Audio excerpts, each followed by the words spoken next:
And when I awoke in the night, I found that I was uneasily asking all sorts of people in my dreams whether it really was or not, without knowing what I meant. Chapter 21. Little Em'ly. There was a servant in that house, a man who, I understood, was usually with Steerforth, and had come into his service at the university, who was in appearance a pattern of respectability. I believe there never existed in his station a more respectable-looking man. He was taciturn, soft-footed, very quiet in his manner, deferential, observant, always at hand when wanted, and never near when not wanted. But his great claim to consideration was his respectability. He had not a pliant face, he had rather a stiff neck, rather a tight smooth head with short hair clinging to it at the sides, a soft way of speaking, with a peculiar habit of whispering the letter S so distinctly that he seemed to use it oftener than any other man. But every peculiarity that he had he made respectable. If his nose had been upside down, he would have made that respectable. He surrounded himself with an atmosphere of respectability, and walked secure in it. It would have been next to impossible to suspect him of anything wrong, he was so thoroughly respectable. Nobody could have thought of putting him in a livery, he was so highly respectable. To have imposed any derogatory work upon him, would have been to inflict a wanton insult on the feelings of a most respectable man. And of this, I noticed, the women servants in the household were so intuitively conscious, that they always did such work themselves, and generally while he read the paper by the pantry fire. Such a self-contained man I never saw. But in that quality, as in every other he possessed, he only seemed to be the more respectable. Even the fact that no one knew his Christian name, seemed to form a part of his respectability. Nothing could be objected against his surname, Littimer, by which he was known. Peter might have been hanged, or Tom transported, but Littimer was perfectly respectable. It was occasioned, I suppose, by the reverend nature of respectability in the abstract, but I felt particularly young in this man's presence. How old he was himself, I could not guess, and that again went to his credit on the same score. For in the calmness of respectability he might have numbered 50 years as well as 30. Littimer was in my room in the morning before I was up, to bring me that reproachful shaving water, and to put out my clothes. When I undrew the curtains and looked out of bed, I saw him, in an equable temperature of respectability, unaffected by the east wind of January, and not even breathing frostily, standing my boots right and left in the first dancing position, and blowing specks of dust off my coat as he laid it down like a baby. I gave him good morning, and asked him what o'clock it was. He took out of his pocket the most respectable hunting watch I ever saw, and preventing the spring with his thumb from opening far, looked in at the face as if he were consulting an oracular oyster, shut it up again, and said, if I pleased. It was 8:30.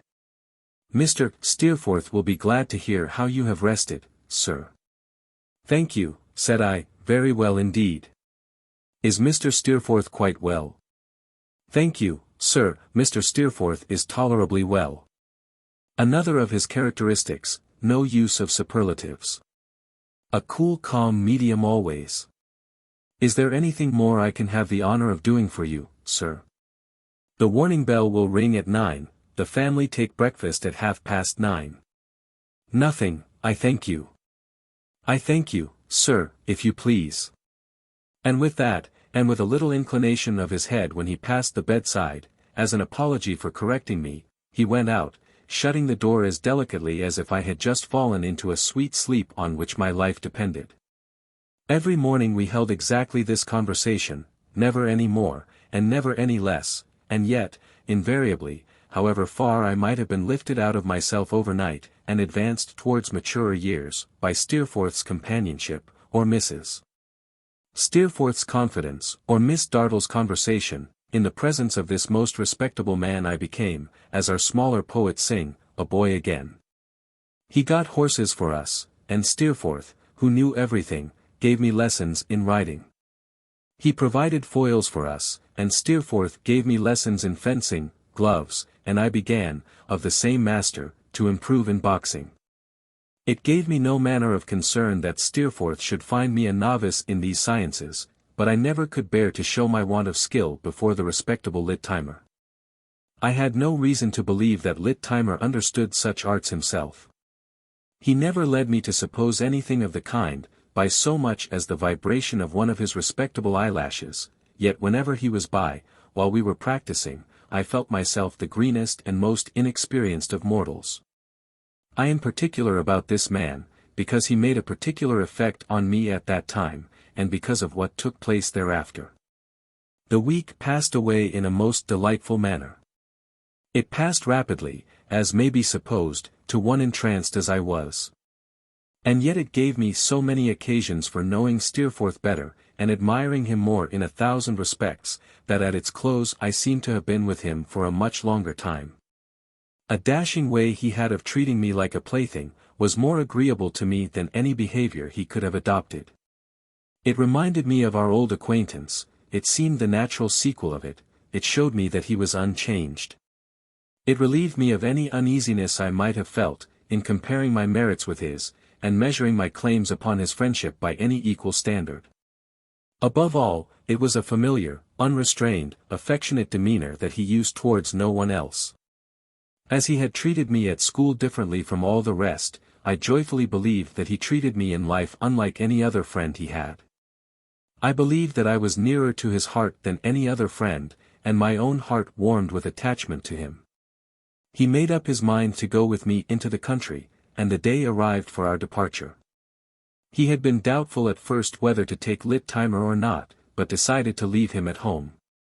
The respectable creature, satisfied with his lot whatever it was, arranged our portmanteaus on the little carriage that was to take us into London, as if they were intended to defy the shocks of ages. And received my modestly proffered donation with perfect tranquillity. We bade adieu to Mrs. Steerforth and Miss Dartle, with many thanks on my part, and much kindness on the devoted mother's. The last thing I saw was Littimer's unruffled eye. Fraught, as I fancied, with the silent conviction that I was very young indeed. What I felt, in returning so auspiciously to the old familiar places, I shall not endeavour to describe. We went down by the mail. I was so concerned, I recollect, even for the honour of Yarmouth, that when Steerforth said, as we drove through its dark streets to the inn, that, as well as he could make out, it was a good, queer, out-of-the-way kind of hole. I was highly pleased. We went to bed on our arrival. I observed a pair of dirty shoes and gaiters in connection with my old friend the Dolphin as we passed that door, and breakfasted late in the morning. Steerforth, who was in great spirits, had been strolling about the beach before I was up, and had made acquaintance, he said, with half the boatmen in the place. Moreover, he had seen, in the distance, what he was sure must be the identical house of Mr. Peggotty, with smoke coming out of the chimney, and had a great mind, he told me, to walk in and swear he was myself grown out of knowledge. "When do you propose to introduce me there, Daisy?" he said. "I am at your disposal. Make your own arrangements." "Why, I was thinking that this evening would be a good time, Steerforth, when they are all sitting round the fire. I should like you to see it when it's snug, it's such a curious place." "So be it," returned Steerforth. "This evening. I shall not give them any notice that we are here, you know," said I, delighted. "We must take them by surprise." "Oh, of course. It's no fun," said Steerforth, "unless we take them by surprise. Let us see the natives in their aboriginal condition." "Though they are that sort of people that you mentioned," I returned. "Aha! What? You recollect my skirmishes with Rosa, do you?" he exclaimed with a quick look. "Confound the girl, I am half afraid of her. She's like a goblin to me. But never mind her. Now what are you going to do? You are going to see your nurse, I suppose?" "Why, yes," I said, "I must see Peggotty first of all." "Well," replied Steerforth, looking at his watch. "Suppose I deliver you up to be cried over for a couple of hours. Is that long enough?" I answered, laughing, that I thought we might get through it in that time, but that he must come also, for he would find that his renown had preceded him, and that he was almost as great a personage as I was. "I'll come anywhere you like," said Steerforth, "or do anything you like. Tell me where to come to, and in 2 hours I'll produce myself in any state you please, sentimental or comical. I gave him minute directions for finding the residence of Mr. Burkiss, carrier to Blunderstone and elsewhere, and, on this understanding, went out alone. There was a sharp bracing air, the ground was dry, the sea was crisp and clear, the sun was diffusing abundance of light, if not much warmth. And everything was fresh and lively. I was so fresh and lively myself, in the pleasure of being there, that I could have stopped the people in the streets and shaken hands with them. The streets looked small, of course. The streets that we have only seen as children always do, I believe, when we go back to them. But I had forgotten nothing in them, and found nothing changed, until I came to Mr. Omer's shop. Omer and Joram was now written up, where Omer used to be. But the inscription, draper, tailor, haberdasher, funeral furnisher, and remained as it was. My footsteps seemed to tend so naturally to the shop door, after I had read these words from over the way, that I went across the road and looked in. There was a pretty woman at the back of the shop, dancing a little child in her arms, while another little fellow clung to her apron. I had no difficulty in recognizing either Minnie or Minnie's children. The glass door of the parlor was not open. But in the workshop across the yard I could faintly hear the old tune playing, as if it had never left off. "Is Mr. Omer at home?" said I, entering. "I should like to see him, for a moment, if he is." "Oh yes, sir, he is at home," said Minnie. "The weather don't suit his asthma out of doors. Joe, call your grandfather." The little fellow, who was holding her apron, gave such a lusty shout, that the sound of it made him bashful, and he buried his face in her skirts, to her great admiration.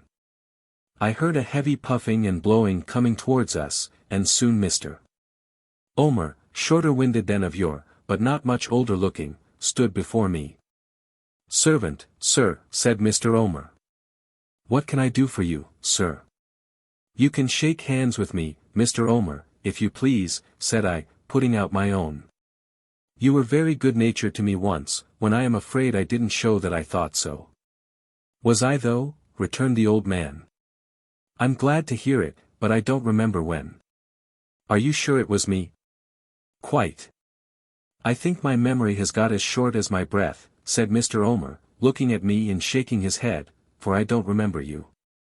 Don't you remember your coming to the coach to meet me, and my having breakfast here, and our riding out to Blunderstone together, you, and I, and Mrs. Joram, and Mr. Joram too, who wasn't her husband then?" "Why, Lord bless my soul!" exclaimed Mr. Omer, after being thrown by his surprise into a fit of coughing, "you don't say so. Minnie, my dear, you recollect?" "Dear me, yes, the party was a lady, I think." "My mother," I rejoined. "To be sure," said Mr. Omer, touching my waistcoat with his forefinger, "and there was a little child too." "There was 2 parties. The little party was laid along with the other party. Over at Blunderstone it was, of course." "Dear me. And how have you been since?" "Very well," I thanked him, as I hoped he had been too. "Oh. Nothing to grumble at, you know," said Mr. Omer. "I find my breath gets short, but it seldom gets longer as a man gets older. I take it as it comes, and make the most of it. That's the best way, ain't it?" Mr. Omer coughed again, in consequence of laughing, and was assisted out of his fit by his daughter, who now stood close beside us, dancing her smallest child on the counter. "Dear me," said Mr. Omer. "Yes, to be sure. 2 parties. Why, in that very ride, if you'll believe me, the day was named for my Minnie to marry Joram." "Do name it, sir," says Joram. "Yes, do, father," says Minnie. "And now he's come into the business. And look here. The youngest." Minnie laughed, and stroked her banded hair upon her temples, as her father put one of his fat fingers into the hand of the child she was dancing on the counter. "2 parties, of course," said Mr. Omer, nodding his head retrospectively. "Exactly so. And Joram's at work, at this minute, on a grey one with silver nails, not this measurement, the measurement of the dancing child upon the counter, by a good 2 inches. Will you take something? I thanked him, but declined. Let me see, said Mr. Omer. Berkis's the carrier's wife, Peggotty's the boatman's sister, she had something to do with your family? She was in service there, sure. My answering in the affirmative gave him great satisfaction. I believe my breath will get long next, my memory's getting so much so, said Mr. Omer. Well, sir, we've got a young relation of hers here, under articles to us, that has as elegant a taste in the dressmaking business. I assure you I don't believe there's a duchess in England can touch her. Not little Em'ly? Said I, involuntarily. Em'ly's her name, said Mr. Omer, and she's little too. But if you'll believe me, she has such a face of her own that half the women in this town are mad against her. Nonsense, father, cried Minnie. My dear, said Mr. Omer, I don't say it's the case with you, winking at me, but I say that half the women in Yarmouth, and in 5 Mile Round, are mad against that girl. Then she should have kept to her own station in life, father, said Minnie, and not have given them any hold to talk about her, and then they couldn't have done it. Couldn't have done it, my dear, retorted Mr. Omer. Couldn't have done it. Is that your knowledge of life? What is there that any woman couldn't do, that she shouldn't do, especially on the subject of another woman's good looks? I really thought it was all over with Mr. Omer, after he had uttered this libelous pleasantry. He coughed to that extent, and his breath eluded all his attempts to recover it with that obstinacy, that I fully expected to see his head go down behind the counter, and his little black breeches, with the rusty little bunches of ribbons at the knees, come quivering up in a last ineffectual struggle. At length, however, he got better, though he still panted hard, and was so exhausted that he was obliged to sit on the stool of the shop desk. You see, he said, wiping his head, and breathing with difficulty, she hasn't taken much to any companions here, she hasn't taken kindly to any particular acquaintances and friends, not to mention sweethearts. In consequence, an ill-natured story got about, that Em'ly wanted to be a lady. Now my opinion is, that it came into circulation principally on account of her sometimes saying, at the school, that if she was a lady she would like to do so and so for her uncle, don't you see? And buy him such and such fine things. I assure you, Mr. Omer, she has said so to me, I returned eagerly, when we were both children. Mr. Omer nodded his head and rubbed his chin. Just so. Then out of a very little, she could dress herself, you see, better than most others could out of a deal, and that made things unpleasant. Moreover, she was rather what might be called wayward, I'll go so far as to say what I should call wayward myself, said Mr. Omer, didn't know her own mind quite, a little spoiled, and couldn't, at first, exactly bind herself down. No more than that was ever said against her, Minnie. No, father, said Mrs. Joram. That's the worst, I believe.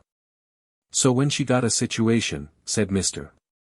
Omer, to keep a fractious old lady company, they didn't very well agree, and she didn't stop. At last she came here, apprenticed for 3 years. Nearly 2 of them are over, and she has been as good a girl as ever was. Worth any 6. Minnie, is she worth any 6, now? Yes, father, replied Minnie. Never say I detracted from her. Very good, said Mr. Omer. That's right. And so, young gentleman, he added, after a few moments further rubbing of his chin, that you may not consider me long-winded as well as short-breathed, I believe that's all about it. As they had spoken in a subdued tone, while speaking of Em'ly, I had no doubt that she was near. On my asking now, if that were not so, Mr. Omer nodded yes, and nodded towards the door of the parlour. My hurried inquiry if I might peep in, was answered with a free permission, and, looking through the glass, I saw her sitting at her work. I saw her, a most beautiful little creature, with the cloudless blue eyes, that had looked into my childish heart, turned laughingly upon another child of Minnie's who was playing near her. With enough of wilfulness in her bright face to justify what I had heard, with much of the old capricious coyness lurking in it. But with nothing in her pretty looks, I am sure, but what was meant for goodness and for happiness, and what was on a good and happy course. The tune across the yard that seemed as if it never had left off, alas! It was the tune that never does leave off, was beating, softly, all the while. "Wouldn't you like to step in," said Mr. Omer, "and speak to her?" "Walk in and speak to her, sir. Make yourself at home." I was too bashful to do so then. I was afraid of confusing her, and I was no less afraid of confusing myself, but I informed myself of the hour at which she left of an evening, in order that our visit might be timed accordingly. And taking leave of Mr. Omer, and his pretty daughter, and her little children, went away to my dear old Peggotty's. Here she was, in the tiled kitchen, cooking dinner. The moment I knocked at the door she opened it, and asked me what I pleased to want. I looked at her with a smile, but she gave me no smile in return. I had never ceased to write to her, but it must have been 7 years since we had met. "Is Mr. Berkiss at home, ma'am?" I said, feigning to speak roughly to her. "He's at home, sir," returned Peggotty, "but he's bad abed with the rheumatics." "Don't he go over to Blunderstone now?" I asked. "When he's well he do," she answered.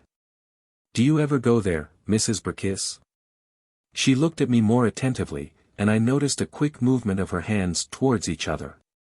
"Because I want to ask a question about a house there, that they call the, what is it?" "The Rookery," said I. She took a step backward, and put out her hands in an undecided frightened way, as if to keep me off. "Peggotty!" I cried to her. She cried, "My darling boy," and we both burst into tears, and were locked in one another's arms. What extravagances she committed, what laughing and crying over me, what pride she showed, what joy, what sorrow that she whose pride and joy I might have been, could never hold me in a fond embrace, I have not the heart to tell. I was troubled with no misgiving that it was young in me to respond to her emotions. I had never laughed and cried in all my life, I dare say, not even to her, more freely than I did that morning. "Berkiss will be so glad," said Peggotty, wiping her eyes with her apron, "that it'll do him more good than pints of liniment. May I go and tell him you are here? Will you come up and see him, my dear?" Of course I would. But Peggotty could not get out of the room as easily as she meant to, for as often as she got to the door and looked round at me, she came back again to have another laugh and another cry upon my shoulder. At last, to make the matter easier, I went upstairs with her, and having waited outside for a minute, while she said a word of preparation to Mr. Berkiss, presented myself before that invalid. He received me with absolute enthusiasm. He was too rheumatic to be shaken hands with, but he begged me to shake the tassel on the top of his nightcap, which I did most cordially. When I sat down by the side of the bed, he said that it did him a world of good to feel as if he was driving me on the Blunderstone road again. As he lay in bed, face upward, and so covered, with that exception, that he seemed to be nothing but a face, like a conventional cherubim, he looked the queerest object I ever beheld. "What name was it, as I rode up in the cart, sir?" said Mr. Berkiss, with a slow rheumatic smile. "Ah! Mr. Berkiss, we had some grave talks about that matter, hadn't we?" "I was willin', a long time, sir," said Mr. Berkiss. "A long time," said I. "And I don't regret it," said Mr. Berkiss. "Do you remember what you told me once, about her making all the apple parseties and doing all the cooking?" "Yes, very well," I returned. "It was as true," said Mr. Berkiss, "as turnips is." "It was as true," said Mr. Berkiss, nodding his nightcap, which was his only means of emphasis, "as taxes is. And nothing's truer than them." Mr. Berkiss turned his eyes upon me, as if for my assent to this result of his reflections in bed, and I gave it. "Nothing's truer than them," repeated Mr. Berkiss, "a man as poor as I am, finds that out in his mind when he's laid up." "I'm a very poor man, sir." "I am sorry to hear it, Mr. Berkiss." "A very poor man, indeed I am," said Mr. Berkiss. Here his right hand came slowly and feebly from under the bedclothes, and with a purposeless uncertain grasp took hold of a stick which was loosely tied to the side of the bed. After some poking about with this instrument, in the course of which his face assumed a variety of distracted expressions, Mr. Burkiss poked it against a box, an end of which had been visible to me all the time. Then his face became composed. "Old clothes," said Mr. Burkiss. "Oh," said I. "I wish it was money, sir," said Mr. Burkiss. "I wish it was, indeed," said I. "But it ain't," said Mr. Burkiss, opening both his eyes as wide as he possibly could. I expressed myself quite sure of that, and Mr. Burkiss, turning his eyes more gently to his wife, said, "She's the usefulest and best of women, C.P. Burkiss. All the praise that anyone can give to C.P. Burkiss, she deserves, and more. My dear, you'll get a dinner today, for company, something good to eat and drink, will you?" I should have protested against this unnecessary demonstration in my honor, but that I saw Peggotty, on the opposite side of the bed, extremely anxious I should not. So I held my peace. "I have got a trifle of money somewhere about me, my dear," said Mr. Burkiss, "but I'm a little tired. If you and Mr. David will leave me for a short nap, I'll try and find it when I wake." We left the room, in compliance with this request. When we got outside the door, Peggotty informed me that Mr. Burkiss, being now a little nearer than he used to be, always resorted to this same device before producing a single coin from his store. And that he endured unheard of agonies in crawling out of bed alone, and taking it from that unlucky box. In effect, we presently heard him uttering suppressed groans of the most dismal nature, as this magpie proceeding racked him in every joint. But while Peggotty's eyes were full of compassion for him, she said his generous impulse would do him good, and it was better not to check it. So he groaned on, until he had got into bed again, suffering, I have no doubt, a martyrdom. And then called us in, pretending to have just woke up from a refreshing sleep, and to produce a guinea from under his pillow. His satisfaction in which happy imposition on us, and in having preserved the impenetrable secret of the box, appeared to be a sufficient compensation to him for all his tortures. I prepared Peggotty for Steerforth's arrival, and it was not long before he came. I am persuaded she knew no difference between his having been a personal benefactor of hers, and a kind friend to me, and that she would have received him with the utmost gratitude and devotion in any case. But his easy, spirited good humor, his genial manner, his handsome looks, his natural gift of adapting himself to whomsoever he pleased, and making direct, when he cared to do it, to the main point of interest in anybody's heart, bound her to him wholly in 5 minutes. His manner to me, alone, would have won her. But, through all these causes combined, I sincerely believe she had a kind of adoration for him before he left the house that night. He stayed there with me to dinner. If I were to say willingly, I should not half express how readily and gaily. He went into Mr. Burkiss's room like light and air, brightening and refreshing it as if he were healthy weather. There was no noise, no effort, no consciousness, in anything he did. But in everything an indescribable lightness, a seeming impossibility of doing anything else, or doing anything better, which was so graceful, so natural, and agreeable, that it overcomes me, even now, in the remembrance. We made merry in the little parlor, where the Book of Martyrs, unthumbed since my time, was laid out upon the desk as of old, and where I now turned over its terrific pictures, remembering the old sensations they had awakened, but not feeling them. When Peggotty spoke of what she called my room, and of its being ready for me at night, and of her hoping I would occupy it, before I could so much as look at Steerforth, hesitating, he was possessed of the whole case. "Of course," he said. "You'll sleep here, while we stay, and I shall sleep at the hotel. But to bring you so far," I returned, "and to separate, seems bad companionship, Steerforth." "Why, in the name of heaven, where do you naturally belong?" he said. "What is, seems, compared to that?" It was settled at once. He maintained all his delightful qualities to the last, until we started forth, at 8 o'clock, for Mr. Peggotty's boat. Indeed, they were more and more brightly exhibited as the hours went on. For I thought even then, and I have no doubt now, that the consciousness of success in his determination to please, inspired him with a new delicacy of perception, and made it, subtle as it was, more easy to him. If anyone had told me, then, that all this was a brilliant game, played for the excitement of the moment, for the employment of high spirits, in the thoughtless love of superiority, in a mere wasteful careless course of winning what was worthless to him, and next minute thrown away, I say, if anyone had told me such a lie that night, I wonder in what manner of receiving it my indignation would have found a vent. Probably only in an increase, had that been possible, of the romantic feelings of fidelity and friendship with which I walked beside him, over the dark wintry sands towards the old boat. The wind sighing around us even more mournfully, than it had sighed and moaned upon the night when I first darkened Mr. Peggotty's door. This is a wild kind of place, Steerforth, is it not? Dismal enough in the dark, he said, and the sea roars as if it were hungry for us. Is that the boat, where I see a light yonder? That's the boat, said I. And it's the same I saw this morning, he returned. I came straight to it, by instinct, I suppose. We said no more as we approached the light, but made softly for the door.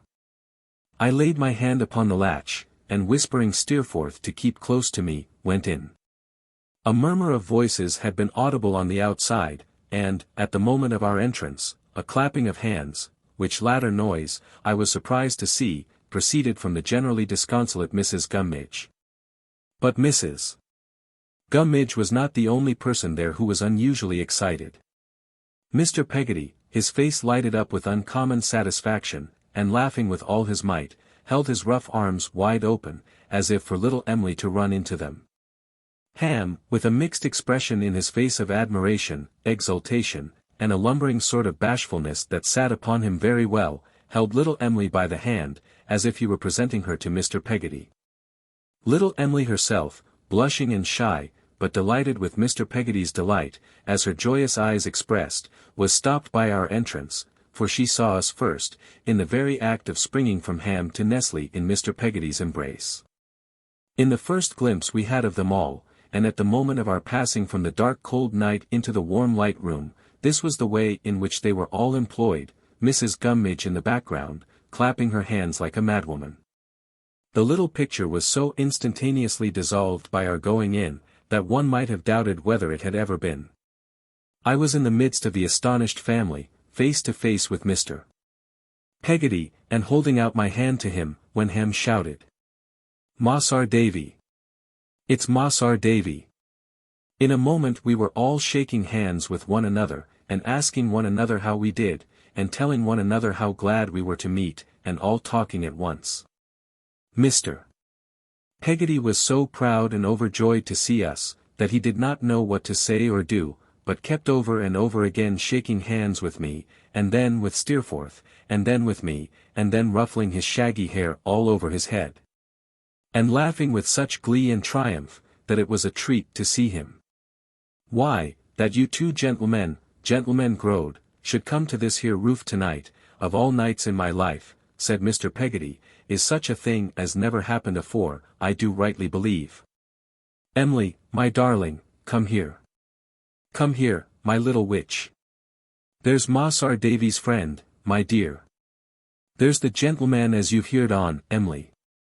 He comes to see you, along with Mas'r Davy, on the brightest night of your uncle's life as ever was or will be, gorm the t'other one, and horror for it." After delivering this speech all in a breath, and with extraordinary animation and pleasure, Mr. Peggotty put one of his large hands rapturously on each side of his niece's face, and kissing it a dozen times, laid it with a gentle pride and love upon his broad chest, and patted it as if his hand had been a lady's. Then he let her go. And as she ran into the little chamber where I used to sleep, looked round upon us, quite hot and out of breath with his uncommon satisfaction. "If you two gentlemen growed now, and such gentlemen dash," said Mr. Peggotty. "So thr, cried Ham. "Well said. So thr. Mas'r Davy bore, gentlemen growed, so thr. If you two gentlemen growed," said Mr. Peggotty, "don't excuse me for being in a state of mind, when you understand matters, I'll arx your pardon. Emily, my dear. She knows I'm a-going to tell, here his delight broke out again, and has made off. Would you be so good as look arter her, mother, for a minute? Mrs. Gummidge nodded and disappeared. If this ain't, said Mr. Peggotty, sitting down among us by the fire, the brightest night o' my life, I'm a shellfish, biled too, and more I can't say. This here little Em'ly, sir, in a low voice to Steerforth, her as you see a blushing here just now dash. Steerforth only nodded, but with such a pleased expression of interest and of participation in Mr. Peggotty's feelings, that the latter answered him as if he had spoken. To be sure, said Mr. Peggotty. That's her, and so she is. Thank'ee, sir. Ham nodded to me several times, as if he would have said so too. This here little Em'ly of ours, said Mr. Peggotty, has been, in our house, what I suppose, I'm a ignorant man, but that's my belief, no one but a little bright-eyed creetur can be in a house. She ain't my child, I never had one. But I couldn't love her more. You understand. I couldn't do it. I quite understand, said Steerforth. I know you do, sir, returned Mr. Peggotty, and thank'ee again. Mossar Davy, he can remember what she was. You may judge for your own self what she is, but neither of you can't fully know what she has been, is, and will be, to my loving art. I am rough, sir, said Mr. Peggotty, I am as rough as a sea porcupine. But no one, unless, mayhap, it is a woman, can know, I think, what our little Em'ly is to me. And betwixt ourselves, sinking his voice lower yet, that woman's name ain't Mrs. Gummidge neither, though she has a world of merits. Mr. Peggotty ruffled his hair again, with both hands, as a further preparation for what he was going to say, and went on, with a hand upon each of his knees. There was a certain person as had knowed our Em'ly from the time when her father was drowned dead. As had seen her constant, when a babby, when a young gal, when a woman. Not much of a person to look at, he warn't, said Mr. Peggotty, something o' my own build, rough, a good deal o' the sou'wester in him, wary salt, but, on the whole, a honest sort of a chap, with his art in the right place. I thought I had never seen him grin to anything like the extent to which he sat grinning at us now. What does this here blessed tarpaulin go and do, said Mr. Peggotty, with his face one high noon of enjoyment, but he loses that there art of his to our little Em'ly. He follers her about, he makes hisself a sort o' servant to her, he loses in a great measure his relish for his wittles, and in the long run he makes it clear to me what's amiss. Now I could wish myself, you see, that our little Em'ly was in a fair way of being married. I could wish to see her, at all euents, under articles to a honest man as had a right to defend her. I don't know how long I may live, or how soon I may die. But I know that if I was capsized, any night, in a gale of wind in Yarmouth roads here, and was to see the town lights shining for the last time over the rollers as I couldn't make no head against, I could go down quieter for thinking, there's a man ashore there, iron true to my little Em'ly, God bless her, and no wrong can touch my Em'ly while so be as that man lives. Mr. Peggotty, in simple earnestness, waved his right arm, as if he were waving it at the town lights for the last time, and then, exchanging a nod with Ham, whose eye he caught, proceeded as before. Well, I counsels him to speak to Em'ly. He's big enough, but he's bashfuler than a little un, and he don't like. So I speak. What? Him, says Em'ly. Him that I've knowed so intimate so many years, and like so much. Oh, uncle. I never can have him. He's such a good fellow. I gives her a kiss, and I says no more to her than, my dear, you're right to speak out, you're to choose for yourself, you're as free as a little bird. Then I aways to him, and I says, I wish it could have been so, but it can't. But you can both be as you was, and what I say to you is, be as you was with her, like a man. He says to me, a shaking of my hand, I will, he says. And he was, honorable and manful, for 2 year going on, and we was just the same at home here as afore. Mr. Peggotty's face, which had varied in its expression with the various stages of his narrative, now resumed all its former triumphant delight, as he laid a hand upon my knee and a hand upon Steerforth's, previously wetting them both, for the greater emphasis of the action, and divided the following speech between us. All of a sudden, one evening, as it might be tonight, comes little Em'ly from her work, and him with her. There ain't so much in that, you'll say. No, because he takes care on her, like a brother, arter dark, and indeed afore dark, and at all times. But this tarpaulin chap, he takes hold of her hand, and he cries out to me, joyful, look here.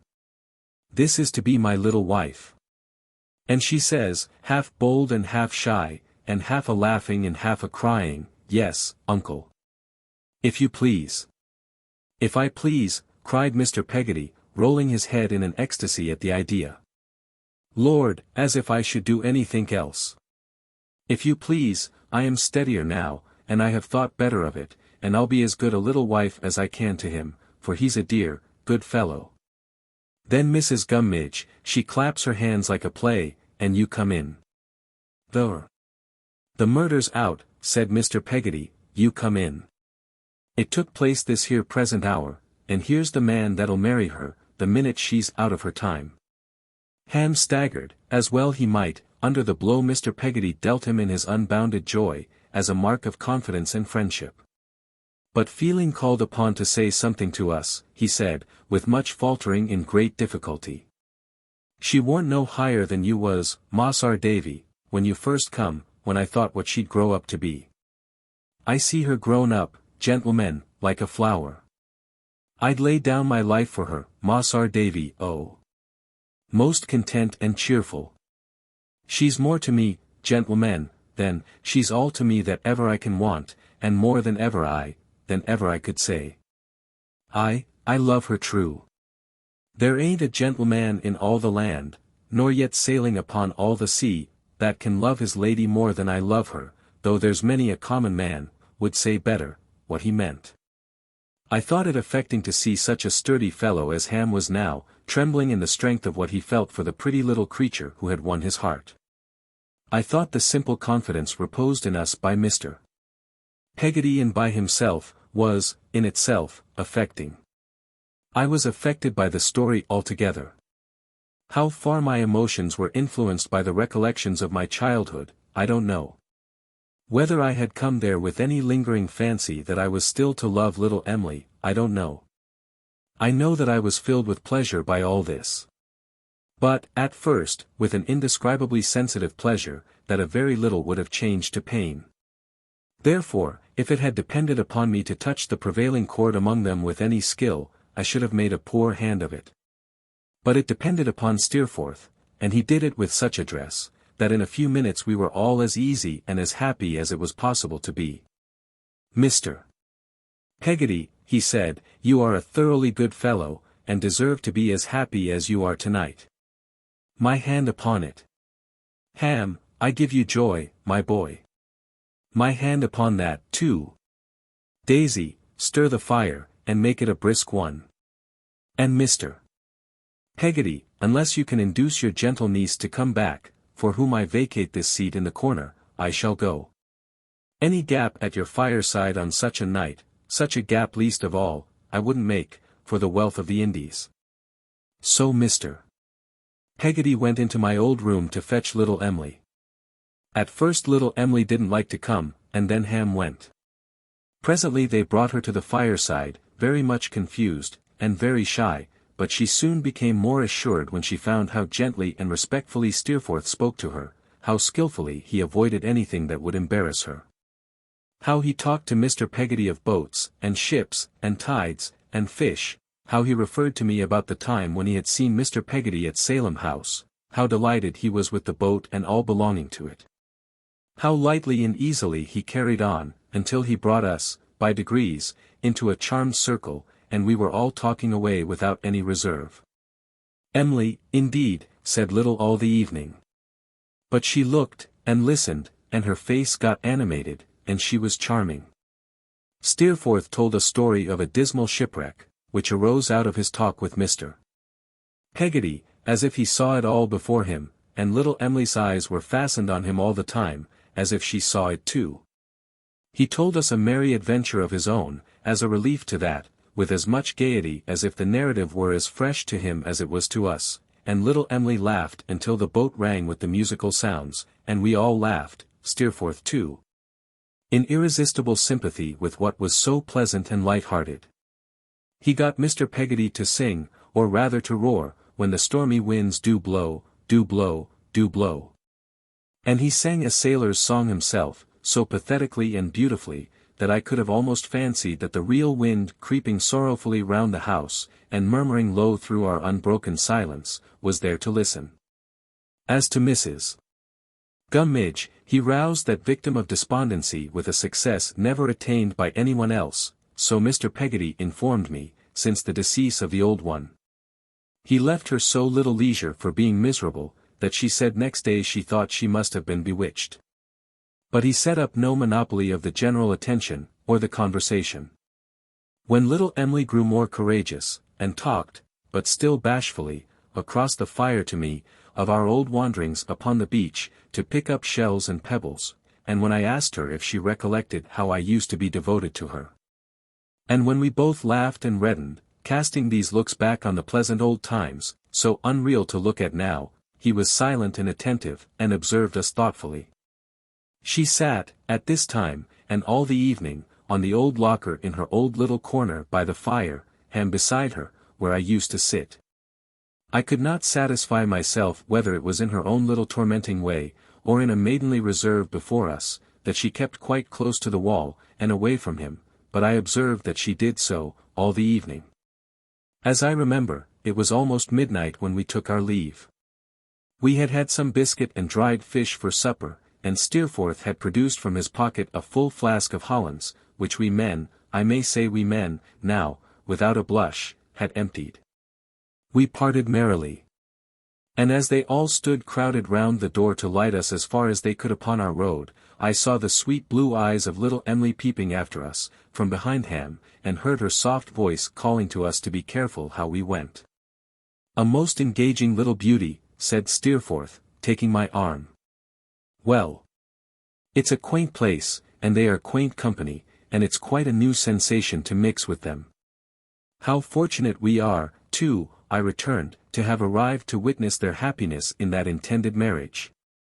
I never saw people so happy. How delightful to see it, and to be made the sharers in their honest joy, as we have been." "That's rather a chuckle-headed fellow for the girl, isn't he?" said Steerforth. He had been so hearty with him, and with them all, that I felt a shock in this unexpected and cold reply. But turning quickly upon him, and seeing a laugh in his eyes, I answered, much relieved. "Ah, Steerforth! It's well for you to joke about the poor. You may skirmish with Miss Dartle, or try to hide your sympathies in jest from me, but I know better. When I see how perfectly you understand them, how exquisitely you can enter into happiness like this plain fisherman's, or humor a love like my old nurse's, I know that there is not a joy or sorrow, not an emotion, of such people, that can be indifferent to you. And I admire and love you for it, Steerforth, 20 times the more." He stopped, and, looking in my face, said, "Daisy, I believe you are in earnest, and are good. I wish we all were." Next moment he was gaily singing Mr. Peggotty's song, as we walked at a round pace back to Yarmouth. Chapter 22. Some old scenes, and some new people. Steerforth and I stayed for more than a fortnight in that part of the country. We were very much together, I need not say. But occasionally we were asunder for some hours at a time. He was a good sailor, and I was but an indifferent one, and when he went out boating with Mr. Peggotty, which was a favourite amusement of his, I generally remained ashore. My occupation of Peggotty's spare room put a constraint upon me, from which he was free, for, knowing how assiduously she attended on Mr. Burkiss all day, I did not like to remain out late at night. Whereas Steerforth, lying at the inn, had nothing to consult but his own humour. Thus it came about, that I heard of his making little treats for the fishermen at Mr. Peggotty's house of call, the willing mind, after I was in bed, and of his being afloat, wrapped in fisherman's clothes, whole moonlight nights, and coming back when the morning tide was at flood. By this time, however, I knew that his restless nature and bold spirits delighted to find a vent in rough toil and hard weather, as in any other means of excitement that presented itself freshly to him, so none of his proceedings surprised me. Another cause of our being sometimes apart, was, that I had naturally an interest in going over to Blunderstone, and revisiting the old familiar scenes of my childhood. While Steerforth, after being there once, had naturally no great interest in going there again. Hence, on 3 or 4 days that I can at once recall, we went our several ways after an early breakfast, and met again at a late dinner. I had no idea how he employed his time in the interval, beyond a general knowledge that he was very popular in the place, and had 20 means of actively diverting himself where another man might not have found one. For my own part, my occupation in my solitary pilgrimages was to recall every yard of the old road as I went along it, and to haunt the old spots, of which I never tired. I haunted them, as my memory had often done, and lingered among them as my younger thoughts had lingered when I was far away.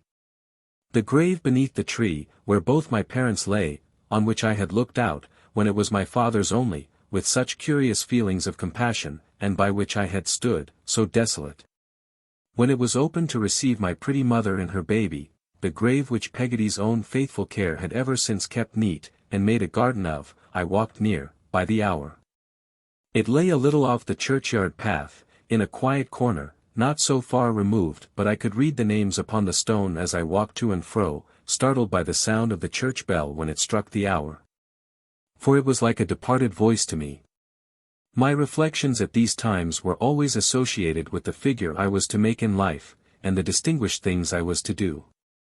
My echoing footsteps went to no other tune, but were as constant to that as if I had come home to build my castles in the air at a living mother's side. There were great changes in my old home. The ragged nests, so long deserted by the rooks, were gone, and the trees were lopped and topped out of their remembered shapes. The garden had run wild, and half the windows of the house were shut up. It was occupied, but only by a poor lunatic gentleman, and the people who took care of him. He was always sitting at my little window, looking out into the churchyard. And I wondered whether his rambling thoughts ever went upon any of the fancies that used to occupy mine, on the rosy mornings when I peeped out of that same little window in my night clothes, and saw the sheep quietly feeding in the light of the rising sun. Our old neighbors, Mr. and Mrs. Graper, were gone to South America, and the rain had made its way through the roof of their empty house, and stained the outer walls. Mr. Chillip was married again to a tall, raw-boned, high-nosed wife. And they had a weazen little baby, with a heavy head that it couldn't hold up, and 2 weak staring eyes, with which it seemed to be always wondering why it had ever been born. It was with a singular jumble of sadness and pleasure that I used to linger about my native place, until the reddening winter sun admonished me that it was time to start on my returning walk. But, when the place was left behind, and especially when Steerforth and I were happily seated over our dinner by a blazing fire, it was delicious to think of having been there. So it was, though in a softened degree, when I went to my neat room at night. And, turning over the leaves of the crocodile book, which was always there, upon a little table, remembered with a grateful heart how blessed I was in having such a friend as Steerforth, such a friend as Peggotty, and such a substitute for what I had lost as my excellent and generous aunt. My nearest way to Yarmouth, in coming back from these long walks, was by a ferry. It landed me on the flat between the town and the sea, which I could make straight across, and so save myself a considerable circuit by the high road. Mr. Peggotty's house being on that waste place, and not 100 yards out of my track, I always looked in as I went by. Steerforth was pretty sure to be there expecting me, and we went on together through the frosty air and gathering fog towards the twinkling lights of the town. One dark evening, when I was later than usual, for I had, that day, been making my parting visit to Blunderstone, as we were now about to return home, I found him alone in Mr. Peggotty's house, sitting thoughtfully before the fire. He was so intent upon his own reflections that he was quite unconscious of my approach. This, indeed, he might easily have been if he had been less absorbed, for footsteps fell noiselessly on the sandy ground outside. But even my entrance failed to rouse him. I was standing close to him, looking at him, and still, with a heavy brow, he was lost in his meditations. He gave such a start when I put my hand upon his shoulder, that he made me start too. "You come upon me," he said, almost angrily, like a reproachful ghost. I was obliged to announce myself. "Somehow," I replied. "Have I called you down from the stars?" "No," he answered. "No. Up from anywhere, then?" said I, taking my seat near him. "I was looking at the pictures in the fire," he returned.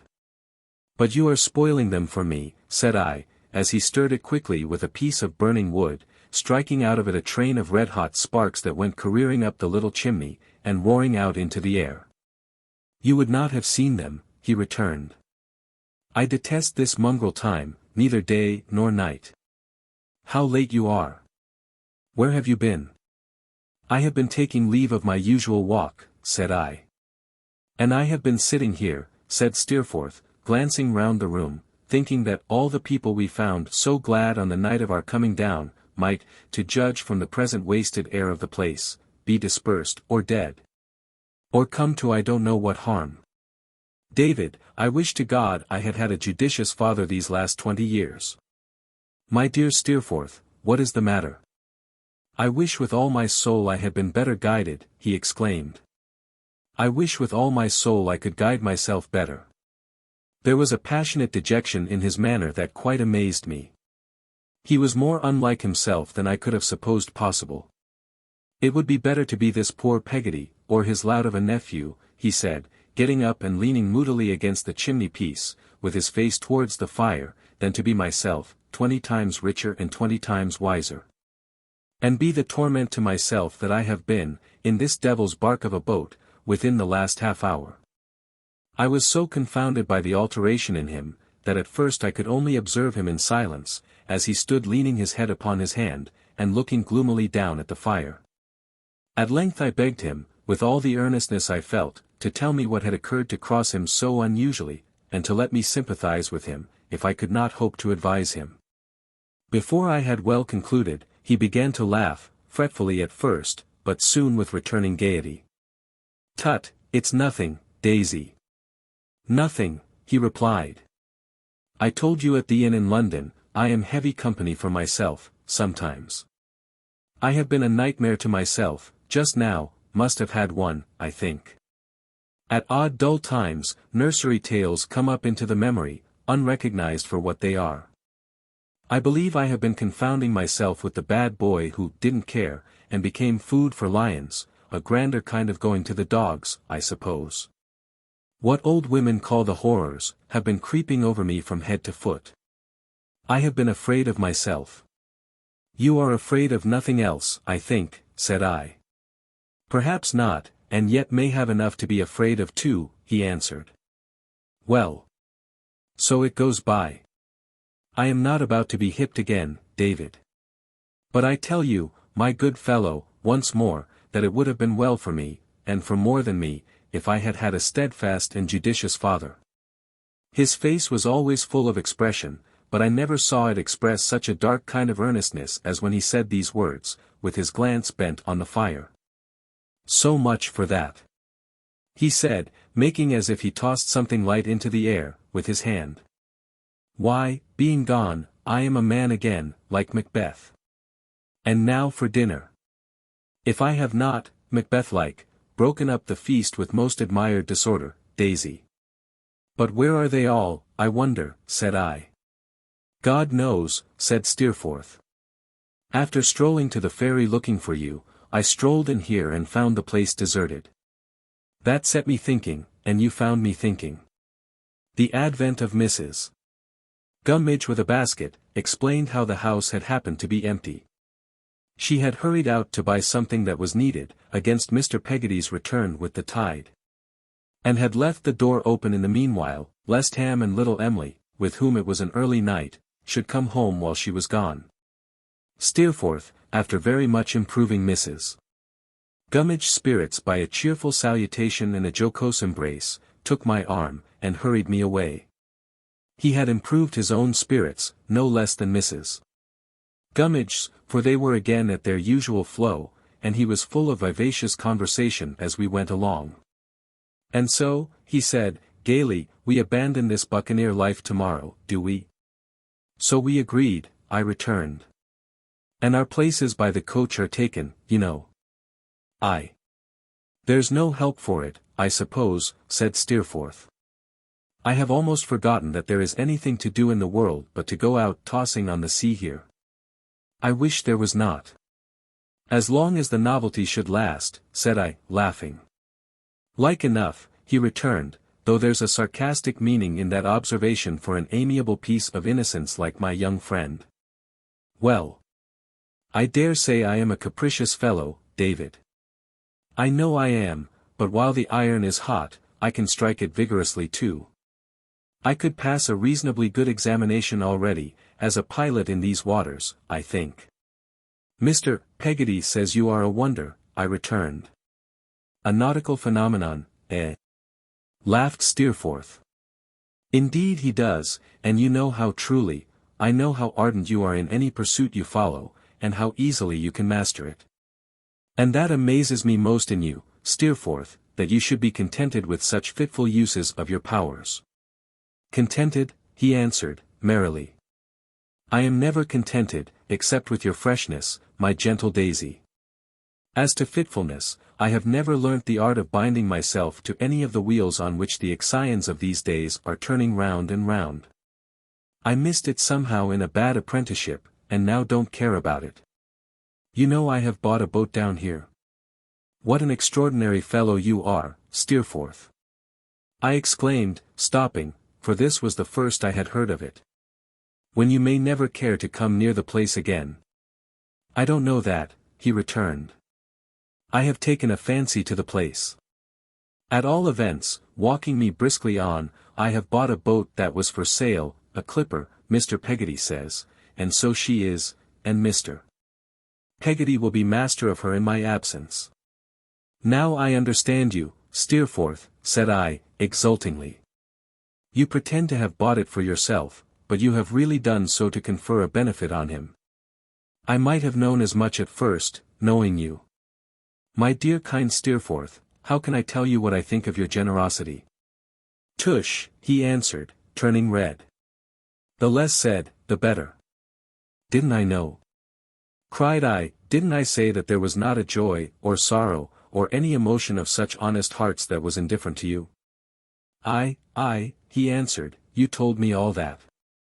There let it rest. We have said enough." Afraid of offending him by pursuing the subject when he made so light of it, I only pursued it in my thoughts as we went on at even a quicker pace than before. "She must be newly rigged," said Steerforth, "and I shall leave Littimer behind to see it done, that I may know she is quite complete. Did I tell you Littimer had come down?" "No." "Oh yes. Came down this morning, with a letter from my mother." As our looks met, I observed that he was pale even to his lips, though he looked very steadily at me. I feared that some difference between him and his mother might have led to his being in the frame of mind in which I had found him at the solitary fireside. I hinted so. "Oh no," he said, shaking his head, and giving a slight laugh. "Nothing of the sort. Yes. He is come down, that man of mine." "The same as ever," said I. "The same as ever," said Steerforth. "Distant and quiet as the North Pole. He shall see to the boat being fresh named. She's the Stormy Petrel, now. What does Mr. Peggotty care for stormy petrels? I'll have her christened again." "By what name?" I asked. "The little Emily. As he had continued to look steadily at me, I took it as a reminder that he objected to being extolled for his consideration. I could not help showing in my face how much it pleased me, but I said little, and he resumed his usual smile, and seemed relieved.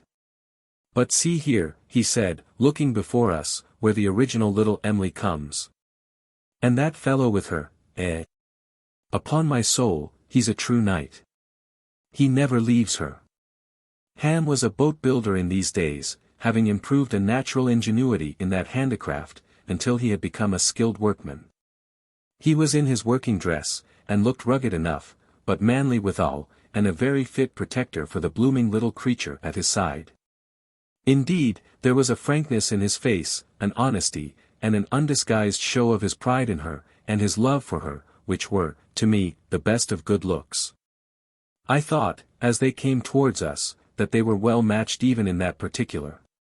She withdrew her hand timidly from his arm as we stopped to speak to them, and blushed as she gave it to Steerforth and to me. When they passed on, after we had exchanged a few words, she did not like to replace that hand, but, still appearing timid and constrained, walked by herself. I thought all this very pretty and engaging, and Steerforth seemed to think so too, as we looked after them fading away in the light of a young moon. Suddenly there passed us, evidently following them, a young woman whose approach we had not observed, but whose face I saw as she went by, and thought I had a faint remembrance of. She was lightly dressed, looked bold, and haggard, and flaunting, and poor, but seemed, for the time, to have given all that to the wind which was blowing, and to have nothing in her mind but going after them. As the dark distant level, absorbing their figures into itself, left but itself visible between us and the sea and clouds, her figure disappeared in like manner, still no nearer to them than before. "That is a black shadow to be following the girl," said Steerforth, standing still. "What does it mean?" He spoke in a low voice that sounded almost strange to me. "She must have it in her mind to beg of them, I think," said I. "A beggar would be no novelty," said Steerforth, "but it is a strange thing that the beggar should take that shape tonight." "Why?" I asked. "For no better reason, truly, than because I was thinking," he said, after a pause, "of something like it, when it came by." "Where the devil did it come from, I wonder?"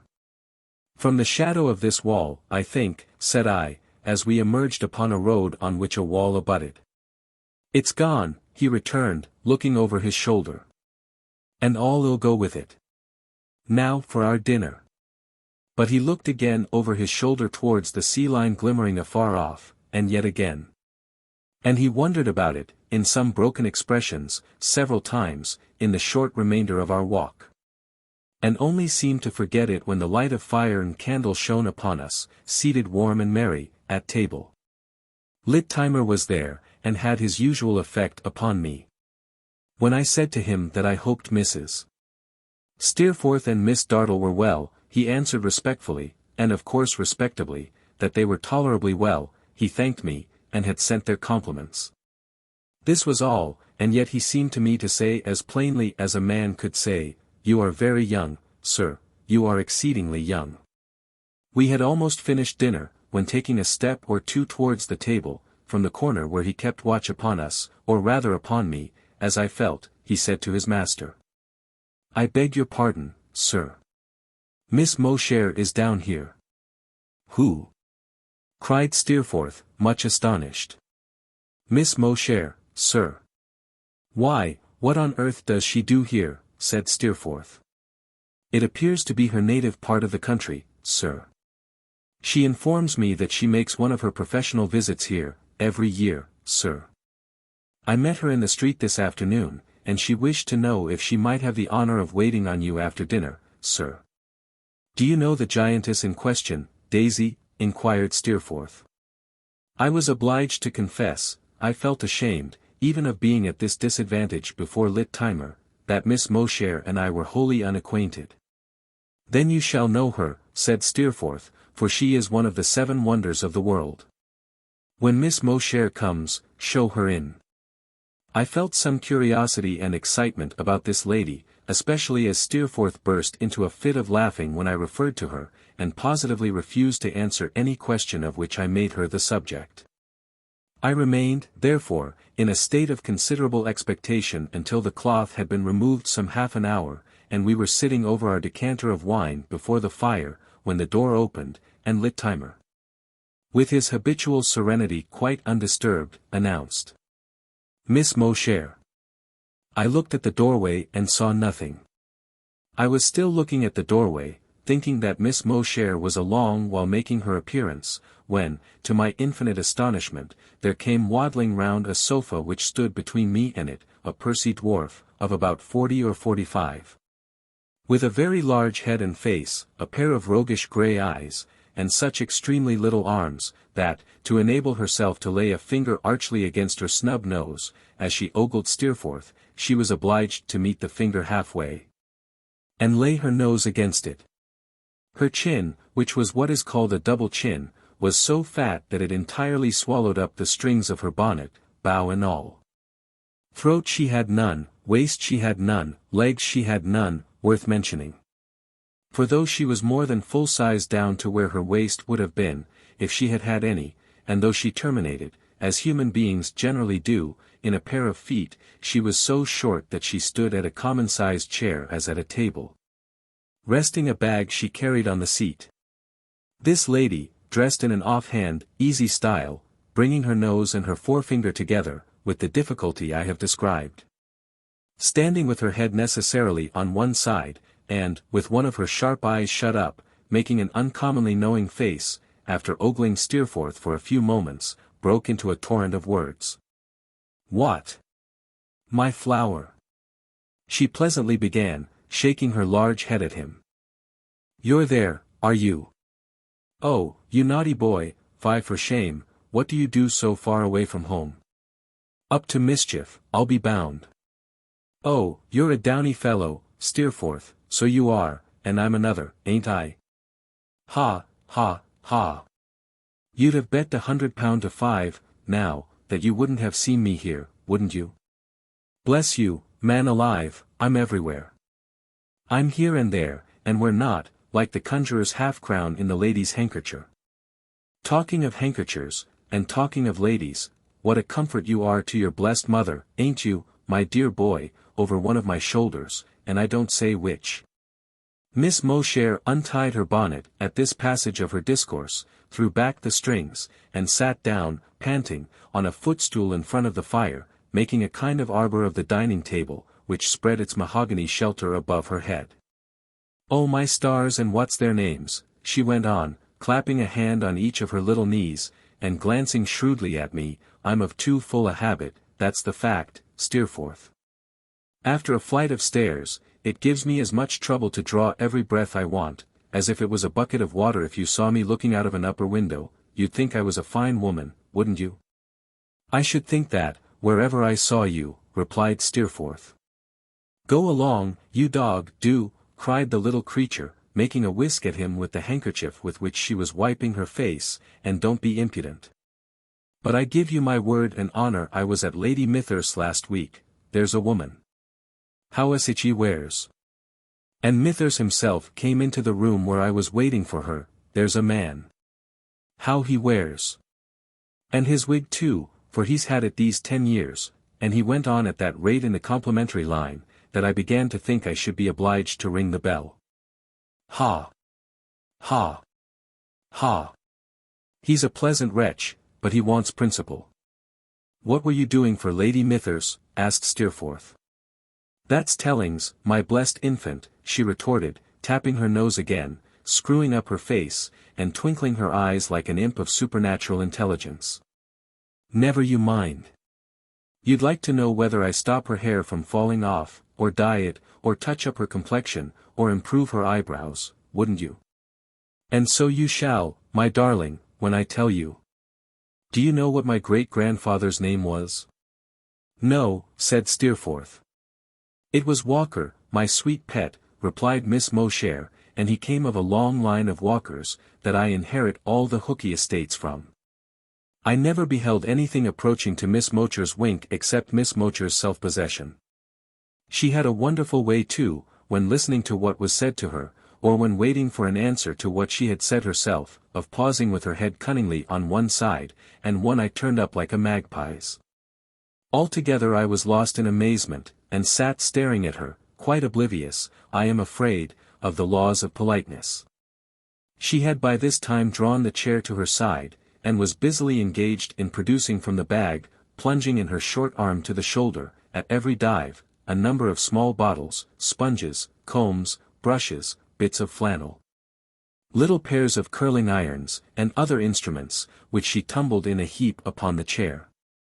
From this employment she suddenly desisted, and said to Steerforth, much to my confusion, "Who's your friend?" "Mr. Copperfield," said Steerforth. "He wants to know you." "Well, then, he shall." "I thought he looked as if he did," returned Miss Mosher, waddling up to me, bag in hand, and laughing on me as she came. Face like a peach, standing on tiptoe to pinch my cheek as I Saturday, quite tempting. "I'm very fond of peaches." "Happy to make your acquaintance, Mr. Copperfield, I'm sure." I said that I congratulated myself on having the honor to make hers, and that the happiness was mutual. "Oh, my goodness, how polite we are!" exclaimed Miss Mosher, making a preposterous attempt to cover her large face with her morsel of a hand. "What a world of gammon and spinach it is, though, ain't it?" This was addressed confidentially to both of us, as the morsel of a hand came away from the face, and buried itself, arm and all, in the bag again. "What do you mean, Miss Mosher?" said Steerforth. "Ha! Ha! Ha! What a refreshing set of humbugs we are, to be sure, ain't we, my sweet child," replied that morsel of a woman, feeling in the bag with her head on one side and her eye in the air. "Look here, taking something out. Scraps of the Russian prince's nails. Prince Alphabet turned topsy-turvy, I call him, for his name's got all the letters in it, higgledy-piggledy." "The Russian prince is a client of yours, is he?" said Steerforth. "I believe you, my pet," replied Miss Mosher. "I keep his nails in order for him. Twice a week. Fingers and toes. He pays well, I hope," said Steerforth. "Pays, as he speaks, my dear child, through the nose," replied Miss Mosher. "None of your close shavers the prince ain't. You'd say so, if you saw his mustachios. Red by nature, black by art." "By your art, of course," said Steerforth. Miss Mosher winked assent. "Forced to send for me. Couldn't help it. The climate affected his dye, it did very well in Russia, but it was no go here. You never saw such a rusty prince in all your born days as he was. Like old iron." "Is that why you called him a humbug, just now?" inquired Steerforth. "Oh, you're a broth of a boy, ain't you?" returned Miss Mosher, shaking her head violently. "I said, what a set of humbugs we were in general, and I showed you the scraps of the prince's nails to prove it. The prince's nails do more for me in private families of the genteel sort, than all my talents put together. I always carry 'em about. They're the best introduction. If Miss Mosher cuts the prince's nails, she must be all right. I give 'em away to the young ladies. They put 'em in albums, I believe. Ha! Ha! Ha! Upon my life, the whole social system, as the men call it when they make speeches in Parliament, is a system of prince's nails," said this least of women, trying to fold her short arms, and nodding her large head. Steerforth laughed heartily, and I laughed too. Miss Mosher continuing all the time to shake her head, which was very much on one side, and to look into the air with one eye, and to wink with the other. "Well, well," she said, smiting her small knees, and rising, "this is not business. Come, Steerforth, let's explore the polar regions, and have it over." She then selected 2 or 3 of the little instruments, and a little bottle, and asked, to my surprise, if the table would bear. On Steerforth's replying in the affirmative, she pushed a chair against it, and begging the assistance of my hand, mounted up, pretty nimbly, to the top, as if it were a stage. "If either of you saw my ankles," she said, when she was safely elevated, "say so, and I'll go home and destroy myself." "I did not," said Steerforth. "I did not," said I. "Well then," cried Miss Mosher, "I'll consent to live. Now, ducky, ducky, ducky, come to Mrs. Bond and be killed." This was an invocation to Steerforth to place himself under her hands. Who, accordingly, sat himself down, with his back to the table, and his laughing face towards me, and submitted his head to her inspection, evidently for no other purpose than our entertainment. To see Miss Mosher standing over him, looking at his rich profusion of brown hair through a large round magnifying glass, which she took out of her pocket, was a most amazing spectacle. "You're a pretty fellow," said Miss Mosher, after a brief inspection. "You'd be as bald as a friar on the top of your head in 12 months, but for me. Just half a minute, my young friend, and we'll give you a polishing that shall keep your curls on for the next 10 years. With this, she tilted some of the contents of the little bottle onto one of the little bits of flannel, and, again imparting some of the virtues of that preparation to one of the little brushes, began rubbing and scraping away with both on the crown of Steerforth's head in the busiest manner I ever witnessed, talking all the time. "There's Charlie Pygrave, the Duke's son," she said. "You know Charlie," peeping round into his face. "A little," said Steerforth. "What a man he is! There's a whisker. As to Charlie's legs, if they were only a pair, which they ain't, they'd defy competition. Would you believe he tried to do without me, in the Life Guards, too?" "Mad," said Steerforth. "It looks like it. However, mad or sane, he tried," returned Miss Mosher. "What does he do, but, lo and behold you, he goes into a perfumer's shop, and wants to buy a bottle of the Madagascar liquid." "Charlie does," said Steerforth. "Charlie does. But they haven't got any of the Madagascar liquid." "What is it?" "Something to drink?" asked Steerforth. "To drink?" returned Miss Mosher, stopping to slap his cheek. "To doctor his own mustachios with, you know." There was a woman in the shop, elderly female, quite a griffin, who had never even heard of it by name. "Begging pardon, sir," said the griffin to Charlie, "it's not rouge, is it?" "Rouge," said Charlie to the griffin. "What the unmentionable to ears polite, do you think I want with rouge?" "No offence, sir," said the griffin, "we have it asked for by so many names, I thought it might be." "Now that, my child," continued Miss Mosher, rubbing all the time as busily as ever, "is another instance of the refreshing humbug I was speaking of. I do something in that way myself, perhaps a good deal, perhaps a little, sharp's the word, my dear boy, never mind." "In what way do you mean?" "In the rouge way," said Steerforth. "Put this and that together, my tender pupil," returned the wary Mosher, touching her nose, "work it by the rule of secrets in all trades, and the product will give you the desired result. I say I do a little in that way myself. One dowager, she calls it lip salve. Another, she calls it gloves. Another, she calls it tucker edging. Another, she calls it a fan.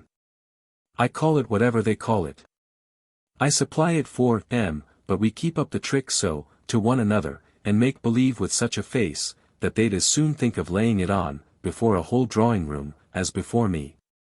And when I wait upon they'll say to me sometimes, with it on, thick, and no mistake, 'How am I looking, Mosher? Am I pale?' Ha! Ha! Ha! Ha! Isn't that refreshing, my young friend?" I never did in my days behold anything like Mosher as she stood upon the dining table, intensely enjoying this refreshment, rubbing busily at Steerforth's head, and winking at me over it. "Ah," she said. "Such things are not much in demand hereabouts. That sets me off again. I haven't seen a pretty woman since I've been here, Jemmy." "No," said Steerforth. "Not the ghost of one," replied Miss Mosher. "We could show her the substance of one, I think," said Steerforth, addressing his eyes to mine. Daisy?" "Yes, indeed," said I. "Aha," cried the little creature, glancing sharply at my face, and then peeping round at Steerforth's. The first exclamation sounded like a question put to both of us, and the second like a question put to Steerforth only. She seemed to have found no answer to either, but continued to rub, with her head on one side and her eye turned up, as if she were looking for an answer in the air and were confident of its appearing presently. "A sister of yours, Mr. Copperfield?" she cried, after a pause, and still keeping the same lookout. I. No, said Steerforth, before I could reply. Nothing of the sort. On the contrary, Mr. Copperfield used, or I am much mistaken, to have a great admiration for her. Why, hasn't he now, returned Miss Mowcher. Is he fickle? Oh, for shame. Did he sip every flower, and change every hour, until Polly his passion requited? Is her name Polly? The elfin suddenness with which she pounced upon me with this question, and a searching look, quite disconcerted me for a moment. No, Miss Mowcher, I replied. Her name is Emily. Aha, she cried exactly as before. Umph. What a rattle I am. Mr. Copperfield, ain't I volatile? Her tone and look implied something that was not agreeable to me in connection with the subject. So I said, in a graver manner than any of us had yet assumed, she is as virtuous as she is pretty. She is engaged to be married to a most worthy and deserving man in her own station of life. I esteem her for her good sense, as much as I admire her for her good looks. Well said, cried Steerforth. Here. Now I'll quench the curiosity of this little Fatima, my dear Daisy, by leaving her nothing to guess at. She is at present apprenticed, Miss Mowcher, or articled, or whatever it may be, to Omer and Joram, haberdashers, milliners, and so forth, in this town. Do you observe? Omer and Joram. The promise of which my friend has spoken, is made and entered into with her cousin, Christian name, Ham, surname, Peggotty, occupation, boat builder, also of this town. She lives with a relative, Christian name, unknown, surname, Peggotty. Occupation, seafaring, also of this town. She is the prettiest and most engaging little fairy in the world. I admire her, as my friend does, exceedingly. If it were not that I might appear to disparage her intended, which I know my friend would not like, I would add, that to me she seems to be throwing herself away, that I am sure she might do better, and that I swear she was born to be a lady. Miss Mowcher listened to these words, which were very slowly and distinctly spoken, with her head on one side, and her eye in the air as if she were still looking for that answer. When he ceased she became brisk again in an instant, and rattled away with surprising volubility. Oh! And that's all about it, is it? She exclaimed, trimming his whiskers with a little restless pair of scissors, that went glancing round his head in all directions. Very well, very well. Quite a long story. Ought to end, and they lived happy ever afterwards, oughtn't it? Ah! What's that game at forfeits? I love my love with an E, because she's enticing, I hate her with an E, because she's engaged. I took her to the sign of the exquisite, and treated her with an elopement. Her name's Emily, and she lives in the East. Ha! Ha! Ha! Mr. Copperfield, ain't I volatile? Merely looking at me with extravagant slyness, and not waiting for any reply, she continued, without drawing breath. There! If ever any scapegrace was trimmed and touched up to perfection, you are, Steerforth. If I understand any noddle in the world, I understand yours. Do you hear me when I tell you that, my darling? I understand yours, peeping down into his face. Now you may mizzle, Jemmy, as we say at court, and if Mr. Copperfield will take the chair I'll operate on him. What do you say, Daisy? Inquired Steerforth, laughing, and resigning his seat. Will you be improved? Thank you, Miss Mowcher, not this evening. Don't say no, returned the little woman, looking at me with the aspect of a connoisseur, a little bit more eyebrow. Thank you, I returned, some other time. Have it carried half a quarter of an inch towards the temple, said Miss Mowcher. We can do it in a fortnight. No, I thank you. Not at present. Go in for a tip, she urged. No. Let's get the scaffolding up, then, for a pair of whiskers. Come. I could not help blushing as I declined, for I felt we were on my weak point, now.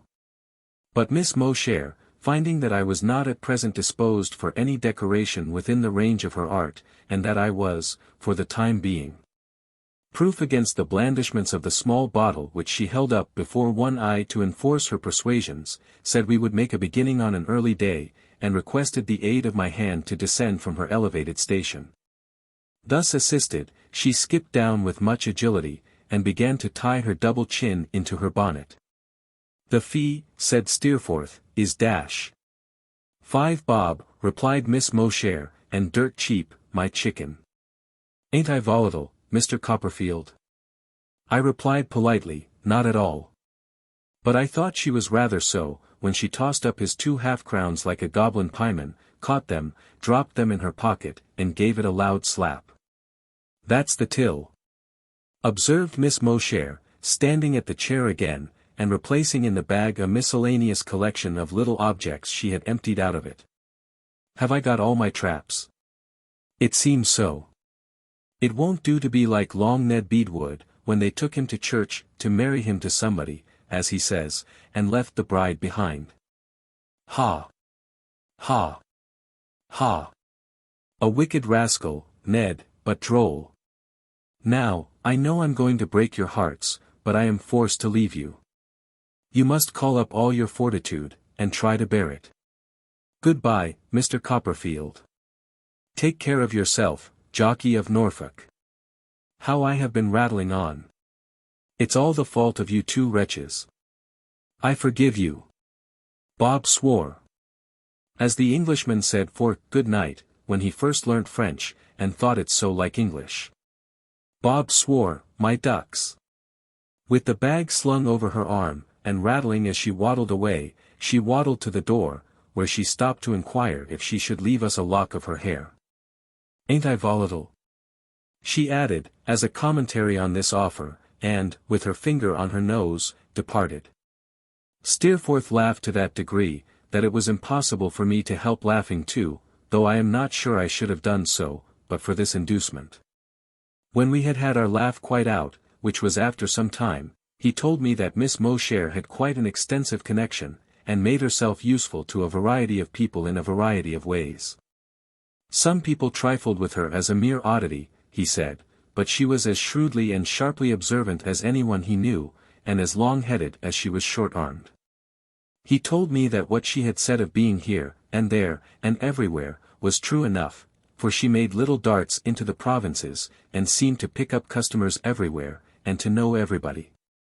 I asked him what her disposition was, whether it was at all mischievous, and if her sympathies were generally on the right side of things, but, not succeeding in attracting his attention to these questions after 2 or 3 attempts, I forbore or forgot to repeat them.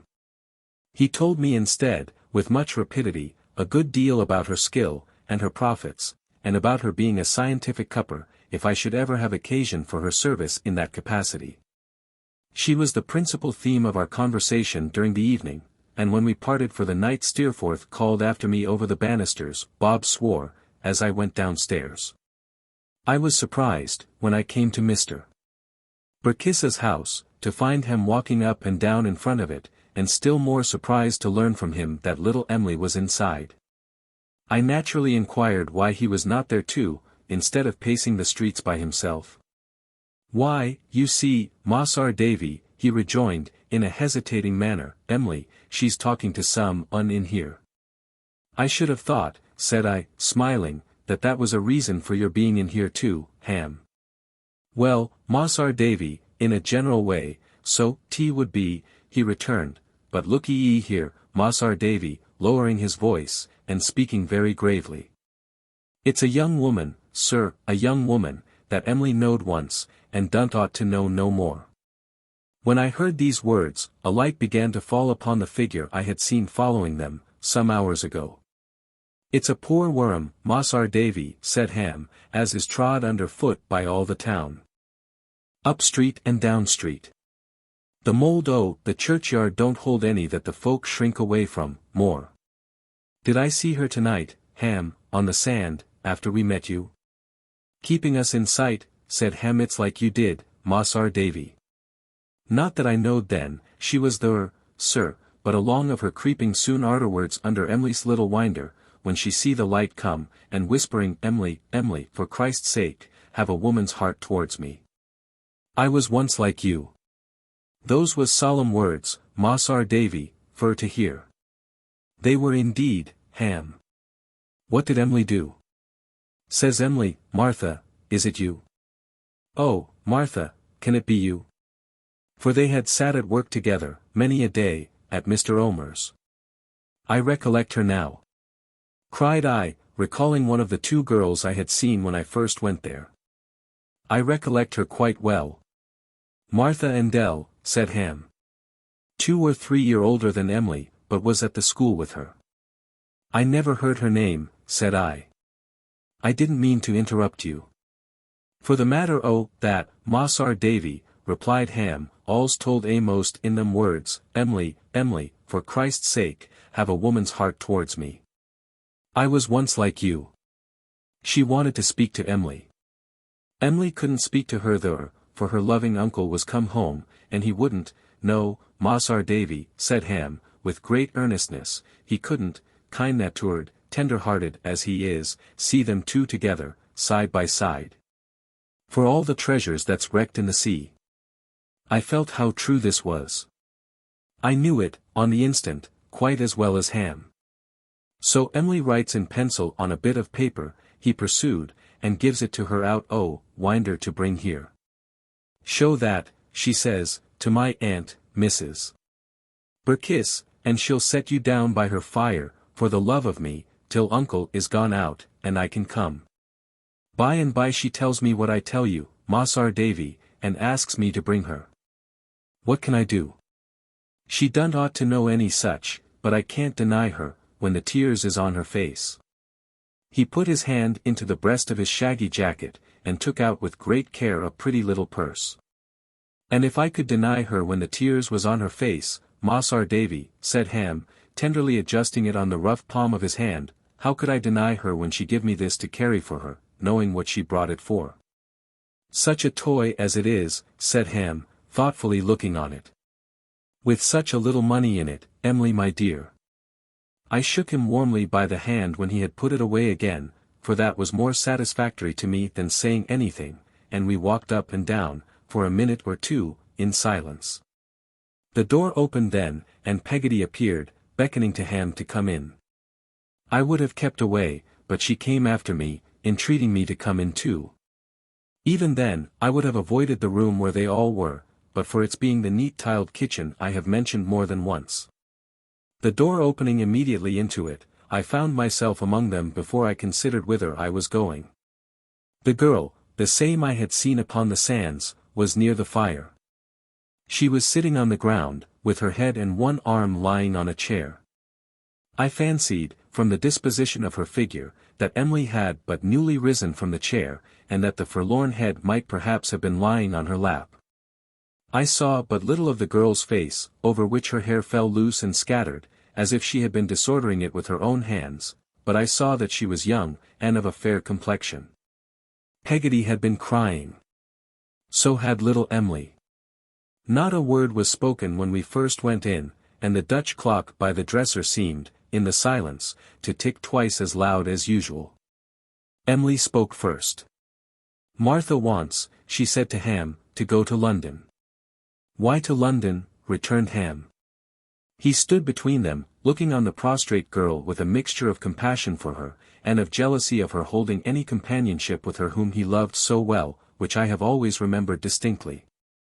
They both spoke as if she were ill, in a soft, suppressed tone that was plainly heard, although it hardly rose above a whisper. Better there than here, said a third voice aloud, Martha's, though she did not move. No one knows me there. Everybody knows me here. What will she do there? Inquired Ham. She lifted up her head, and looked darkly round at him for a moment. Then laid it down again, and curved her right arm about her neck, as a woman in a fever, or in an agony of pain from a shot, might twist herself. She will try to do well, said little Emily. You don't know what she has said to us. Does he, do they, aunt? Peggotty shook her head compassionately. I'll try, said Martha, if you'll help me away. I never can do worse than I have done here. I may do better. Oh. With a dreadful shiver, take me out of these streets, where the whole town knows me from a child. As Emily held out her hand to Ham, I saw him put in it a little canvas bag. She took it, as if she thought it were her purse, and made a step or two forward, but finding her mistake, came back to where he had retired near me, and showed it to him. It's all yourn, Emily, I could hear him say. I haven't nowt in all the world that ain't yourn, my dear. It ain't of no delight to me, except for you. The tears rose freshly in her eyes, but she turned away and went to Martha. What she gave her, I don't know. I saw her stooping over her, and putting money in her bosom. She whispered something, as she asked was that enough? More than enough, the other said, and took her hand and kissed it. Then Martha arose, and gathering her shawl about her, covering her face with it, and weeping aloud, went slowly to the door.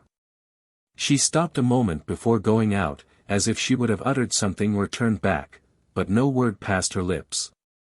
Making the same low, dreary, wretched moaning in her shawl, she went away. As the door closed, little Emily looked at us three in a hurried manner and then hid her face in her hands, and fell to sobbing. "Dunt, Emily," said Ham, tapping her gently on the shoulder. "Dunt, my dear. You don't ought to cry so, pretty." "Oh, Ham," she exclaimed, still weeping pitifully, "I am not so good a girl as I ought to be. I know I have not the thankful heart, sometimes, I ought to have." "Yes, yes, you have, I'm sure," said Ham. "No. No. No," cried little Emily, sobbing, and shaking her head. "I am not as good a girl as I ought to be. Not near. Not near." And still she cried, as if her heart would break. "I try your love too much. I know I do," she sobbed. "I'm often cross to you, and changeable with you, when I ought to be far different. You are never so to me. Why am I ever so to you, when I should think of nothing but how to be grateful, and to make you happy?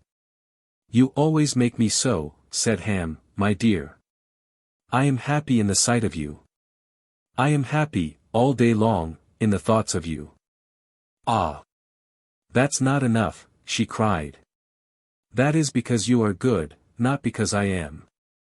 Oh, my dear, it might have been a better fortune for you, if you had been fond of someone else, of someone steadier and much worthier than me, who was all bound up in you, and never vain and changeable like me." "Poor little tender heart," said Ham, in a low voice. "Martha has overset her, altogether." "Please, Aunt," sobbed Emily, "come here, and let me lay my head upon you." "Oh, I am very miserable tonight, Aunt. Oh, I am not as good a girl as I ought to be. I am not, I know." Peggotty had hastened to the chair before the fire. Emily, with her arms around her neck, kneeled by her, looking up most earnestly into her face. "Oh, pray, Aunt, try to help me. Ham, dear, try to help me. Mr. David, for the sake of old times, do, please, try to help me. I want to be a better girl than I am. I want to feel 100 times more thankful than I do. I want to feel more, what a blessed thing it is to be the wife of a good man, and to lead a peaceful life. Oh me, oh me.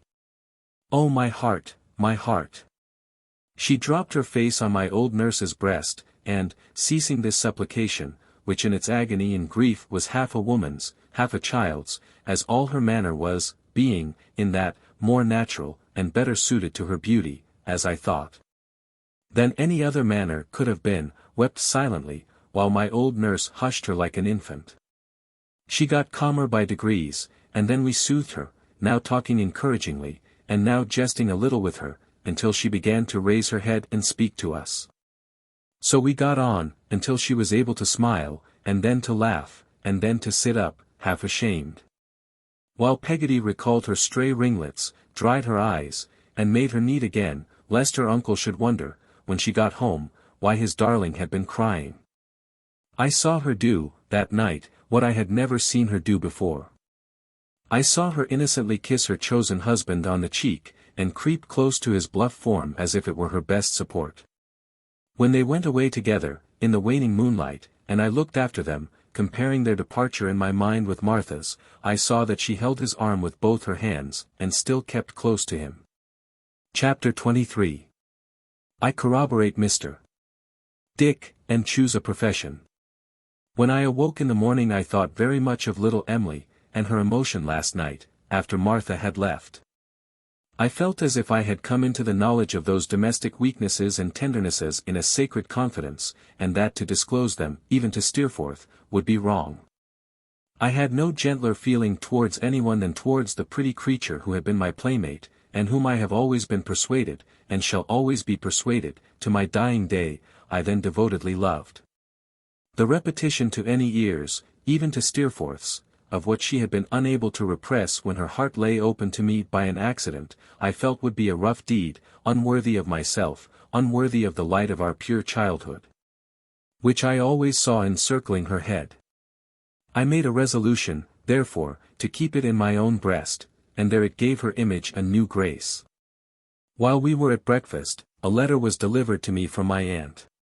As it contained matter on which I thought Steerforth could advise me as well as anyone, and on which I knew I should be delighted to consult him, I resolved to make it a subject of discussion on our journey home. For the present we had enough to do, in taking leave of all our friends. Mr. Burkiss was far from being the last among them, in his regret at our departure. And I believe would even have opened the box again, and sacrificed another guinea, if it would have kept us 48 hours in Yarmouth.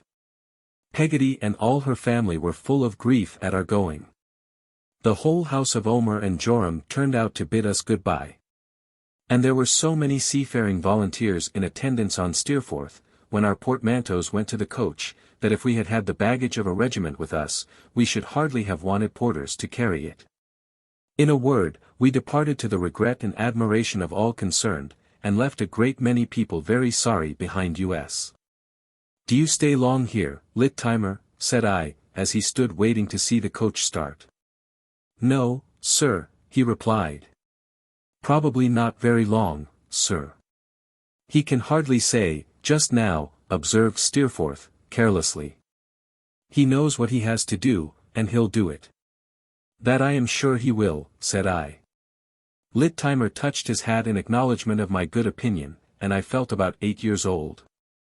He touched it once more, wishing us a good journey, and we left him standing on the pavement, as respectable a mystery as any pyramid in Egypt.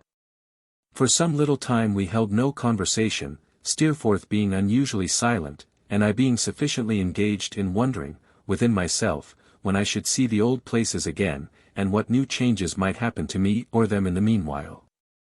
At length Steerforth, becoming gay and talkative in a moment, as he could become anything he liked at any moment, pulled me by the arm.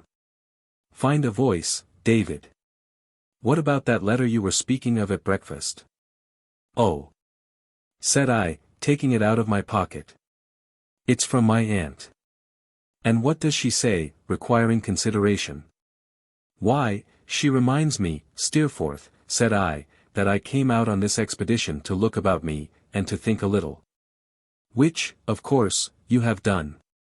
"Indeed I can't say I have, particularly. To tell you the truth, I am afraid I have forgotten it." "Well, look about you now, and make up for your negligence," said Steerforth. "Look to the right, and you'll see a flat country, with a good deal of marsh in it. Look to the left, and you'll see the same. Look to the front, and you'll find no difference. Look to the rear, and there it is still." I laughed, and replied that I saw no suitable profession in the whole prospect, which was perhaps to be attributed to its flatness.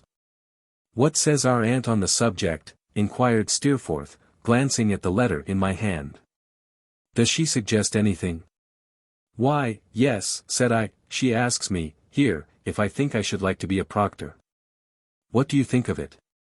"Well, I don't know," replied Steerforth, coolly. "You may as well do that as anything else, I suppose." I could not help laughing again, at his balancing all callings and professions so equally, and I told him so.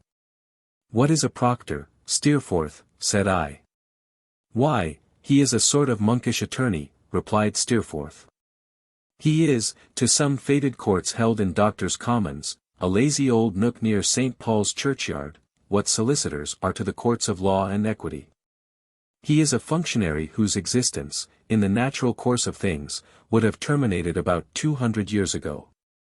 I can tell you best what he is, by telling you what Doctors' Commons is. It's a little out-of-the-way place, where they administer what is called ecclesiastical law, and play all kinds of tricks with obsolete old monsters of Acts of Parliament, which 3/4 of the world know nothing about. And the other fourth supposes to have been dug up, in a fossil state, in the days of the Edwards. It's a place that has an ancient monopoly in suits about people's wills and people's marriages, and disputes among ships and boats. Nonsense, Steerforth! I exclaimed. You don't mean to say that there is any affinity between nautical matters and ecclesiastical matters? I don't, indeed, my dear boy, he returned. But I mean to say that they are managed and decided by the same set of people, down in that same Doctors' Commons. You shall go there one day, and find them blundering through half the nautical terms in Young's dictionary, apropos of the Nancy, having run down the Sarah Jane, or Mr. Peggotty and the Yarmouth boatman having put off in a gale of wind with an anchor and cable to the Nelson Indiaman in distress. And you shall go there another day, and find them deep in the evidence, pro and con, respecting a clergyman who has misbehaved himself, and you shall find the judge in the nautical case, the advocate in the clergyman's case, or contrariwise. They are like actors, now a man's a judge, and now he is not a judge, now he's one thing, now he's another, now he's something else, change and change about. But it's always a very pleasant, profitable little affair of private theatricals, presented to an uncommonly select audience. But advocates and proctors are not one and the same, said I, a little puzzled. Are they? No, returned Steerforth, the advocates are civilians, men who have taken a doctor's degree at college, which is the first reason of my knowing anything about it. The proctors employ the advocates. Both get very comfortable fees, and altogether they make a mighty snug little party. On the whole, I would recommend you to take to Doctors' Commons kindly, David. They plume themselves on their gentility there, I can tell you, if that's any satisfaction. I made allowance for Steerforth's light way of treating the subject, and, considering it with reference to the staid air of gravity and antiquity which I associated with that lazy old nook nearest St. Paul's churchyard, did not feel indisposed towards my aunt's suggestion. Which she left to my free decision, making no scruple of telling me that it had occurred to her, on her lately visiting her own proctor in Doctors' Commons for the purpose of settling her will in my favour. That's a laudable proceeding on the part of our aunt, at all events, said Steerforth, when I mentioned it, and one deserving of all encouragement. Daisy, my advice is that you take kindly to Doctors' Commons. I quite made up my mind to do so. I then told Steerforth that my aunt was in town awaiting me, as I found from her letter, and that she had taken lodgings for a week at a kind of private hotel at Lincoln's Inn Fields, where there was a stone staircase and a convenient door in the roof. My aunt being firmly persuaded that every house in London was going to be burnt down every night. We achieved the rest of our journey pleasantly, sometimes recurring to Doctors' Commons, and anticipating the distant days when I should be a proctor there, which Steerforth pictured in a variety of humorous and whimsical lights. That made us both merry. When we came to our journey's end, he went home, engaging to call upon me next day but one, and I drove to Lincoln's Inn Fields, where I found my aunt up, and waiting supper. If I had been round the world since we parted, we could hardly have been better pleased to meet again. My aunt cried outright as she embraced me, and said, pretending to laugh, that if my poor mother had been alive, that silly little creature would have shed tears, she had no doubt. So you have left Mr. Dick behind, aunt, said I am sorry for that. Ah, Janet, how do you do? As Janet curtsied, hoping I was well, I observed my aunt's visage lengthen very much. I am sorry for it, too, said my aunt, rubbing her nose. I have had no peace of mind, Trot, since I have been here. Before I could ask why, she told me. I am convinced, said my aunt, laying her hand with melancholy firmness on the table, that Dick's character is not a character to keep the donkeys off. I am confident he wants strength of purpose. I ought to have left Janet at home, instead, and then my mind might perhaps have been at ease. If ever there was a donkey trespassing on my green, said my aunt, with emphasis, there was one this afternoon at 4 o'clock. A cold feeling came over me from head to foot, and I know it was a donkey. I tried to comfort her on this point, but she rejected consolation. It was a donkey, said my aunt. And it was the one with the stumpy tail which that murdering sister of a woman rode, when she came to my house. This had been, ever since, the only name my aunt knew for Miss Murdstone. If there is any donkey in Dover, whose audacity it is harder to me to bear than another's, that, said my aunt, striking the table, is the animal. Janet ventured to suggest that my aunt might be disturbing herself unnecessarily, and that she believed the donkey in question was then engaged in the sand and gravel line of business, and was not available for purposes of trespass. But my aunt wouldn't hear of it. Supper was comfortably served and hot, though my aunt's rooms were very high up, whether that she might have more stone stairs for her money, or might be nearer to the door in the roof, I don't know, and consisted of a roast fowl, a steak, and some vegetables, to all of which I did ample justice, and which were all excellent. But my aunt had her own ideas concerning London provision, and ate but little. I suppose this unfortunate fowl was born and brought up in a cellar, said my aunt, and never took the air except on a hackney coach stand. I hope the steak may be beef, but I don't believe it. Nothing's genuine in the place, in my opinion, but the dirt. Don't you think the fowl may have come out of the country, aunt? I hinted. Certainly not, returned my aunt. It would be no pleasure to a London tradesman to sell anything which was what he pretended it was. I did not venture to controvert this opinion, but I made a good supper, which it greatly satisfied her to see me do. When the table was cleared, Janet assisted her to arrange her hair, to put on her nightcap, which was of a smarter construction than usual, in case of fire, my aunt said, and to fold her gown back over her knees. These being her usual preparations for warming herself before going to bed. I then made her, according to certain established regulations from which no deviation, however slight, could ever be permitted, a glass of hot wine and water, and a slice of toast cut into long thin strips. With these accompaniments we were left alone to finish the evening, my aunt sitting opposite to me drinking her wine and water, soaking her strips of toast in it, one by one, before eating them, and looking benignantly on me, from among the borders of her nightcap. Well, Trot, she began, what do you think of the Proctor plan? Or have you not begun to think about it yet? I have thought a good deal about it, my dear aunt, and I have talked a good deal about it with Steerforth. I like it very much indeed. I like it exceedingly. Come, said my aunt. That's cheering. I have only one difficulty, aunt. Say what it is, Trot, she returned. Why, I want to ask, aunt, as this seems, from what I understand, to be a limited profession, whether my entrance into it would not be very expensive? It will cost, returned my aunt, to article you, just £1,000. Now, my dear aunt, said I, drawing my chair nearer, I am uneasy in my mind about that. It's a large sum of money. You have expended a great deal on my education, and have always been as liberal to me in all things as it was possible to be. You have been the soul of generosity. Surely there are some ways in which I might begin life with hardly any outlay, and yet begin with a good hope of getting on by resolution and exertion. Are you sure that it would not be better to try that course? Are you certain that you can afford to part with so much money, and that it is right that it should be so expended? I only ask you, my second mother, to consider. Are you certain? My aunt finished eating the piece of toast on which she was then engaged, looking me full in the face all the while. And then setting her glass on the chimney-piece, and folding her hands upon her folded skirts, replied as follows. Trot, my child, if I have any object in life, it is to provide for your being a good, a sensible, and a happy man. I am bent upon it, so is Dick. I should like some people that I know to hear Dick's conversation on the subject. Its sagacity is wonderful. But no one knows the resources of that man's intellect, except myself.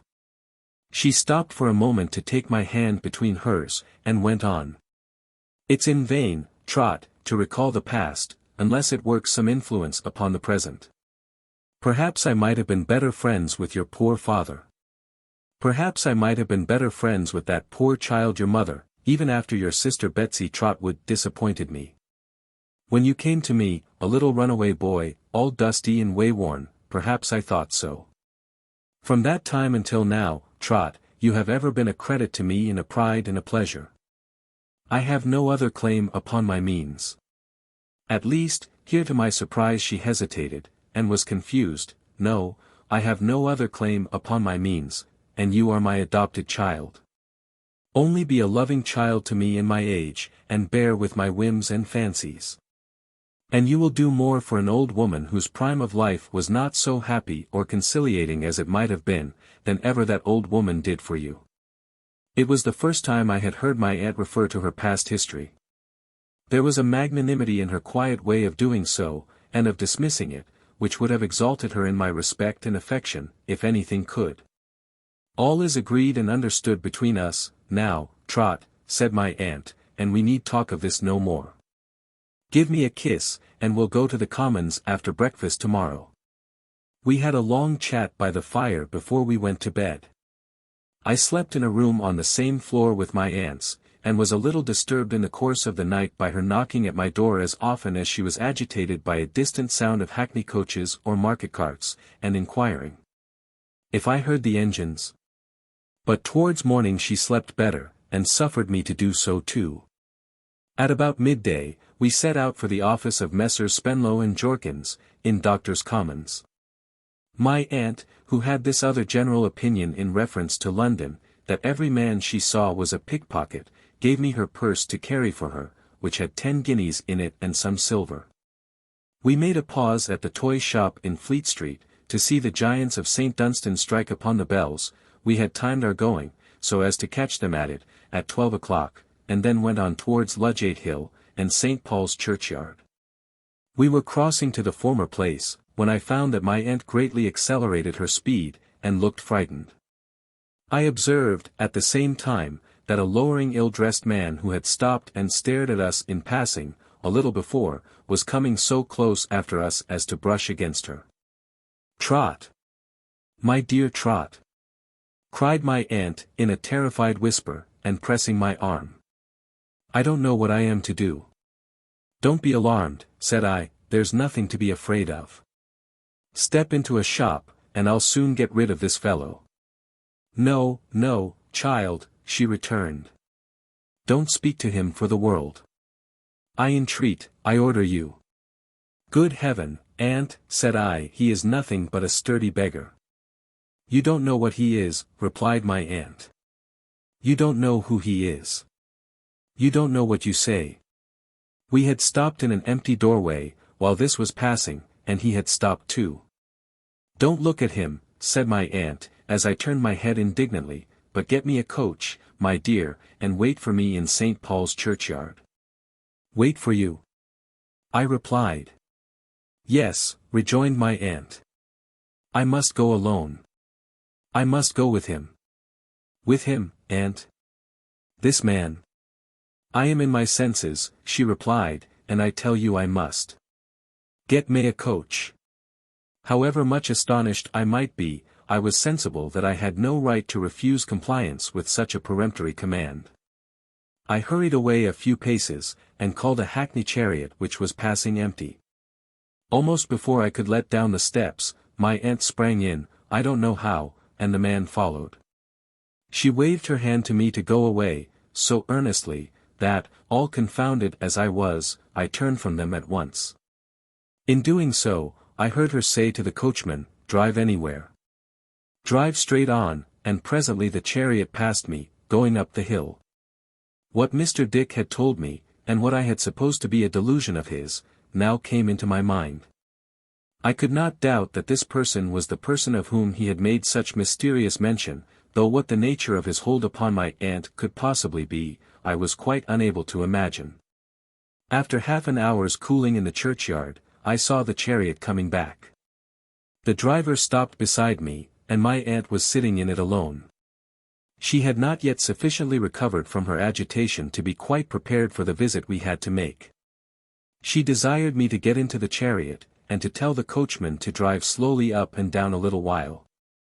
She said no more, except, "My dear child, never ask me what it was, and don't refer to it," until she had perfectly regained her composure, when she told me she was quite herself now, and we might get out. On her giving me her purse to pay the driver, I found that all the guineas were gone, and only the loose silver remained. Doctors' Commons was approached by a little low archway.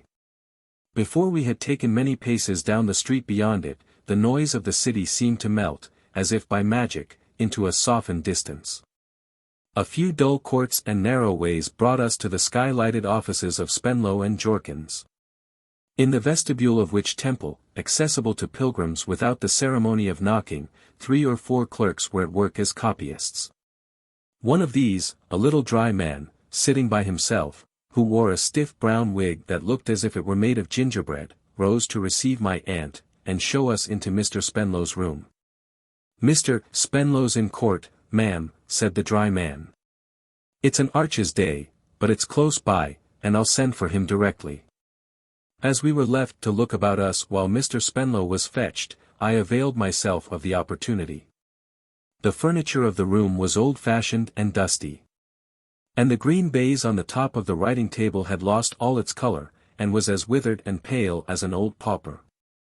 There were a great many bundles of papers on it, some endorsed as allegations, and some, to my surprise, as libels, and some as being in the consistory court, and some in the Arches court, and some in the prerogative court, and some in the admiralty court, and some in the delegates court.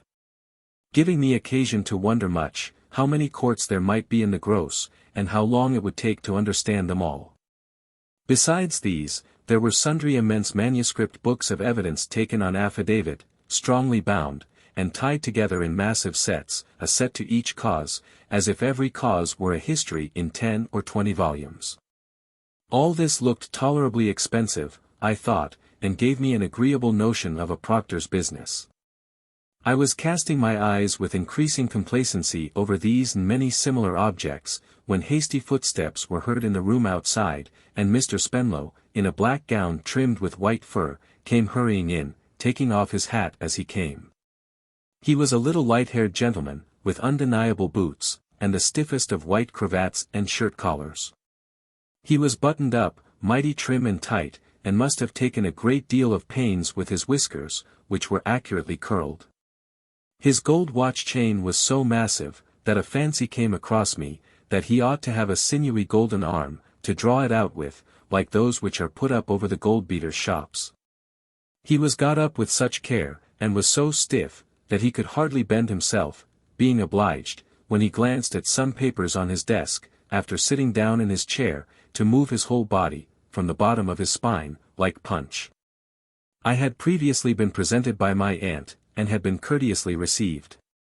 He now said, "And so, Mr. Copperfield, you think of entering into our profession?"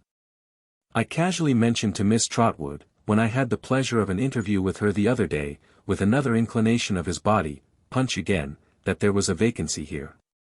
Miss Trotwood was good enough to mention that she had a nephew who was her peculiar care, and for whom she was seeking to provide genteelly in life.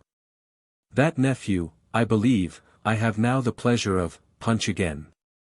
I bowed my acknowledgments, and said, my aunt had mentioned to me that there was that opening, and that I believed I should like it very much. That I was strongly inclined to like it, and had taken immediately to the proposal. That I could not absolutely pledge myself to like it, until I knew something more about it. That although it was little else than a matter of form, I presumed I should have an opportunity of trying how I liked it, before I bound myself to it irrevocably. "Oh, surely. Surely," said Mr. Spenlow. "We always, in this house, propose a month, an initiatory month. I should be happy, myself, to propose 2 months, 3, an indefinite period, in fact, but I have a partner." Mr. Jorkins. And the premium, sir, I returned, is £1,000. And the premium, stamp included, is £1,000, said Mr. Spenlow. As I have mentioned to Miss Trotwood, I am actuated by no mercenary considerations. Few men are less so, I believe, but Mr. Jorkins has his opinions on these subjects, and I am bound to respect Mr. Jorkins's opinions. Mr. Jorkins thinks £1,000 too little, in short. I suppose, sir, said I, still desiring to spare my aunt, that it is not the custom here, if an articled clerk were particularly useful, and made himself a perfect master of his profession, I could not help blushing. This looked so like praising myself. I suppose it is not the custom, in the later years of his time, to allow him any dash. Mr. Spenlow, by a great effort, just lifted his head far enough out of his cravat to shake it, and answered, anticipating the word salary. No. I will not say what consideration I might give to that point myself, Mr. Copperfield, if I were unfettered. Mr. Jorkins is immovable. I was quite dismayed by the idea of this terrible Jorkins. But I found out afterwards that he was a mild man of a heavy temperament, whose place in the business was to keep himself in the background, and be constantly exhibited by name as the most obdurate and ruthless of men. If a clerk wanted his salary raised, Mr. Jorkins wouldn't listen to such a proposition. If a client were slow to settle his bill of costs, Mr. Jorkins was resolved to have it paid. And however painful these things might be, and always were, to the feelings of Mr. Spenlow, Mr. Jorkins would have his bond. The heart and hand of the good angel Spenlow would have been always open, but for the restraining demon Jorkins.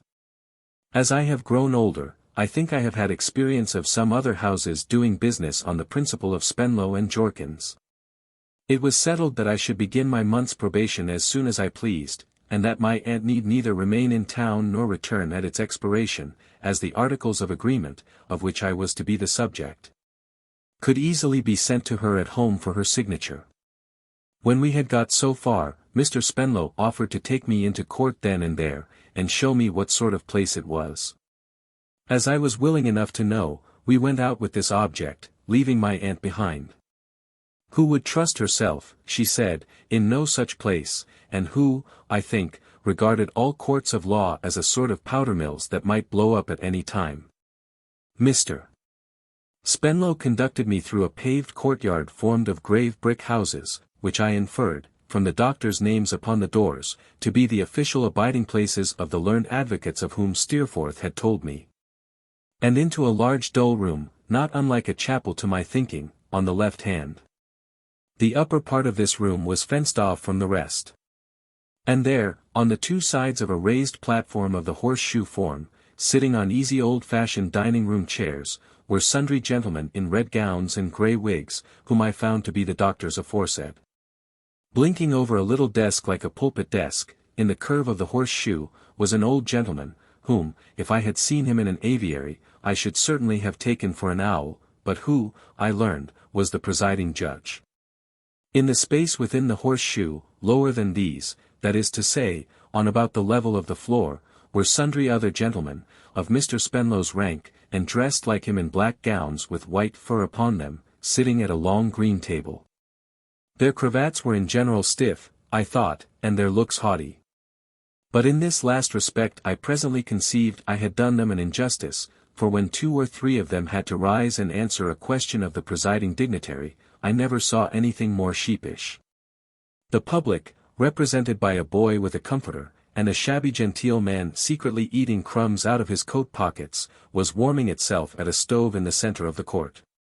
The languid stillness of the place was only broken by the chirping of this fire and by the voice of one of the doctors, who was wandering slowly through a perfect library of evidence, and stopping to put up, from time to time, at little roadside inns of argument on the journey.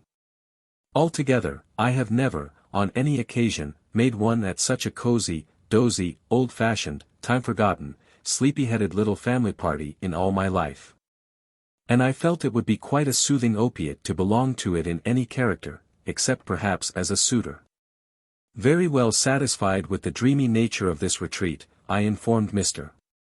Spenlow that I had seen enough for that time, and we rejoined my aunt.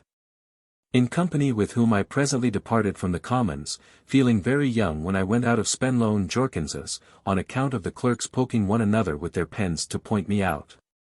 We arrived at Lincoln's Inn Fields without any new adventures, except encountering an unlucky donkey in a costermonger's cart, who suggested painful associations to my aunt. We had another long talk about my plans, when we were safely housed.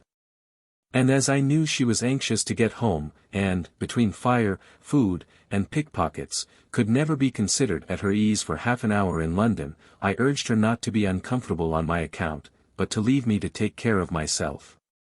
I have not been here a week tomorrow, without considering that too, my dear, she returned. There is a furnished little set of chambers to be let in the Adelphi, Trot, which ought to suit you to a marvel.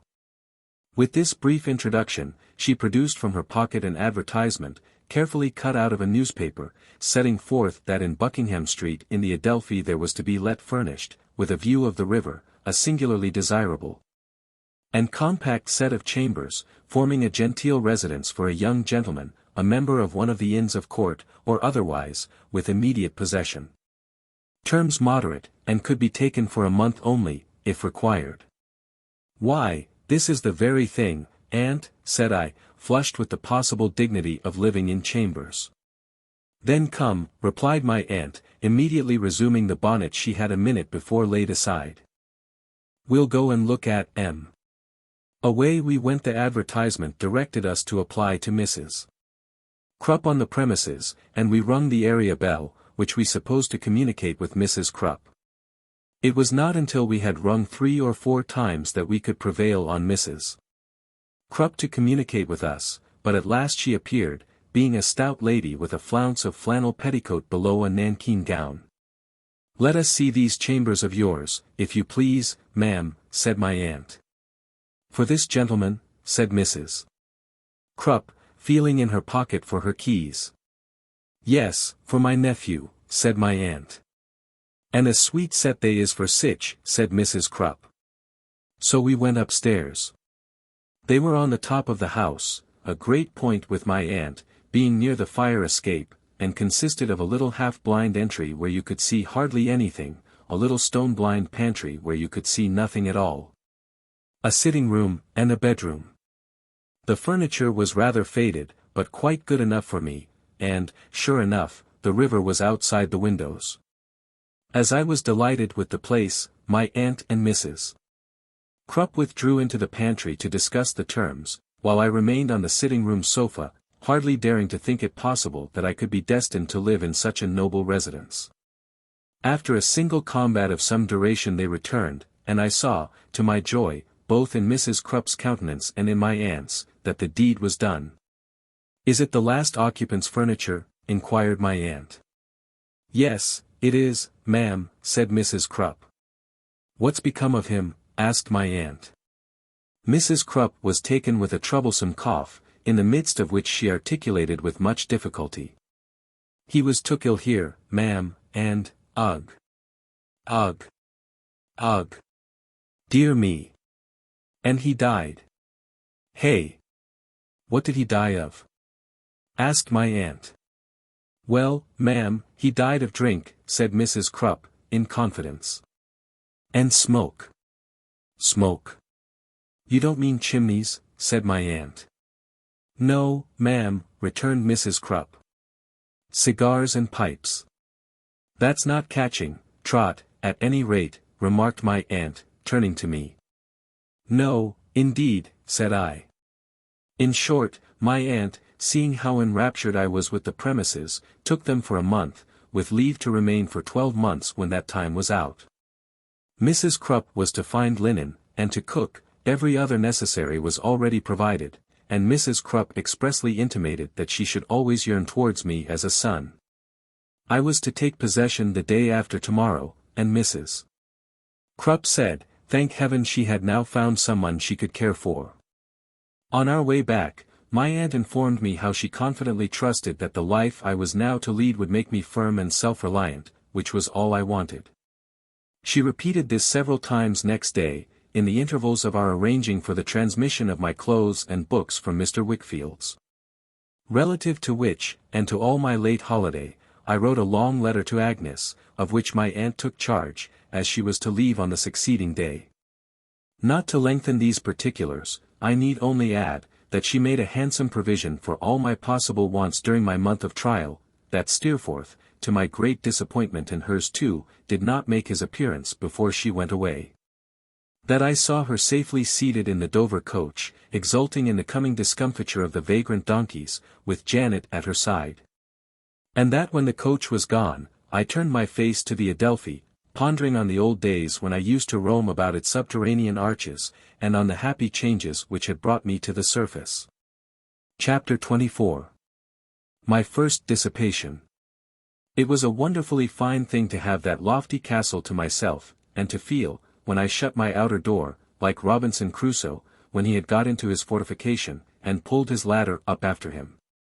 It was a wonderfully fine thing to walk about town with the key of my house in my pocket, and to know that I could ask any fellow to come home, and make quite sure of its being inconvenient to nobody, if it were not so to me.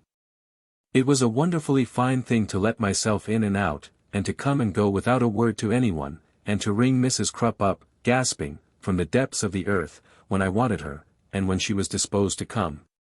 All this, I say, was wonderfully fine, but I must say, too, that there were times when it was very dreary.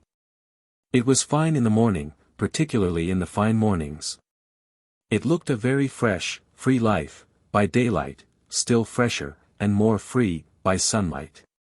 But as the day declined, the life seemed to go down too. I don't know how it was, it seldom looked well by candlelight. I wanted somebody to talk to, then. I missed Agnes.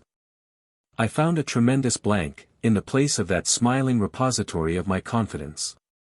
Mrs. Crupp appeared to be a long way off. I thought about my predecessor, who had died of drink and smoke. And I could have wished he had been so good as to live, and not bother me with his decease. After 2 days and nights, I felt as if I had lived there for a year, and yet I was not an hour older, but was quite as much tormented by my own youthfulness as ever. Steerforth not yet appearing, which induced me to apprehend that he must be ill, I left the Commons early on the 3rd day, and walked out to Highgate. Mrs. Steerforth was very glad to see me, and said that he had gone away with one of his Oxford friends to see another who lived near St. Albans, but that she expected him to return tomorrow. I was so fond of him, that I felt quite jealous of his Oxford friends. As she pressed me to stay to dinner, I remained, and I believe we talked about nothing but him all day. I told her how much the people liked him at Yarmouth, and what a delightful companion he had been. Miss Dartle was full of hints and mysterious questions, but took a great interest in all our proceedings there, and said, was it really though? And so forth, so often, that she got everything out of me she wanted to know. Her appearance was exactly what I have described it, when I first saw her. But the society of the 2 ladies was so agreeable, and came so natural to me, that I felt myself falling a little in love with her. I could not help thinking, several times in the course of the evening, and particularly when I walked home at night, what delightful company she would be in Buckingham Street. I was taking my coffee and roll in the morning, before going to the Commons, and I may observe in this place that it is surprising how much coffee Mrs. Crupp used, and how weak it was, considering, when Steerforth himself walked in, to my unbounded joy. My dear Steerforth, cried I began to think I should never see you again. I was carried off, by force of arms, said Steerforth, the very next morning after I got home. Why, Daisy, what a rare old bachelor you are here. I showed him over the establishment, not omitting the pantry, with no little pride, and he commended it highly. I tell you what, old boy, he added, I shall make quite a town house of this place, unless you give me notice to quit. This was a delightful hearing. I told him if he waited for that, he would have to wait till doomsday. But you shall have some breakfast, said I, with my hand on the bell-rope, and Mrs. Crupp shall make you some fresh coffee, and I'll toast you some bacon in a bachelor's Dutch oven, that I have got here. No, no, said Steerforth. Don't ring. I can't. I am going to breakfast with one of these fellows who is at the Piazza Hotel, in Covent Garden. But you'll come back to dinner, said I. I can't, upon my life. There's nothing I should like better, but I must remain with these two fellows. We are all three off together tomorrow morning. Then bring them here to dinner, I returned. Do you think they would come? Oh. They would come fast enough, said Steerforth, but we should inconvenience you. You had better come and dine with us somewhere. I would not by any means consent to this, for it occurred to me that I really ought to have a little housewarming, and that there never could be a better opportunity. I had a new pride in my rooms after his approval of them, and burned with a desire to develop their utmost resources. I therefore made him promise positively in the names of his two friends, and we appointed 6 o'clock as the dinner hour. When he was gone, I rang for Mrs. Krupp, and acquainted her with my desperate design. Mrs. Krupp said, in the first place, of course it was well known she couldn't be expected to wait, but she knew a handy young man, who she thought could be prevailed upon to do it, and whose terms would be 5 shillings, and what I pleased. I said, certainly we would have him. Next Mrs. Krupp said it was clear she couldn't be in 2 places at once, which I felt to be reasonable, and that a young gal, stationed in the pantry with a bedroom candle, there never to desist from washing plates, would be indispensable. I said, what would be the expense of this young female? And Mrs. Krupp said she supposed 18 pence would neither make me nor break me. I said I supposed not, and that was settled. Then Mrs. Krupp said, now about the dinner. It was a remarkable instance of want of forethought on the part of the ironmonger who had made Mrs. Krupp's kitchen fireplace, that it was capable of cooking nothing but chops and mashed potatoes. As to a fish kittle, Mrs. Krupp said, well, would I only come and look at the range? She couldn't say fairer than that. Would I come and look at it? As I should not have been much the wiser if I had looked at it, I declined, and said, never mind fish. But Mrs. Krupp said, don't say that. Oysters was in, why not them? So that was settled. Mrs. Krupp then said what she would recommend would be this. A pair of hot roast fowls, from the pastry cook's, a dish of stewed beef, with vegetables, from the pastry cook's. 2 little corner things, as a raised pie and a dish of kidneys, from the pastry cook's, a tart, and, if I liked, a shape of jelly, from the pastry cook's. This, Mrs. Krupp said, would leave her at full liberty to concentrate her mind on the potatoes, and to serve up the cheese and celery as she could wish to see it done. I acted on Mrs. Krupp's opinion, and gave the order at the pastry cook's myself. Walking along the Strand, afterwards, and observing a hard-modelled substance in the window of a ham and beef shop, which resembled marble, but was labelled mock turtle, I went in and bought a slab of it, which I have since seen reason to believe would have sufficed for 15 people. This preparation, Mrs. Krupp, after some difficulty, consented to warm up, and it shrunk so much in a liquid state, that we found it what Steerforth called rather a tight fit, 4-4. These preparations happily completed, I bought a little dessert in Covent Garden Market, and gave a rather extensive order at a retail wine merchant's in that vicinity.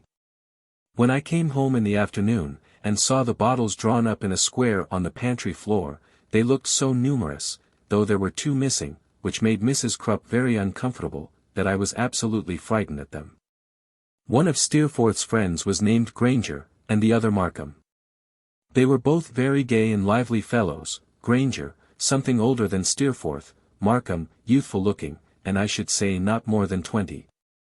I observed that the latter always spoke of himself indefinitely, as a man, and seldom or never in the first person singular. A man might get on very well here, Mr. Copperfield, said Markham, meaning himself. It's not a bad situation, said I, and the rooms are really commodious. I hope you have both brought appetites with you, said Steerforth. Upon my honor, returned Markham, town seems to sharpen a man's appetite. A man is hungry all day long. A man is perpetually eating.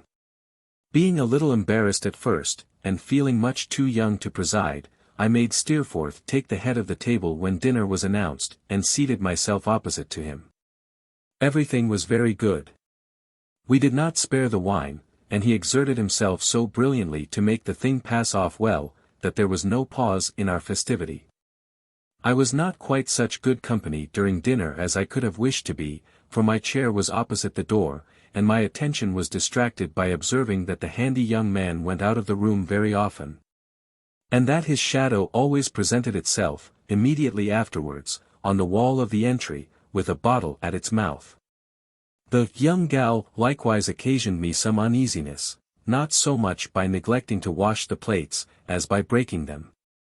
For being of an inquisitive disposition, and unable to confine herself, as her positive instructions were, to the pantry, she was constantly peering in at us, and constantly imagining herself detected.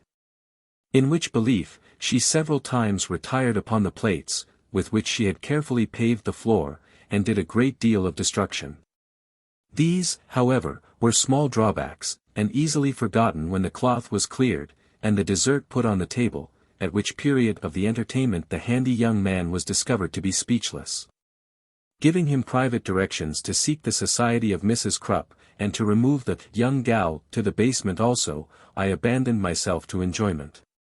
I began, by being singularly cheerful and light-hearted. All sorts of half-forgotten things to talk about, came rushing into my mind, and made me hold forth in a most unwonted manner. I laughed heartily at my own jokes, and everybody else's, called Steerforth to order for not passing the wine. Made several engagements to go to Oxford, announced that I meant to have a dinner party exactly like that, once a week, until further notice. And madly took so much snuff out of Granger's box, that I was obliged to go into the pantry, and have a private fit of sneezing 10 minutes long. I went on, by passing the wine faster and faster yet, and continually starting up with a corkscrew to open more wine, long before any was needed. I proposed Steerforth's health. I said he was my dearest friend, the protector of my boyhood, and the companion of my prime. I said I was delighted to propose his health. I said I owed him more obligations than I could ever repay, and held him in a higher admiration than I could ever express. I finished by saying, "I'll give you Steerforth. God bless him." Hurrah! We gave him 3 times 3, and another, and a good one to finish with. I broke my glass in going round the table to shake hands with him, and I said, in 2 words, "Steerforth, you're of my existence." I went on, by finding suddenly that somebody was in the middle of a song. Markham was the singer, and he sang, "When the heart of a man is depressed with care." He said, when he had sung it, he would give us "Woman." I took objection to that, and I couldn't allow it. I said it was not a respectful way of proposing the toast, and I would never permit that toast to be drunk in my house otherwise than as "the ladies." I was very high with him, mainly I think because I saw Steerforth and Granger laughing at me, or at him, or at both of us. He said a man was not to be dictated to. I said a man was. He said a man was not to be insulted, then. I said he was right there, never under my roof, where the laws were sacred, and the laws of hospitality paramount. He said it was no derogation from a man's dignity to confess that I was a devilish good fellow.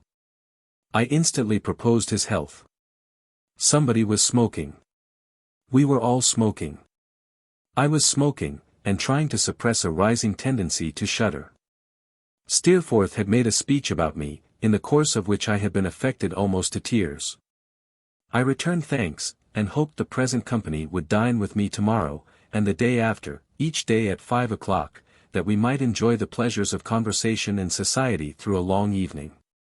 I felt called upon to propose an individual. I would give them my aunt, Miss Betsy Trotwood, the best of her sex. Somebody was leaning out of my bedroom window, refreshing his forehead against the cool stone of the parapet, and feeling the air upon his face. It was myself. I was addressing myself as Copperfield, and saying, "Why did you try to smoke? You might have known you couldn't do it." Now, somebody was unsteadily contemplating his features in the looking-glass. That was I too. I was very pale in the looking-glass, my eyes had a vacant appearance. And my hair, only my hair, nothing else, looked drunk. Somebody said to me, "Let us go to the theatre, Copperfield." There was no bedroom before me, but again the jingling table covered with glasses, the lamp. Granger on my right hand, Markham on my left, and Steerforth opposite, all sitting in a mist, and a long way off. The theatre? To be sure. The very thing. Come along. But they must excuse me if I saw everybody out first, and turned the lamp off, in case of fire. Owing to some confusion in the dark, the door was gone. I was feeling for it in the window curtains, when Steerforth, laughing, took me by the arm and led me out. We went downstairs, one behind another. Near the bottom, somebody fell, and rolled down. Somebody else said it was Copperfield. I was angry at that false report, until, finding myself on my back in the passage, I began to think there might be some foundation for it. A very foggy night, with great rings round the lamps in the streets. There was an indistinct talk of its being wet. I considered it frosty. Steerforth dusted me under a lamp-post, and put my hat into shape, which somebody produced from somewhere in a most extraordinary manner, for I hadn't had it on before. Steerforth then said, "You are all right, Copperfield, are you not?" and I told him, "Never-bearer." A man, sitting in a pigeonhole place, looked out of the fog, and took money from somebody, inquiring if I was one of the gentlemen paid for. And appearing rather doubtful, as I remember in the glimpse I had of him, whether to take the money for me or not. Shortly afterwards, we were very high up in a very hot theatre, looking down into a large pit, that seemed to me to smoke. The people with whom it was crammed were so indistinct. There was a great stage, too, looking very clean and smooth after the streets, and there were people upon it, talking about something or other, but not at all intelligibly. There was an abundance of bright lights, and there was music, and there were ladies down in the boxes, and I don't know what more. The whole building looked to me as if it were learning to swim. It conducted itself in such an unaccountable manner, when I tried to steady it. On somebody's motion, we resolved to go downstairs to the dress boxes, where the ladies were. A gentleman lounging, full dressed, on a sofa, with an opera-glass in his hand, passed before my view, and also my own figure at full length in a glass. Then I was being ushered into one of these boxes, and found myself saying something as I sat down, and people about me crying, "Silence," to somebody, and ladies casting indignant glances at me, and, what? Yes. Agnes, sitting on the seat before me, in the same box, with a lady and gentleman beside her, whom I didn't know. I see her face now, better than I did then, I dare say, with its indelible look of regret and wonder turned upon me. "Agnes," I said, thickly, "Lorblesmer." "Agnes." "Hush." "Pray," she answered, I could not conceive why. "You disturb the company. Look at the stage." I tried, on her injunction, to fix it, and to hear something of what was going on there, but quite in vain. I looked at her again by and by, and saw her shrink into her corner, and put her gloved hand to her forehead. "Agnes," I said, "am afraid you're nor well." "Yes, yes." "Do not mind me, Trotwood," she returned. "Listen. Are you going away soon? Amigo or away soon?"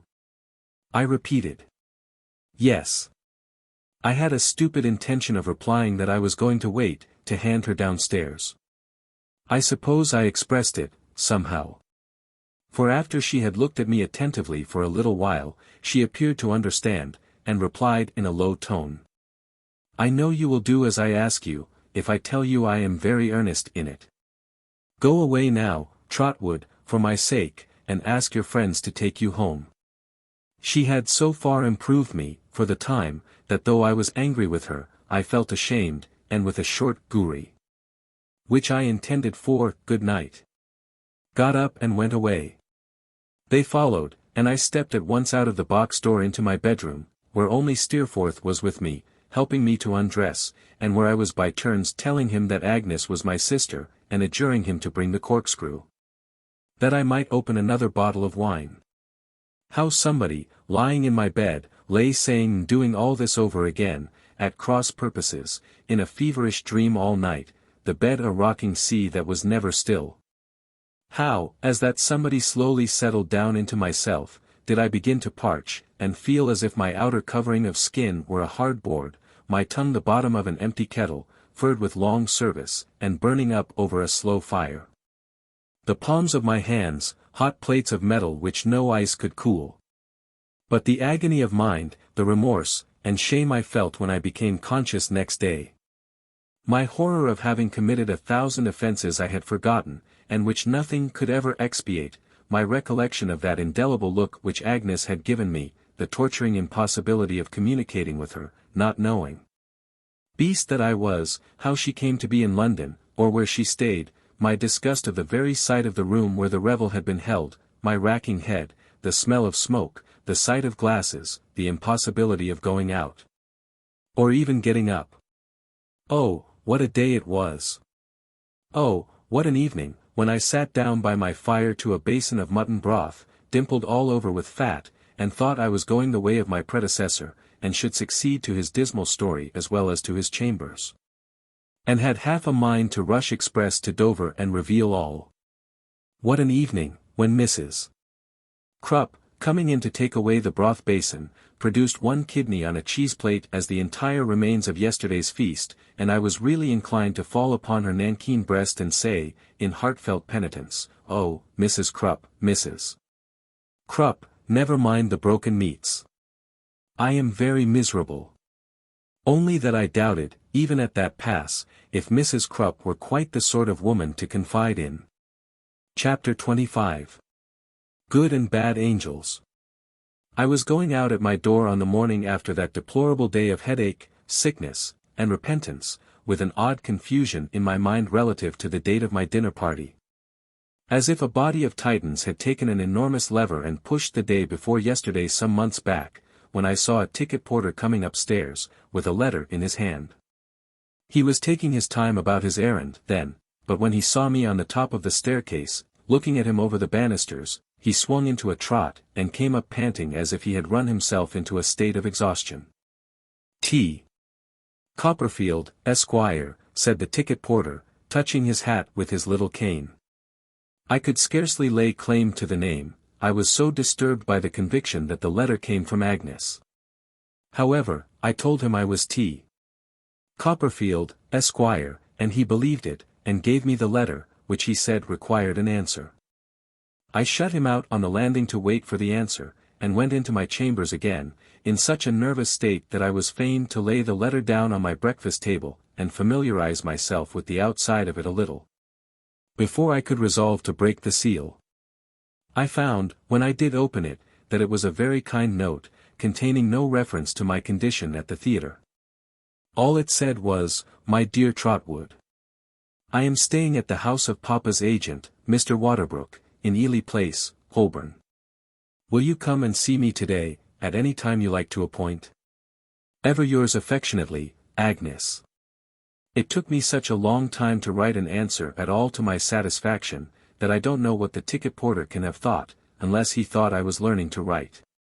I must have written half a dozen answers at least. I began one, "How can I ever hope, my dear Agnes, to efface from your remembrance the disgusting impression," there I didn't like it, and then I tore it up.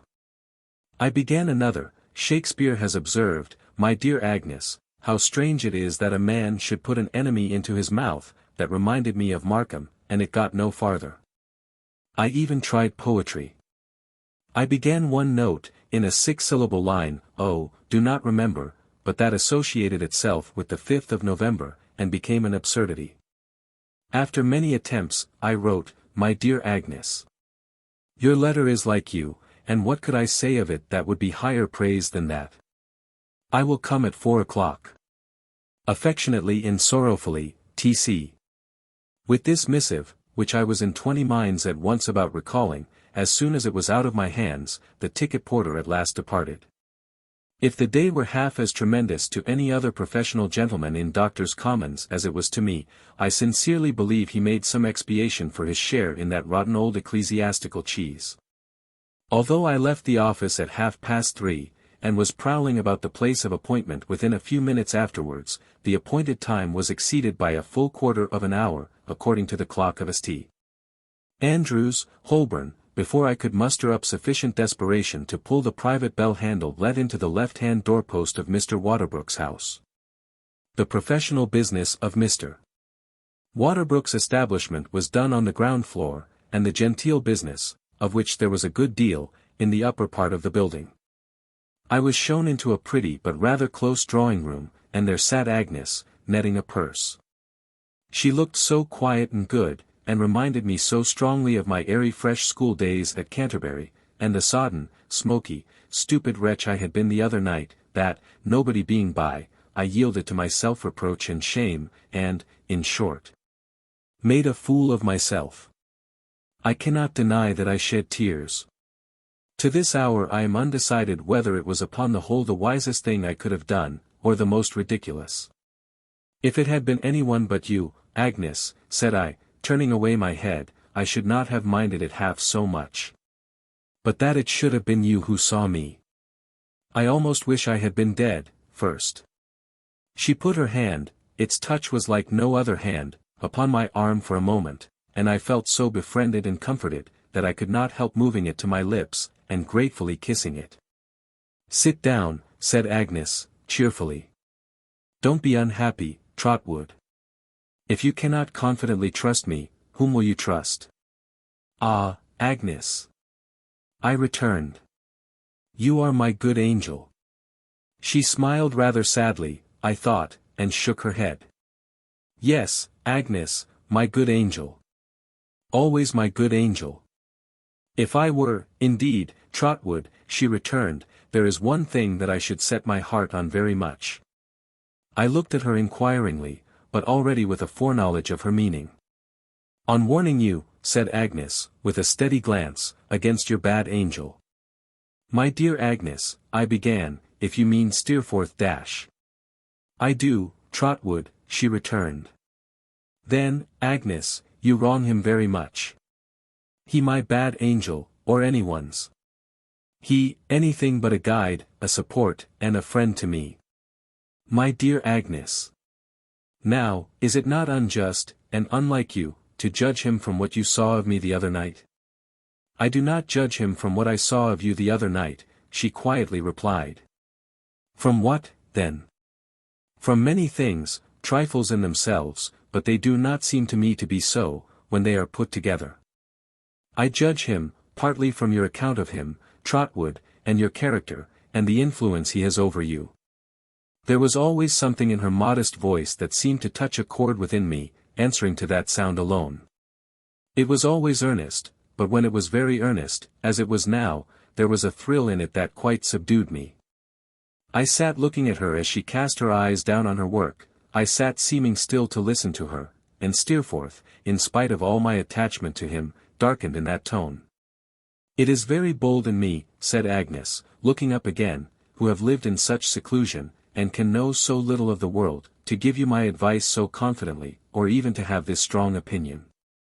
But I know in what it is engendered, Trotwood, in how true a remembrance of our having grown up together, and in how true an interest in all relating to you. It is that which makes me bold. I am certain that what I say is right. I am quite sure it is. I feel as if it were someone else speaking to you, and not I, when I caution you that you have made a dangerous friend. Again I looked at her, again I listened to her after she was silent, and again his image, though it was still fixed in my heart, darkened. I am not so unreasonable as to expect, said Agnes, resuming her usual tone, after a little while, that you will, or that you can, at once, change any sentiment that has become a conviction to you. Least of all a sentiment that is rooted in your trusting disposition. You ought not hastily to do that. I only ask you, Trotwood, if you ever think of me, I mean, with a quiet smile, for I was going to interrupt her, and she knew why, as often as you think of me, to think of what I have said. Do you forgive me for all this? I will forgive you, Agnes, I replied, when you come to do Steerforth justice, and to like him as well as I do. Not until then, said Agnes. I saw a passing shadow on her face when I made this mention of him, but she returned my smile, and we were again as unreserved in our mutual confidence as of old. "And when, Agnes," said I, "will you forgive me the other night?" "When I recall it," said Agnes. She would have dismissed the subject so, but I was too full of it to allow that, and insisted on telling her how it happened that I had disgraced myself, and what chain of accidental circumstances had had the theatre for its final link. It was a great relief to me to do this, and to enlarge on the obligation that I owed to Steerforth for his care of me when I was unable to take care of myself. "You must not forget," said Agnes, calmly changing the conversation as soon as I had concluded, "that you are always to tell me, not only when you fall into trouble, but when you fall in love." "Who has succeeded to Miss Larkins, Trotwood?" "No one, Agnes." "Someone, Trotwood," said Agnes, laughing, and holding up her finger. "No, Agnes, upon my word. There is a lady, certainly, at Mrs. Steerforth's house, who is very clever, and whom I like to talk to, Miss Dartle, but I don't adore her." Agnes laughed again at her own penetration, and told me that if I were faithful to her in my confidence she thought she should keep a little register of my violent attachments, with the date, duration, and termination of each. Like the table of the reigns of the kings and queens, in the history of England. Then she asked me if I had seen Uriah. "Uriah Heep," said I. "No." "Is he in London?" "He comes to the office downstairs, every day," returned Agnes. "He was in London a week before me." "I am afraid on disagreeable business, Trotwood." "On some business that makes you uneasy, Agnes, I see," said I. "What can that be?" Agnes laid aside her work, and replied, folding her hands upon one another, and looking pensively at me out of those beautiful soft eyes of hers. "I believe he is going to enter into partnership with Papa." "What? Uriah? That mean, fawning fellow, worm himself into such promotion?" I cried, indignantly. "Have you made no remonstrance about it, Agnes? Consider what a connection it is likely to be. You must speak out. You must not allow your father to take such a mad step. You must prevent it, Agnes, while there's time." Still looking at me, Agnes shook her head while I was speaking, with a faint smile at my warmth, and then replied. "You remember our last conversation about Papa?" It was not long after that, not more than 2 or 3 days, when he gave me the first intimation of what I tell you. It was sad to see him struggling between his desire to represent it to me as a matter of choice on his part, and his inability to conceal that it was forced upon him. I felt very sorry. "Forced upon him, Agnes? Who forces it upon him?" "Uriah," she replied, after a moment's hesitation, "has made himself indispensable to Papa. He is subtle and watchful. He has mastered Papa's weaknesses, fostered them, and taken advantage of them, until, to say all that I mean in a word, Trotwood, until Papa is afraid of him." There was more that she might have said, more that she knew, or that she suspected. I clearly saw. I could not give her pain by asking what it was, for I knew that she withheld it from me, to spare her father. It had long been going on to this, I was sensible, yes, I could not but feel, on the least reflection, that it had been going on to this for a long time. I remained silent. "His ascendancy over Papa," said Agnes, "is very great. He professes humility and gratitude, with truth, perhaps, I hope so, but his position is really one of power, and I fear he makes a hard use of his power." I said he was a hound, which, at the moment, was a great satisfaction to me. "At the time I speak of, as the time when Papa spoke to me," pursued Agnes, "he had told Papa that he was going away, that he was very sorry, and unwilling to leave, but that he had better prospects. Papa was very much depressed then, and more bowed down by care than ever you or I have seen him, but he seemed relieved by this expedient of the partnership, though at the same time he seemed hurt by it and ashamed of it." "And how did you receive it, Agnes?" "I did, Trotwood," she replied, "what I hope was right. Feeling sure that it was necessary for Papa's peace that the sacrifice should be made, I entreated him to make it. I said it would lighten the load of his life, I hope it will. And that it would give me increased opportunities of being his companion. Oh, Trotwood! Cried Agnes, putting her hands before her face, as her tears started on it, I almost feel as if I had been Papa's enemy, instead of his loving child. For I know how he has altered, in his devotion to me. I know how he has narrowed the circle of his sympathies and duties, in the concentration of his whole mind upon me. I know what a multitude of things he has shut out for my sake, and how his anxious thoughts of me have shadowed his life, and weakened his strength and energy, by turning them always upon one idea. If I could ever set this right. If I could ever work out his restoration, as I have so innocently been the cause of his decline. I had never before seen Agnes cry. I had seen tears in her eyes when I had brought new honors home from school, and I had seen them there when we last spoke about her father, and I had seen her turn her gentle head aside when we took leave of one another. But I had never seen her grieve like this. It made me so sorry that I could only say, in a foolish, helpless manner, "Pray, Agnes, don't. Don't, my dear sister." But Agnes was too superior to me in character and purpose, as I know well now, whatever I might know or not know then, to be long in need of my entreaties.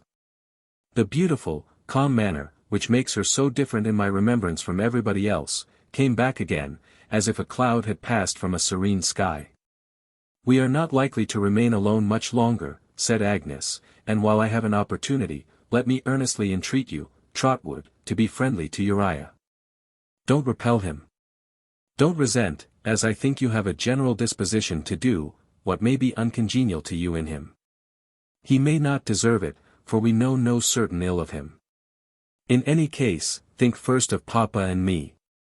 Agnes had no time to say more, for the room door opened, and Mrs. Waterbrook, who was a large lady, or who wore a large dress, I don't exactly know which, for I don't know which was dress and which was lady, came sailing in.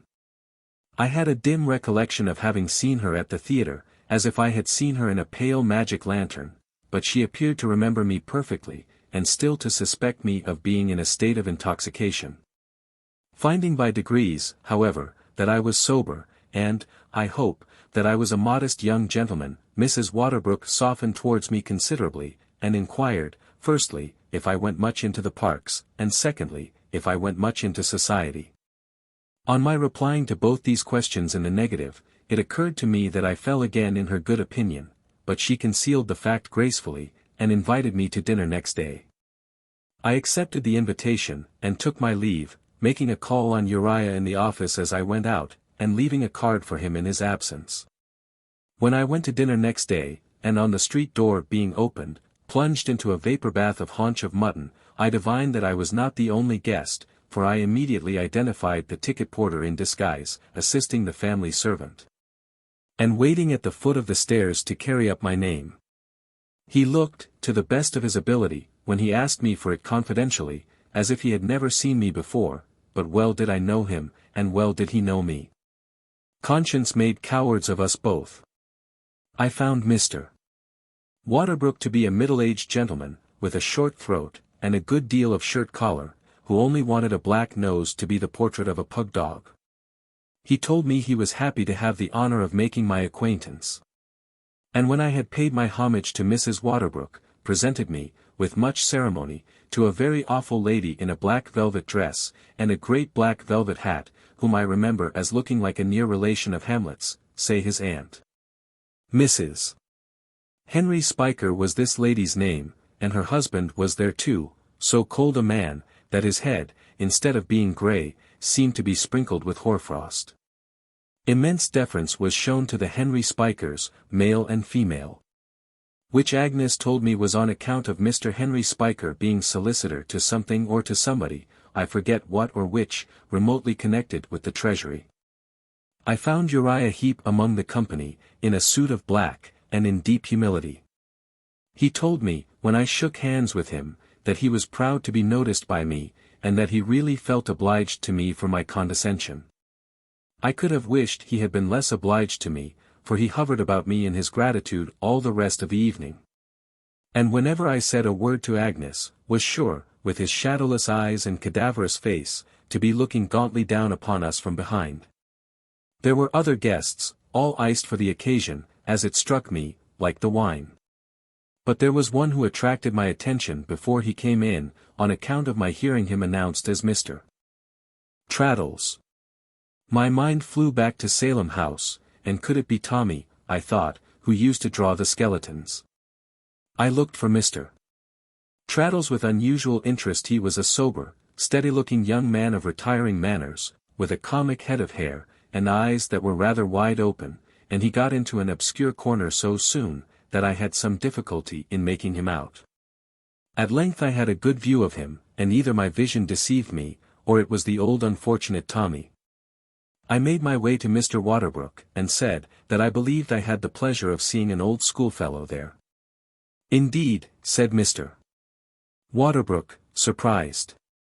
You are too young to have been at school with Mr. Henry Spiker. Oh, I don't mean him. I returned. I mean the gentleman named Traddles. Oh. I. Indeed, said my host, with much diminished interest. Possibly. If it's really the same person, said I, glancing towards him, it was at a place called Salem House where we were together, and he was an excellent fellow. Oh yes. Traddles is a good fellow, returned my host, nodding his head with an air of toleration. Traddles is quite a good fellow. It's a curious coincidence, said I. It is really, returned my host, quite a coincidence, that Traddles should be here at all, as Traddles was only invited this morning, when the place at table, intended to be occupied by Mrs. Henry Spiker's brother, became vacant, in consequence of his indisposition. A very gentlemanly man, Mrs. Henry Spiker's brother, Mr. Copperfield. I murmured an assent, which was full of feeling, considering that I knew nothing at all about him. And I inquired what Mr. Traddles was by profession. Traddles, returned Mr. Waterbrook, is a young man reading for the bar. Yes. He is quite a good fellow, nobody's enemy but his own. Is he his own enemy? Said I, sorry to hear this. Well, returned Mr. Waterbrook, pursing up his mouth, and playing with his watch chain, in a comfortable, prosperous sort of way. I should say he was one of those men who stand in their own light. Yes, I should say he would never, for example, be worth £500. Traddles was recommended to me by a professional friend.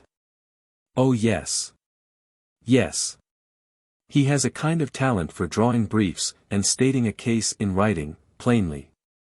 I am able to throw something in Traddles's way, in the course of the year, something, for him, considerable.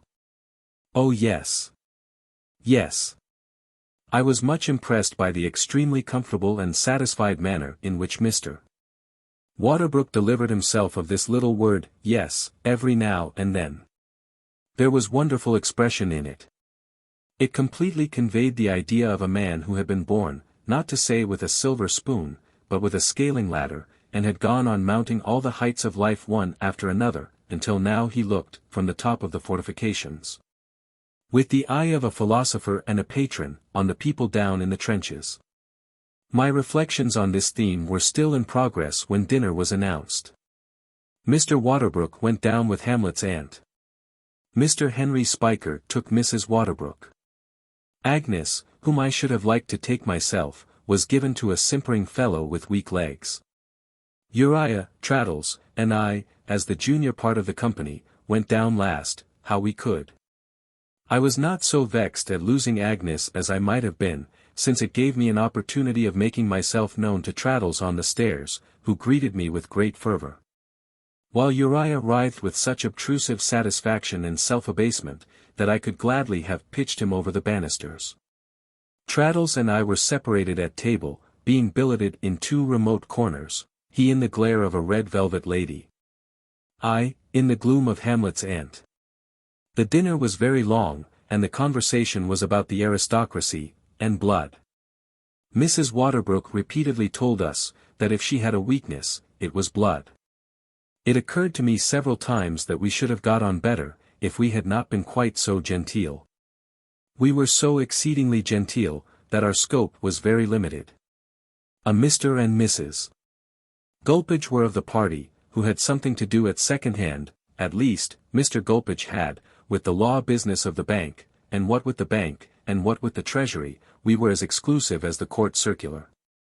To mend the matter, Hamlet's aunt had the family failing of indulging in soliloquy, and held forth in a desultory manner, by herself, on every topic that was introduced.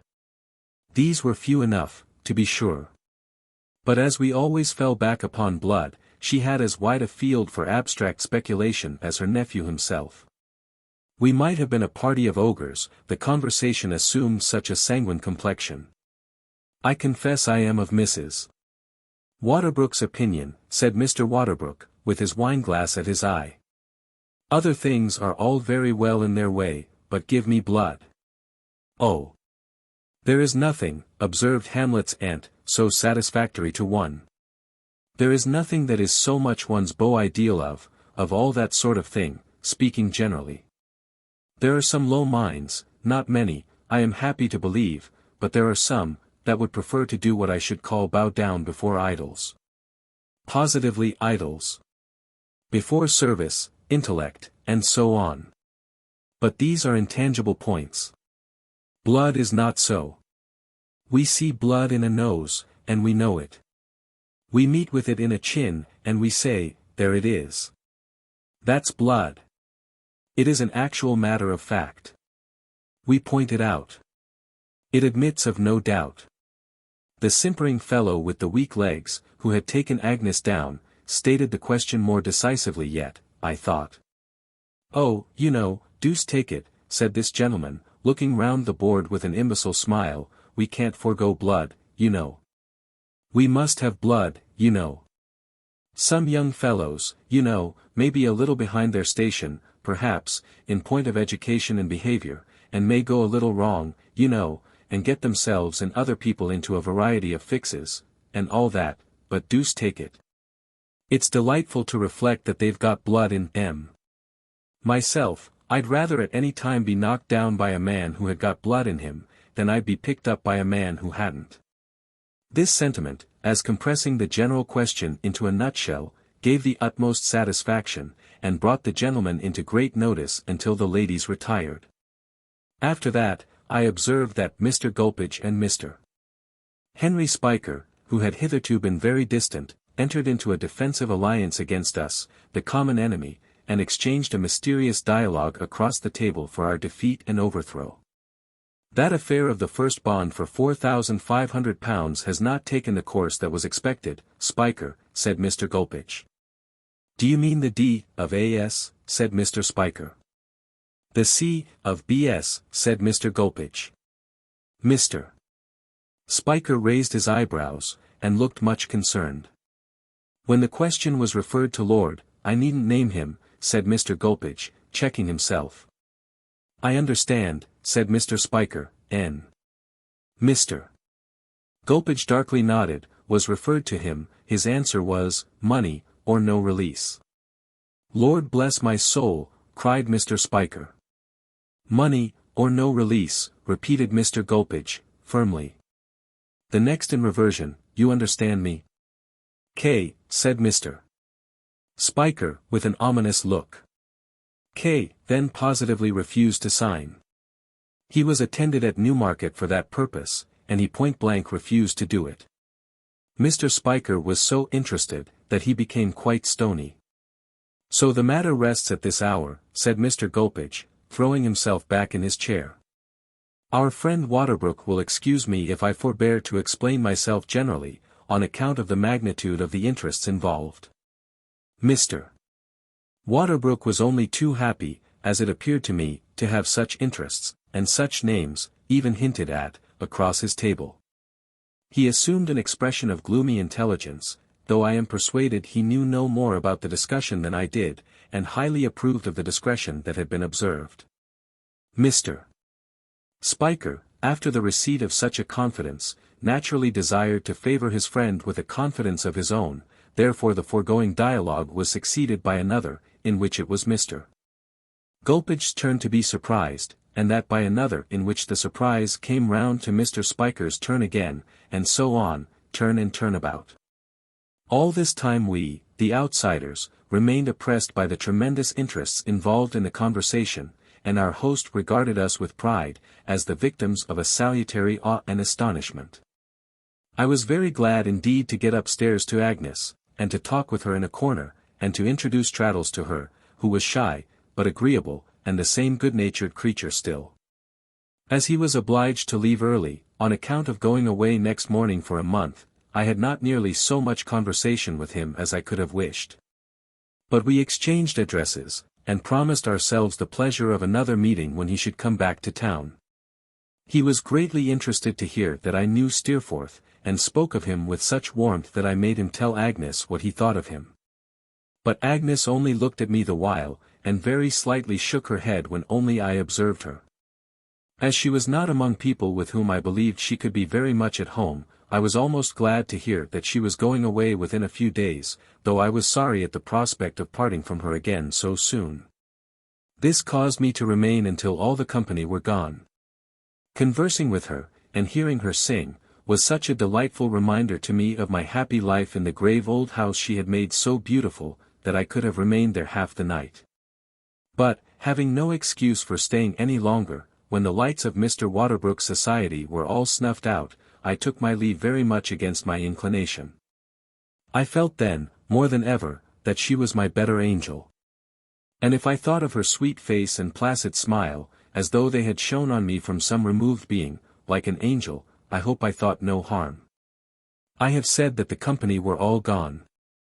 But I ought to have accepted Uriah, whom I don't include in that denomination, and who had never ceased to hover near us. He was close behind me when I went downstairs. He was close beside me, when I walked away from the house, slowly fitting his long skeleton fingers into the still longer fingers of a great Guy Fawkes pair of gloves. It was in no disposition for Uriah's company, but in remembrance of the entreaty Agnes had made to me, that I asked him if he would come home to my rooms, and have some coffee. "Oh, really, Master Copperfield," he rejoined, "I beg your pardon, Mr. Copperfield, but the other comes so natural, I don't like that you should put a constraint upon yourself to ask a numble person like me to your ooze." "There is no constraint in the case," said I. "Will you come?" "I should like to, very much," replied Uriah, with a writhe. "Well, then, come along," said I. I could not help being rather short with him, but he appeared not to mind it. We went the nearest way, without conversing much upon the road, and he was so humble in respect of those scarecrow gloves, that he was still putting them on, and seemed to have made no advance in that labor, when we got to my place. I led him up the dark stairs, to prevent his knocking his head against anything, and really his damp cold hand felt so like a frog in mine, that I was tempted to drop it and run away. Agnes and hospitality prevailed, however, and I conducted him to my fireside. When I lighted my candles, he fell into meek transports with the room that was revealed to him. And when I heated the coffee in an unassuming block tin vessel in which Mrs. Krupp delighted to prepare it, chiefly, I believe, because it was not intended for the purpose, being a shaving pot, and because there was a patent invention of great price mouldering away in the pantry, he professed so much emotion, that I could joyfully have scalded him. "Oh, really, Master Copperfield, I mean Mr. Copperfield," said Uriah, "to see you waiting upon me is what I never could have expected. But, one way and another, so many things happen to me which I never could have expected, I am sure, in my humble station, that it seems to rain blessings on my head. You have heard something, I dessay, of a change in my expectations, Master Copperfield, I should say, Mr. Copperfield."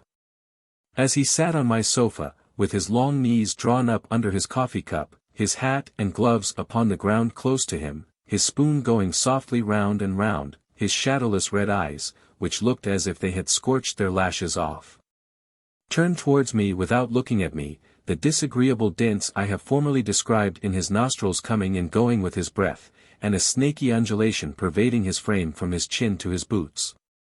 I decided in my own mind that I disliked him intensely. It made me very uncomfortable to have him for a guest, for I was young then, and unused to disguise what I so strongly felt. "You have heard something, I dessay, of a change in my expectations, Master Copperfield, I should say, Mr. Copperfield," observed Uriah. Yes, said I, something. Ah. I thought Miss Agnes would know of it, he quietly returned. I'm glad to find Miss Agnes knows of it. Oh, thank you, master, Mr. Copperfield. I could have thrown my boot jack at him, it lay ready on the rug, for having entrapped me into the disclosure of anything concerning Agnes, however immaterial. But I only drank my coffee. What a prophet you have shown yourself, Mr. Copperfield, pursued Uriah. Dear me, what a prophet you have proved yourself to be. Don't you remember saying to me once, that perhaps I should be a partner in Mr. Wickfield's business, and perhaps it might be Wickfield and Heep? You may not recollect it, but when a person is humble, Master Copperfield, a person treasures such things up. I recollect talking about it, said I, though I certainly did not think it very likely then. Oh! Who would have thought it likely, Mr. Copperfield, returned Uriah, enthusiastically. I am sure I didn't myself. I recollect saying with my own lips that I was much too humble. So I considered myself really and truly. He sat, with that carved grin on his face, looking at the fire, as I looked at him. But the humblest persons, Master Copperfield, he presently resumed, may be the instruments of good. I am glad to think I have been the instrument of good to Mr. Wickfield, and that I may be more so. Oh, what a worthy man he is, Mr. Copperfield, but how imprudent he has been. I am sorry to hear it, said I. I could not help adding, rather pointedly, on all accounts. Decidedly so, Mr. Copperfield, replied Uriah. On all accounts. Miss Agnes is above all. You don't remember your own eloquent expressions, Master Copperfield, but I remember how you said one day that everybody must admire her, and how I thanked you for it. You have forgot that, I have no doubt, Master Copperfield. No, said I, drily. Oh, how glad I am you have not, exclaimed Uriah. To think that you should be the first to kindle the sparks of ambition in my humble breast, and that you've not forgot it. Oh! Would you excuse me asking for a cup more coffee? Something in the emphasis he laid upon the kindling of those sparks, and something in the glance he directed at me as he said it, had made me start as if I had seen him illuminated by a blaze of light. Recalled by his request, preferred in quite another tone of voice, I did the honors of the shaving pot. But I did them with an unsteadiness of hand, a sudden sense of being no match for him, and a perplexed suspicious anxiety as to what he might be going to say next, which I felt could not escape his observation. He said nothing at all. He stirred his coffee round and round, he sipped it, he felt his chin softly with his grisly hand, he looked at the fire, he looked about the room, he gasped rather than smiled at me, he writhed and undulated about, in his deferential servility. He stirred and sipped again, but he left the renewal of the conversation to me. So, Mr. Wickfield, said I, at last, who is worth 500 of you, or me, for my life, I think, I could not have helped dividing that part of the sentence with an awkward jerk, has been imprudent, has he, Mr. Heep? Oh, very imprudent indeed, Master Copperfield, returned Uriah, sighing modestly. Oh, very much so. But I wish you'd call me Uriah, if you please. It's like old times. Well. Uriah, said I, bolting it out with some difficulty. Thank you, he returned, with fervor. Thank you, Master Copperfield. It's like the blowing of old breezes or the ringing of old bells to hear you say Uriah. I beg your pardon. Was I making any observation? About Mr. Wickfield, I suggested. Oh. Yes, truly, said Uriah. Ah. Great imprudence, Master Copperfield. It's a topic that I wouldn't touch upon, to any soul but you. Even to you I can only touch upon it, and no more. If anyone else had been in my place during the last few years, by this time he would have had Mr. Wickfield, oh, what a worthy man he is, Master Copperfield, too, under his thumb. Under his thumb, said Uriah, very slowly, as he stretched out his cruel-looking hand above my table, and pressed his own thumb upon it, until it shook, and shook the room. If I had been obliged to look at him with him splay foot on Mr. Wickfield's head, I think I could scarcely have hated him more. "Oh, dear, yes, Master Copperfield," he proceeded, in a soft voice, most remarkably contrasting with the action of his thumb, which did not diminish its hard pressure in the least degree, "there's no doubt of it. There would have been loss, disgrace, I don't know what at all. Mr. Wickfield knows it.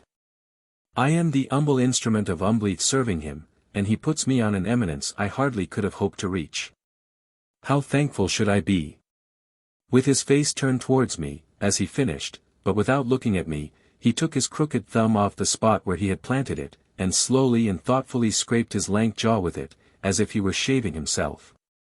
I recollect well how indignantly my heart beat, as I saw his crafty face, with the appropriately red light of the fire upon it, preparing for something else. "Master Copperfield," he began, "but am I keeping you up?" "You are not keeping me up. I generally go to bed late." "Thank you, Master Copperfield.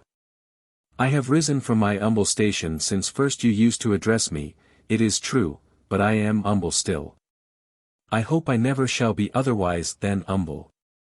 You will not think the worse of my humbleness, if I make a little confidence to you, Master Copperfield? Will you?" "Oh no," said I, with an effort. "Thank you." He took out his pocket handkerchief, and began wiping the palms of his hands. "Miss Agnes, Master Copperfield well, Uriah." "Oh, how pleasant to be called Uriah," spontaneously, he cried, and gave himself a jerk, like a convulsive fish. "You thought her looking very beautiful tonight, Master Copperfield?" "I thought her looking as she always does, superior, in all respects, to everyone around her," I returned. "Oh, thank you. It's so true," he cried. "Oh, thank you very much for that." "Not at all," I said, loftily. "There is no reason why you should thank me." "Why that, Master Copperfield," said Uriah, "is, in fact, the confidence that I am going to take the liberty of reposing.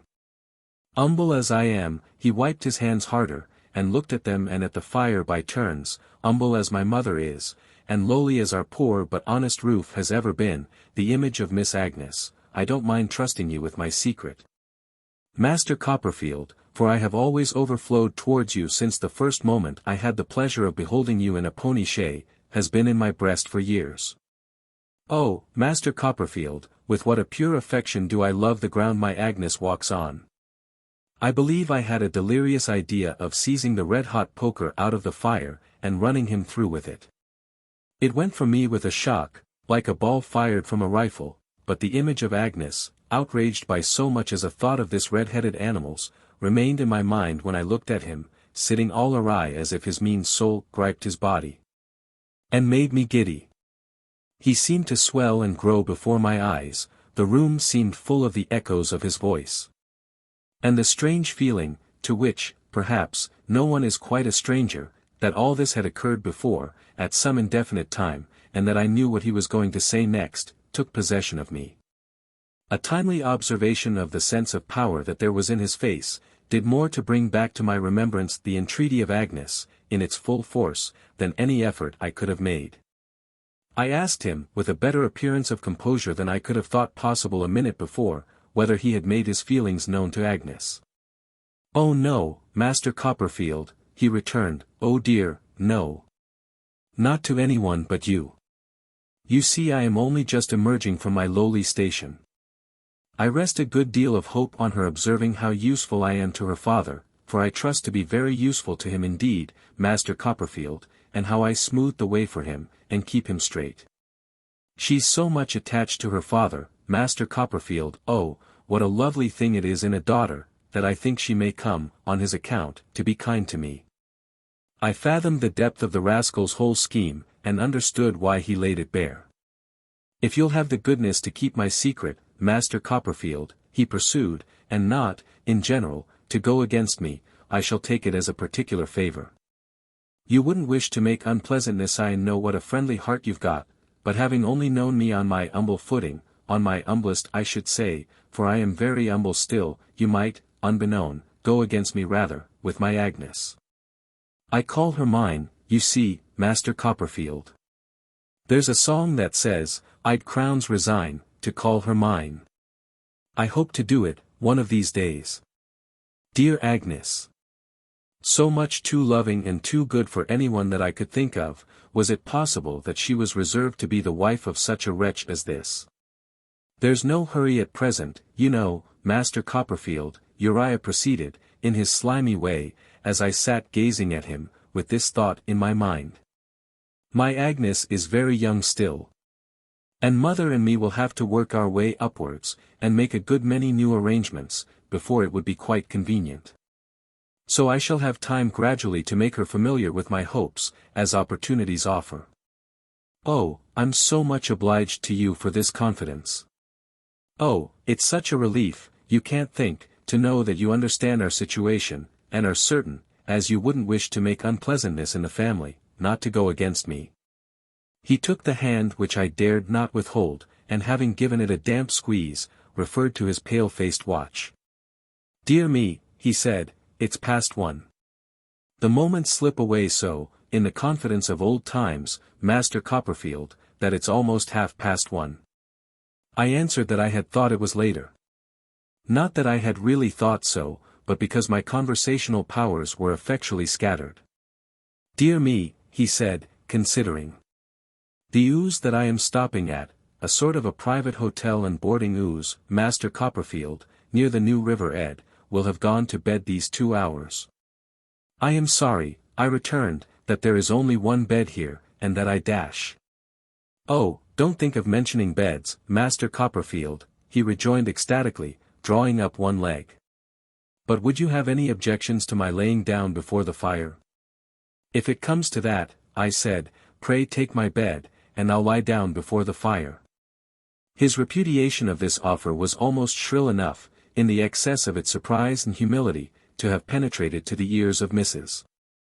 Crupp, then sleeping, I suppose, in a distant chamber, situated at about the level of low water mark, soothed in her slumbers by the ticking of an incorrigible clock, to which she always referred me when we had any little difference on the score of punctuality, and which was never less than 3/4 of an hour too slow, and had always been put right in the morning by the best authorities. As no arguments I could urge, in my bewildered condition, had the least effect upon his modesty in inducing him to accept my bedroom, I was obliged to make the best arrangements I could, for his repose before the fire. The mattress of the sofa, which was a great deal too short for his lank figure, the sofa pillows, a blanket, the table cover, a clean breakfast cloth, and a great coat, made him a bed and covering, for which he was more than thankful. Having lent him a nightcap, which he put on at once, and in which he made such an awful figure, that I have never worn one since, I left him to his rest. I never shall forget that night. I never shall forget how I turned and tumbled. How I wearied myself with thinking about Agnes and this creature, how I considered what could I do, and what ought I to do. How I could come to no other conclusion than that the best course for her peace was to do nothing, and to keep to myself what I had heard. If I went to sleep for a few moments, the image of Agnes with her tender eyes, and of her father looking fondly on her, as I had so often seen him look, arose before me with appealing faces, and filled me with vague terrors. When I awoke, the recollection that Uriah was lying in the next room, sat heavy on me like a waking nightmare, and oppressed me with a leaden dread, as if I had had some meaner quality of devil for a lodger. The poker got into my dozing thoughts besides, and wouldn't come out. I thought, between sleeping and waking, that it was still red hot, and I had snatched it out of the fire, and run him through the body. I was so haunted at last by the idea, though I knew there was nothing in it, that I stole into the next room to look at him. There I saw him, lying on his back, with his legs extending to I don't know where, gurglings taking place in his throat, stoppages in his nose, and his mouth open like a post office. He was so much worse in reality than in my distempered fancy, that afterwards I was attracted to him in very repulsion, and could not help wandering in and out every half-hour or so, and taking another look at him. Still, the long, long night seemed heavy and hopeless as ever, and no promise of day was in the murky sky. When I saw him going downstairs early in the morning, for, thank heaven, he would not stay to breakfast, it appeared to me as if the night was going away in his person. When I went out to the Commons, I charged Mrs. Krupp with particular directions to leave the windows open, that my sitting room might be aired, and purged of his presence. Chapter 26. I fall into captivity. I saw no more of Uriah Heep, until the day when Agnes left town. I was at the coach office to take leave of her and see her go, and there was he, returning to Canterbury by the same conveyance. It was some small satisfaction to me to observe his spare, short-waisted, high-shouldered, mulberry-colored greatcoat perched up, in company with an umbrella like a small tent, on the edge of the back seat on the roof, while Agnes was, of course, inside. But what I underwent in my efforts to be friendly with him, while Agnes looked on, perhaps deserved that little recompense. At the coach window, as at the dinner party, he hovered about us without a moment's intermission, like a great vulture, gorging himself on every syllable that I said to Agnes, or Agnes said to me. In the state of trouble into which his disclosure by my fire had thrown me, I had thought very much of the words Agnes had used in reference to the partnership. I did what I hope was right. Feeling sure that it was necessary for Papa's peace that the sacrifice should be made, I entreated him to make it. A miserable foreboding that she would yield to, and sustain herself by, the same feeling in reference to any sacrifice for his sake, had oppressed me ever since. I knew how she loved him. I knew what the devotion of her nature was. I knew from her own lips that she regarded herself as the innocent cause of his errors, and as owing him a great debt she ardently desired to pay. I had no consolation in seeing how different she was from this detestable Rufus with the mulberry-colored greatcoat, for I felt that in the very difference between them, in the self-denial of her pure soul and the sordid baseness of his, the greatest danger lay. All this, doubtless, he knew thoroughly, and had, in his cunning, considered well. Yet I was so certain that the prospect of such a sacrifice afar off, must destroy the happiness of Agnes. And I was so sure, from her manner, of its being unseen by her then, and having cast no shadow on her yet, that I could as soon have injured her, as given her any warning of what impended. Thus it was that we parted without explanation, she waving her hand and smiling farewell from the coach window, her evil genius writhing on the roof, as if he had her in his clutches and triumphed. I could not get over this farewell glimpse of them for a long time. When Agnes wrote to tell me of her safe arrival, I was as miserable as when I saw her going away. Whenever I fell into a thoughtful state, this subject was sure to present itself, and all my uneasiness was sure to be redoubled. Hardly a night passed without my dreaming of it. It became a part of my life, and as inseparable from my life as my own head. I had ample leisure to refine upon my uneasiness, for Steerforth was at Oxford, as he wrote to me, and when I was not at the Commons, I was very much alone. I believe I had at this time some lurking distrust of Steerforth. I wrote to him most affectionately in reply to his, but I think I was glad, upon the whole, that he could not come to London just then.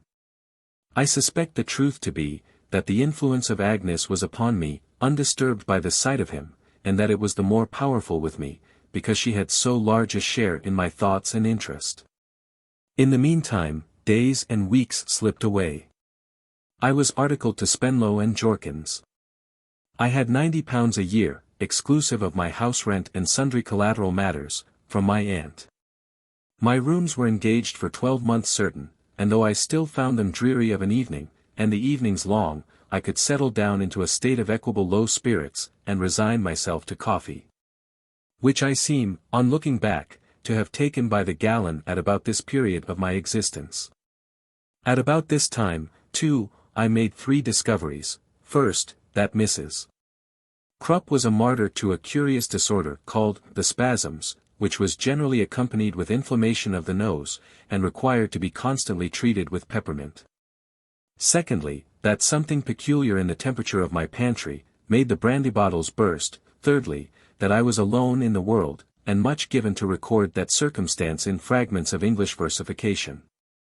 On the day when I was articled, no festivity took place, beyond my having sandwiches and sherry into the office for the clerks, and going alone to the theatre at night.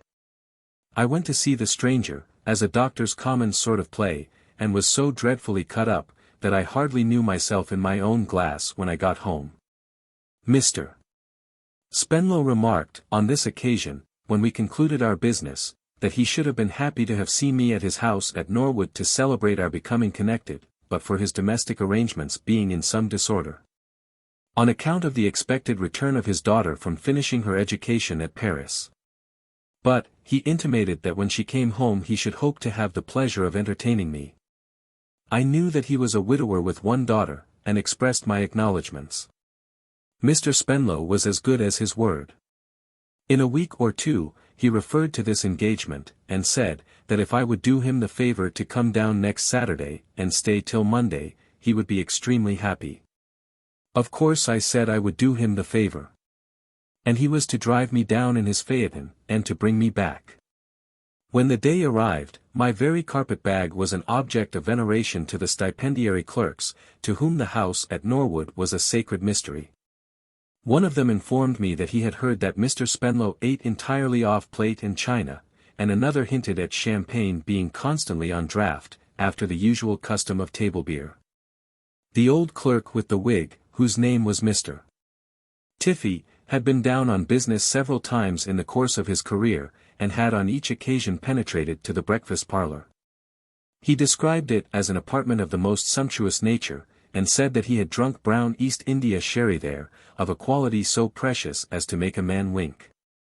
We had an adjourned cause in the consistory that day, about excommunicating a baker who had been objecting in a vestry to a paving rate, and as the evidence was just twice the length of Robinson Crusoe, according to a calculation I made. It was rather late in the day before we finished. However, we got him excommunicated for 6 weeks, and sentenced in no end of costs, and then the baker's proctor, and the judge, and the advocates on both sides, who were all nearly related, went out of town together, and Mr. Spenlow and I drove away in the phaeton. The phaeton was a very handsome affair. The horses arched their necks and lifted up their legs as if they knew they belonged to Doctors' Commons. There was a good deal of competition in the Commons on all points of display, and it turned out some very choice equipages then. Though I always have considered, and always shall consider, that in my time the great article of competition there was starch, which I think was worn among the proctors to as great an extent as it is in the nature of man to bear. We were very pleasant, going down, and Mr. Spenlow gave me some hints in reference to my profession. He said it was the genteelest profession in the world, and must on no account be confounded with the profession of a solicitor, being quite another sort of thing, infinitely more exclusive, less mechanical, and more profitable. We took things much more easily in the Commons than they could be taken anywhere else, he observed, and that set us, as a privileged class, apart. He said it was impossible to conceal the disagreeable fact, that we were chiefly employed by solicitors, but he gave me to understand that they were an inferior race of men, universally looked down upon by all proctors of any pretensions. I asked Mr. Spenlow what he considered the best sort of professional business. He replied, that a good case of a disputed will, where there was a neat little estate of 30 or 40,000 pounds, was, perhaps, the best of all. In such a case, he said, not only were there very pretty pickings, in the way of arguments at every stage of the proceedings, and mountains upon mountains of evidence on interrogatory and counter-interrogatory, to say nothing of an appeal lying first to the delegates, and then to the lords, but, the costs being pretty sure to come out of the estate at last, both sides went at it in a lively and spirited manner, and expense was no consideration. Then, he launched into a general eulogium on the Commons. What was to be particularly admired, he said, in the Commons, was its compactness. It was the most conveniently organized place in the world. It was the complete idea of snugness. It lay in a nutshell. For example, you brought a divorce case, or a restitution case, into the consistory. Very good. You tried it in the consistory. You made a quiet little round game of it, among a family group, and you played it out at leisure. Suppose you were not satisfied with the consistory, what did you do then? Why, you went into the Arches. What was the Arches? The same court, in the same room, with the same bar, and the same practitioners, but another judge, for there the consistory judge could plead any court day as an advocate. Well, you played your round game out again. Still you were not satisfied. Very good. What did you do then? Why, you went to the delegates. Who were the delegates? Why, the ecclesiastical delegates were the advocates without any business, who had looked on at the round game when it was playing in both courts, and had seen the cards shuffled, and cut, and played, and had talked to all the players about it. And now came fresh, as judges, to settle the matter to the satisfaction of everybody. Discontented people might talk of corruption in the Commons, closeness in the Commons, and the necessity of reforming the Commons, said Mr. Spenlow solemnly, in conclusion. But when the price of wheat per bushel had been highest, the Commons had been busiest, and a man might lay his hand upon his heart, and say this to the whole world, touch the Commons, and down comes the country. I listened to all this with attention, and though, I must say, I had my doubts whether the country was quite as much obliged to the Commons as Mr. Spenlow made out, I respectfully deferred to his opinion. That about the price of wheat per bushel, I modestly felt was too much for my strength, and quite settled the question. I have never, to this hour, got the better of that bushel of wheat. It has reappeared to annihilate me, all through my life, in connection with all kinds of subjects.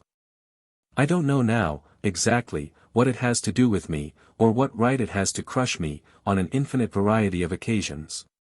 But whenever I see my old friend the bushel brought in by the head and shoulders, as he always is, I observe, I give up a subject for lost.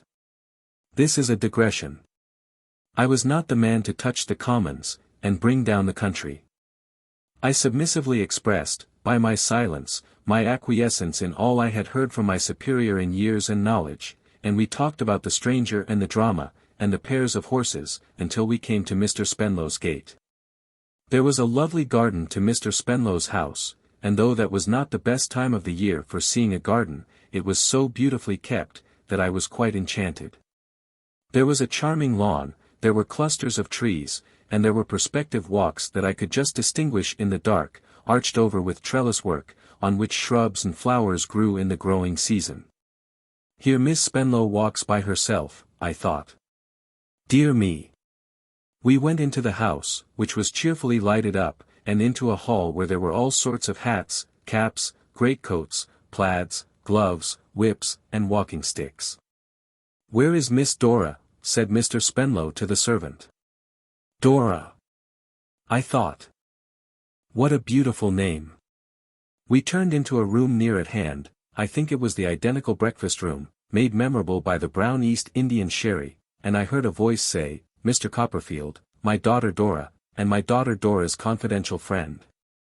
It was, no doubt, Mr. Spenlow's voice, but I didn't know it, and I didn't care whose it was. All was over in a moment. I had fulfilled my destiny. I was a captive and a slave. I loved Dora Spenlow to distraction. She was more than human to me.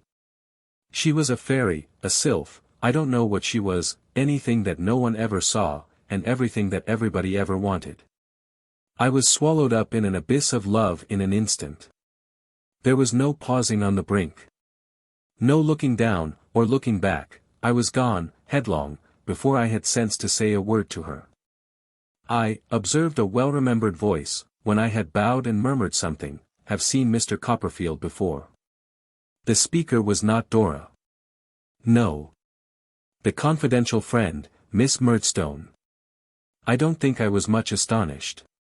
To the best of my judgment, no capacity of astonishment was left in me. There was nothing worth mentioning in the material world, but Dora Spenlow, to be astonished about. I said, How do you do, Miss Murdstone? I hope you are well. She answered, Very well. I said, How is Mr. Murdstone? She replied, My brother is robust, I am obliged to you. Mr. Spenlow, who, I suppose, had been surprised to see us recognize each other, then put in his word. I am glad to find, he said, Copperfield, that you and Miss Murdstone are already acquainted. Mr. Copperfield and myself, said Miss Murdstone, with severe composure, are connections. We were once slightly acquainted. It was in his childish days. Circumstances have separated us since. I should not have known him. I replied that I should have known her, anywhere. Which was true enough. Miss Murdstone has had the goodness, said Mr. Spenlow to me, to accept the office, if I may so describe it, of my daughter Dora's confidential friend. My daughter Dora having, unhappily, no mother, Miss Murdstone is obliging enough to become her companion and protector. A passing thought occurred to me that Miss Murdstone, like the pocket instrument called a life preserver, was not so much designed for purposes of protection as of assault. But as I had none but passing thoughts for any subject save Dora, I glanced at her, directly afterwards, and was thinking that I saw, in her prettily pettish manner, that she was not very much inclined to be particularly confidential to her companion and protector, when a bell rang, which Mr. Spenlow said was the first dinner bell, and so carried me off to dress. The idea of dressing oneself, or doing anything in the way of action, in that state of love, was a little too ridiculous. I could only sit down before my fire, biting the key of my carpet-bag, and think of the captivating, girlish, bright-eyed lovely Dora. What a form she had, what a face she had, what a graceful, variable, enchanting manner. The bell rang again so soon that I made a mere scramble of my dressing, instead of the careful operation I could have wished under the circumstances, and went downstairs. There was some company. Dora was talking to an old gentleman with a grey head.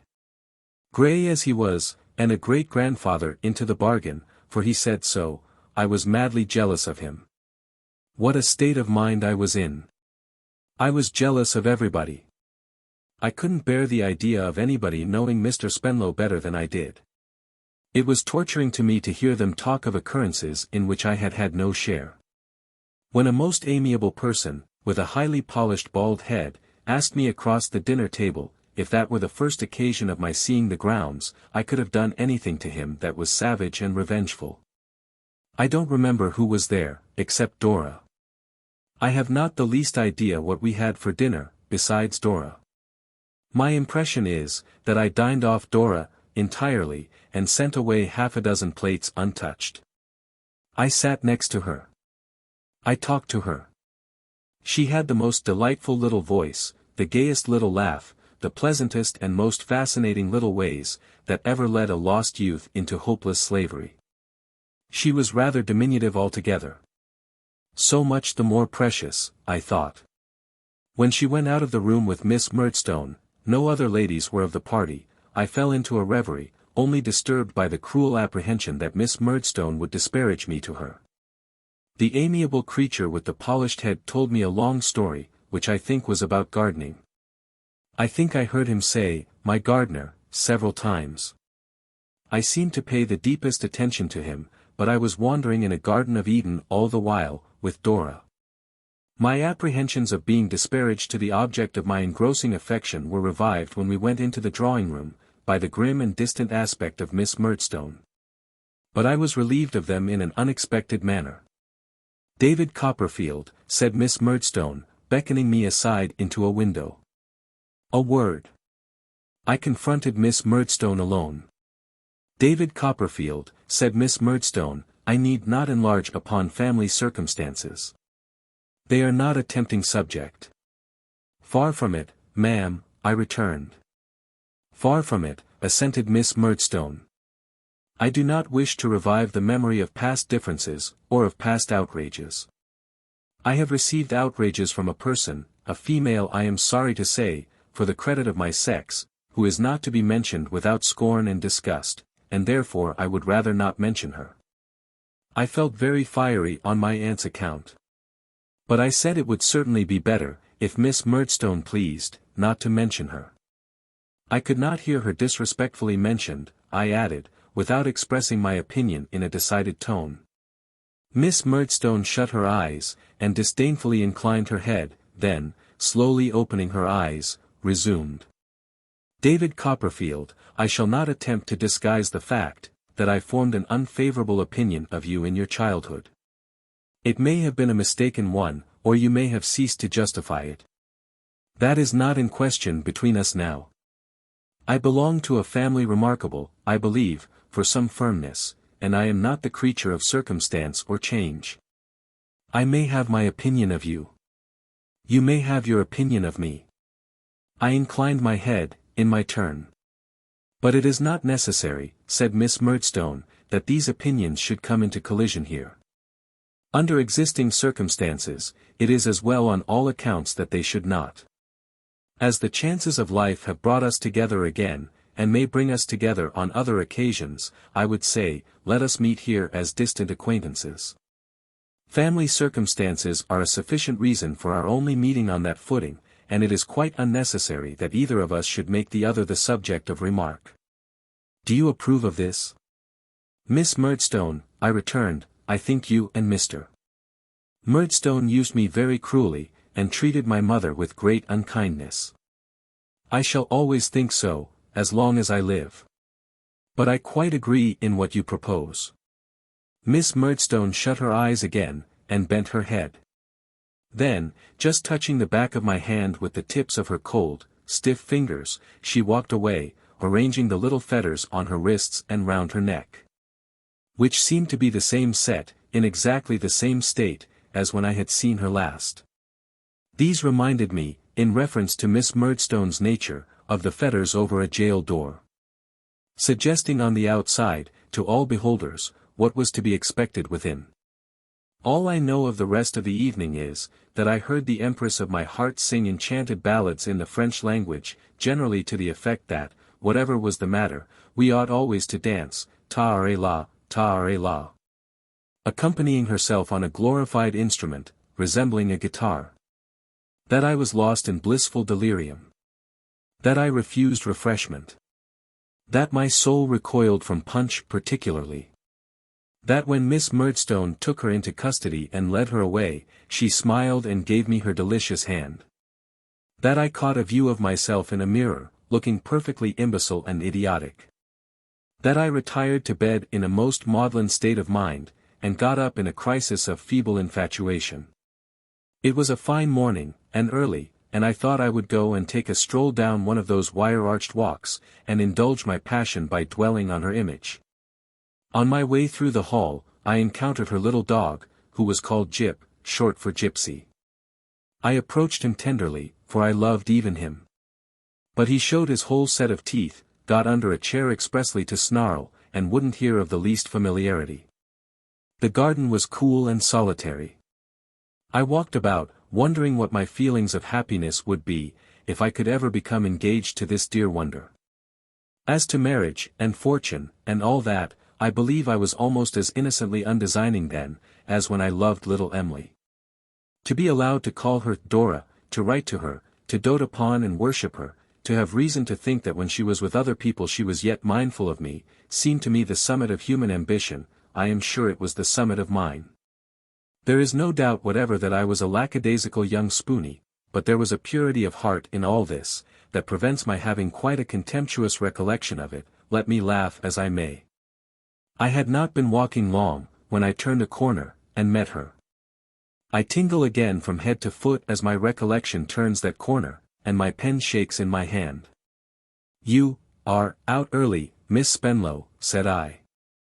"It's so stupid at home," she replied, "and Miss Murdstone is so absurd.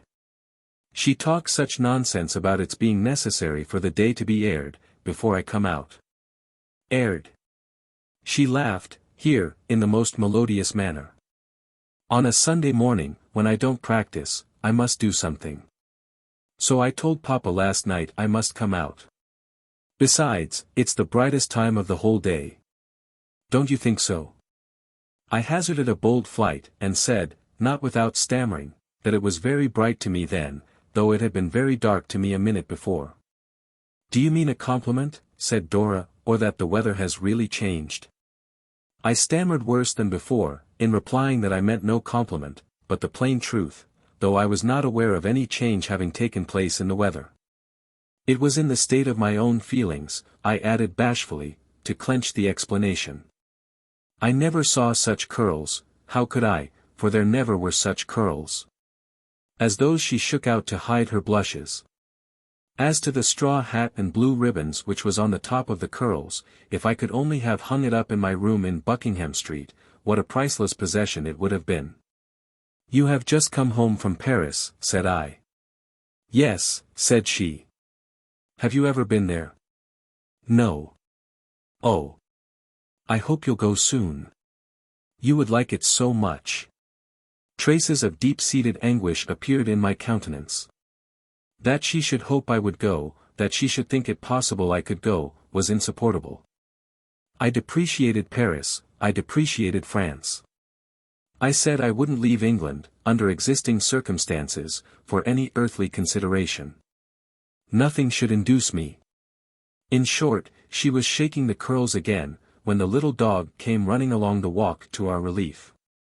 He was mortally jealous of me, and persisted in barking at me. She took him up in her arms, oh my goodness! And caressed him, but he persisted upon barking still. He wouldn't let me touch him, when I tried, and then she beat him.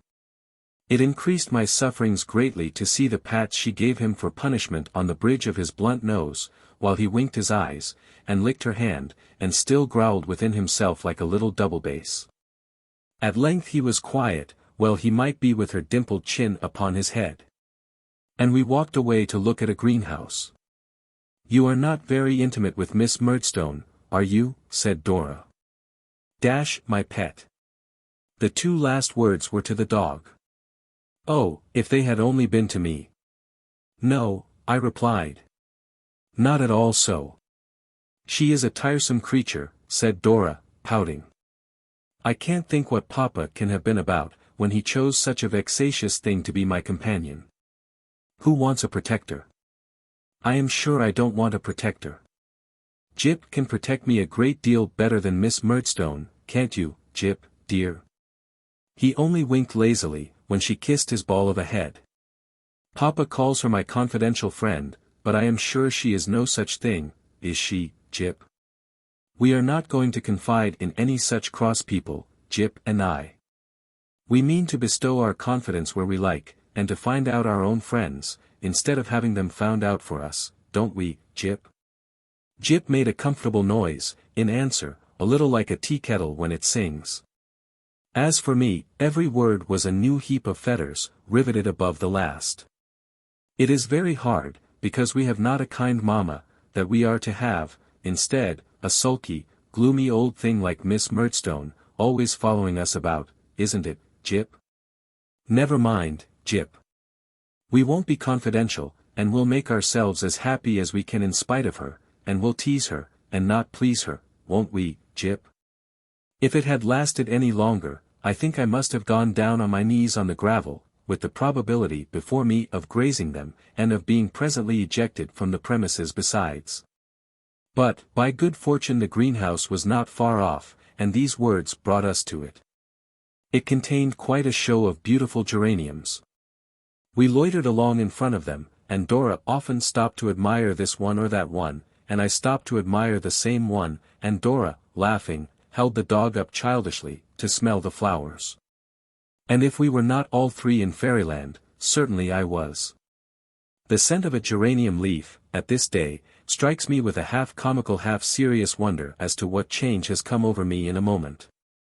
And then I see a straw hat and blue ribbons, and a quantity of curls, and a little black dog being held up, in two slender arms, against a bank of blossoms and bright leaves. Miss Murdstone had been looking for us. She found us here. And presented her uncongenial cheek, the little wrinkles in it filled with hair powder, to Dora to be kissed. Then she took Dora's arm in hers, and marched us into breakfast as if it were a soldier's funeral. How many cups of tea I drank, because Dora made it, I don't know.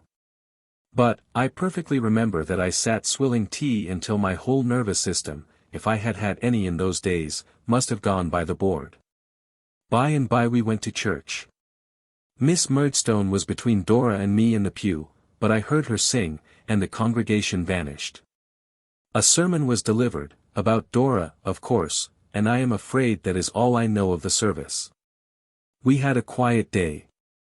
No company, a walk, a family dinner of 4, and an evening of looking over books and pictures, Miss Murdstone with a homily before her, and her eye upon us, keeping guard vigilantly. Ah! Little did Mr. Spenlow imagine, when he sat opposite to me after dinner that day, with his pocket handkerchief over his head, how fervently I was embracing him, in my fancy, as his son-in-law. Little did he think, when I took leave of him at night, that he had just given his full consent to my being engaged to Dora, and that I was invoking blessings on his head. We departed early in the morning, for we had a salvage case coming on in the Admiralty Court, requiring a rather accurate knowledge of the whole science of navigation. In which, as we couldn't be expected to know much about those matters in the Commons, the judge had entreated 2 old Trinity masters, for charity's sake, to come and help him out. Dora was at the breakfast table to make the tea again, however, and I had the melancholy pleasure of taking off my hat to her in the phaeton, as she stood on the doorstep with Jip in her arms. What the Admiralty was to me that day! What nonsense I made of our case in my mind, as I listened to it, how I saw Dora engraved upon the blade of the silver oar which they lay upon the table, as the emblem of that high jurisdiction, and how I felt when Mr. Spenlow went home without me. I had had an insane hope that he might take me back again, as if I were a mariner myself, and the ship to which I belonged had sailed away and left me on a desert island. I shall make no fruitless effort to describe. If that sleepy old court could rouse itself, and present in any visible form the daydreams I have had in it about Dora, it would reveal my truth. I don't mean the dreams that I dreamed on that day alone, but day after day, from week to week, and term to term. I went there, not to attend to what was going on, but to think about Dora. If ever I bestowed a thought upon the cases, as they dragged their slow length before me, it was only to wonder, in the matrimonial cases, remembering Dora, how it was that married people could ever be otherwise than happy. And, in the prerogative cases, to consider, if the money in question had been left to me, what were the foremost steps I should immediately have taken in regard to Dora. Within the first week of my passion, I bought 4 sumptuous waistcoats, not for myself, I had no pride in them, for Dora, and took to wearing straw-colored kid gloves in the streets, and laid the foundations of all the corns I have ever had. If the boots I wore at that period could only be produced and compared with the natural size of my feet, they would show what the state of my heart was, in a most affecting manner. And yet, wretched cripple as I made myself by this act of homage to Dora, I walked miles upon miles daily in the hope of seeing her. Not only was I soon as well known on the Norwood Road as the postman on that beat, but I pervaded London likewise.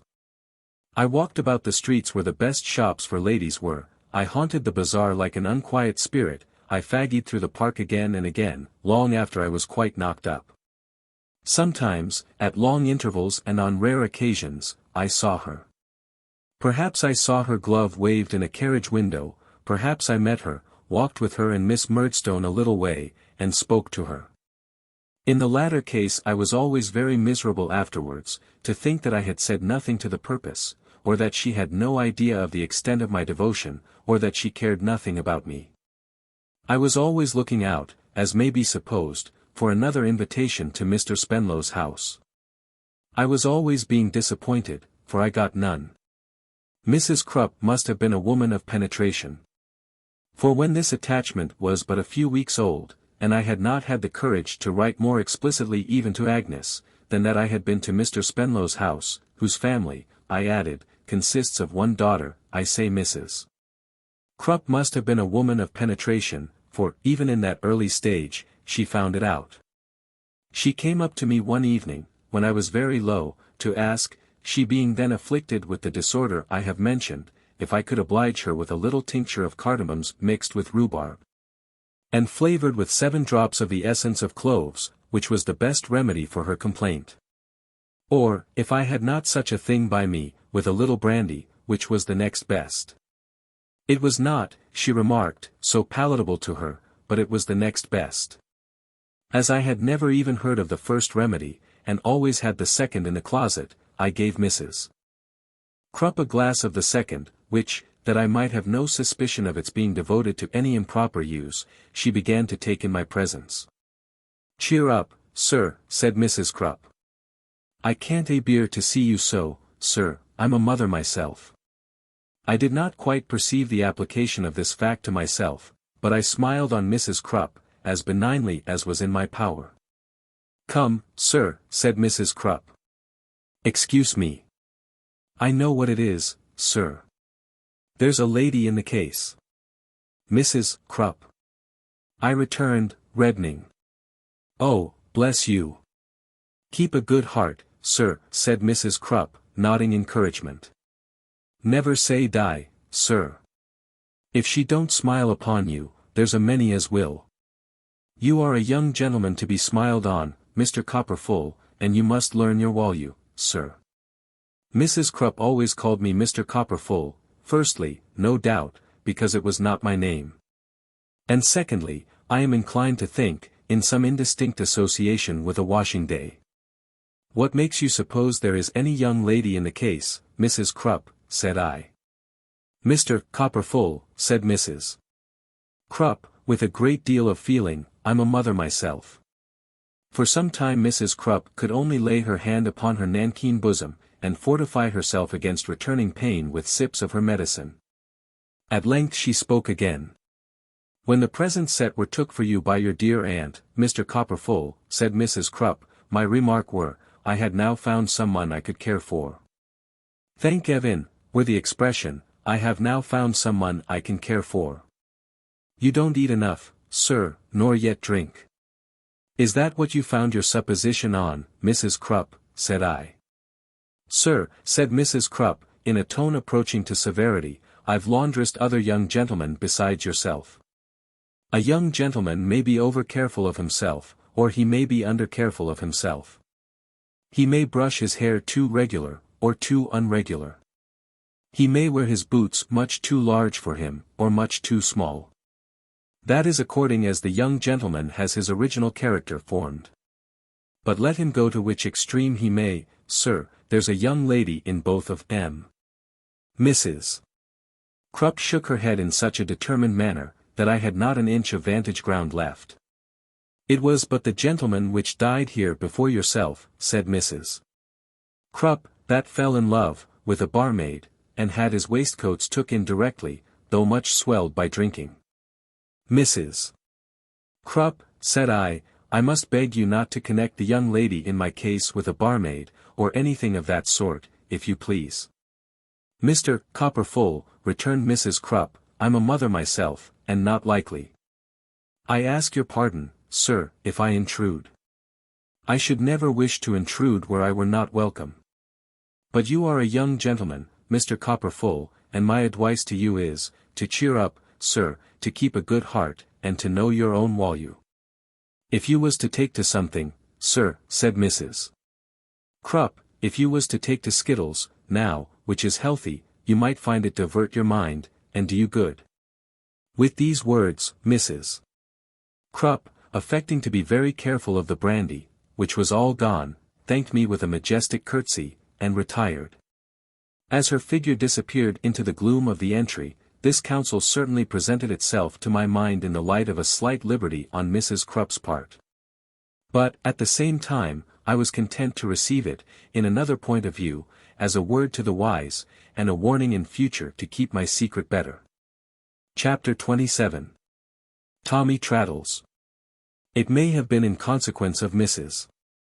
Crupp's advice, and, perhaps, for no better reason than because there was a certain similarity in the sound of the word skittles and Traddles, that it came into my head, next day, to go and look after Traddles.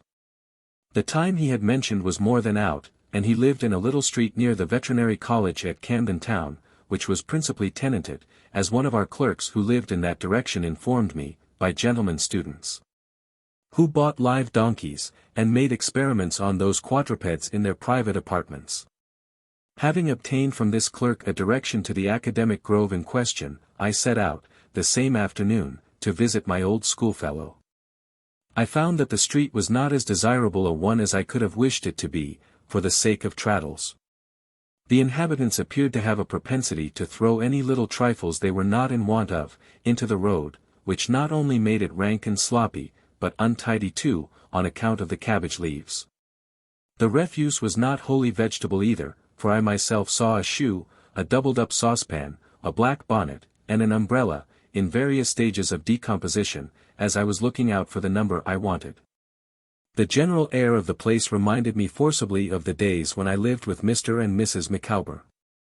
An indescribable character of faded gentility that attached to the house I sought, and made it unlike all the other houses in the street, though they were all built on one monotonous pattern, and looked like the early copies of a blundering boy who was learning to make houses, and had not yet got out of his cramped brick-and-mortar pothooks, reminded me still more of Mr. and Mrs. Micawber.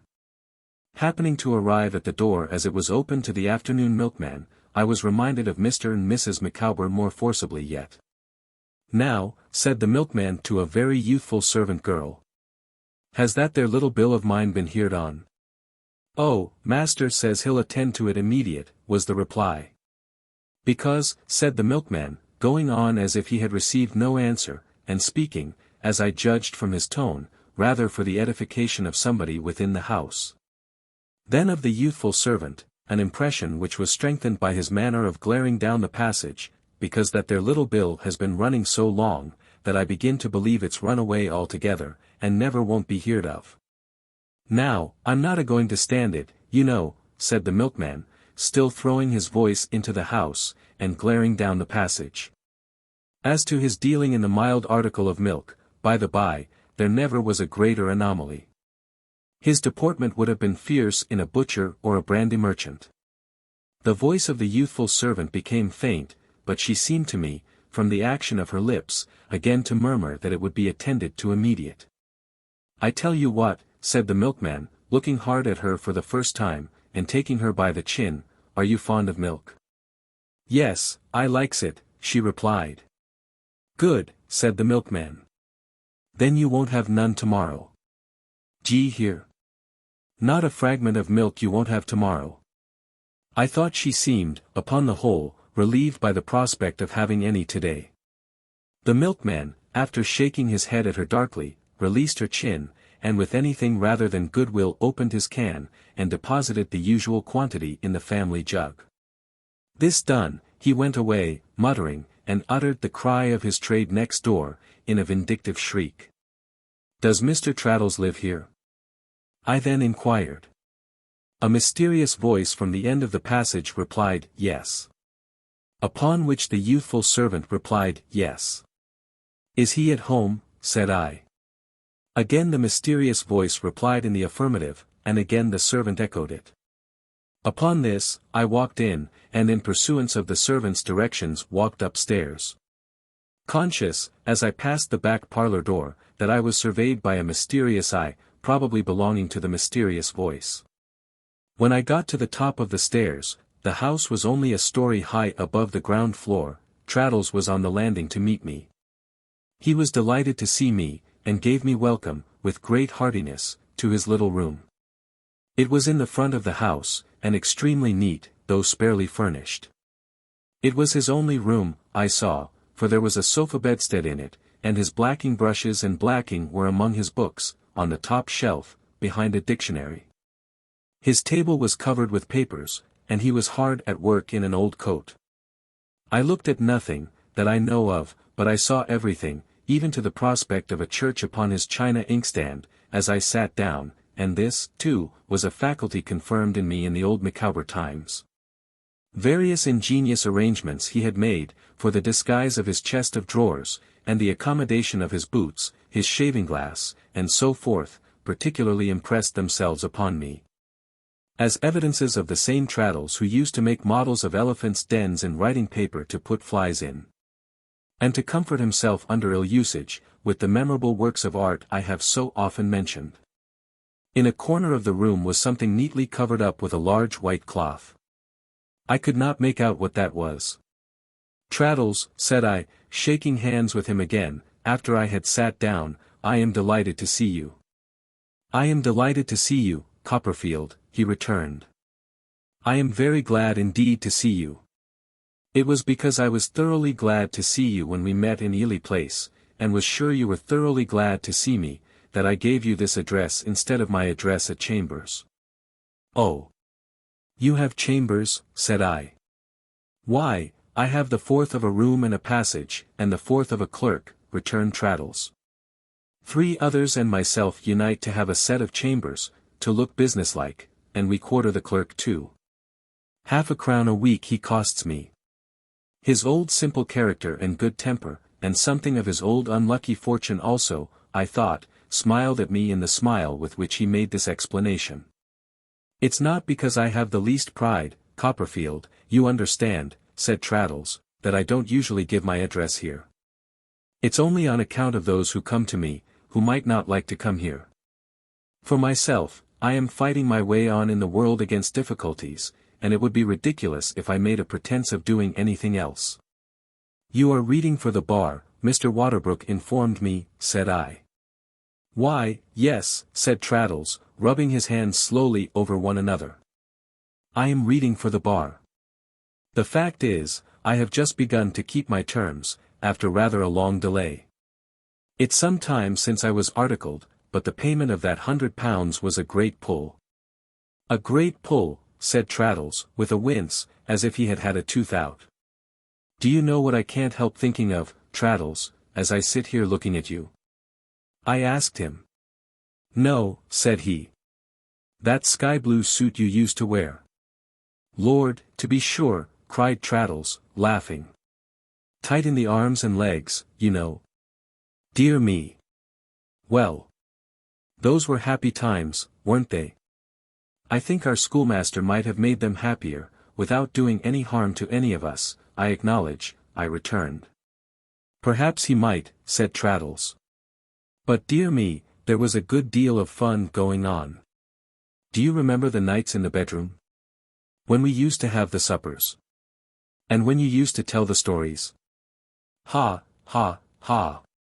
And do you remember when I got caned for crying about Mr. Mell? Old Creakle. I should like to see him again, too. He was a brute to you, Traddles, said I, indignantly, for his good humor made me feel as if I had seen him beaten but yesterday. Do you think so? Returned Traddles. Really? Perhaps he was rather. But it's all over, a long while. Old Creakle. You were brought up by an uncle, then, said I. Of course I was, said Traddles. The one I was always going to write to. And always didn't, eh? Ha, ha, ha. Yes, I had an uncle then. He died soon after I left school. Indeed. Yes. He was a retired, what do you call it? Draper, cloth merchant, and had made me his heir. But he didn't like me when I grew up. Do you really mean that? Said I. He was so composed, that I fancied he must have some other meaning. Oh dear, yes, Copperfield. I mean it, replied Traddles. It was an unfortunate thing, but he didn't like me at all. He said I wasn't at all what he expected, and so he married his housekeeper. And what did you do? I asked. I didn't do anything in particular, said Traddles. I lived with them, waiting to be put out in the world, until his gout unfortunately flew to his stomach, and so he died, and so she married a young man, and so I wasn't provided for. Did you get nothing, Traddles, after all? Oh dear, yes. Said Traddles. I got £50. I had never been brought up to any profession, and at first I was at a loss what to do for myself. However, I began, with the assistance of the son of a professional man, who had been to Salem House, Yawler, with his nose on one side. Do you recollect him? No. He had not been there with me, all the noses were straight in my day. It don't matter, said Traddles. I began, by means of his assistance, to copy law writings. That didn't answer very well, and then I began to state cases for them, and make abstracts, and that sort of work. For I am a plodding kind of fellow, Copperfield, and had learnt the way of doing such things pithily. Well.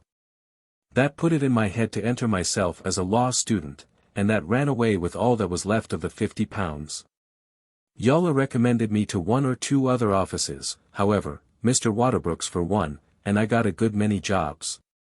I was fortunate enough, too, to become acquainted with a person in the publishing way, who was getting up an encyclopedia, and he set me to work, and, indeed, glancing at his table, I am at work for him at this minute. I am not a bad compiler, Copperfield, said Traddles, preserving the same air of cheerful confidence in all he said, but I have no invention at all, not a particle. I suppose there never was a young man with less originality than I have. As Traddles seemed to expect that I should assent to this as a matter of course, I nodded, and he went on, with the same sprightly patience, I can find no better expression, as before. So, by little, and not living high, I managed to scrape up the £100 at last, said Traddles. And thank heaven that's paid, though it certainly was, said Traddles, wincing again as if he had had another tooth out, a pull. I am living by the sort of work I have mentioned, still, and I hope, one of these days, to get connected with some newspaper, which would almost be the making of my fortune.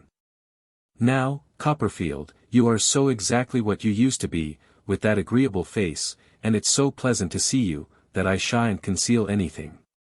Therefore you must know that I am engaged. Engaged? Oh, Dora. She is a curate's daughter, said Traddles, one of 10, down in Devonshire. Yes. For he saw me glance, involuntarily, at the prospect on the inkstand. That's the church. You come round here to the left, out of this gate, tracing his finger along the inkstand, and exactly where I hold this pen, there stands the house, facing, you understand, towards the church.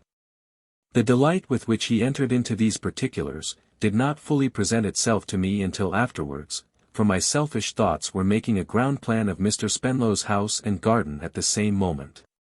She is such a dear girl, said Traddles, a little older than me, but the dearest girl. I told you I was going out of town. I have been down there. I walked there, and I walked back, and I had the most delightful time. I dare say ours is likely to be a rather long engagement, but our motto is, wait and hope. We always say that. Wait and hope, we always say. And she would wait, Copperfield, till she was 60, any age you can mention, for me. Traddles rose from his chair, and, with a triumphant smile, put his hand upon the white cloth I had observed. However, he said, it's not that we haven't made a beginning towards housekeeping. No, we have begun. We must get on by degrees, but we have begun. Here, drawing the cloth off with great pride and care, are 2 pieces of furniture to commence with. This flower pot and stand, she bought herself. You put that in a parlour window, said Traddles, falling a little back from it to survey it with the greater admiration, with a plant in it, and there you are. This little round table with the marble top, it's 2 feet 10 in circumference, I bought.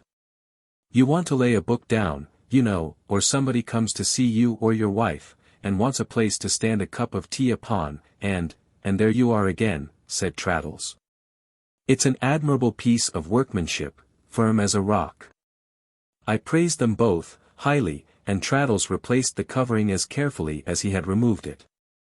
It's not a great deal towards the furnishing, said Traddles, but it's something. The tablecloths, and pillowcases, and articles of that kind, are what discourage me most, Copperfield. So does the ironmongery, candle-boxes, and gridirons, and that sort of necessaries, because those things tell, and mount up. However, wait. And hope. And I assure you she's the dearest girl. I am quite certain of it, said I. In the meantime, said Traddles, coming back to his chair, and this is the end of my prosing about myself, I get on as well as I can. I don't make much, but I don't spend much. In general, I board with the people downstairs, who are very agreeable people indeed. Both Mr. and Mrs. Micawber have seen a good deal of life, and are excellent company. My dear Traddles! I quickly exclaimed. What are you talking about? Traddles looked at me, as if he wondered what I was talking about. Mr. and Mrs. Micawber. I repeated. Why, I am intimately acquainted with them. An opportune double knock at the door, which I knew well from old experience in Windsor Terrace, and which nobody but Mr. Micawber could ever have knocked at that door, resolved any doubt in my mind as to their being my old friends. I begged Traddles to ask his landlord to walk up. Traddles accordingly did so, over the banister, and Mr. Micawber, not a bit changed, his tights, his stick, his shirt collar, and his eyeglass, all the same as ever, came into the room with a genteel and youthful air. "I beg your pardon, Mr. Traddles," said Mr. Micawber, with the old roll in his voice, as he checked himself in humming a soft tune. "I was not aware that there was any individual, alien to this tenement, in your sanctum." Mr. Micawber slightly bowed to me, and pulled up his shirt collar. "How do you do, Mr. Micawber?" said I. "Sir," said Mr. Micawber, "you are exceedingly obliging. I am in statu quo." "And Mrs. Micawber?" I pursued. "Sir," said Mr. Micawber, "she is also, thank God, in statu quo." "And the children, Mr. Micawber?" "Sir," said Mr. Micawber, "I rejoice to reply that they are, likewise, in the enjoyment of salubrity." All this time, Mr. Micawber had not known me in the least, though he had stood face to face with me. But now, seeing me smile, he examined my features with more attention, fell back, cried, "Is it possible? Have I the pleasure of again beholding Copperfield?" and shook me by both hands with the utmost fervor. "Good heaven, Mr. Traddles," said Mr. Micawber, "to think that I should find you acquainted with the friend of my youth, the companion of earlier days. My dear," calling over the banisters to Mrs. Micawber, while Traddles looked, with reason, not a little amazed at this description of me. "Here is a gentleman in Mr. Traddles's apartment, whom he wishes to have the pleasure of presenting to you, my love." Mr. Micawber immediately reappeared, and shook hands with me again. "And how is our good friend the doctor, Copperfield?" said Mr. Micawber, "and all the circle at Canterbury?" "I have none but good accounts of them," said I. "I am most delighted to hear it," said Mr. Micawber. "It was at Canterbury where we last met. Within the shadow, I may figuratively say, of that religious edifice immortalized by Chaucer, which was anciently the resort of pilgrims from the remotest corners of, in short," said Mr. Micawber, "in the immediate neighborhood of the cathedral." I replied that it was. Mr. Micawber continued talking as volubly as he could, but not, I thought, without showing, by some marks of concern in his countenance, that he was sensible of sounds in the next room, as of Mrs. Micawber washing her hands, and hurriedly opening and shutting drawers that were uneasy in their action. "You find us, Copperfield," said Mr. Micawber, with one eye on Traddles, at present established, on what may be designated as a small and unassuming scale, but, you are aware that I have, in the course of my career, surmounted difficulties, and conquered obstacles. You are no stranger to the fact, that there have been periods of my life, when it has been requisite that I should pause, until certain expected events should turn up. When it has been necessary that I should fall back, before making what I trust one shall not be accused of presumption in terming, a spring. The present is one of those momentous stages in the life of man. You find me, fallen back, for a spring. And I have every reason to believe that a vigorous leap will shortly be the result. I was expressing my satisfaction, when Mrs. Micawber came in. A little more slatternly than she used to be, or so she seemed now, to my unaccustomed eyes, but still with some preparation of herself for company, and with a pair of brown gloves on. "My dear," said Mr. Micawber, leading her towards me, "here is a gentleman of the name of Copperfield, who wishes to renew his acquaintance with you." It would have been better, as it turned out, to have led gently up to this announcement, for Mrs.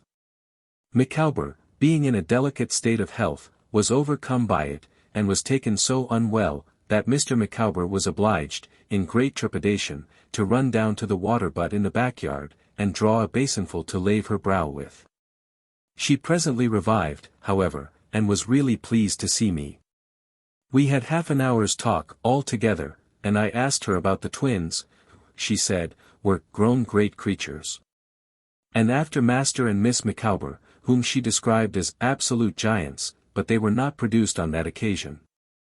Mr. Micawber was very anxious that I should stay to dinner.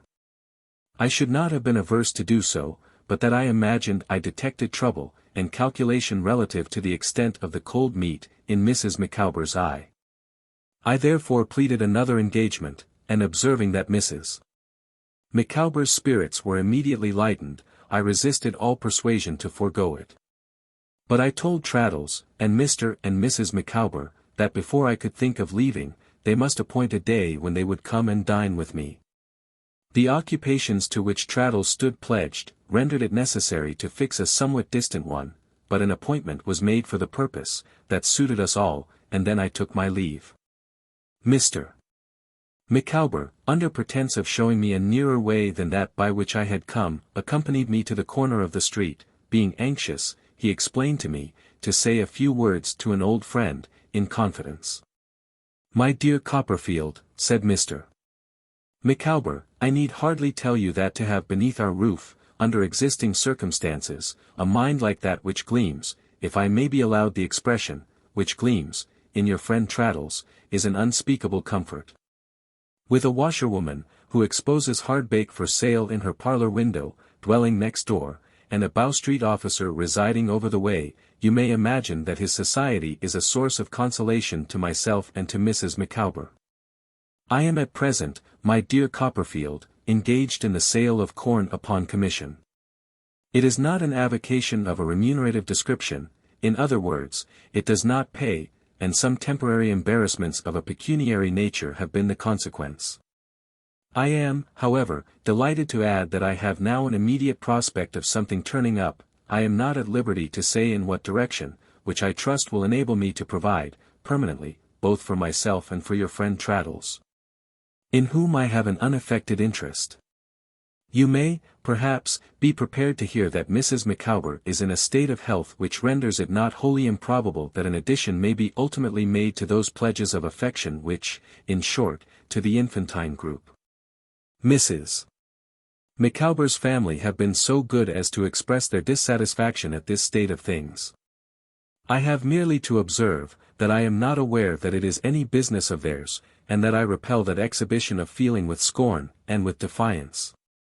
Mr. Micawber then shook hands with me again, and left me. Chapter 28. Mr. Micawber's Gauntlet.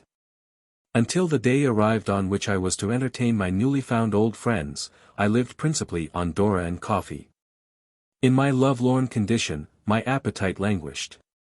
And I was glad of it, for I felt as though it would have been an act of perfidy towards Dora to have a natural relish for my dinner. The quantity of walking exercise I took, was not in this respect attended with its usual consequence, as the disappointment counteracted the fresh air. I have my doubts, too, founded on the acute experience acquired at this period of my life, whether a sound enjoyment of animal food can develop itself freely in any human subject who is always in torment from tight boots. I think the extremities require to be at peace before the stomach will conduct itself with vigor. On the occasion of this domestic little party, I did not repeat my former extensive preparations. I merely provided a pair of soles, a small leg of mutton, and a pigeon pie. Mrs. Crupp broke out into rebellion on my first bashful hint in reference to the cooking of the fish and joint, and said, with a dignified sense of injury, "No. No, sir. You will not ask me such a thing, for you are better acquainted with me than to suppose me capable of doing what I cannot do with ample satisfaction to my own feelings." But, in the end, a compromise was effected, and Mrs. Crupp consented to achieve this feat, on condition that I dine from home for a fortnight afterwards. And here I may remark, that what I underwent from Mrs. Crupp, in consequence of the tyranny she established over me, was dreadful. I never was so much afraid of anyone. We made a compromise of everything. If I hesitated, she was taken with that wonderful disorder which was always lying in ambush in her system, ready, at the shortest notice, to prey upon her vitals. If I rang the bell impatiently, after half a dozen unavailing modest pulls, and she appeared at last, which was not by any means to be relied upon, she would appear with a reproachful aspect, sink breathless on a chair near the door. lay her hand upon her nankeen bosom, and become so ill, that I was glad, at any sacrifice of brandy or anything else, to get rid of her. If I objected to having my bed made at 5 o'clock in the afternoon, which I do still think an uncomfortable arrangement, one motion of her hand towards the same nankeen region of wounded sensibility was enough to make me falter an apology. In short, I would have done anything in an honorable way rather than give Mrs. Crupp offence, and she was the terror of my life. I bought a second-hand dumbwaiter for this dinner party, in preference to re-engaging the handy young man, against whom I had conceived a prejudice, in consequence of meeting him in the Strand, one Sunday morning, in a waistcoat remarkably like one of mine, which had been missing since the former occasion.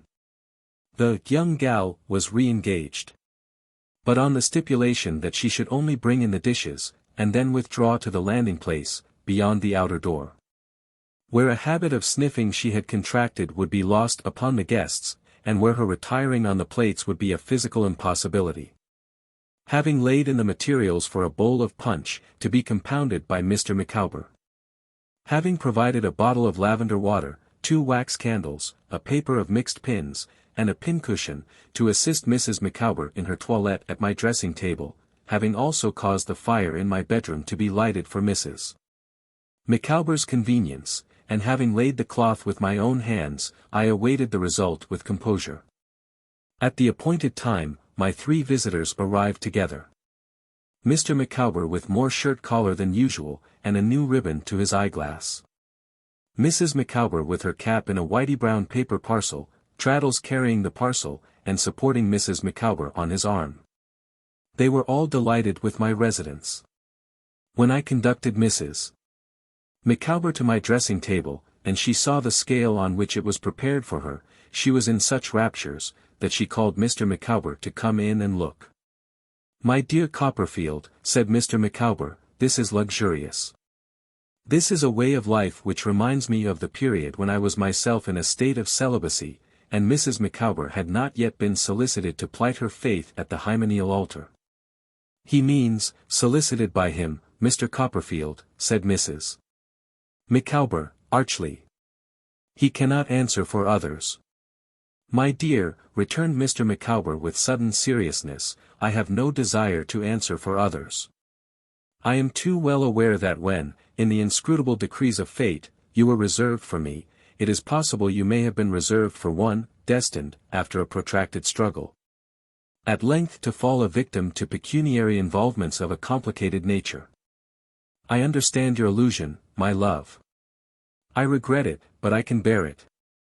"Micawber," exclaimed Mrs. Micawber, in tears. "Have I deserved this? I, who never have deserted you, who never will desert you, Micawber." "My love," said Mr. Micawber, much affected, "you will forgive, and our old and tried friend Copperfield will, I am sure, forgive, the momentary laceration of a wounded spirit, made sensitive by a recent collision with the minion of power, in other words, with a ribald turncock attached to the waterworks, and will pity, not condemn, its excesses." Mr. Micawber then embraced Mrs. Micawber, and pressed my hand, leaving me to infer from this broken allusion that his domestic supply of water had been cut off that afternoon, in consequence of default in the payment of the company's rates. To divert his thoughts from this melancholy subject, I informed Mr. Micawber that I relied upon him for a bowl of punch, and led him to the lemons. His recent despondency, not to say despair, was gone in a moment. I never saw a man so thoroughly enjoy himself amid the fragrance of lemon peel and sugar, the odor of burning rum, and the steam of boiling water, as Mr. Micawber did that afternoon. It was wonderful to see his face shining at us out of a thin cloud of these delicate fumes, as he stirred, and mixed, and tasted, and looked as if he were making, instead of punch, a fortune for his family down to the latest posterity. As to Mrs. Micawber, I don't know whether it was the effect of the cap, or the lavender water, or the pins, or the fire, or the wax candles, but she came out of my room, comparatively speaking, lovely. And the lark was never gayer than that excellent woman. I suppose, I never ventured to inquire, but I suppose, that Mrs. Crupp, after frying the soles, was taken ill. Because we broke down at that point. The leg of mutton came up very red within, and very pale without, besides having a foreign substance of a gritty nature sprinkled over it, as if it had had a fall into the ashes of that remarkable kitchen fireplace. But we were not in condition to judge of this fact from the appearance of the gravy, forasmuch as the young gal had dropped it all upon the stairs, where it remained, by the by, in a long train, until it was worn out. The pigeon pie was not bad, but it was a delusive pie, the crust being like a disappointing head, phrenologically speaking, full of lumps and bumps, with nothing particular underneath. In short, the banquet was such a failure that I should have been quite unhappy, about the failure, I mean, for I was always unhappy about Dora, if I had not been relieved by the great good humor of my company, and by a bright suggestion from Mr. Micawber. "My dear friend Copperfield," said Mr. Micawber, "accidents will occur in the best regulated families. And in families not regulated by that pervading influence which sanctifies while it enhances I would say, in short, by the influence of woman, in the lofty character of wife, they may be expected with confidence. And must be borne with philosophy. If you will allow me to take the liberty of remarking that there are few comestibles better, in their way, than a devil, and that I believe, with a little division of labor, we could accomplish a good one if the young person in attendance could produce a gridiron, I would put it to you, that this little misfortune may be easily repaired." There was a gridiron in the pantry, on which my morning rasher of bacon was cooked. We had it in a twinkling, and immediately applied ourselves to carrying Mr. Micawber's idea into effect. The division of labor to which he had referred was this: Traddles cut the mutton into slices, Mr. Micawber, who could do anything of this sort to perfection, covered them with pepper, mustard, salt and cayenne. I put them on the gridiron, turned them with a fork, and took them off, under Mr. Micawber's direction, and Mrs. Micawber heated, and continually stirred, some mushroom ketchup in a little saucepan. When we had slices enough done to begin upon, we fell to, with our sleeves still tucked up at the wrist, more slices sputtering and blazing on the fire, and our attention divided between the mutton on our plates, and the mutton then preparing. What with the novelty of this cookery, the excellence of it, the bustle of it, the frequent starting up to look after it, the frequent sitting down to dispose of it as the crisp slices came off the gridiron hot and hot, the being so busy, so flushed with the fire, so amused, and in the midst of such a tempting noise and savour, we reduced the leg of mutton to the bone. My own appetite came back miraculously. I am ashamed to record it, but I really believe I forgot Dora for a little while. I am satisfied that Mr. and Mrs. Micawber could not have enjoyed the feast more, if they had sold a bed to provide it. Traddles laughed as heartily, almost the whole time, as he ate and worked. Indeed we all did, all at once, and I dare say there was never a greater success. We were at the height of our enjoyment, and were all busily engaged, in our several departments, endeavoring to bring the last batch of slices to a state of perfection that should crown the feast, when I was aware of a strange presence in the room. And my eyes encountered those of the staid-lit timer, standing hat in hand before me. "What's the matter?" I involuntarily asked. "I beg your pardon, sir, I was directed to come in." "Is my master not here, sir?" "No." "Have you not seen him, sir?" "No, don't you come from him?" "Not immediately so, sir." "Did he tell you you would find him here?" "Not exactly so, sir. But I should think he might be here tomorrow, as he has not been here today." "Is he coming up from Oxford?" "I beg, sir," he returned respectfully, "that you will be seated, and allow me to do this." With which he took the fork from my unresisting hand, and bent over the gridiron, as if his whole attention were concentrated on it. We should not have been much discomposed, I dare say, by the appearance of Steerforth himself, but we became in a moment the meekest of the meek before his respectable serving-man. Mr. Micawber, humming a tune, to show that he was quite at ease, subsided into his chair, with the handle of a hastily concealed fork sticking out of the bosom of his coat, as if he had stabbed himself. Mrs.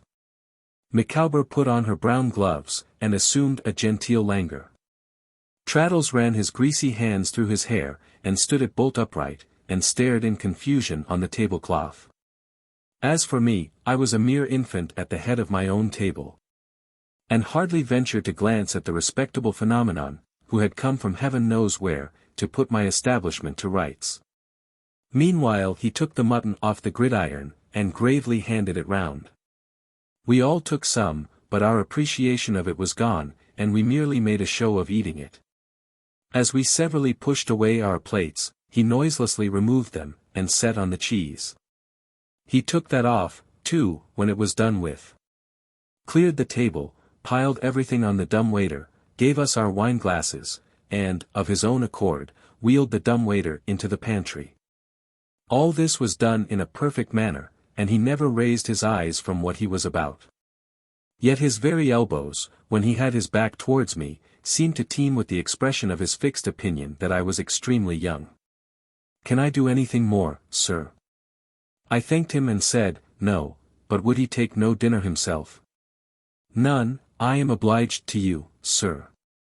"Is Mr. Steerforth coming from Oxford?" "I beg your pardon, sir." "Is Mr. Steerforth coming from Oxford?" "I should imagine that he might be here tomorrow, sir." "I rather thought he might have been here today, sir." "The mistake is mine, no doubt, sir." "If you should see him first said I. "If you'll excuse me, sir, I don't think I shall see him first." "In case you do," said I, "pray say that I am sorry he was not here today, as an old schoolfellow of his was here." "Indeed, sir," and he divided a bow between me and Traddles, with a glance at the latter. He was moving softly to the door, when, in a forlorn hope of saying something naturally, which I never could, to this man, I said, "Oh, Lit-Timer. Sir. Did you remain long at Yarmouth, that time?" "Not particularly so, sir." "You saw the boat completed?" "Yes, sir. I remained behind on purpose to see the boat completed." "I know." He raised his eyes to mine respectfully. "Mr. Steerforth has not seen it yet, I suppose?" "I really can't say, sir." "I think, but I really can't say, sir." "I wish you good night, sir." He comprehended everybody present, in the respectful bow with which he followed these words, and disappeared. My visitors seemed to breathe more freely when he was gone. But my own relief was very great, for besides the constraint, arising from that extraordinary sense of being at a disadvantage which I always had in this man's presence, my conscience had embarrassed me with whispers that I had mistrusted his master, and I could not repress a vague uneasy dread that he might find it out. How was it, having so little in reality to conceal, that I always did feel as if this man were finding me out? Mr. Micawber roused me from this reflection, which was blended with a certain remorseful apprehension of seeing Steerforth himself, by bestowing many encomiums on the absent Lit-Timer as a most respectable fellow, and a thoroughly admirable servant. Mr. Micawber, I may remark, had taken his full share of the general bow, and had received it with infinite condescension. "But punch, my dear Copperfield," said Mr. Micawber, tasting it, like time and tide, waits for no man. "Ah! It is at the present moment in high flavor. My love, will you give me your opinion?"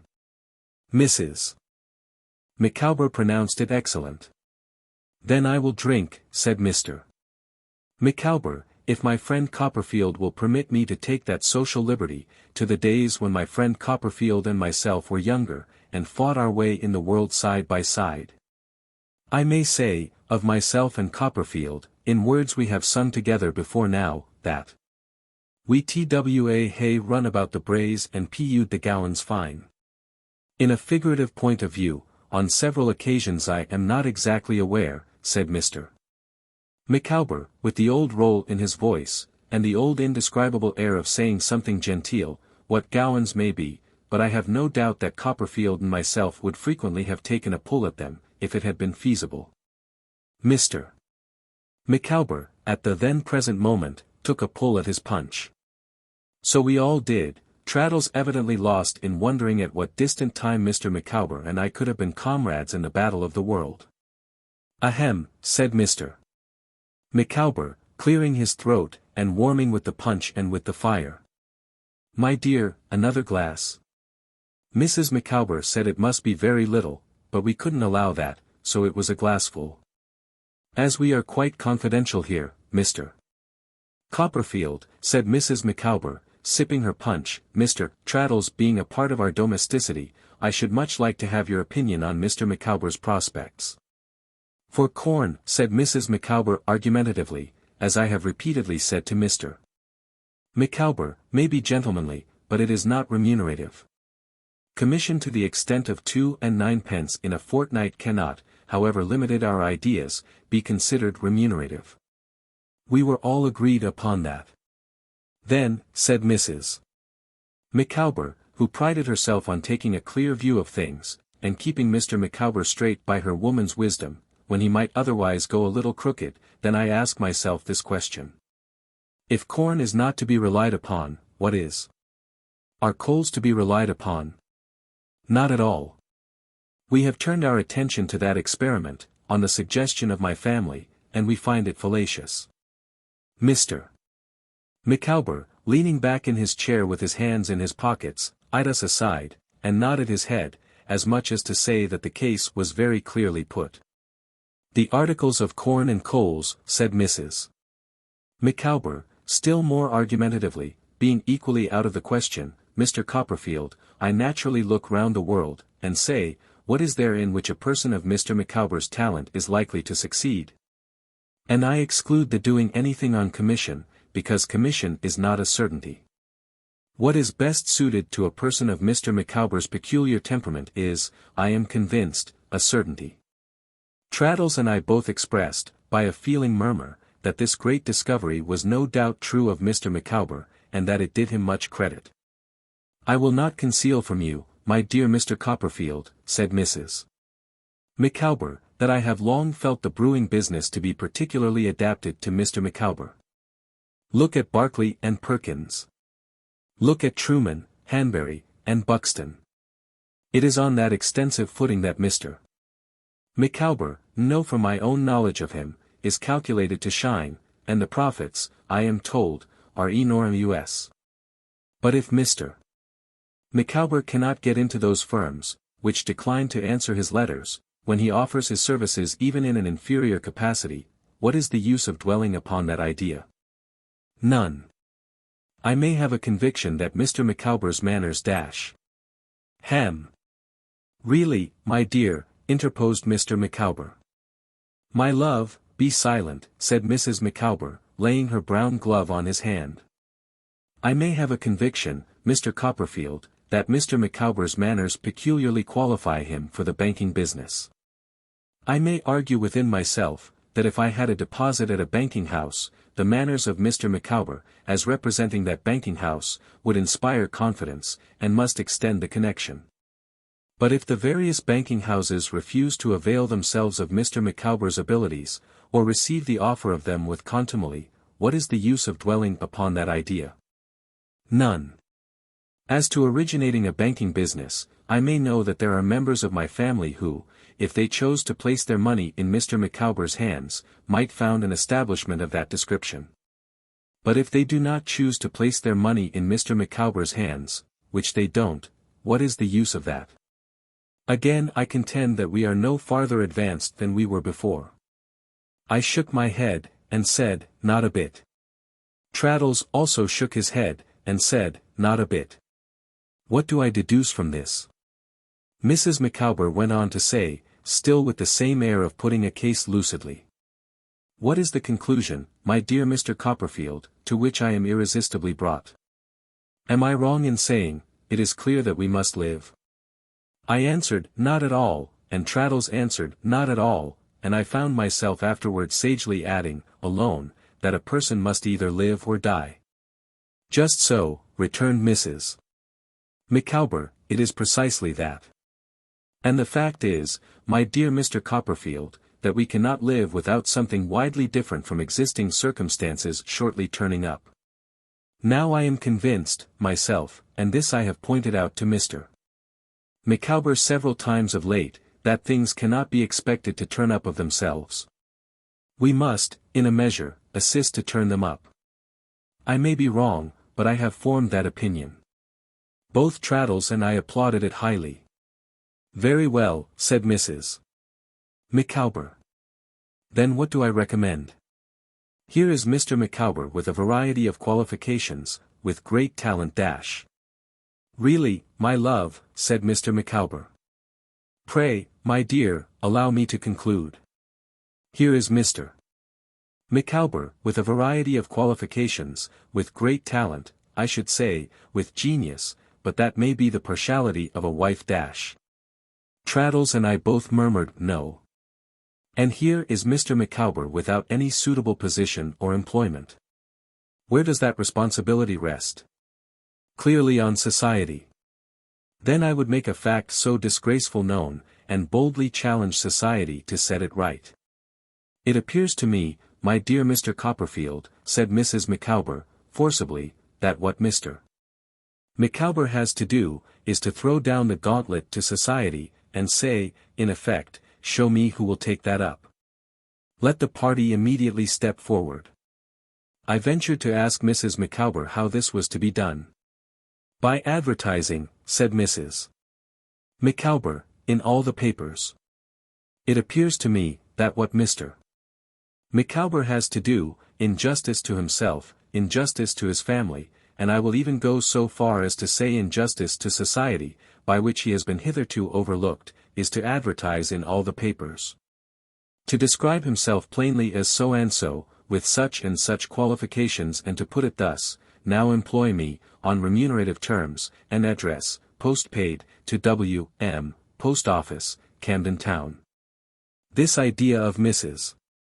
Micawber's, my dear Copperfield, said Mr. Micawber, making his shirt collar meet in front of his chin, and glancing at me sideways, is, in fact, the leap to which I alluded, when I last had the pleasure of seeing you. Advertising is rather expensive, I remarked, dubiously.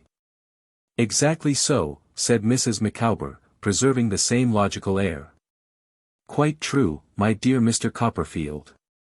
I have made the identical observation to Mr. Micawber. It is for that reason especially, that I think Mr. Micawber ought, as I have already said, in justice to himself, in justice to his family, and in justice to society, to raise a certain sum of money, on a bill. Mr. Micawber, leaning back in his chair, trifled with his eyeglass and cast his eyes up at the ceiling, but I thought him observant of Traddles, too, who was looking at the fire. If no member of my family, said Mrs. Micawber, is possessed of sufficient natural feeling to negotiate that bill, I believe there is a better business term to express what I mean dash. Mr. Micawber, with his eyes still cast up at the ceiling, suggested discount. To discount that bill, said Mrs. Micawber, then my opinion is, that Mr. Micawber should go into the city, should take that bill into the money market, and should dispose of it for what he can get. If the individuals in the money market oblige Mr. Micawber to sustain a great sacrifice, that is between themselves and their consciences. I view it, steadily, as an investment.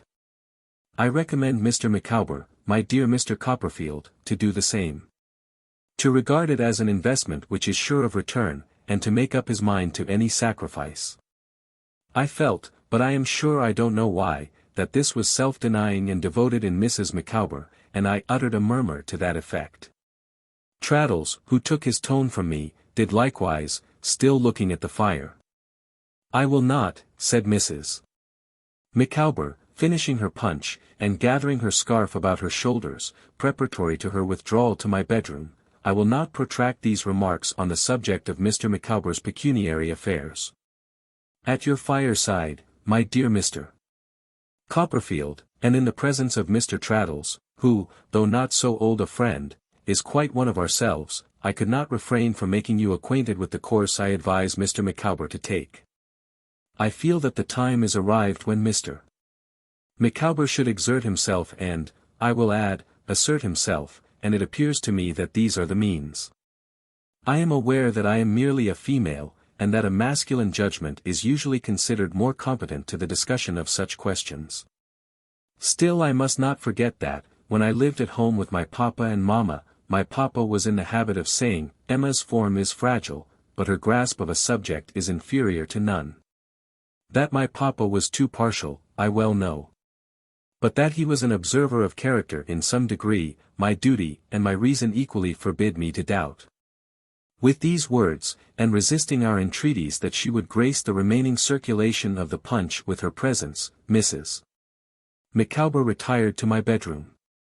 And really I felt that she was a noble woman, the sort of woman who might have been a Roman matron, and done all manner of heroic things, in times of public trouble. In the fervor of this impression, I congratulated Mr. Micawber on the treasure he possessed. So did Traddles.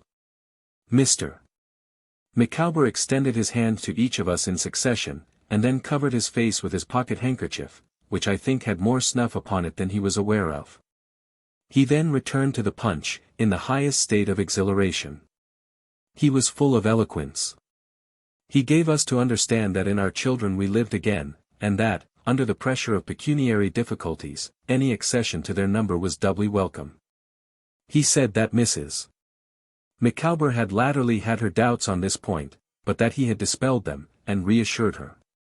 As to her family, they were totally unworthy of her, and their sentiments were utterly indifferent to him, and they might, I quote his own expression, go to the devil. Mr. Micawber then delivered a warm eulogy on Traddles. He said Traddles's was a character, to the steady virtues of which he, Mr. Micawber, could lay no claim, but which, he thanked heaven, he could admire. He feelingly alluded to the young lady, unknown, whom Traddles had honoured with his affection, and who had reciprocated that affection by honouring and blessing Traddles with her affection. Mr. Micawber pledged her. So did I. Traddles thanked us both, by saying, with a simplicity and honesty I had sense enough to be quite charmed with, I am very much obliged to you indeed. And I do assure you, she's the dearest girl. Mr. Micawber took an early opportunity, after that, of hinting, with the utmost delicacy and ceremony, at the state of my affections. Nothing but the serious assurance of his friend Copperfield to the contrary, he observed, could deprive him of the impression that his friend Copperfield loved and was beloved. After feeling very hot and uncomfortable for some time, and after a good deal of blushing, stammering, and denying, I said, having my glass in my hand, well, I would give them D, which so excited and gratified Mr. Micawber, that he ran with a glass of punch into my bedroom, in order that Mrs. Micawber might drink D, who drank it with enthusiasm, crying from within, in a shrill voice, Here, here. My dear Mr. Copperfield, I am delighted. Here. And tapping at the wall, by way of applause. Our conversation, afterwards, took a more worldly turn, Mr. Micawber telling us that he found Camden Town inconvenient, and that the first thing he contemplated doing, when the advertisement should have been the cause of something satisfactory turning up, was to move. He mentioned a terrace at the western end of Oxford Street, fronting Hyde Park, on which he had always had his eye, but which he did not expect to attain immediately, as it would require a large establishment. There would probably be an interval, he explained, in which he should content himself with the upper part of a house, over some respectable place of business, say in Piccadilly, which would be a cheerful situation for Mrs. Micawber. And where, by throwing out a bow window, or carrying up the roof another story, or making some little alteration of that sort, they might live, comfortably and reputably, for a few years.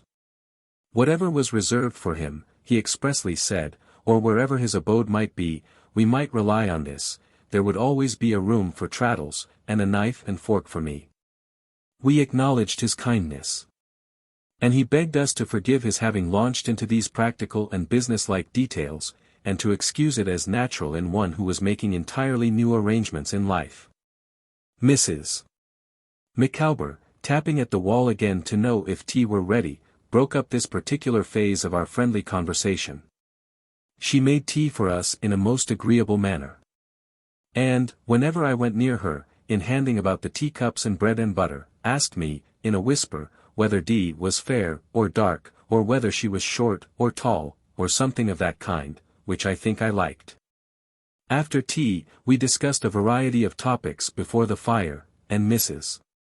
Micawber was good enough to sing us, in a small, thin, flat voice, which I remembered to have considered, when I first knew her, the very table beer of acoustics, the favourite ballads of The Dashing White Sergeant, and Little Tafflin. For both of these songs Mrs. Micawber had been famous when she lived at home with her papa and mamma. Mr. Micawber told us, that when he heard her sing the first one, on the first occasion of his seeing her beneath the parental roof, she had attracted his attention in an extraordinary degree. But that when it came to Little Tafflin, he had resolved to win that woman or perish in the attempt. It was between 10 and 11 o'clock when Mrs. Micawber rose to replace her cap in the whitey brown paper parcel, and to put on her bonnet. Mr. Micawber took the opportunity of Traddles putting on his greatcoat, to slip a letter into my hand, with a whispered request that I would read it at my leisure. I also took the opportunity of my holding a candle over the banisters to light them down, when Mr. Micawber was going first, leading Mrs. Micawber, and Traddles was following with the cap, to detain Traddles for a moment on the top of the stairs. "Traddles," said I, "Mr. Micawber don't mean any harm, poor fellow, but, if I were you, I wouldn't lend him anything." "My dear Copperfield," returned Traddles, smiling, "I haven't got anything to lend." "You have got a name, you know," said I. "Oh. You call that something to lend?" returned Traddles, with a thoughtful look. "Certainly." "Oh," said Traddles. "Yes, to be sure. I am very much obliged to you, Copperfield, but, I am afraid I have lent him that already." "For the bill that is to be a certain investment?" I inquired. "No," said Traddles. "Not for that one. This is the first I have heard of that one. I have been thinking that he will most likely propose that one, on the way home. Mine's another." "I hope there will be nothing wrong about it," said I. "I hope not," said Traddles. "I should think not, though, because he told me, only the other day, that it was provided for." That was Mr. Micawber's expression, provided for. Mr. Micawber looking up at this juncture to where we were standing, I had only time to repeat my caution. Traddles thanked me, and descended. But I was much afraid, when I observed the good-natured manner in which he went down with the cap in his hand, and gave Mrs. Micawber his arm, that he would be carried into the money market neck and heels. I returned to my fireside, and was musing, half gravely and half laughing, on the character of Mr. Micawber and the old relations between us, when I heard a quick step ascending the stairs. At first, I thought it was Traddles coming back for something Mrs. Micawber had left behind, but as the step approached, I knew it, and felt my heart beat high, and the blood rush to my face, for it was Steerforth's. I was never unmindful of Agnes, and she never left that sanctuary in my thoughts, if I may call it so, where I had placed her from the first. But when he entered, and stood before me with his hand out, the darkness that had fallen on him changed to light, and I felt confounded and ashamed of having doubted one I loved so heartily. I loved her none the less. I thought of her as the same benignant, gentle angel in my life. I reproached myself, not her, with having done him an injury, and I would have made him any atonement if I had known what to make, and how to make it. "Why, Daisy, old boy," dumbfoundered, laughed Steerforth, shaking my hand heartily, and throwing it gaily away. "Have I detected you in another feast, you Sybarite? These Doctors' Commons fellows are the gayest men in town, I believe, and beat us sober Oxford people all to nothing." His bright glance went merrily round the room, as he took the seat on the sofa opposite to me, which Mrs. Micawber had recently vacated, and stirred the fire into a blaze. "I was so surprised at first," said I, giving him welcome with all the cordiality I felt, "that I had hardly breath to greet you with, Steerforth."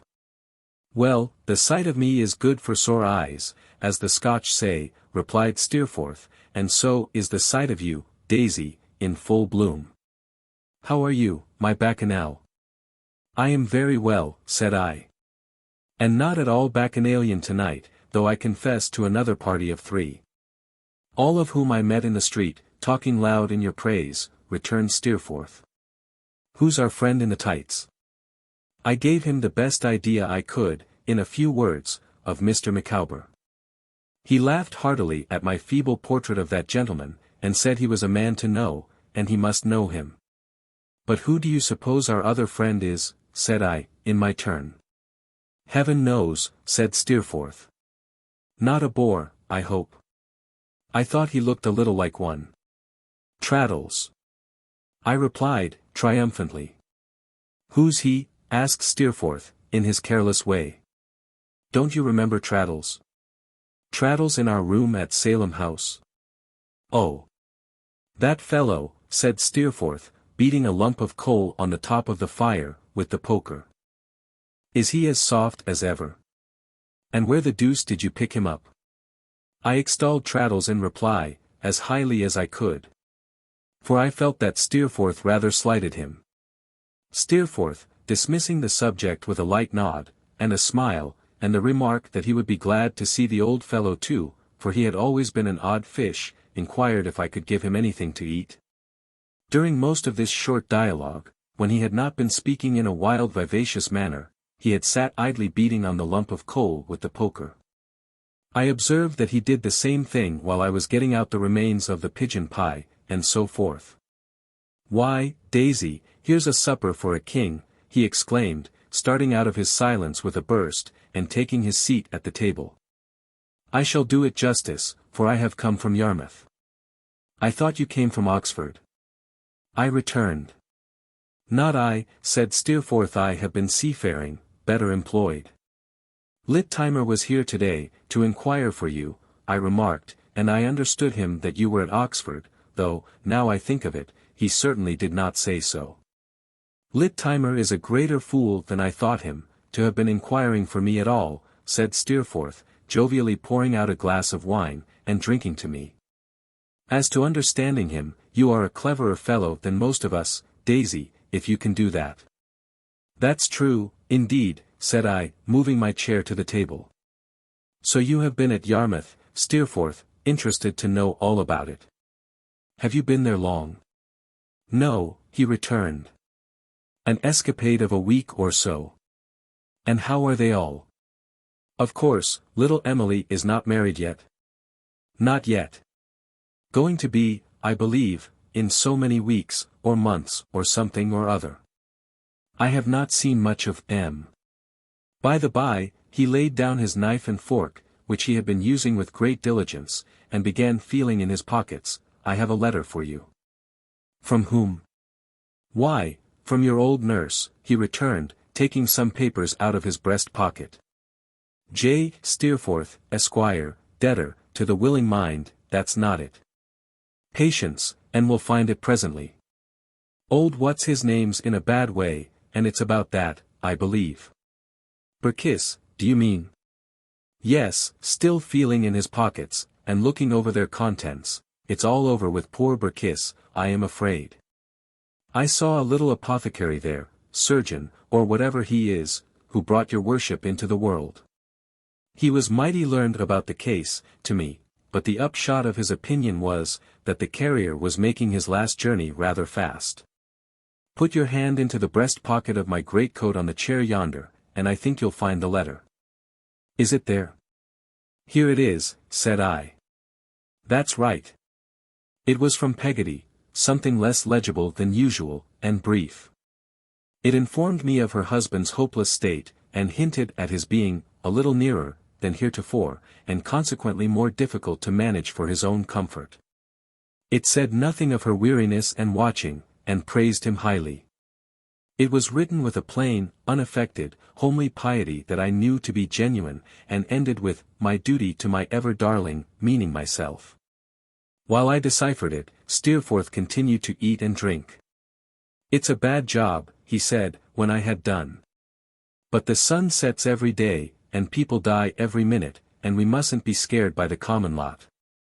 If we fail to hold our own, because that equal foot at all men's doors was heard knocking somewhere, every object in this world would slip from us. No. Ride on. Rough shod if need be, smooth shod if that will do, but ride on. Ride on over all obstacles, and win the race. And win what race, said I. The race that one has started in, said he. Ride on. I noticed, I remember, as he paused, looking at me with his handsome head a little thrown back, and his glass raised in his hand, that, though the freshness of the sea wind was on his face, and it was ruddy, there were traces in it, made since I last saw it, as if he had applied himself to some habitual strain of the fervent energy which, when roused, was so passionately roused within him.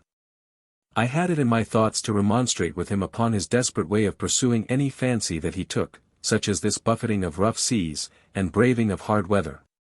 For example, when my mind glanced off to the immediate subject of our conversation again, and pursued that instead.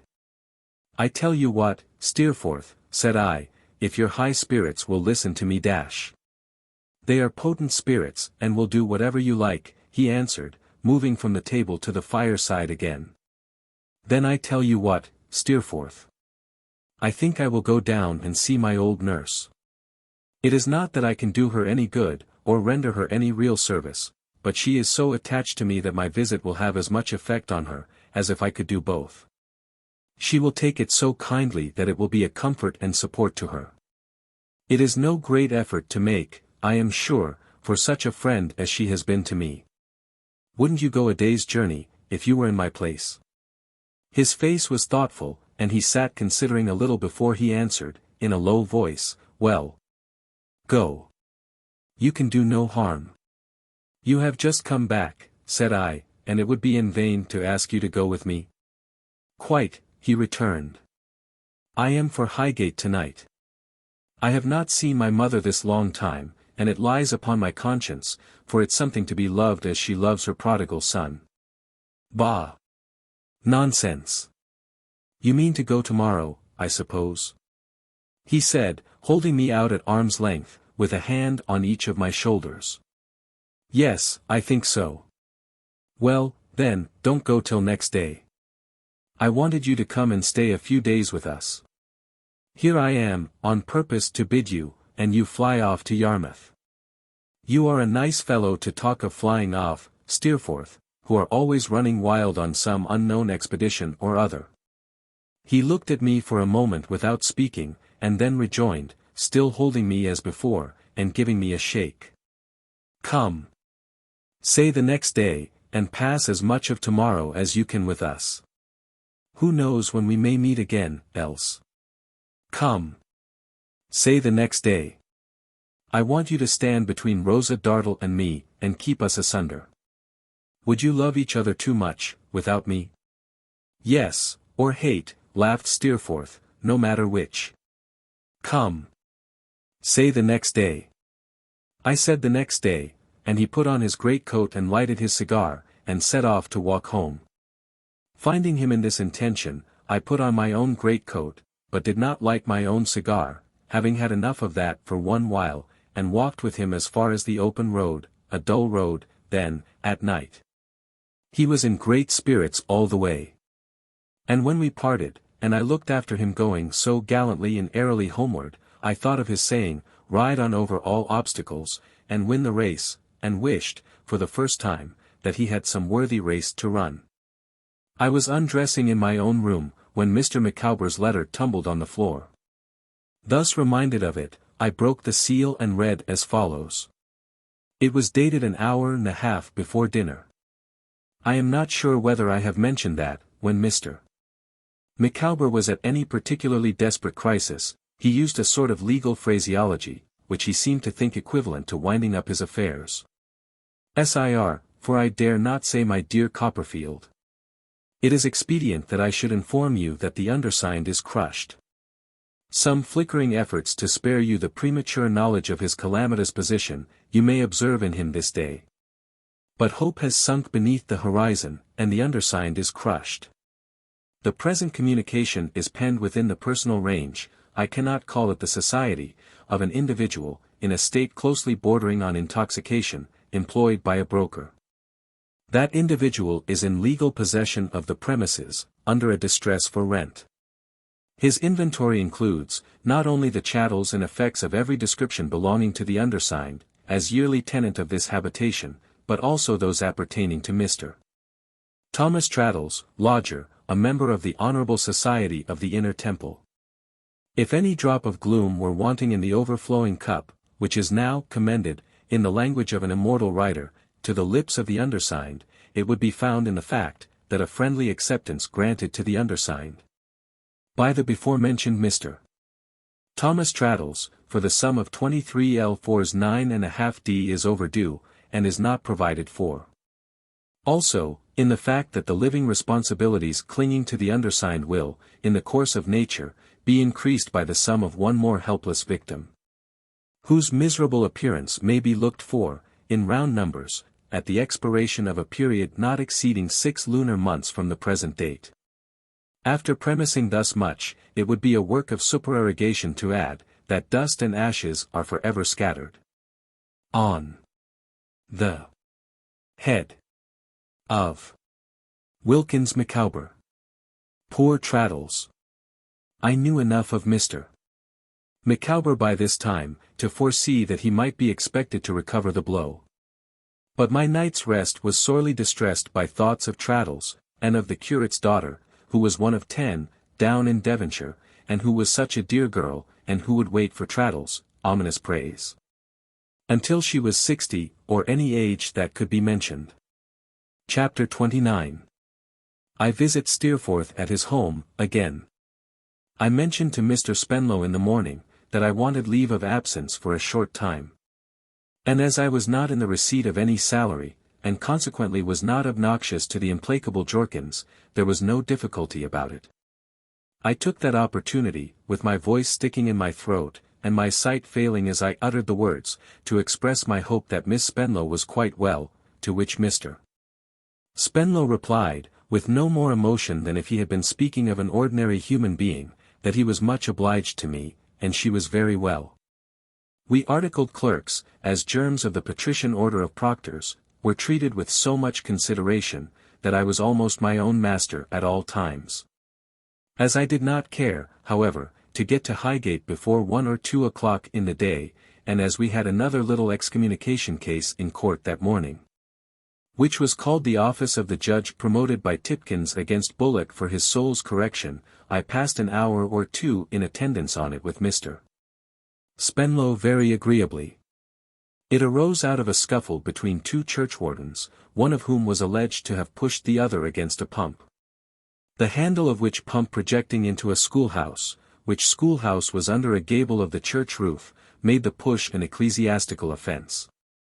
It was an amusing case, and sent me up to Highgate, on the box of the stage-coach, thinking about the Commons, and what Mr. Spenlow had said about touching the Commons and bringing down the country.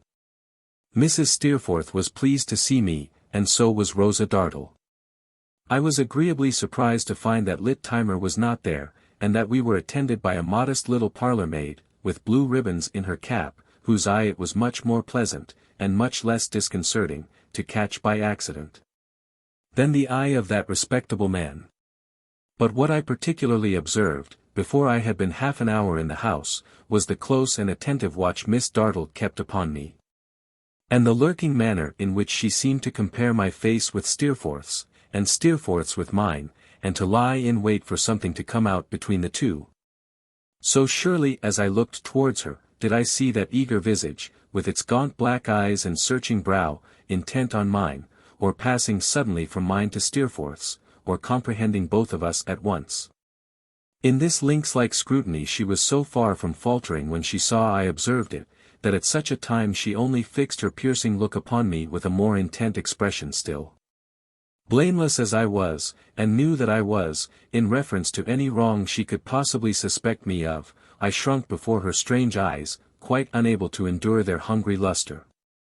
All day, she seemed to pervade the whole house. If I talked to Steerforth in his room, I heard her dress rustle in the little gallery outside. When he and I engaged in some of our old exercises on the lawn behind the house, I saw her face pass from window to window, like a wandering light, until it fixed itself in one, and watched us. When we all 4 went out walking in the afternoon, she closed her thin hand on my arm like a spring, to keep me back, while Steerforth and his mother went on out of hearing, and then spoke to me.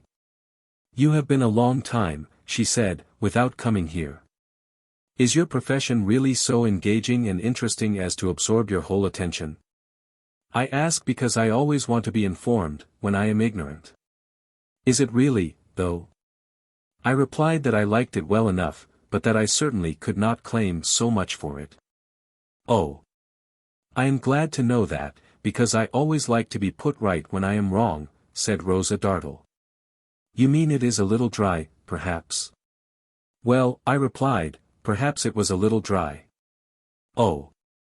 And that's a reason why you want relief and change, excitement and all that, said she. Ah. Very true. But isn't it a little, eh? For him, I don't mean you. A quick glance of her eye towards the spot where Steerforth was walking, with his mother leaning on his arm, showed me whom she meant, but beyond that, I was quite lost. And I looked so, I have no doubt. Don't it, I don't say that it does, mind I want to know, don't it rather engross him? Don't it make him, perhaps, a little more remiss than usual in his visits to his blindly doting, eh? With another quick glance at them, and such a glance at me as seemed to look into my innermost thoughts. Miss Dartle, I returned, pray do not think dash. I don't, she said. Oh dear me, don't suppose that I think anything. I am not suspicious. I only ask a question. I don't state any opinion. I want to found an opinion on what you tell me. Then, it's not so. Well. I am very glad to know it. It certainly is not the fact, said I, perplexed, that I am accountable for Steerforth's having been away from home longer than usual, if he has been, which I really don't know at this moment, unless I understand it from you. I have not seen him this long while, until last night. No. Indeed, Miss Dartle, no. As she looked full at me, I saw her face grow sharper and paler, and the marks of the old wound lengthen out until it cut through the disfigured lip, and deep into the nether lip, and slanted down the face. There was something positively awful to me in this, and in the brightness of her eyes, as she said, looking fixedly at me. What is he doing? I repeated the words, more to myself than her, being so amazed. What is he doing? She said, with an eagerness that seemed enough to consume her like a fire. In what is that man assisting him, who never looks at me without an inscrutable falsehood in his eyes? If you are honorable and faithful, I don't ask you to betray your friend. I ask you only to tell me, is it anger, is it hatred, is it pride, is it restlessness, is it some wild fancy, is it love, what is it, that is leading him? Miss Dartle, I returned, how shall I tell you, so that you will believe me, that I know of nothing in Steerforth different from what there was when I first came here? I can think of nothing. I firmly believe there is nothing. I hardly understand even what you mean. As she still stood looking fixedly at me, a twitching or throbbing, from which I could not dissociate the idea of pain, came into that cruel mark. And lifted up the corner of her lip as if with scorn, or with a pity that despised its object. She put her hand upon it hurriedly, a hand so thin and delicate, that when I had seen her hold it up before the fire to shade her face, I had compared it in my thoughts to fine porcelain, and saying, in a quick, fierce, passionate way, I swear you to secrecy about this. Said not a word more. Mrs. Steerforth was particularly happy in her son's society, and Steerforth was, on this occasion, particularly attentive and respectful to her. It was very interesting to me to see them together, not only on account of their mutual affection, but because of the strong personal resemblance between them, and the manner in which what was haughty or impetuous in him was softened by age and sex. In her, to a gracious dignity. I thought, more than once, that it was well no serious cause of division had ever come between them. Or two such natures, I ought rather to express it, two such shades of the same nature, might have been harder to reconcile than the two extremest opposites in creation. The idea did not originate in my own discernment, I am bound to confess, but in a speech of Rosa Dartle's. She said at dinner. Oh, but do tell me, though, somebody, because I have been thinking about it all day, and I want to know. You want to know what, Rosa? Returned Mrs. Steerforth. Pray, Rosa, do not be mysterious. Mysterious, she cried. Oh. Really? Do you consider me so? Do I constantly entreat you, said Mrs. Steerforth, to speak plainly, in your own natural manner? Oh. Then this is not my natural manner, she rejoined. Now you must really bear with me, because I ask for information. We never know ourselves. It has become a second nature, said Mrs. Steerforth, without any displeasure, but I remember, and so must you, I think, when your manner was different, Rosa, when it was not so guarded, and was more trustful. I am sure you are right, she returned, and so it is that bad habits grow upon one. Really? Less guarded and more trustful. How can I, imperceptibly, have changed, I wonder? Well, that's very odd. I must study to regain my former self. I wish you would, said Mrs. Steerforth, with a smile. Oh. I really will, you know, she answered. I will learn frankness from, let me see, from James. You cannot learn frankness, Rosa, said Mrs. Steerforth quickly, for there was always some effect of sarcasm in what Rosa Dartle said, though it was said, as this was, in the most unconscious manner in the world, in a better school. That I am sure of, she answered, with uncommon fervor. If I am sure of anything, of course, you know, I am sure of that. Mrs. Steerforth appeared to me to regret having been a little nettled. For she presently said, in a kind tone. Well, my dear Rosa, we have not heard what it is that you want to be satisfied about. That I want to be satisfied about, she replied, with provoking coldness. Oh. It was only whether people, who are like each other in their moral constitution, is that the phrase? It's as good a phrase as another, said Steerforth. Thank you, whether people, who are like each other in their moral constitution, are in greater danger than people not so circumstanced, supposing any serious cause of variance to arise between them, of being divided angrily and deeply. I should say yes, said Steerforth. Should you? She retorted. Dear me. Supposing then, for instance, any unlikely thing will do for a supposition, that you and your mother were to have a serious quarrel. My dear Rosa, interposed Mrs. Steerforth, laughing good-naturedly, suggest some other supposition. James and I know our duty to each other better, I pray heaven. Oh, said Miss Dartle, nodding her head thoughtfully.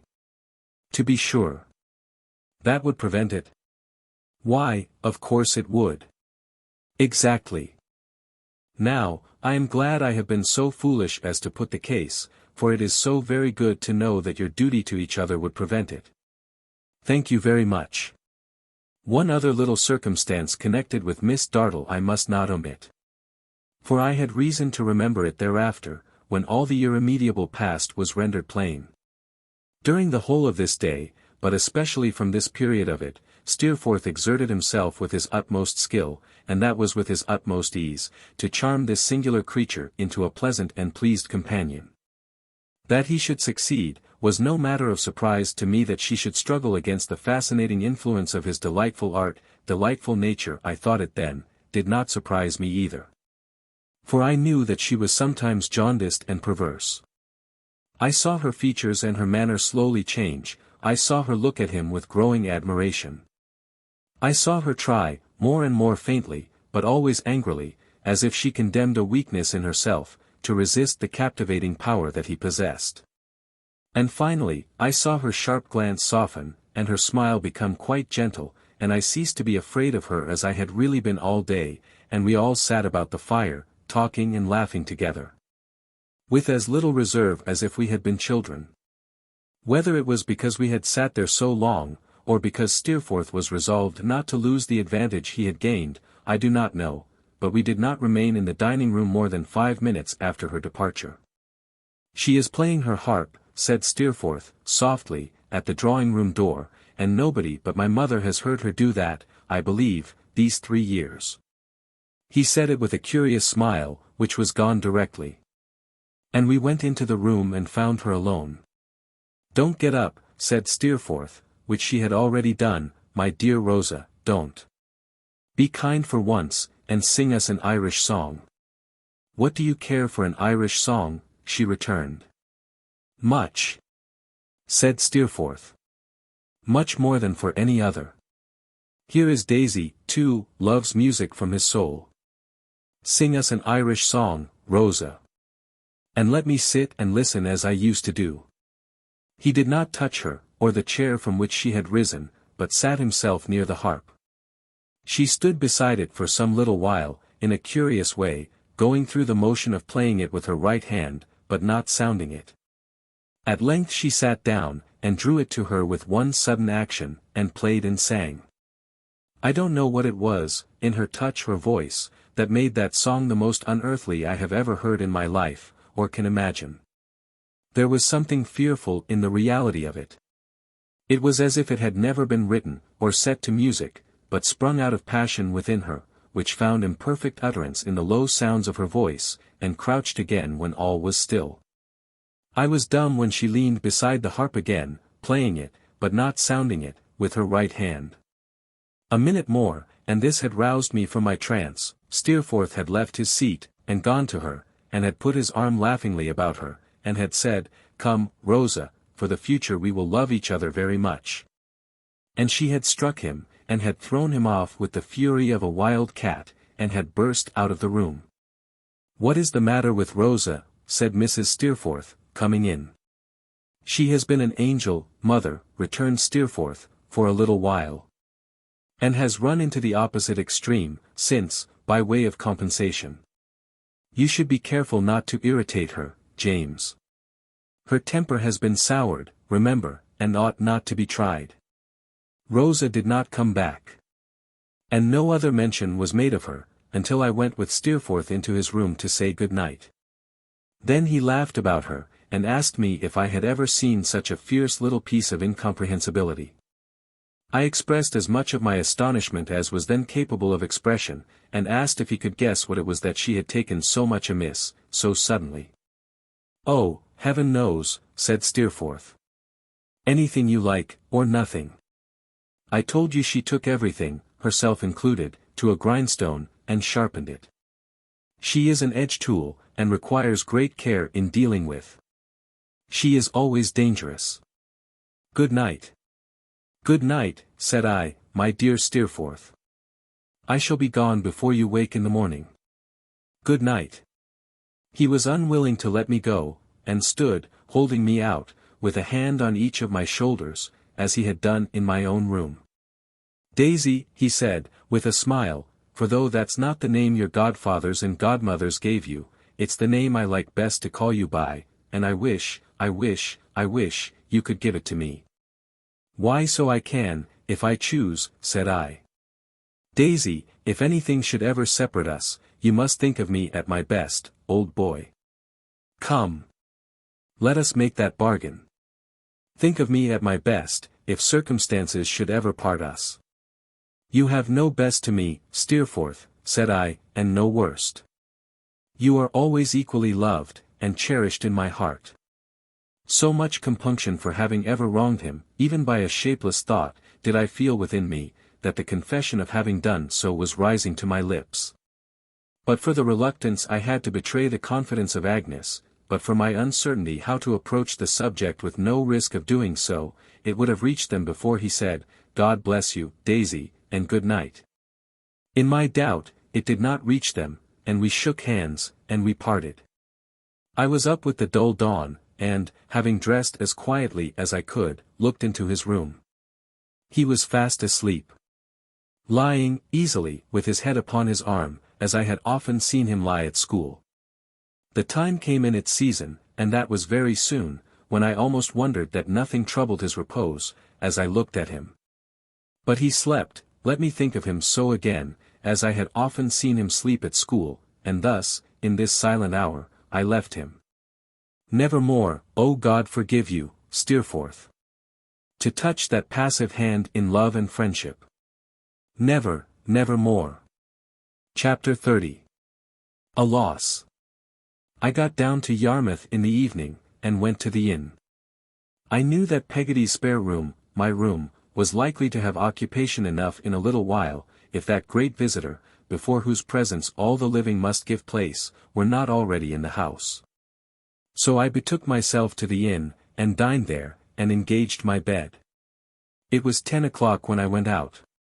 Many of the shops were shut, and the town was dull. When I came to Omer and Joram's, I found the shutters up, but the shop door standing open. As I could obtain a perspective view of Mr. Omer inside, smoking his pipe by the parlor door, I entered, and asked him how he was. "Why, bless my life and soul," said Mr. Omer, "how do you find yourself? Take a seat. Smoke not disagreeable, I hope." "By no means," said I like it, in somebody else's pipe." "What, not in your own, eh?"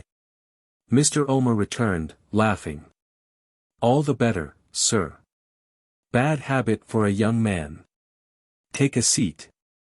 I smoke, myself, for the asthma." Mr. Omer had made room for me, and placed a chair. He now sat down again very much out of breath, gasping at his pipe as if it contained a supply of that necessary, without which he must perish.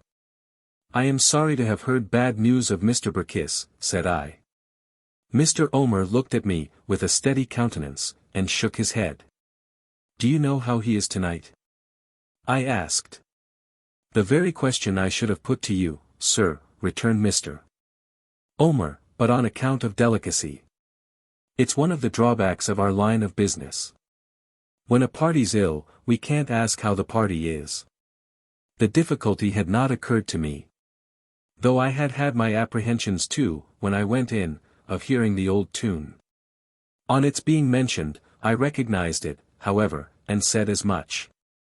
Yes, you understand," said Mr. Omer, nodding his head. "We dursn't do it. Bless you, it would be a shock that the generality of parties mightn't recover, to say, Omer and Joram's compliments, and how do you find yourself this morning? Or this afternoon, as it may be." Mr. Omer and I nodded at each other, and Mr. Omer recruited his wind by the aid of his pipe. "It's one of the things that cut the trade off from attentions they could often wish to show," said Mr. Omer. "Take myself. If I have known Burkiss a year, to move to as he went by, I have known him 40 years. But I can't go and say, 'How is he?' I felt it was rather hard on Mr. Omer, and I told him so. I'm not more self-interested, I hope, than another man," said Mr. Omer. "Look at me.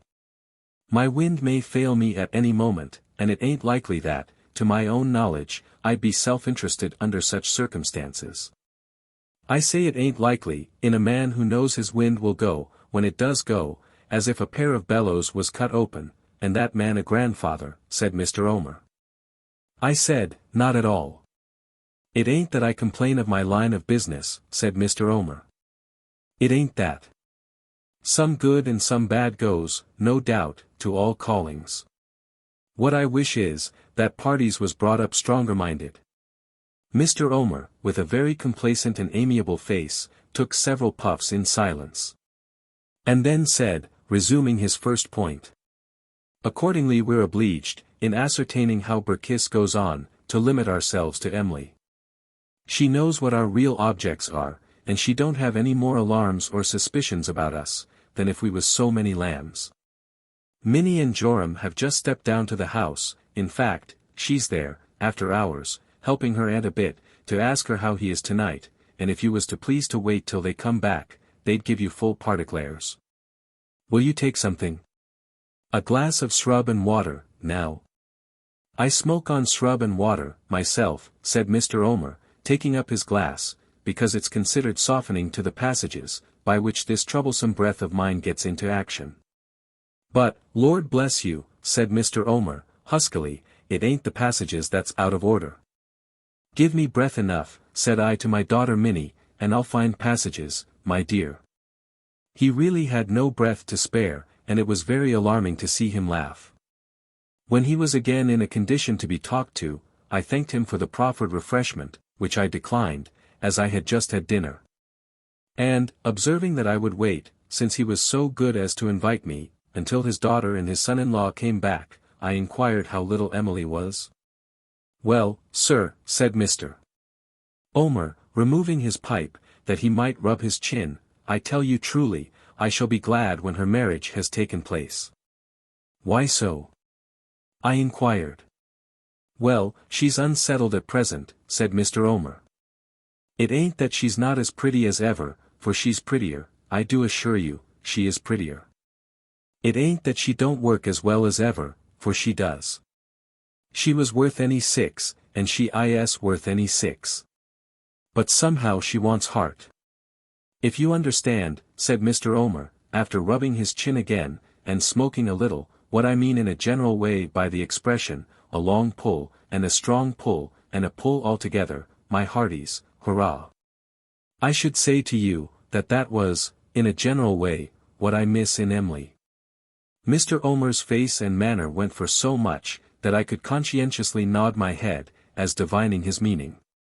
My quickness of apprehension seemed to please him, and he went on, now I consider this is principally on account of her being in an unsettled state, you see. We have talked it over a good deal, her uncle and myself, and her sweetheart and myself, after business, and I consider it is principally on account of her being unsettled. You must always recollect of Emily, said Mr. Omer, shaking his head gently, that she's a most extraordinary affectionate little thing. The proverb says, you can't make a silk purse out of a sow's ear. Well, I don't know about that. I rather think you may, if you begin early in life. She has made a home out of that old boat, sir, that stone and marble couldn't beat. I am sure she has, said I. To see the clinging of that pretty little thing to her uncle, said Mr. Omer. To see the way she holds on to him, tighter and closer, every day, is to see a sight. Now, you know, there's a struggle going on when that's the case. Why should it be made a longer one than is needful? I listened attentively to the good old fellow, and acquiesced, with all my heart, in what he said. Therefore, I mentioned to them, said Mr. Omer, in a comfortable, easygoing tone, this. I said, now, don't consider Emily nailed down in point of time, at all. Make it your own time. Her services have been more valuable than was supposed, her learning has been quicker than was supposed. Omer and Joram can run their pen through what remains, and she's free when you wish. If she likes to make any little arrangement, afterwards, in the way of doing any little thing for us at home, very well. If she don't, very well still. We're no losers, anyhow. For, don't you see, said Mr. Omer, touching me with his pipe, it ain't likely that a man so short of breath as myself, and a grandfather too, would go and strain points with a little bit of a blue-eyed blossom, like her? Not at all, I am certain, said I. Not at all. You're right, said Mr. Omer. Well, sir, her cousin, you know it's a cousin she's going to be married to? Oh yes, I replied. I know him well. Of course you do, said Mr. Omer. Well, sir. Her cousin being, as it appears, in good work, and well-to-do, thanked me in a very manly sort of manner for this, conducting himself altogether, I must say, in a way that gives me a high opinion of him. And went and took as comfortable a little house as you or I could wish to clap eyes on. That little house is now furnished right through, as neat and complete as a doll's parlor, and but for Berkissa's illness having taken this bad turn, poor fellow, they would have been man and wife, I dare say, by this time. As it is, there's a postponement. And Emily, Mr. Omer? I inquired. Has she become more settled? Why that, you know, he returned, rubbing his double chin again, can't naturally be expected. The prospect of the change and separation, and all that, is, as one may say, close to her and far away from her, both at once. Berkissa's death needn't put it off much, but his lingering might. Anyway, it's an uncertain state of matters, you see. I see, said I. Consequently, pursued Mr. Omer, Emily's still a little down, and a little fluttered, perhaps, upon the whole, she's more so than she was. Every day she seems to get fonder and fonder of her uncle, and more loath to part from all of us. A kind word from me brings the tears into her eyes, and if you was to see her with my daughter Minnie's little girl, you'd never forget it. Bless my heart alive, said Mr. Omer, pondering, how she loves that child. Having so favorable an opportunity, it occurred to me to ask Mr. Omer, before our conversation should be interrupted by the return of his daughter and her husband, whether he knew anything of Martha. Ah, he rejoined, shaking his head, and looking very much dejected. No good. A sad story, sir, however you come to know it. I never thought there was harm in the girl. I wouldn't wish to mention it before my daughter Minnie, for she'd take me up directly, but I never did. None of us ever did. Mr. Omer, hearing his daughter's footstep before I heard it, touched me with his pipe, and shut up one eye, as a caution. She and her husband came in immediately afterwards. Their report was, that Mr. Burkiss was as bad could be. That he was quite unconscious, and that Mr. Chillip had mournfully said in the kitchen, on going away just now, that the College of Physicians, the College of Surgeons, and Apothecaries' Hall, if they were all called in together, couldn't help him. He was past both colleges, Mr. Chillip said, and the hall could only poison him. Hearing this, and learning that Mr. Peggotty was there, I determined to go to the house at once. I bade good night to Mr. Omer, and to Mr. and Mrs. Joram, and directed my steps thither, with a solemn feeling, which made Mr. Burkiss quite a new and different creature. My low tap at the door was answered by Mr. Peggotty. He was not so much surprised to see me as I had expected. I remarked this in Peggotty, too, when she came down, and I have seen it since, and I think, in the expectation of that dread surprise, all other changes and surprises dwindle into nothing. I shook hands with Mr. Peggotty, and passed into the kitchen, while he softly closed the door. Little Emily was sitting by the fire, with her hands before her face. Ham was standing near her. We spoke in whispers, listening, between whiles, for any sound in the room above. I had not thought of it on the occasion of my last visit, but how strange it was to me, now, to miss Mr. Burkiss out of the kitchen. This is very kind of you, Mossar Davy, said Mr. Peggotty. It's uncommon kind, said Ham. Em'ly, my dear, cried Mr. Peggotty. See here. Here's Mossar Davy come. What, cheer up, pretty. Not a word to Mossar Davy. There was a trembling upon her, that I can see now. The coldness of her hand when I touched it, I can feel yet. Its only sign of animation was to shrink from mine. And then she glided from the chair, and creeping to the other side of her uncle, bowed herself, silently and trembling still, upon his breast. It's such a loving art, said Mr. Peggotty, smoothing her rich hair with his great hard hand, that it can't bear the sorrow of this. It's nat'ral in young folk, Mossar Davy, when they're new to these here trials, and timid, like my little bird, it's nat'ral. She clung the closer to him, but neither lifted up her face, nor spoke a word. It's getting late, my dear, said Mr. Peggotty, and here's Ham come fur to take you home. Thur. Go along with t'other loving art. What, Em'ly? My pretty.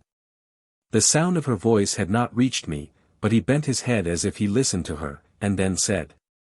Let you stay with your uncle. Why, you don't mean to ask me that. Stay with your uncle, Moppet. When your husband that'll be so soon, is here fur to take you home. Now a person wouldn't think it, fur to see this little thing alongside a rough-weather chap like me, said Mr. Peggotty, looking round at both of us, with infinite pride. But the sea ain't more salt in it than she has fondness in her for her uncle, a foolish little Em'ly. Em'ly's in the right in that, Mossar Davy, said Ham. Looky here. As Em'ly wishes of it, and as she's hurried and frightened, like, besides, I'll leave her till morning. Let me stay too. No, no, said Mr. Peggotty. You don't ought, a married man like you, or what's as good, to take and hull away a day's work. And you don't ought to watch and work both.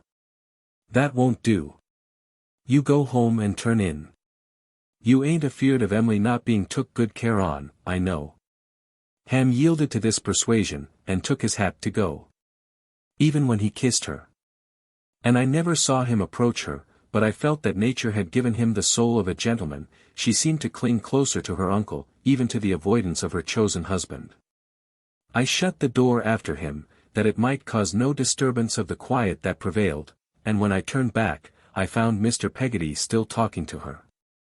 "Now, I'm a-going upstairs to tell your aunt as Mas'r Davy's here, and that'll cheer her up a bit," he said. "Sit ye down by the fire, the while, my dear, and warm those mortal cold hands. You don't need to be so fearsome, and take on so much. What? You'll go along with me? Well. Come along with me, come." If her uncle was turned out of house and home, and forced to lay down in a dyke, "Mas'r Davy," said Mr. Peggotty, with no less pride than before, "it's my belief she'd go along with him, now. But there'll be someone else, soon, Em'ly." Afterwards, when I went upstairs, as I passed the door of my little chamber, which was dark, I had an indistinct impression of her being within it, cast down upon the floor. But, whether it was really she, or whether it was a confusion of the shadows in the room, I don't know now. I had leisure to think, before the kitchen fire, of pretty little Emily's dread of death, which, added to what Mr. Omer had told me, I took to be the cause of her being so unlike herself, and I had leisure, before Peggotty came down, even to think more leniently of the weakness of it, as I sat counting the ticking of the clock. And deepening my sense of the solemn hush around me. Peggotty took me in her arms, and blessed and thanked me over and over again for being such a comfort to her. That was what she said. In her distress she then entreated me to come upstairs, sobbing that Mr. Burkiss had always liked me and admired me, that he had often talked of me, before he fell into a stupor. And that she believed, in case of his coming to himself again, he would brighten up at sight of me, if he could brighten up at any earthly thing. The probability of his ever doing so, appeared to me, when I saw him, to be very small. He was lying with his head and shoulders out of bed, in an uncomfortable attitude, half resting on the box which had cost him so much pain and trouble. I learned that, when he was past creeping out of bed to open it, and past assuring himself of its safety by means of the divining rod I had seen him use, he had required to have it placed on the chair at the bedside, where he had ever since embraced it, night and day. His arm lay on it now. Time and the world were slipping from beneath him, but the box was there, and the last words he had uttered were, in an explanatory tone, "Old clothes." "Burkiss, my dear," said Peggotty, almost cheerfully, bending over him, while her brother and I stood at the bed's foot. "Here's my dear boy, Master Davy, who brought us together, Burkiss. That you sent messages by, you know. Won't you speak to Master Davy?" He was as mute and senseless as the box, from which his form derived the only expression it had. "He's a-going out with the tide," said Mr. Peggotty to me, behind his hand. My eyes were dim and so were Mr. Peggotty's, but I repeated in a whisper, "With the tide?" "People can't die, along the coast," said Mr. Peggotty, "except when the tide's pretty nigh out. They can't be born, unless it's pretty nigh in, not properly born, till flood. He's a-going out with the tide. It's ebb at half arter 3, slack water half an hour. If he lives till it turns, he'll hold his own till past the flood, and go out with the next tide." We remained there, watching him, a long time, hours. What mysterious influence my presence had upon him in that state of his senses, I shall not pretend to say, but when he at last began to wander feebly, it is certain he was muttering about driving me to school. "He's coming to himself," said Peggotty. Mr. Peggotty touched me, and whispered with much awe and reverence. "They are both a-going out fast." "Burkiss, my dear," said Peggotty. "C.P. Burkiss," he cried faintly. "No better woman anywhere. Look. Here's Master Davy," said Peggotty. For he now opened his eyes. I was on the point of asking him if he knew me, when he tried to stretch out his arm, and said to me, distinctly, with a pleasant smile, "Burkiss is willin'." And, it being low water, he went out with the tide. Chapter 31. A Greater Loss. It was not difficult for me, on Peggotty's solicitation, to resolve to stay where I was, until after the remains of the poor carrier should have made their last journey to Blunderstone. She had long ago bought, out of her own savings, a little piece of ground in our old churchyard near the grave of her sweet girl, as she always called my mother, and there they were to rest. In keeping Peggotty company, and doing all I could for her, little enough at the utmost, I was as grateful, I rejoice to think, as even now I could wish myself to have been. But I am afraid I had a supreme satisfaction, of a personal and professional nature, in taking charge of Mr. Burkiss's will, and expounding its contents. I may claim the merit of having originated the suggestion that the will should be looked for in the box. After some search, it was found in the box, at the bottom of a horse's nose-bag. Wherein, besides hay, there was discovered an old gold watch, with chain and seals, which Mr. Burkiss had worn on his wedding day, and which had never been seen before or since, a silver tobacco stopper, in the form of a leg. An imitation lemon, full of minute cups and saucers, which I have some idea Mr. Burkiss must have purchased to present to me when I was a child, and afterwards found himself unable to part with. 87 guineas and a half, in guineas and half guineas, £210, in perfectly clean bank notes, certain receipts for Bank of England stock, an old horseshoe, a bad shilling, a piece of camphor, and an oyster shell. From the circumstance of the latter article having been much polished, and displaying prismatic colours on the inside, I conclude that Mr. Burkiss had some general ideas about pearls, which never resolved themselves into anything definite. For years and years, Mr. Burkiss had carried this box, on all his journeys, every day. That it might the better escape notice, he had invented a fiction that it belonged to Mr. Black Boy, and was to be left with Burkiss till called for. A fable he had elaborately written on the lid, in characters now scarcely legible. He had hoarded, all these years, I found, to good purpose. His property in money amounted to nearly £3,000. Of this he bequeathed the interest of 1,000 to Mr. Peggotty for his life, on his decease, the principal to be equally divided between Peggotty, little Emily, and me, or the survivor or survivors of U.S., share and share alike. All the rest he died possessed of, he bequeathed to Peggotty, whom he left residuary legatee, and sole executrix of that his last will and testament. I felt myself quite a proctor when I read this document aloud with all possible ceremony, and set forth its provisions, any number of times, to those whom they concerned. I began to think there was more in the Commons than I had supposed. I examined the will with the deepest attention, pronounced it perfectly formal in all respects, made a pencil mark or so in the margin, and thought it rather extraordinary that I knew so much. In this abstruse pursuit, in making an account for Peggotty, of all the property into which she had come, in arranging all the affairs in an orderly manner, and in being her referee and adviser on every point, to our joint delight, I passed the week before the funeral. I did not see little Emily in that interval, but they told me she was to be quietly married in a fortnight. I did not attend the funeral in character, if I may venture to say so. I mean I was not dressed up in a black coat and a streamer, to frighten the birds, but I walked over to Blunderstone early in the morning, and was in the churchyard when it came, attended only by Peggotty and her brother. The mad gentleman looked on, out of my little window, Mr. Chillip's baby wagged its heavy head, and rolled its goggle eyes, at the clergyman, over its nurse's shoulder, Mr. Omer breathed short in the background, no one else was there. And it was very quiet. We walked about the churchyard for an hour, after all was over, and pulled some young leaves from the tree above my mother's grave. A dread falls on me here. A cloud is lowering on the distant town, towards which I retraced my solitary steps. I fear to approach it. I cannot bear to think of what did come, upon that memorable night, of what must come again, if I go on. It is no worse, because I write of it. It would be no better, if I stopped my most unwilling hand. It is done. Nothing can undo it, nothing can make it otherwise than as it was. My old nurse was to go to London with me next day, on the business of the will.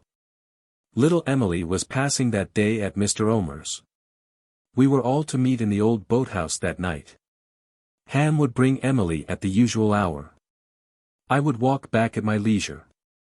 The brother and sister would return as they had come, and be expecting us, when the day closed in, at the fireside. I parted from them at the wicket gate, where visionary Strap had rested with Roderick Random's knapsack in the days of yore, and, instead of going straight back, walked a little distance on the road to Lowestoft. Then I turned, and walked back towards Yarmouth. I stayed to dine at a decent alehouse, some mile or two from the ferry I have mentioned before, and thus the day wore away, and it was evening when I reached it. Rain was falling heavily by that time, and it was a wild night, but there was a moon behind the clouds, and it was not dark. I was soon within sight of Mr. Peggotty's house, and of the light within it shining through the window. A little floundering across the sand, which was heavy, brought me to the door, and I went in. It looked very comfortable indeed. Mr. Peggotty had smoked his evening pipe and there were preparations for some supper by and by. The fire was bright, the ashes were thrown up, the locker was ready for little Emily in her old place. In her own old place sat Peggotty, once more, looking, but for her dress, as if she had never left it. She had fallen back, already, on the society of the workbox with St. Paul's upon the lid, the yard measure in the cottage, and the bit of wax candle, and there they all were, just as if they had never been disturbed. Mrs. Gummidge appeared to be fretting a little, in her old corner, and consequently looked quite natural, too. "You're first of the lot, Mossar Davy," said Mr. Peggotty with a happy face. "Don't keep in that coat, sir, if it's wet." "Thank you, Mr. Peggotty," said I, giving him my outer coat to hang up. "It's quite dry." "So 'tis," said Mr. Peggotty, feeling my shoulders. "As a chip." "Sit ye down, sir. It ain't no use saying welcome to you, but you're welcome, kind and hearty." "Thank you, Mr. Peggotty, I am sure of that." "Well, Peggotty," said I, giving her a kiss. "And how are you, old woman?" "Ha, ha," laughed Mr. Peggotty, sitting down beside us, and rubbing his hands in his sense of relief from recent trouble, and in the genuine heartiness of his nature. "There's not a woman in the world, sir, as I tell her, that need to feel more easy in her mind than her. She done her duty by the departed, and the departed knowed it. And the departed done what was right by her, as she done what was right by the departed, and it's all right." Mrs. Gummidge groaned. "Cheer up, my pretty mawther," said Mr. Peggotty. But he shook his head aside at us, evidently sensible of the tendency of the late occurrences to recall the memory of the old one. "Don't be down.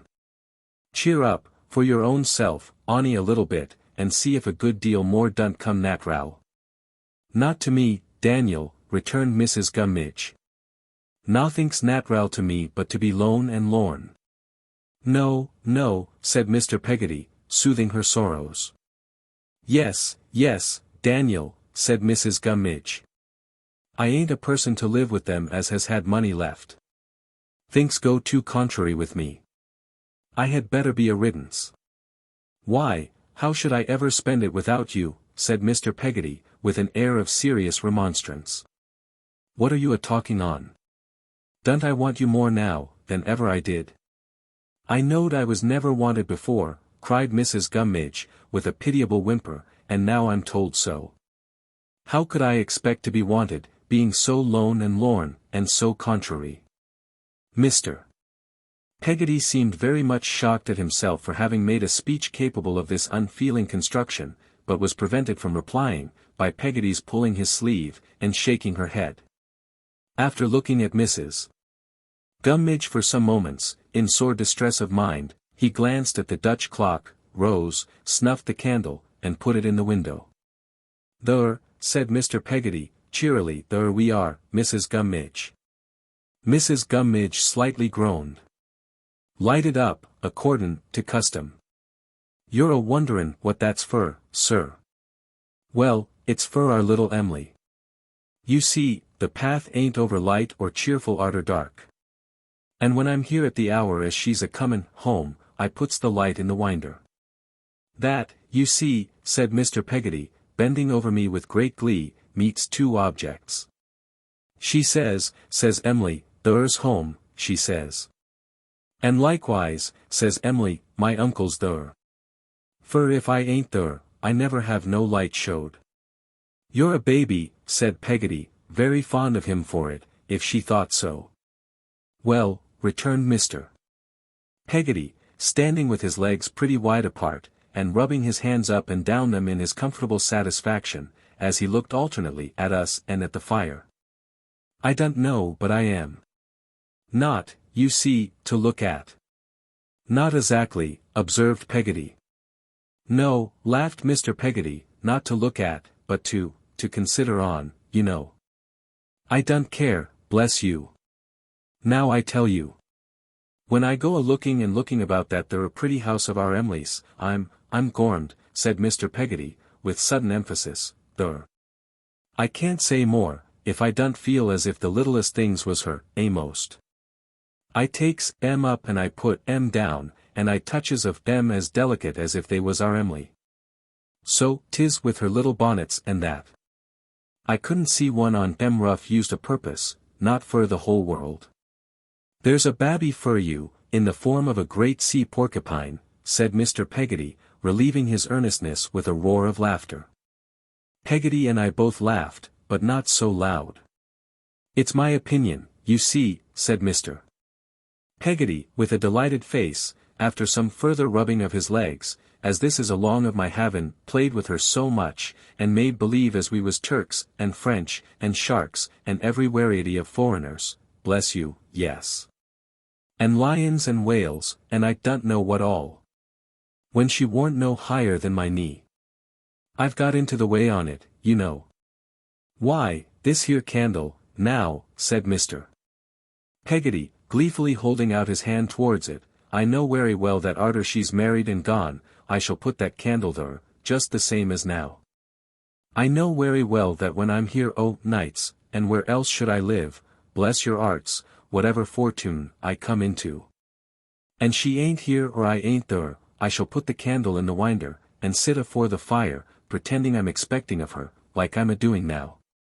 There's a babby for you, said Mr. Peggotty, with another roar, in the form of a sea porcupine. Why, at the present minute, when I see the candle sparkle up, I says to myself, she's a-looking at it. Emily's a-coming. There's a babby for you, in the form of a sea porcupine. Right for all that, said Mr. Peggotty, stopping in his roar, and smiting his hands together, for here she is. It was only Ham. The night should have turned more wet since I came in, for he had a large sou'wester hat on, slouched over his face. Where's Emily, said Mr. Peggotty. Ham made a motion with his head, as if she were outside. Mr.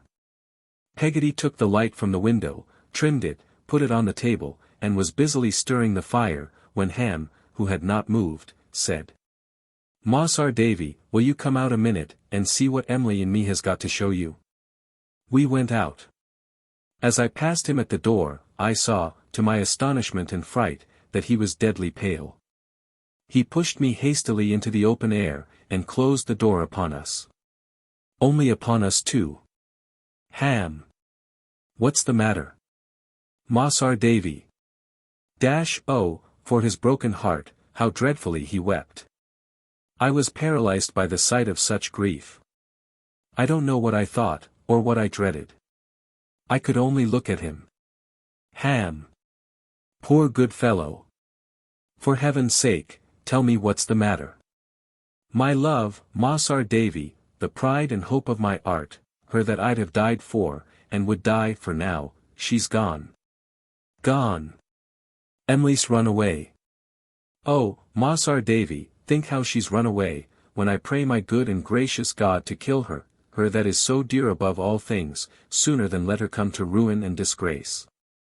The face he turned up to the troubled sky, the quivering of his clasped hands, the agony of his figure, remain associated with the lonely waste, in my remembrance, to this hour. It is always night there, and he is the only object in the scene. You're a scholar, he said, hurriedly, and know what's right and best. What am I to say, indoors? how am I ever to break it to him, Masr Davy? I saw the door move, and instinctively tried to hold the latch on the outside, to gain a moment's time. It was too late. Mr. Peggotty thrust forth his face. And never could I forget the change that came upon it when he saw us, if I were to live 500 years. I remember a great wail and cry, and the women hanging about him, and we all standing in the room.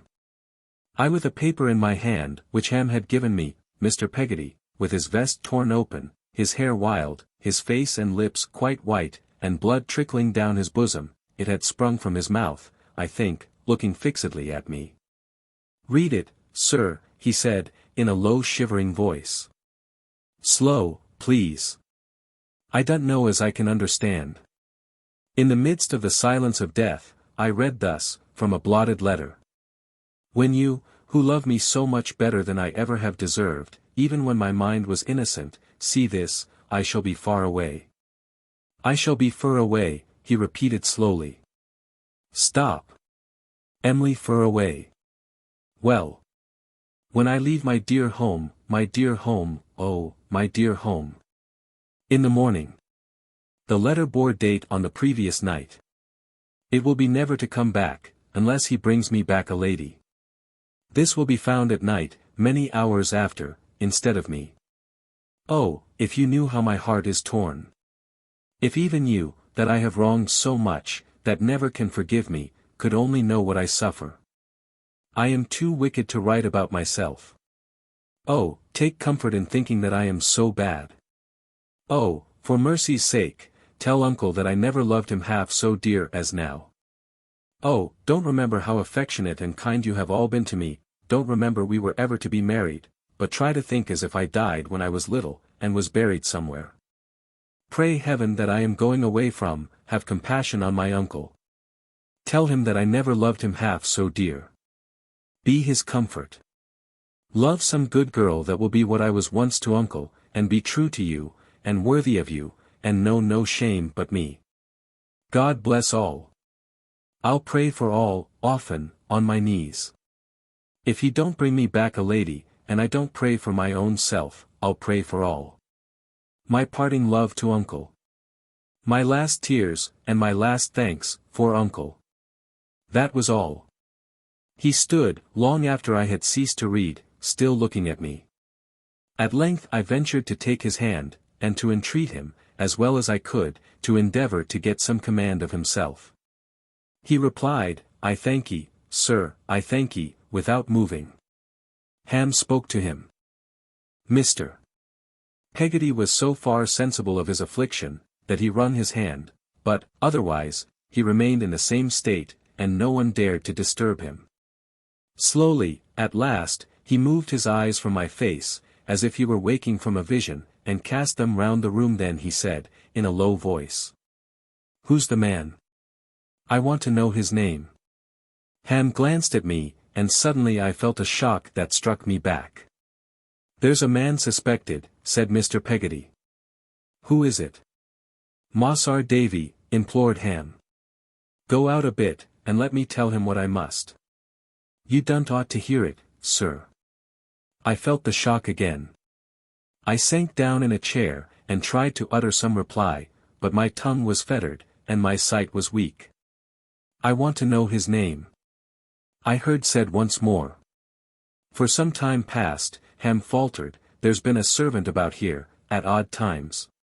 There's been a gentleman too. Both of them belonged to one another." Mr. Peggotty stood fixed as before, but now looking at him.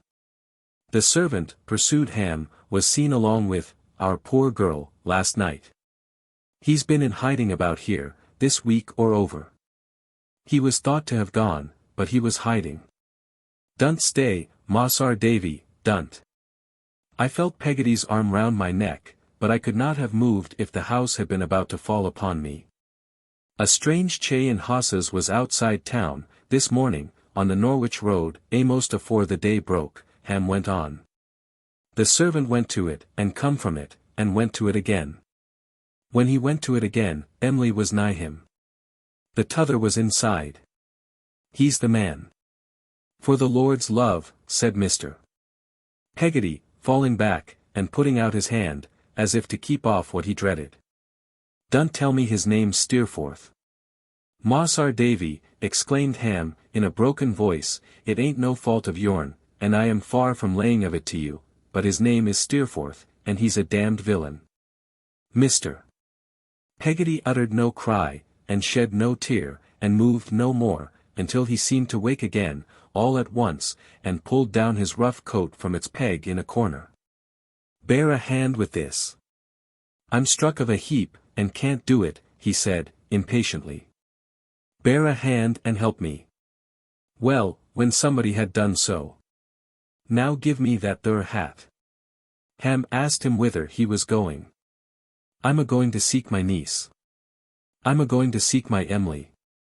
I'm a-going, first, to stave in that there boat, and sink it where I would have drowned dead him, as I'm a living soul, if I had had one thought of what was in him.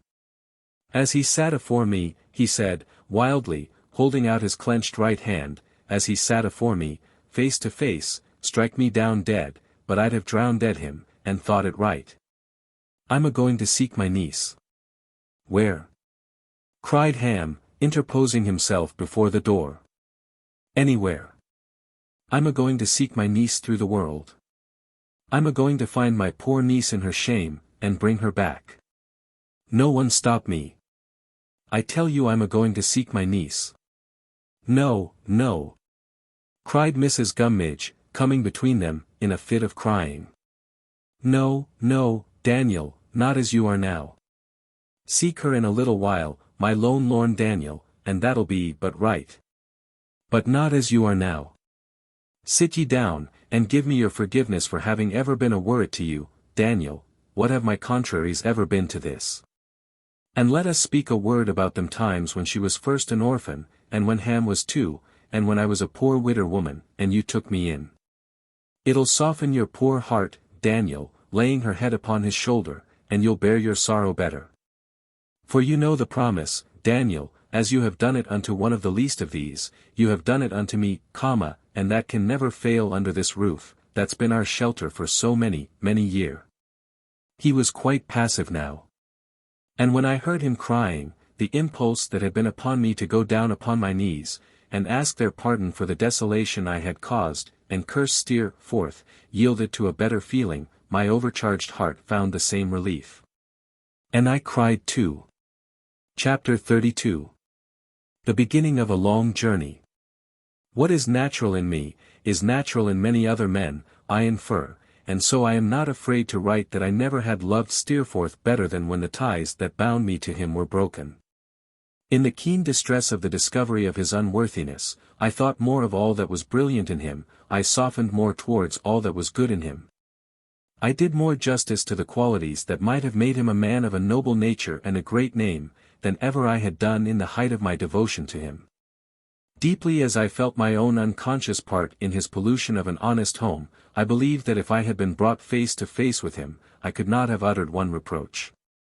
I should have loved him so well still, though he fascinated me no longer, I should have held in so much tenderness the memory of my affection for him, that I think I should have been as weak as a spirit-wounded child.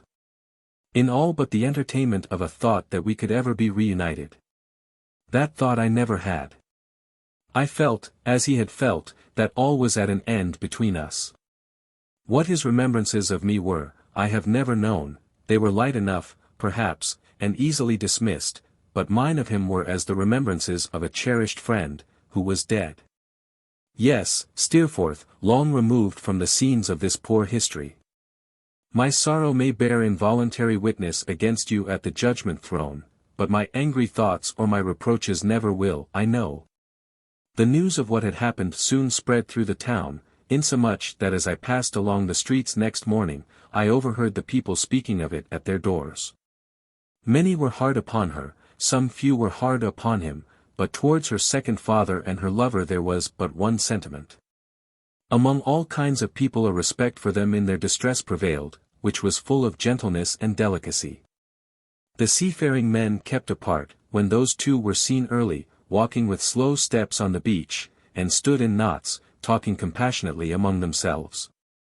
It was on the beach, close down by the sea, that I found them. It would have been easy to perceive that they had not slept all last night, even if Peggotty had failed to tell me of their still sitting just as I left them, when it was broad day. They looked worn, and I thought Mr. Peggotty's head was bowed in one night more than in all the years I had known him. But they were both as grave and steady as the sea itself, then lying beneath a dark sky, waveless, yet with a heavy roll upon it, as if it breathed in its rest, and touched, on the horizon, with a strip of silvery light from the unseen sun. "We have had a mort of talk, sir," said Mr. Peggotty to me, when we had all three walked a little while in silence, "of what we ought and don't ought to do. But we see our course now." I happened to glance at Ham, then looking out to sea upon the distant light, and a frightful thought came into my mind, not that his face was angry, for it was not. I recall nothing but an expression of stern determination in it, that if ever he encountered Steerforth, he would kill him. "My duty here, sir," said Mr. Peggotty, "is done. I'm a-going to seek my dash." He stopped, and went on in a firmer voice, "I'm a-going to seek her. That's my duty evermore." He shook his head when I asked him where he would seek her, and inquired if I were going to London tomorrow. I told him I had not gone today, fearing to lose the chance of being of any service to him, but that I was ready to go when he would. "I'll go along with you, sir," he rejoined, "if you're agreeable, tomorrow." We walked again, for a while, in silence. "Ham," he presently resumed, "he'll hold to his present work, and go and live along with my sister. The old boat yonder dash. Will you desert the old boat, Mr. Peggotty?" I gently interposed. "My station, Mossar Davy," he returned, "ain't there no longer, and if ever a boat foundered, since there was darkness on the face of the deep, that one's gone down. But no, sir, no, I don't mean as it should be deserted. Fur from that." We walked again for a while, as before, until he explained. "My wishes is, sir, as it shall look, day and night, winter and summer, as it has always looked, since she fust knowed it. If ever she should come a-wandering back, I wouldn't have the old place seem to cast her off, you understand, but seem to tempt her to draw nigher to tea, and to peep in, maybe, like a ghost, out of the wind and rain, through the old winder. At the old seat by the fire. Then, maybe, Mossar Davy, seein' none but Mrs. Gummidge there, she might take heart to creep in, trembling, and might come to be laid down in her old bed, and rest her weary head where it was once so gay." I could not speak to him in reply, though I tried. "Every night," said Mr. Peggotty, "as reg'lar as the night comes, the candle must be stood in its old pane of glass, that if ever she should see it, it may seem to say, 'Come back, my child, come back.' If ever there's a knock, Ham, partickler a soft knock, arter dark, at your aunt's door, don't you go nigh it. Let it be her, not you, that sees my fallen child." He walked a little in front of us, and kept before us for some minutes. During this interval, I glanced at Ham again, and observing the same expression on his face, and his eyes still directed to the distant light, I touched his arm. Twice I called him by his name, in the tone in which I might have tried to rouse a sleeper, before he heeded me. When I at last inquired on what his thoughts were so bent, he replied. "On what's afore me, Mossar Davy, and over yon." "On the life before you, do you mean?" He had pointed confusedly out to sea. "Aye, Mossar Davy. I don't rightly know how 'tis, but from over yon there seemed to me to come, the end of it like, looking at me as if he were waking, but with the same determined face." "What end?" I asked, possessed by my former fear. "I don't know," he said, thoughtfully, "I was calling to mind that the beginning of it all did take place here, and then the end come. But it's gone. Mossar Davy," he added, answering, as I think, my look. "You haunt no call to be afeard of me, but I'm kinder muddled, I don't fare to feel no matters," which was as much as to say that he was not himself, and quite confounded. Mr. Peggotty stopping for us to join him, we did so, and said no more. The remembrance of this, in connection with my former thought, however, haunted me at intervals, even until the inexorable end came at its appointed time.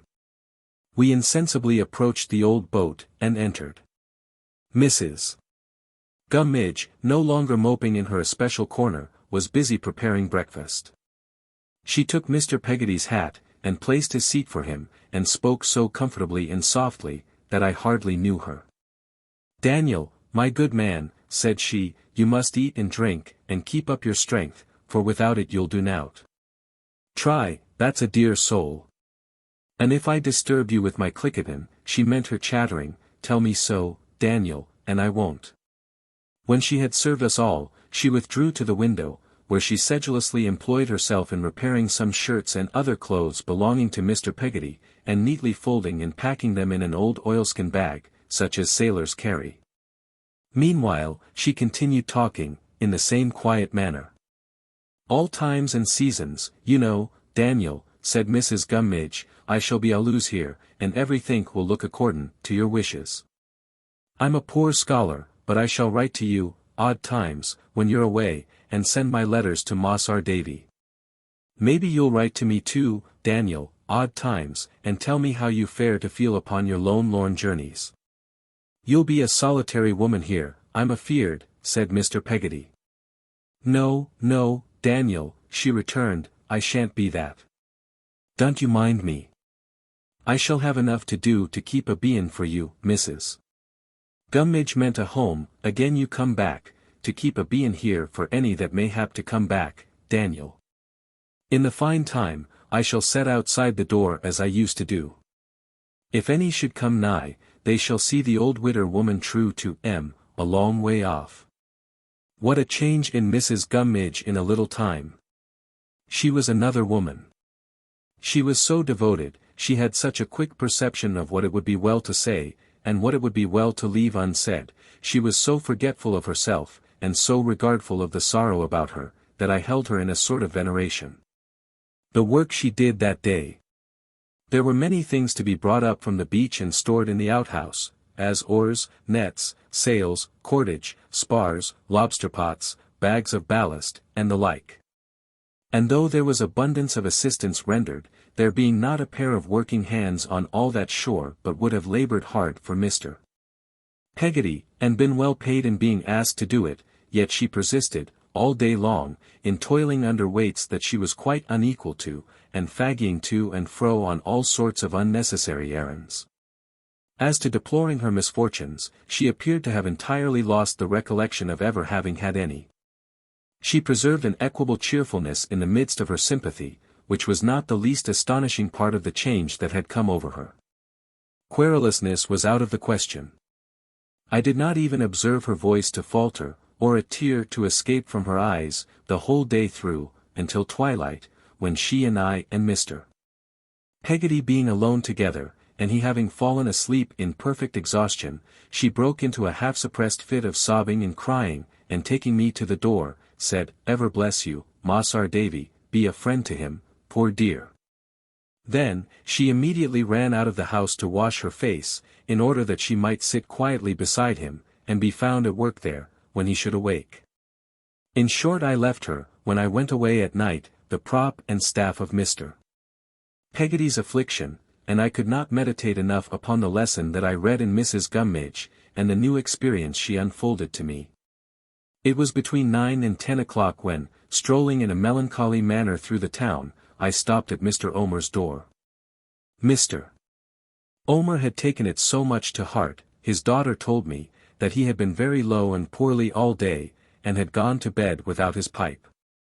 "A deceitful, bad-hearted girl," said Mrs. Joram. "There was no good in her, ever." "Don't say so," I returned. "You don't think so?" "Yes, I do," cried Mrs. Joram, angrily. "No, no," said I. Mrs. Joram tossed her head, endeavouring to be very stern and cross, but she could not command her softer self, and began to cry. I was young, to be sure, but I thought much the better of her for this sympathy, and fancied it became her, as a virtuous wife and mother, very well indeed. "What will she ever do?" sobbed Minnie. "Where will she go? What will become of her? Oh, how could she be so cruel, to herself and him?" I remembered the time when Minnie was a young and pretty girl, and I was glad she remembered it too, so feelingly. My little Minnie, said Mrs. Joram, has only just now been got to sleep. Even in her sleep she is sobbing for Emily. All day long, little Minnie has cried for her, and asked me, over and over again, whether Emily was wicked. What can I say to her, when Emily tied a ribbon off her own neck round little Minnie's the last night she was here, and laid her head down on the pillow beside her till she was fast asleep? The ribbon's round my little Minnie's neck now. It ought not to be, perhaps, but what can I do? Emily is very bad, but they were fond of one another. And the child knows nothing. Mrs. Joram was so unhappy that her husband came out to take care of her. Leaving them together, I went home to Peggotty's, more melancholy myself, if possible, than I had been yet. That good creature, I mean Peggotty, all untired by her late anxieties and sleepless nights, was at her brother's, where she meant to stay till morning. An old woman, who had been employed about the house for some weeks past, while Peggotty had been unable to attend to it, was the house's only other occupant besides myself. As I had no occasion for her services, I sent her to bed, by no means against her will, and sat down before the kitchen fire a little while, to think about all this. I was blending it with the deathbed of the late Mr. Burkiss, and was driving out with the tide towards the distance at which Ham had looked so singularly in the morning, when I was recalled from my wanderings by a knock at the door. There was a knocker upon the door, but it was not that which made the sound. The tap was from a hand, and low down upon the door, as if it were given by a child. It made me start as much as if it had been the knock of a footman to a person of distinction. I opened the door, and at first looked down, to my amazement, on nothing but a great umbrella that appeared to be walking about of itself. But presently I discovered underneath it, Miss Mosher.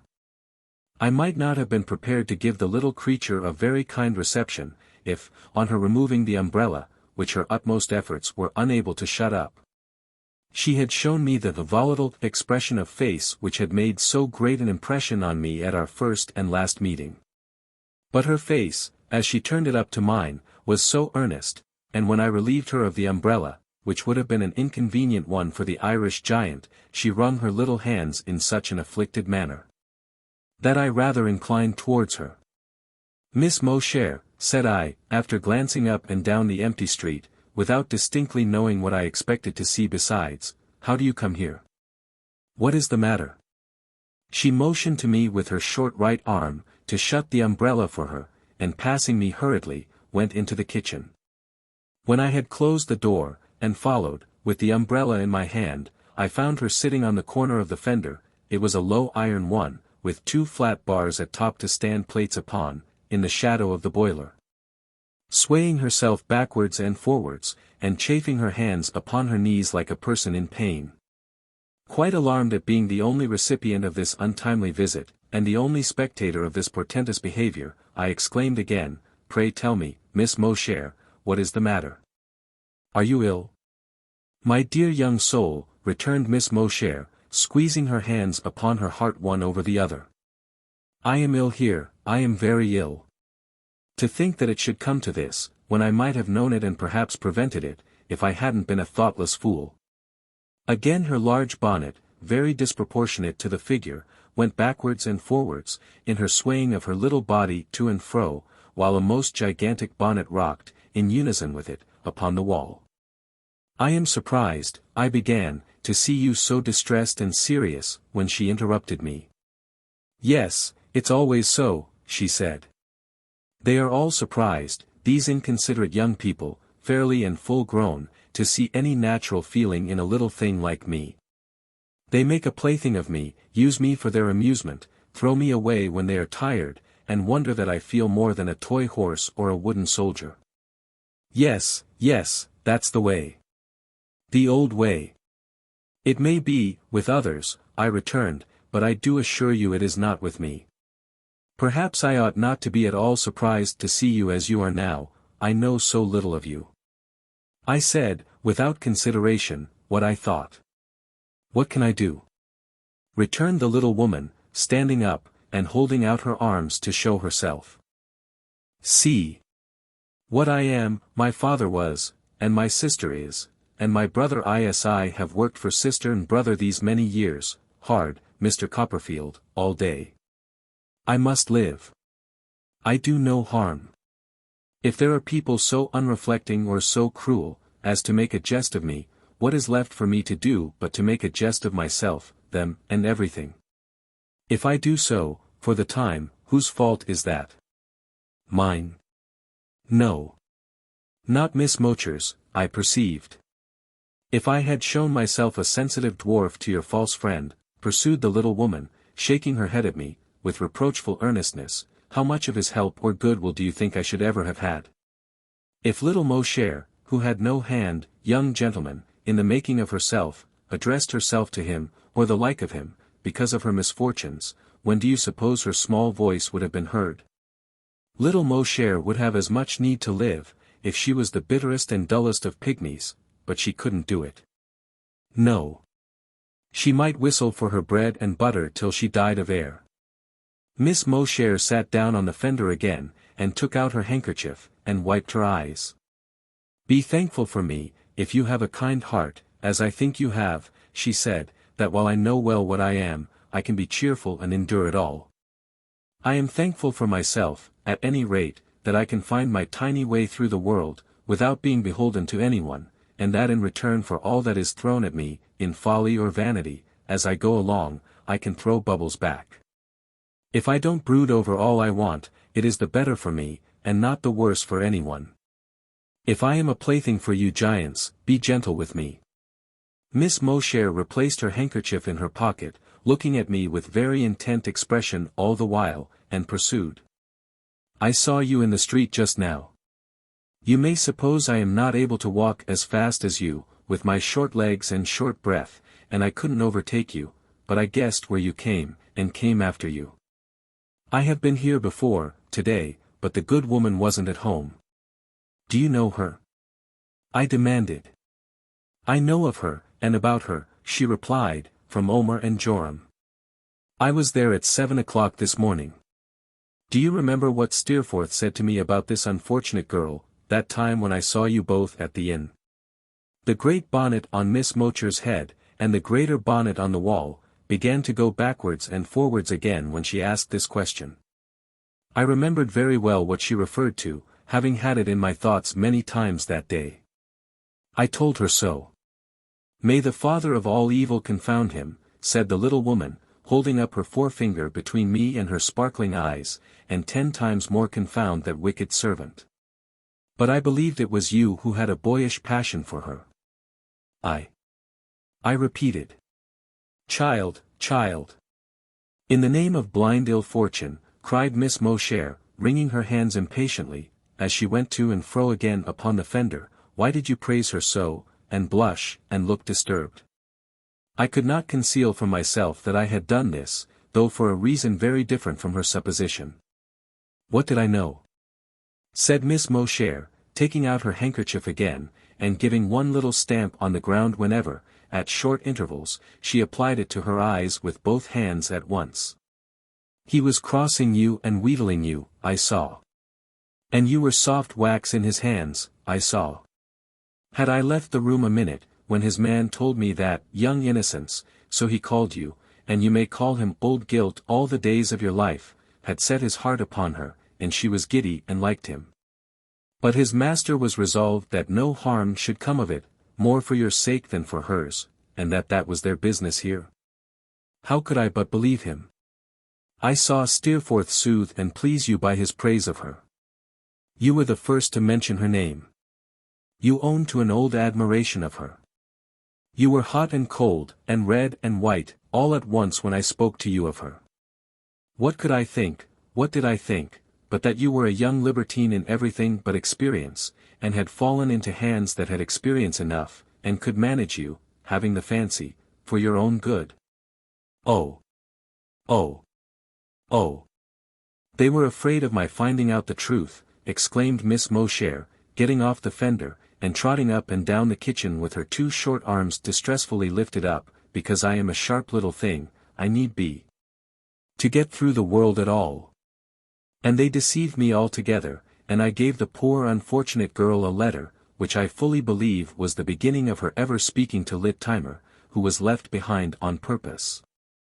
I stood amazed at the revelation of all this perfidy, looking at Miss Mosher as she walked up and down the kitchen until she was out of breath, when she sat upon the fender again, and, drying her face with her handkerchief, shook her head for a long time, without otherwise moving, and without breaking silence. My country rounds, she added at length, brought me to Norwich, Mr. Copperfield, the night before last. What I happened to find there, about their secret way of coming and going, without you, which was strange, led to my suspecting something wrong. I got into the coach from London last night, as it came through Norwich, and was here this morning. Oh, oh, oh. Too late. Poor little Mosher turned so chilly after all her crying and fretting, that she turned round on the fender, putting her poor little wet feet in among the ashes to warm them, and sat looking at the fire, like a large doll. I sat in a chair on the other side of the hearth, lost in unhappy reflections, and looking at the fire too, and sometimes at her. I must go, she said at last, rising as she spoke. It's late. You don't mistrust me? Meeting her sharp glance, which was as sharp as ever when she asked me, I could not on that short challenge answer no, quite frankly.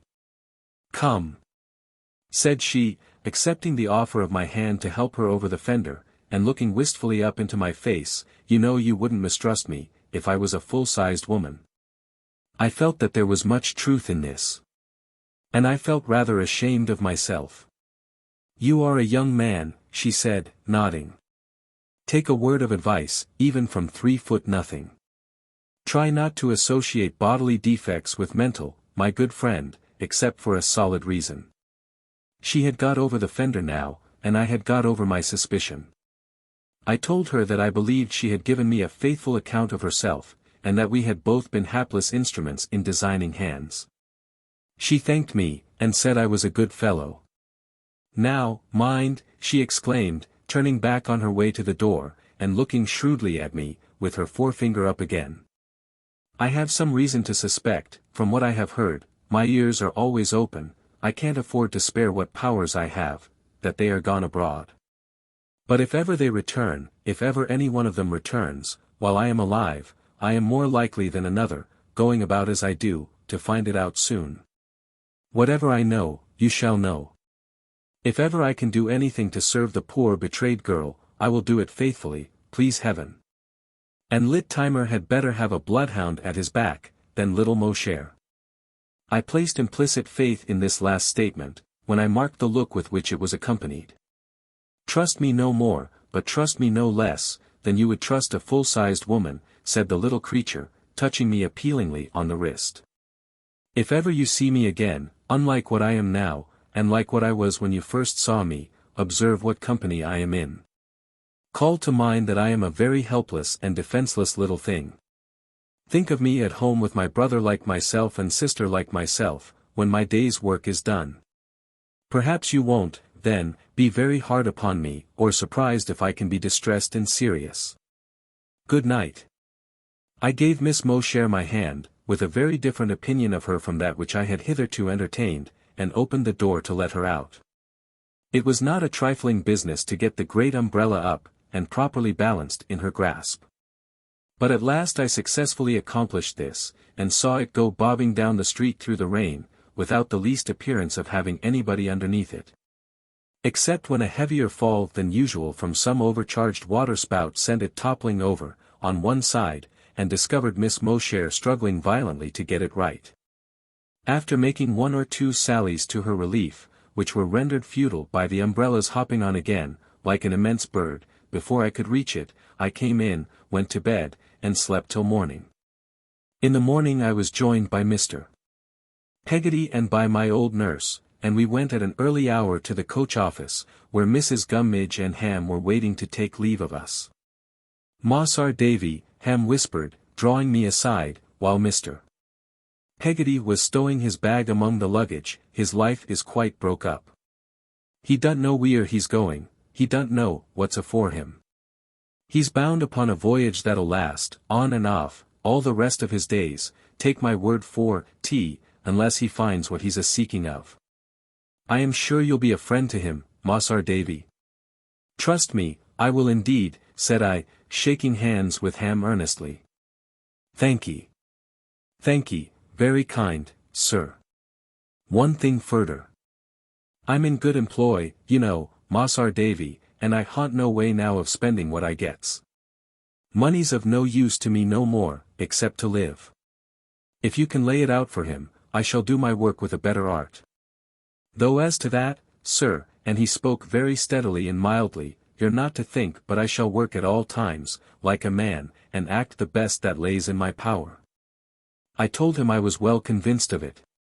And I hinted that I hoped the time might even come, when he would cease to lead the lonely life he naturally contemplated now. No, sir, he said, shaking his head, all that's past and over with me, sir. No one can never fill the place that's empty. But you'll bear in mind about the money, as there's at all times some laying by for him. Reminding him of the fact, that Mr. Peggotty derived a steady, though certainly a very moderate income from the bequest of his late brother-in-law, I promised to do so. We then took leave of each other. I cannot leave him even now, without remembering with a pang, at once his modest fortitude and his great sorrow. As to Mrs. Gummidge, if I were to endeavour to describe how she ran down the street by the side of the coach, seeing nothing but Mr. Peggotty on the roof, through the tears she tried to repress, and dashing herself against the people who were coming in the opposite direction, I should enter on a task of some difficulty. Therefore I had better leave her sitting on a baker's doorstep, out of breath, with no shape at all remaining in her bonnet, and one of her shoes off, lying on the pavement at a considerable distance. When we got to our journey's end, our first pursuit was to look about for a little lodging for Peggotty, where her brother could have a bed. We were so fortunate as to find one, of a very clean and cheap description, over a chandler's shop, only 2 streets removed from me. When we had engaged this domicile, I bought some cold meat at an eating house, and took my fellow travellers home to tea, a proceeding, I regret to state, which did not meet with Mrs. Crupp's approval, but quite the contrary. I ought to observe, however, in explanation of that lady's state of mind, that she was much offended by Peggotty's tucking up her widow's gown before she had been 10 minutes in the place, and setting to work to dust my bedroom. This Mrs. Crupp regarded in the light of a liberty, and a liberty, she said, was a thing she never allowed. Mr. Peggotty had made a communication to me on the way to London for which I was not unprepared. It was, that he purposed first seeing Mrs. Steerforth. As I felt bound to assist him in this, and also to mediate between them, with the view of sparing the mother's feelings as much as possible, I wrote to her that night. I told her as mildly as I could what his wrong was, and what my own share in his injury. I said he was a man in very common life, but of a most gentle and upright character. And that I ventured to express a hope that she would not refuse to see him in his heavy trouble.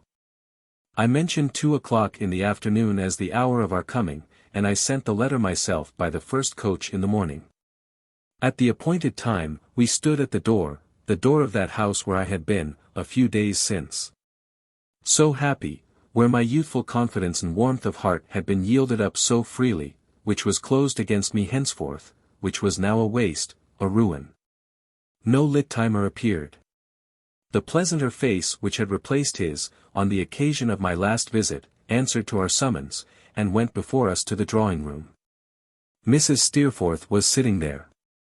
Rosa Dartle glided, as we went in, from another part of the room and stood behind her chair. I saw, directly, in his mother's face, that she knew from himself what he had done. It was very pale, and bore the traces of deeper emotion than my letter alone, weakened by the doubts her fondness would have raised upon it, would have been likely to create. I thought her more like him than ever I had thought her. And I felt, rather than saw, that the resemblance was not lost on my companion. She sat upright in her armchair, with a stately, immovable, passionless air, that it seemed as if nothing could disturb. She looked very steadfastly at Mr. Peggotty when he stood before her, and he looked quite as steadfastly at her. Rosa Dartle's keen glance comprehended all of us. For some moments not a word was spoken. She motioned to Mr. Peggotty to be seated. He said, in a low voice, I shouldn't feel it natural, ma'am, to sit down in this house. I'd sooner stand, and this was succeeded by another silence, which she broke thus. I know, with deep regret, what has brought you here. What do you want of me? What do you ask me to do? He put his hat under his arm, and feeling in his breast for Emily's letter, took it out, unfolded it, and gave it to her. Please to read that, ma'am. That's my niece's hand. She read it, in the same stately and impassive way, untouched by its contents, as far as I could see, and returned it to him. Unless he brings me back a lady, said Mr. Peggotty, tracing out that part with his finger. I come to know, ma'am, whether he will keep his word. No, she returned. Why not, said Mr. Peggotty. It is impossible. He would disgrace himself. You cannot fail to know that she is far below him. Raise her up, said Mr. Peggotty. She is uneducated and ignorant. Maybe she's not, maybe she is, said Mr. Peggotty. I think not, ma'am, but I'm no judge of them things. Teach her better. Since you oblige me to speak more plainly, which I am very unwilling to do, her humble connections would render such a thing impossible, if nothing else did. Hark to this, ma'am, he returned, slowly and quietly. You know what it is to love your child. So do I. If she was 100 times my child, I couldn't love her more. You don't know what it is to lose your child. I do. All the heaps of riches in the world would be nowt to me, if they was mine, to buy her back. But, save her from this disgrace, and she shall never be disgraced by us. Not one of us that she's growed up among, not one of us that's lived along with her and had her for their all in all, these many year, will ever look upon her pretty face again. We'll be content to let her be. We'll be content to think of her, far off, as if she was underneath another sun and sky, we'll be content to trust her to her husband, to her little children, perhaps, and bide the time when all of us shall be alike in quality afore our God. The rugged eloquence with which he spoke, was not devoid of all effect. She still preserved her proud manner, but there was a touch of softness in her voice, as she answered. I justify nothing. I make no counter-accusations. But I am sorry to repeat, it is impossible. Such a marriage would irretrievably blight my son's career, and ruin his prospects. Nothing is more certain than that it never can take place, and never will. If there is any other compensation I am looking at the likeness of the face, interrupted Mr. Peggotty, with a steady but a kindling eye, that has looked at me, in my home, at my fireside, in my boat, we are not smiling and friendly, when it was so treacherous, that I go half wild when I think of it. If the likeness of that face don't turn to burning fire, at the thought of offering money to me for my child's blight and ruin, it's as bad. I don't know, being a lady's, but what it's worse. She changed now, in a moment. An angry flush overspread her features. And she said, in an intolerant manner, grasping the armchair tightly with her hands. What compensation can you make to me for opening such a pit between me and my son? What is your love to mine? What is your separation to ours? Miss Dartle softly touched her, and bent down her head to whisper, but she would not hear a word. No, Rosa, not a word. Let the man listen to what I say. My son, who has been the object of my life, to whom its every thought has been devoted, whom I have gratified from a child in every wish, from whom I have had no separate existence since his birth, to take up in a moment with a miserable girl. And avoid me. To repay my confidence with systematic deception, for her sake, and quit me for her. To set this wretched fancy, against his mother's claims upon his duty, love, respect, gratitude, claims that every day and hour of his life should have strengthened into ties that nothing could be proof against. Is this no injury? Again Rosa Dartle tried to soothe her, again ineffectually. I say, Rosa, not a word. If he can stake his all upon the lightest object, I can stake my all upon a greater purpose. Let him go where he will, with the means that my love has secured to him. Does he think to reduce me by long absence? He knows his mother very little if he does. Let him put away his whim now, and he is welcome back. Let him not put her away now, and he never shall come near me, living or dying, while I can raise my hand to make a sign against it, unless, being rid of her for ever, he comes humbly to me and begs for my forgiveness. This is my right. This is the acknowledgment I will have. This is the separation that there is between us. And is this, she added, looking at her visitor with the proud intolerant air with which she had begun, no injury? While I heard and saw the mother as she said these words, I seemed to hear and see the son, defying them. All that I had ever seen in him of an unyielding, wilful spirit, I saw in her. All the understanding that I had now of his misdirected energy, became an understanding of her character too, and a perception that it was, in its strongest springs, the same.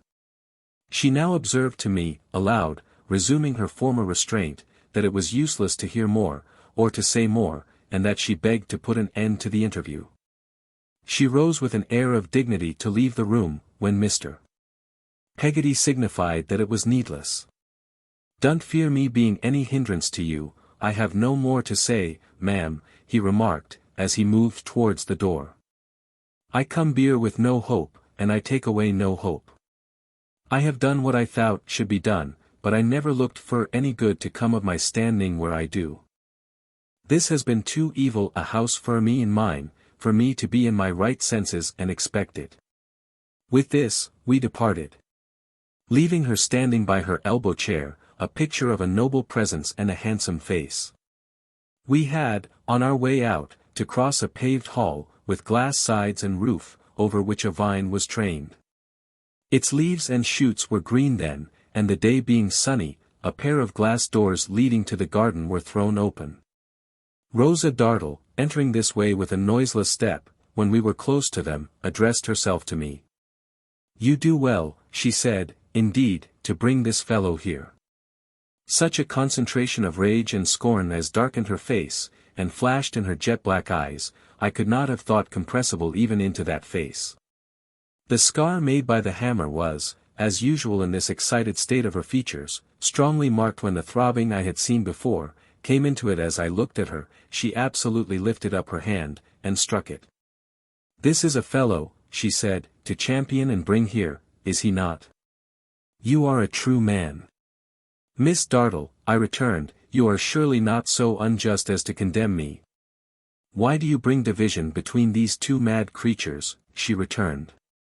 "Don't you know that they are both mad with their own self-will and pride?" "Is it my doing?" I returned. "Is it your doing?" she retorted. "Why do you bring this man here?" "He is a deeply injured man, Miss Dartle," I replied. "You may not know it."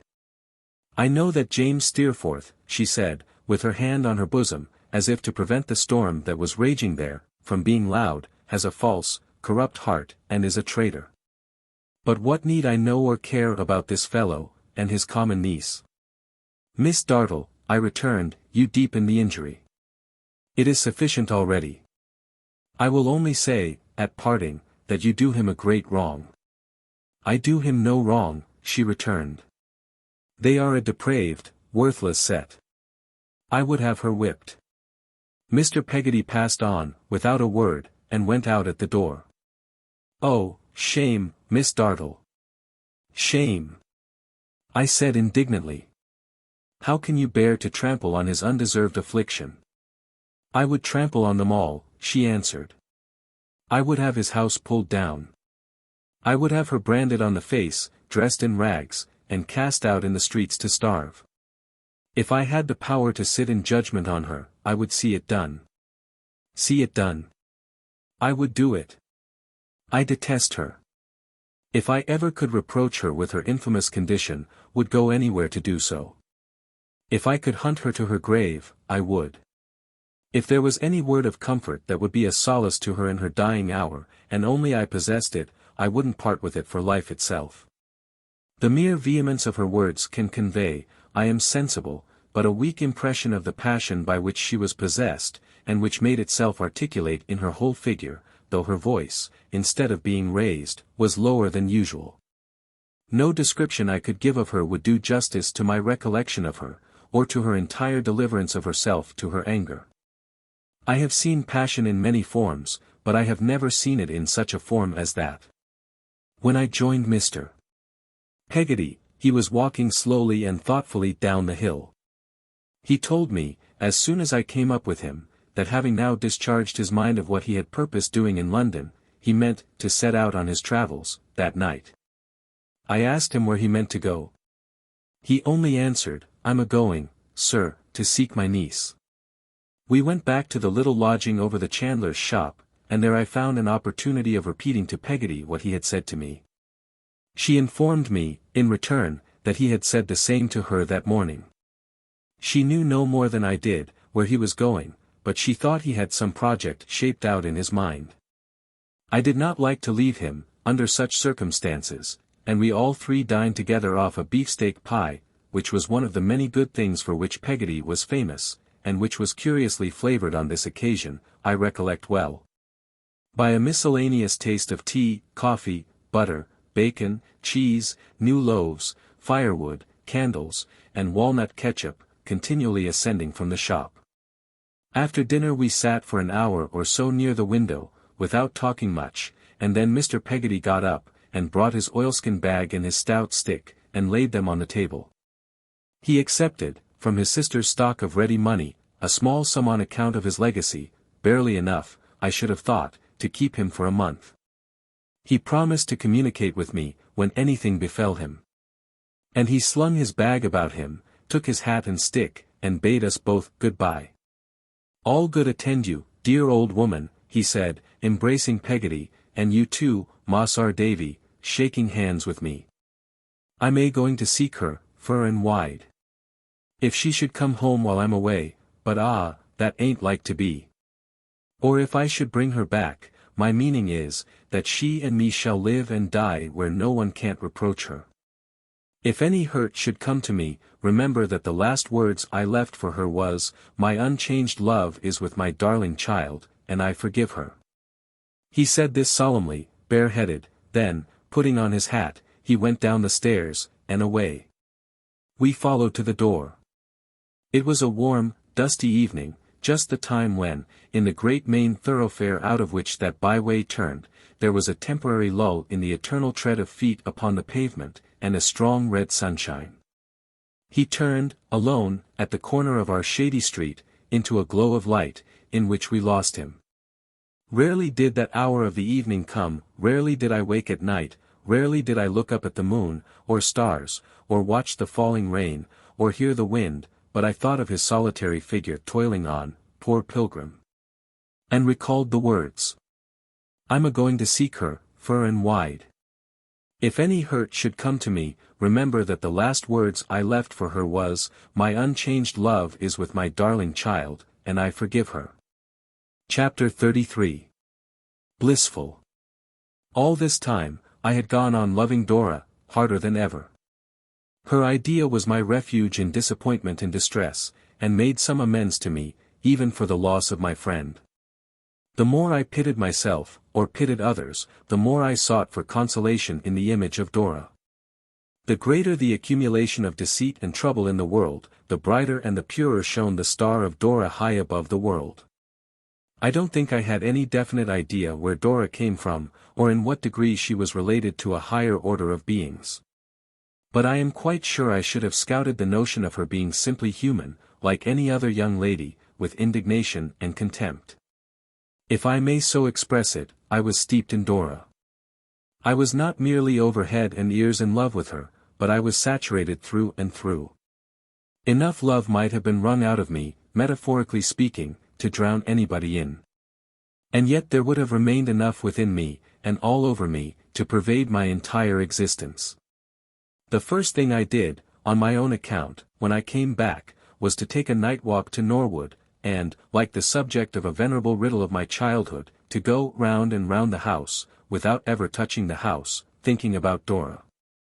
I believe the theme of this incomprehensible conundrum was the moon. No matter what it was, I, the moonstruck slave of Dora, perambulated round and round the house and garden for 2 hours, looking through crevices in the palings, getting my chin by dint of violent exertion above the rusty nails on the top, blowing kisses at the lights in the windows, and romantically calling on the night, at intervals, to shield my Dora. I don't exactly know what from, I suppose from fire. Perhaps from mice, to which she had a great objection. My love was so much in my mind, and it was so natural to me to confide in Peggotty, when I found her again by my side of an evening with the old set of industrial implements, busily making the tour of my wardrobe, that I imparted to her, in a sufficiently roundabout way, my great secret. Peggotty was strongly interested, but I could not get her into my view of the case at all. She was audaciously prejudiced in my favor, and quite unable to understand why I should have any misgivings, or be low-spirited about it. The young lady might think herself well off, she observed, to have such a beau. And as to her pa, she said, what did the gentleman expect, for gracious sake? I observed, however, that Mr. Spenlow's proctorial gown and stiff cravat took Peggotty down a little, and inspired her with a greater reverence for the man who was gradually becoming more and more etherealized in my eyes every day, and about whom a reflected radiance seemed to me to beam when he sat erect in court among his papers, like a little lighthouse in a sea of stationery.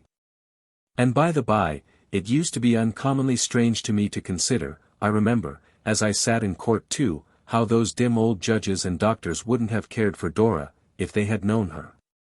How they wouldn't have gone out of their senses with rapture, if marriage with Dora had been proposed to them. How Dora might have sung, and played upon that glorified guitar, until she led me to the verge of madness, yet not have tempted one of those slow-goers an inch out of his road. I despised them, to a man. Frozen out old gardeners in the flower-beds of the heart, I took a personal offence against them all. The bench was nothing to me but an insensible blunderer. The bar had no more tenderness or poetry in it, than the bar of a public-house. Taking the management of Peggotty's affairs into my own hands, with no little pride, I proved the will, and came to a settlement with the Legacy Duty Office, and took her to the bank, and soon got everything into an orderly train. We varied the legal character of these proceedings by going to see some perspiring waxwork, in Fleet Street, melted, I should hope, these 20 years.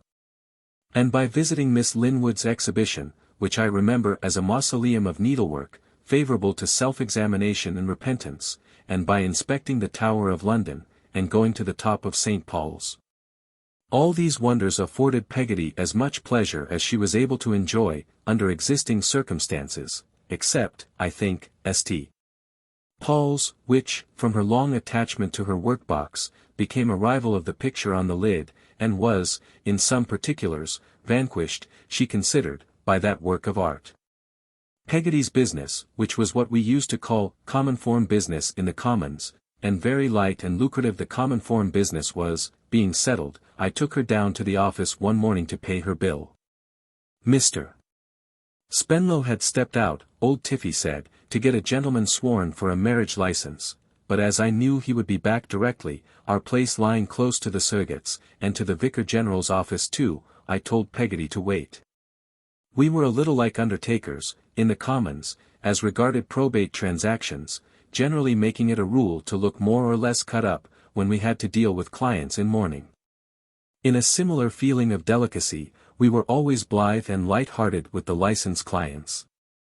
Therefore I hinted to Peggotty that she would find Mr. Spenlow much recovered from the shock of Mr. Burkiss's decease.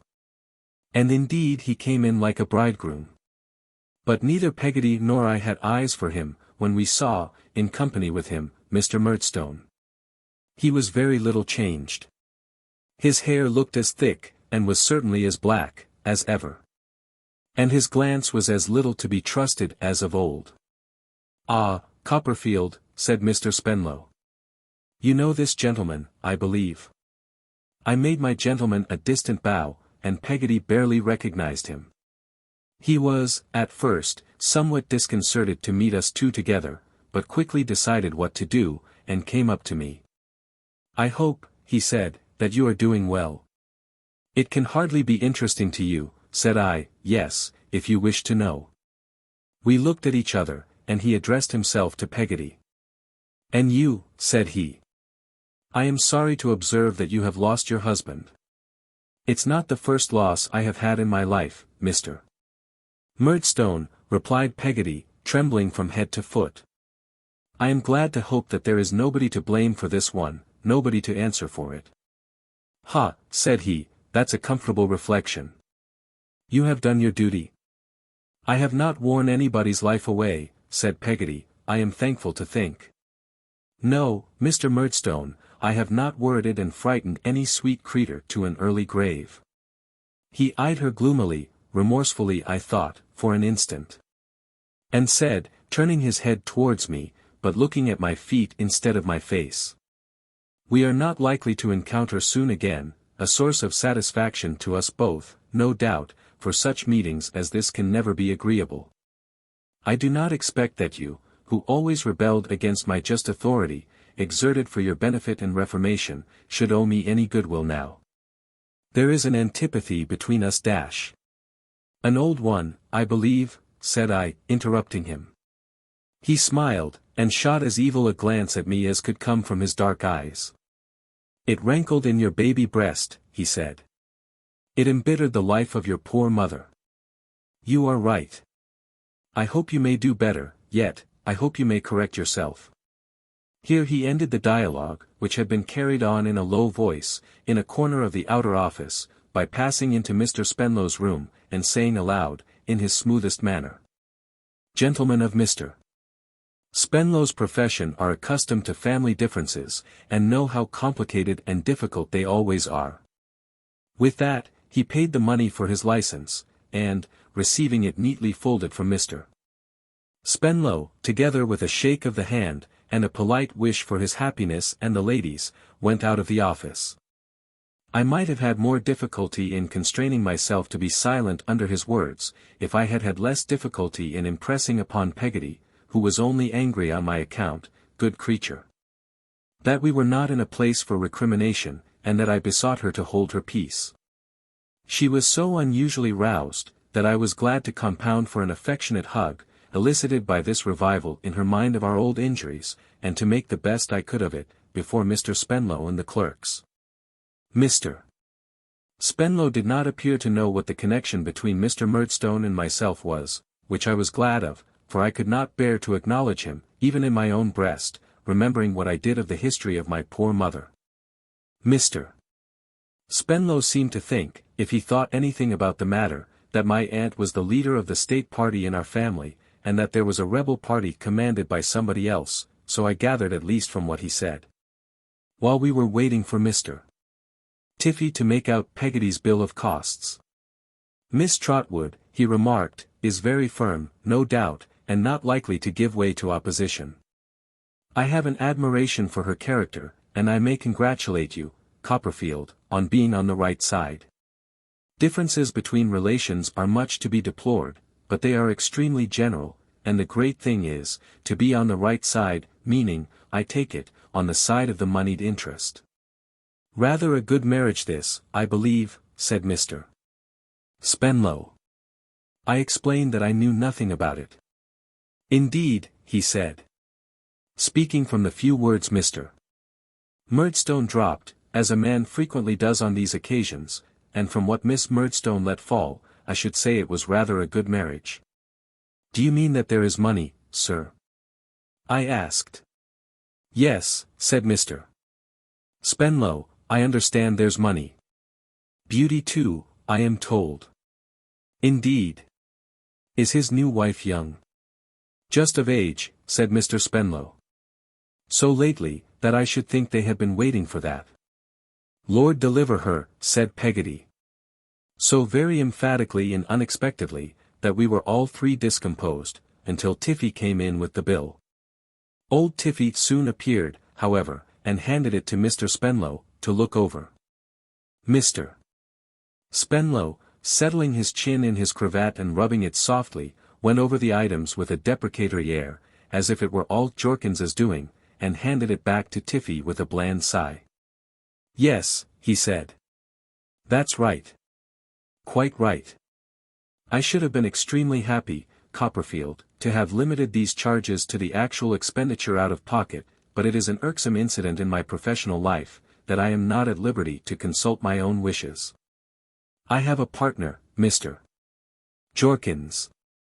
As he said this with a gentle melancholy, which was the next thing to making no charge at all, I expressed my acknowledgments on Peggotty's behalf, and paid Tiffy in banknotes. Peggotty then retired to her lodging, and Mr. Spenlow and I went into court, where we had a divorce suit coming on, under an ingenious little statute, repealed now, I believe, but in virtue of which I have seen several marriages annulled, of which the merits were these. The husband, whose name was Thomas Benjamin, had taken out his marriage license as Thomas only, suppressing the Benjamin, in case he should not find himself as comfortable as he expected. Not finding himself as comfortable as he expected, or being a little fatigued with his wife, poor fellow, he now came forward, by a friend, after being married a year or two, and declared that his name was Thomas Benjamin. And therefore he was not married at all. Which the court confirmed, to his great satisfaction. I must say that I had my doubts about the strict justice of this, and was not even frightened out of them by the bushel of wheat which reconciles all anomalies. But Mr. Spenlow argued the matter with me. He said, look at the world, there was good and evil in that, look at the ecclesiastical law, there was good and evil in that. It was all part of a system. Very good. There you were. I had not the hardihood to suggest to Dora's father that possibly we might even improve the world a little, if we got up early in the morning, and took off our coats to the work, but I confessed that I thought we might improve the commons. Mr. Spenlow replied that he would particularly advise me to dismiss that idea from my mind, as not being worthy of my gentlemanly character, but that he would be glad to hear from me of what improvement I thought the commons susceptible. Taking that part of the commons which happened to be nearest to us, for our man was unmarried by this time, and we were out of court. And strolling past the prerogative office, I submitted that I thought the prerogative office rather a queerly managed institution. Mr. Spenlow inquired in what respect. I replied, with all due deference to his experience, but with more deference, I am afraid, to his being Dora's father, that perhaps it was a little nonsensical that the registry of that court, containing the original wills of all persons leaving effects within the immense province of Canterbury, for 3 whole centuries, should be an accidental building, never designed for the purpose. Leased by the registrars for their own private emolument, unsafe, not even ascertained to be fire-proof, choked with the important documents it held, and positively, from the roof to the basement, a mercenary speculation of the registrars, who took great fees from the public, and crammed the public's wills away anyhow and anywhere, having no other object than to get rid of them cheaply. That, perhaps, it was a little unreasonable that these registrars in the receipt of profits amounting to £8,000 or £9,000 a year, to say nothing of the profits of the deputy registrars, and clerks of seats, should not be obliged to spend a little of that money, in finding a reasonably safe place for the important documents which all classes of people were compelled to hand over to them, whether they would or no. That, perhaps, it was a little unjust, that all the great offices in this great office should be magnificent sinecures, while the unfortunate working clerks in the cold dark room upstairs were the worst rewarded, and the least considered men, doing important services, in London.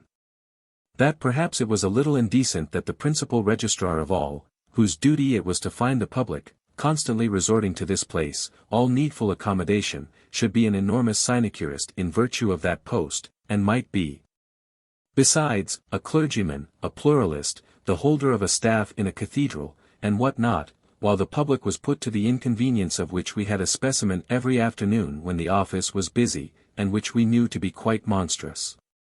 That, perhaps, in short, this prerogative office of the Diocese of Canterbury was altogether such a pestilent job, and such a pernicious absurdity, that but for its being squeezed away in a corner of St. Paul's churchyard, which few people knew, it must have been turned completely inside out, and upside down, long ago. Mr. Spenlow smiled as I became modestly warm on the subject, and then argued this question with me as he had argued the other. He said, what was it after all? It was a question of feeling. If the public felt that their wills were in safe keeping, and took it for granted that the office was not to be made better. Who was the worse for it? Nobody. Who was the better for it? All the sinecurists. Very well. Then the good predominated. It might not be a perfect system, nothing was perfect, but what he objected to, was, the insertion of the wedge. Under the prerogative office, the country had been glorious. Insert the wedge into the prerogative office, and the country would cease to be glorious. He considered it the principle of a gentleman to take things as he found them, and he had no doubt the prerogative office would last our time. I deferred to his opinion, though I had great doubts of it myself. I find he was right, however. For it has not only lasted to the present moment, but has done so in the teeth of a great parliamentary report made, not too willingly, 18 years ago, when all these objections of mine were set forth in detail. And when the existing stowage for wills was described as equal to the accumulation of only 2 years and a half more. What they have done with them since, whether they have lost many, or whether they sell any, now and then, to the butter shops, I don't know. I am glad mine is not there, and I hope it may not go there, yet a while. I have set all this down, in my present blissful chapter, because here it comes into its natural place. Mr. Spenlow and I falling into this conversation, prolonged it in our saunter to and fro, until we diverged into general topics.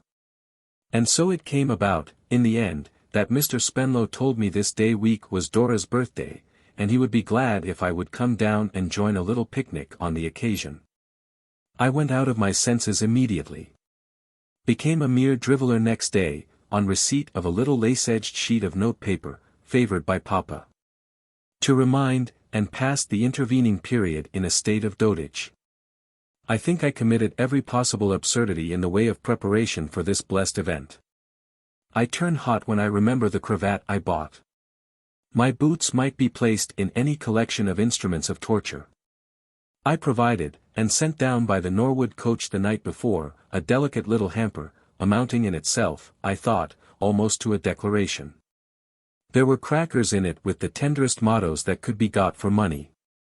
At 6 in the morning, I was in Covent Garden Market, buying a bouquet for Dora. At 10 I was on horseback. I hired a gallant grey, for the occasion, with the bouquet in my hat, to keep it fresh, trotting down to Norwood. I suppose that when I saw Dora in the garden and pretended not to see her, and rode past the house pretending to be anxiously looking for it, I committed 2 small fooleries which other young gentlemen in my circumstances might have committed, because they came so very natural to me. But oh! When I did find the house, and did dismount at the garden gate, and drag those stony-hearted boots across the lawn to Dora sitting on a garden seat under a lilac tree, what a spectacle she was, upon that beautiful morning, among the butterflies. In a white chip bonnet and a dress of celestial blue. There was a young lady with her, comparatively stricken in years, almost 20, I should say. Her name was Miss Mills. And Dora called her Julia. She was the bosom friend of Dora. Happy Miss Mills. Jip was there, and Jip would bark at me again.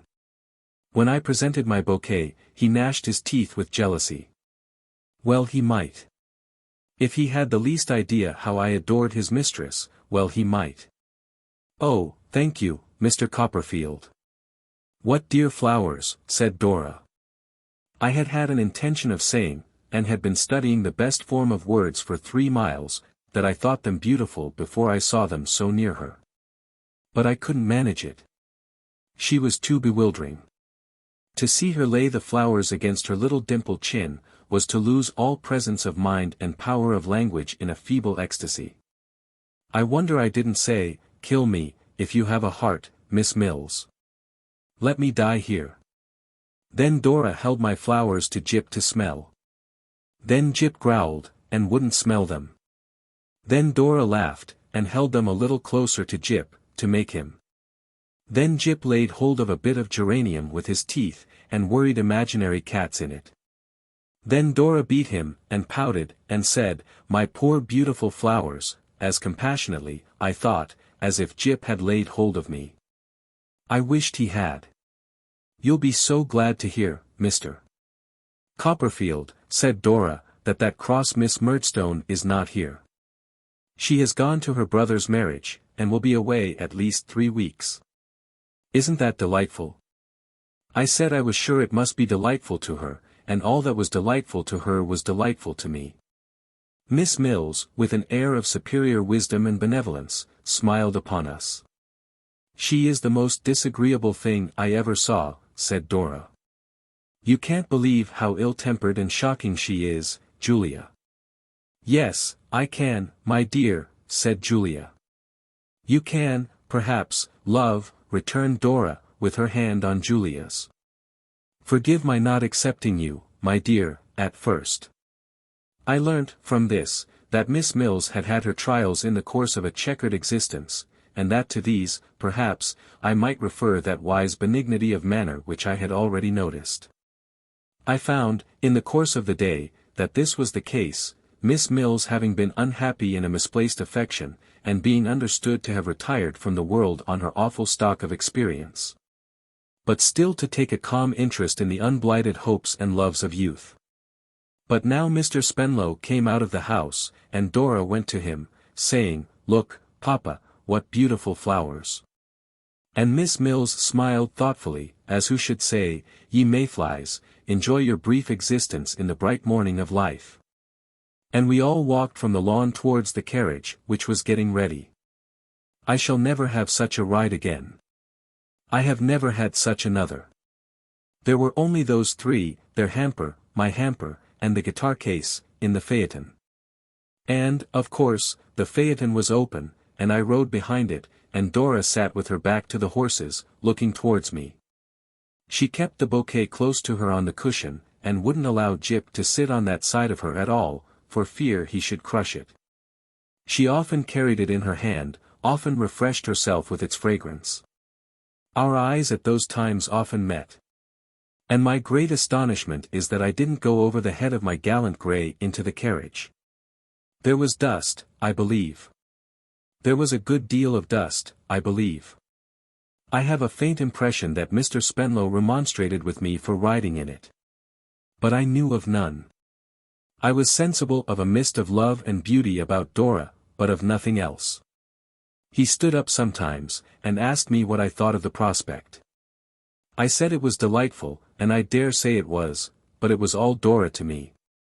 The sun shone Dora, and the birds sang Dora. The south wind blew Dora, and the wild flowers in the hedges were all Doris, to a bud. My comfort is, Miss Mills understood me. Miss Mills alone could enter into my feelings thoroughly. I don't know how long we were going, and to this hour I know as little where we went. Perhaps it was near Guildford. Perhaps some Arabian night magician opened up the place for the day, and shut it up for ever when we came away. It was a green spot, on a hill, carpeted with soft turf. There were shady trees, and heather, and, as far as the eye could see, a rich landscape. It was a trying thing to find people here, waiting for us. And my jealousy, even of the ladies, knew no bounds. But all of my own sex, especially one impostor, 3 or 4 years my elder, with a red whisker, on which he established an amount of presumption not to be endured, were my mortal foes. We all unpacked our baskets, and employed ourselves in getting dinner ready. Red Whisker pretended he could make a salad, which I don't believe, and obtruded himself on public notice. Some of the young ladies washed the lettuces for him, and sliced them under his directions. Dora was among these. I felt that fate had pitted me against this man, and one of us must fall. Red Whisker made his salad, I wondered how they could eat it. Nothing should have induced me to touch it, and voted himself into the charge of the wine cellar, which he constructed, being an ingenious beast, in the hollow trunk of a tree. By and by, I saw him, with the majority of a lobster on his plate, eating his dinner at the feet of Dora. I have but an indistinct idea of what happened for some time after this baleful object presented itself to my view. I was very merry, I know. But it was hollow merriment. I attached myself to a young creature in pink, with little eyes, and flirted with her desperately. She received my attentions with favor. But whether on my account solely, or because she had any designs on Red Whisker, I can't say. Dora's health was drunk. When I drank it, I affected to interrupt my conversation for that purpose, and to resume it immediately afterwards. I caught Dora's eye as I bowed to her, and I thought it looked appealing. But it looked at me over the head of Red Whisker, and I was adamant. The young creature in pink had a mother in green. And I rather think the latter separated us from motives of policy. Howbeit, there was a general breaking up of the party, while the remnants of the dinner were being put away. And I strolled off by myself among the trees, in a raging and remorseful state.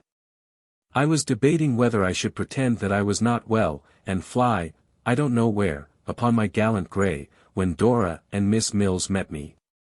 "Mr. Copperfield," said Miss Mills, "you are dull." I begged her pardon. "Not at all." "And Dora," said Miss Mills, "you are dull." "Oh dear no. Not in the least." "Mr. Copperfield and Dora," said Miss Mills, with an almost venerable air. "Enough of this. Do not allow a trivial misunderstanding to wither the blossoms of spring, which, once put forth and blighted, cannot be renewed." "I speak," said Miss Mills, "from experience of the past, the remote, irrevocable past. The gushing fountains which sparkle in the sun, must not be stopped in mere caprice, the oasis in the desert of Sahara must not be plucked up idly. I hardly knew what I did, I was burning all over to that extraordinary extent.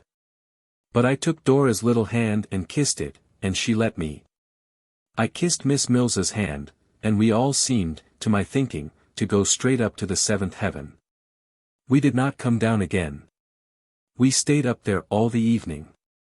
At first we strayed to and fro among the trees, I with Dora's shy arm drawn through mine, and heaven knows, folly as it all was, it would have been a happy fate to have been struck immortal with those foolish feelings. And have stayed among the trees forever. But, much too soon, we heard the others laughing and talking, and calling, "Where's Dora?" So we went back, and they wanted Dora to sing. Red Whisker would have got the guitar case out of the carriage, but Dora told him nobody knew where it was, but I. So Red Whisker was done for in a moment. And I got it, and I unlocked it, and I took the guitar out, and I sat by her, and I held her handkerchief and gloves, and I drank in every note of her dear voice, and she sang to me who loved her. And all the others might applaud as much as they liked, but they had nothing to do with it. I was intoxicated with joy. I was afraid it was too happy to be real, and that I should wake in Buckingham Street presently, and hear Mrs. Crupp clinking the teacups in getting breakfast ready.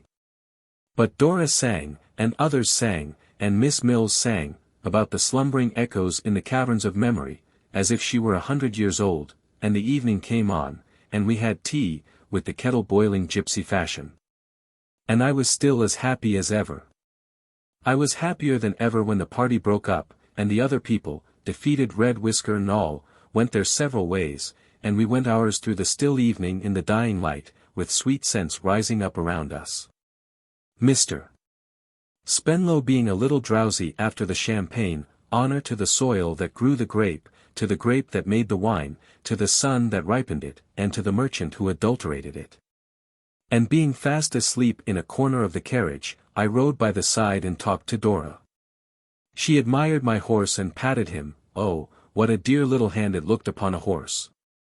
And her shawl would not keep right, and now and then I drew it round her with my arm, and I even fancied that Jip began to see how it was, and to understand that he must make up his mind to be friends with me. That sagacious Miss Mills, too. That amiable, though quite used up, recluse, that little patriarch of something less than 20, who had done with the world, and mustn't on any account have the slumbering echoes in the caverns of memory awakened, what a kind thing she did. Mr. Copperfield, said Miss Mills, come to this side of the carriage a moment, if you can spare a moment. I want to speak to you. Behold me, on my gallant grey, bending at the side of Miss Mills, with my hand upon the carriage door. Dora is coming to stay with me. She is coming home with me the day after tomorrow. If you would like to call, I am sure Papa would be happy to see you. What could I do but invoke a silent blessing on Miss Mills's head, and store Miss Mills's address in the securest corner of my memory. What could I do but tell Miss Mills, with grateful looks and fervent words, how much I appreciated her good offices, and what an inestimable value I set upon her friendship. Then Miss Mills benignantly dismissed me, saying, "Go back to Dora." And I went, and Dora leaned out of the carriage to talk to me, and we talked all the rest of the way. And I rode my gallant grey so close to the wheel that I grazed his near fore-leg against it, and took the bark off, as his owner told me, to the tune of £3.7, which I paid, and thought extremely cheap for so much joy. What time Miss Mills sat looking at the moon, murmuring verses, and recalling, I suppose, the ancient days when she and earth had anything in common. Norwood was many miles too near, and we reached it many hours too soon, but Mr. Spenlow came to himself a little short of it, and said, "You must come in, Copperfield, and rest," and I consenting, we had sandwiches and wine and water. In the light room, Dora blushing looked so lovely, that I could not tear myself away, but sat there staring, in a dream, until the snoring of Mr. Spenlow inspired me with sufficient consciousness to take my leave. So we parted. I riding all the way to London with the farewell touch of Dora's hand still light on mine, recalling every incident and word 10,000 times. Lying down in my own bed at last, as enraptured a young noodle as ever was carried out of his 5 wits by love. When I awoke next morning, I was resolute to declare my passion to Dora, and know my fate. Happiness or misery was now the question. There was no other question that I knew of in the world, and only Dora could give the answer to it. I passed 3 days in a luxury of wretchedness, torturing myself by putting every conceivable variety of discouraging construction on all that ever had taken place between Dora and me. At last, arrayed for the purpose at a vast expense, I went to Miss Mills's, fraught with a declaration. How many times I went up and down the street, and round the square, painfully aware of being a much better answer to the old riddle than the original one, before I could persuade myself to go up the steps and knock, is no matter now. Even when, at last, I had knocked, and was waiting at the door, I had some flurried thought of asking if that were Mr. Blackboy's, in imitation of poor Burkiss, begging pardon, and retreating. But I kept my ground. Mr. Mills was not at home. I did not expect he would be. Nobody wanted him. Miss Mills was at home. Miss Mills would do. I was shown into a room upstairs, where Miss Mills and Dora were. Jip was there. Miss Mills was copying music, I recollect, it was a new song, called Affection's Dirge, and Dora was painting flowers. What were my feelings, when I recognized my own flowers, the identical Covent Garden Market purchase? I cannot say that they were very like, or that they particularly resembled any flowers that have ever come under my observation, but I knew from the paper round them, which was accurately copied, what the composition was.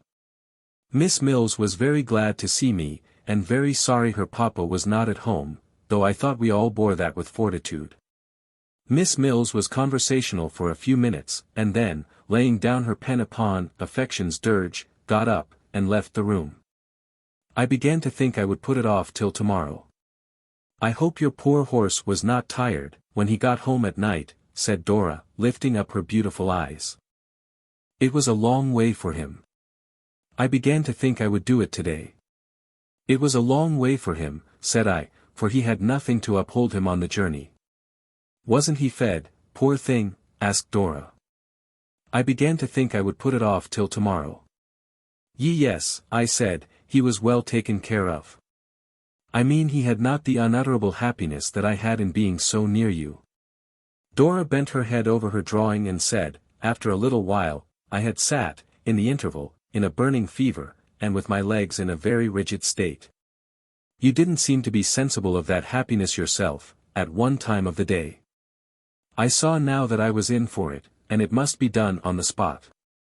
"You didn't care for that happiness in the least," said Dora, slightly raising her eyebrows, and shaking her head, "when you were sitting by Miss Kit." Kit, I should observe, was the name of the creature in pink, with the little eyes. "Though certainly I don't know why you should," said Dora, "or why you should call it a happiness at all, but of course you don't mean what you say." And I am sure no one doubts your being at liberty to do whatever you like. Jip, you naughty boy, come here. I don't know how I did it. I did it in a moment. I intercepted Jip. I had Dora in my arms. I was full of eloquence. I never stopped for a word. I told her how I loved her. I told her I should die without her. I told her that I idolized and worshipped her. Jip barked madly all the time. When Dora hung her head and cried, and trembled, my eloquence increased so much the more. If she would like me to die for her, she had but to say the word, and I was ready. Life without Dora's love was not a thing to have on any terms. I couldn't bear it, and I wouldn't. I had loved her every minute, day and night, since I first saw her. I loved her at that minute to distraction. I should always love her, every minute, to distraction. Lovers had loved before, and lovers would love again, but no lover had loved, might, could, would, or should ever love, as I loved Dora. The more I raved, the more Jip barked. Each of us, in his own way, got more mad every moment.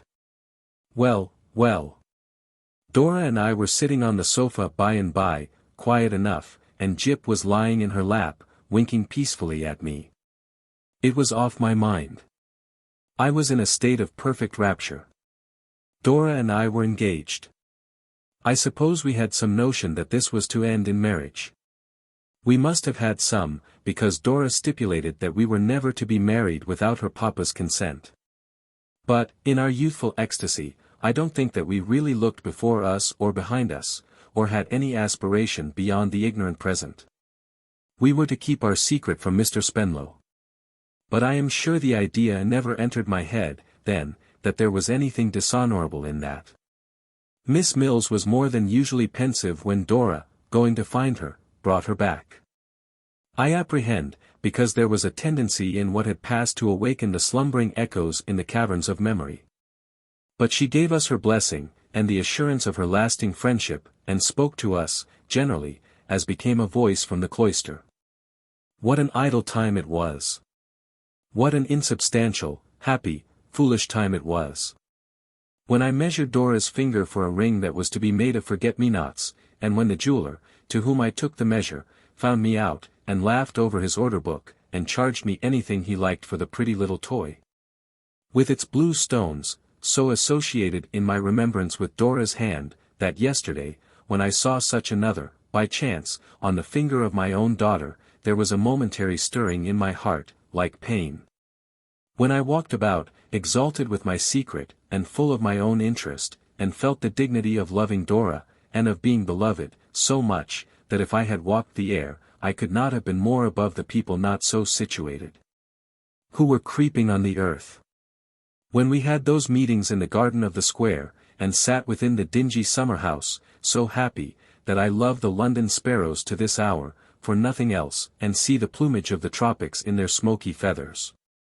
When we had our first great quarrel, within a week of our betrothal, and when Dora sent me back the ring, enclosed in a despairing cocked-hat note, wherein she used the terrible expression that our love had begun in folly, and ended in madness. Which dreadful words occasioned me to tear my hair, and cry that all was over. When, under cover of the night, I flew to Miss Mills, whom I saw by stealth in a back kitchen where there was a mangle, and implored Miss Mills to interpose between us and avert insanity. When Miss Mills undertook the office and returned with Dora, exhorting us, from the pulpit of her own bitter youth, to mutual concession, and the avoidance of the desert of Sahara. When we cried, and made it up, and were so blessed again, that the back kitchen, mangle and all, changed to love's own temple, where we arranged a plan of correspondence through Miss Mills. Always to comprehend at least one letter on each side every day. What an idle time! What an insubstantial, happy, foolish time! Of all the times of mine that time has in his grip, there is none that in one retrospect I can smile at half so much, and think of half so tenderly. Chapter 34. My aunt astonishes me. I wrote to Agnes as soon as Dora and I were engaged. I wrote her a long letter, in which I tried to make her comprehend how blessed I was, and what a darling Dora was. I entreated Agnes not to regard this as a thoughtless passion which could ever yield to any other, or had the least resemblance to the boyish fancies that we used to joke about. I assured her that its profundity was quite unfathomable, and expressed my belief that nothing like it had ever been known. Somehow, as I wrote to Agnes on a fine evening by my open window, and the remembrance of her clear calm eyes and gentle face came stealing over me, it shed such a peaceful influence upon the hurry and agitation in which I had been living lately, and of which my very happiness partook in some degree, that it soothed me into tears. I remember that I sat resting my head upon my hand, when the letter was half done, cherishing a general fancy as if Agnes were one of the elements of my natural home.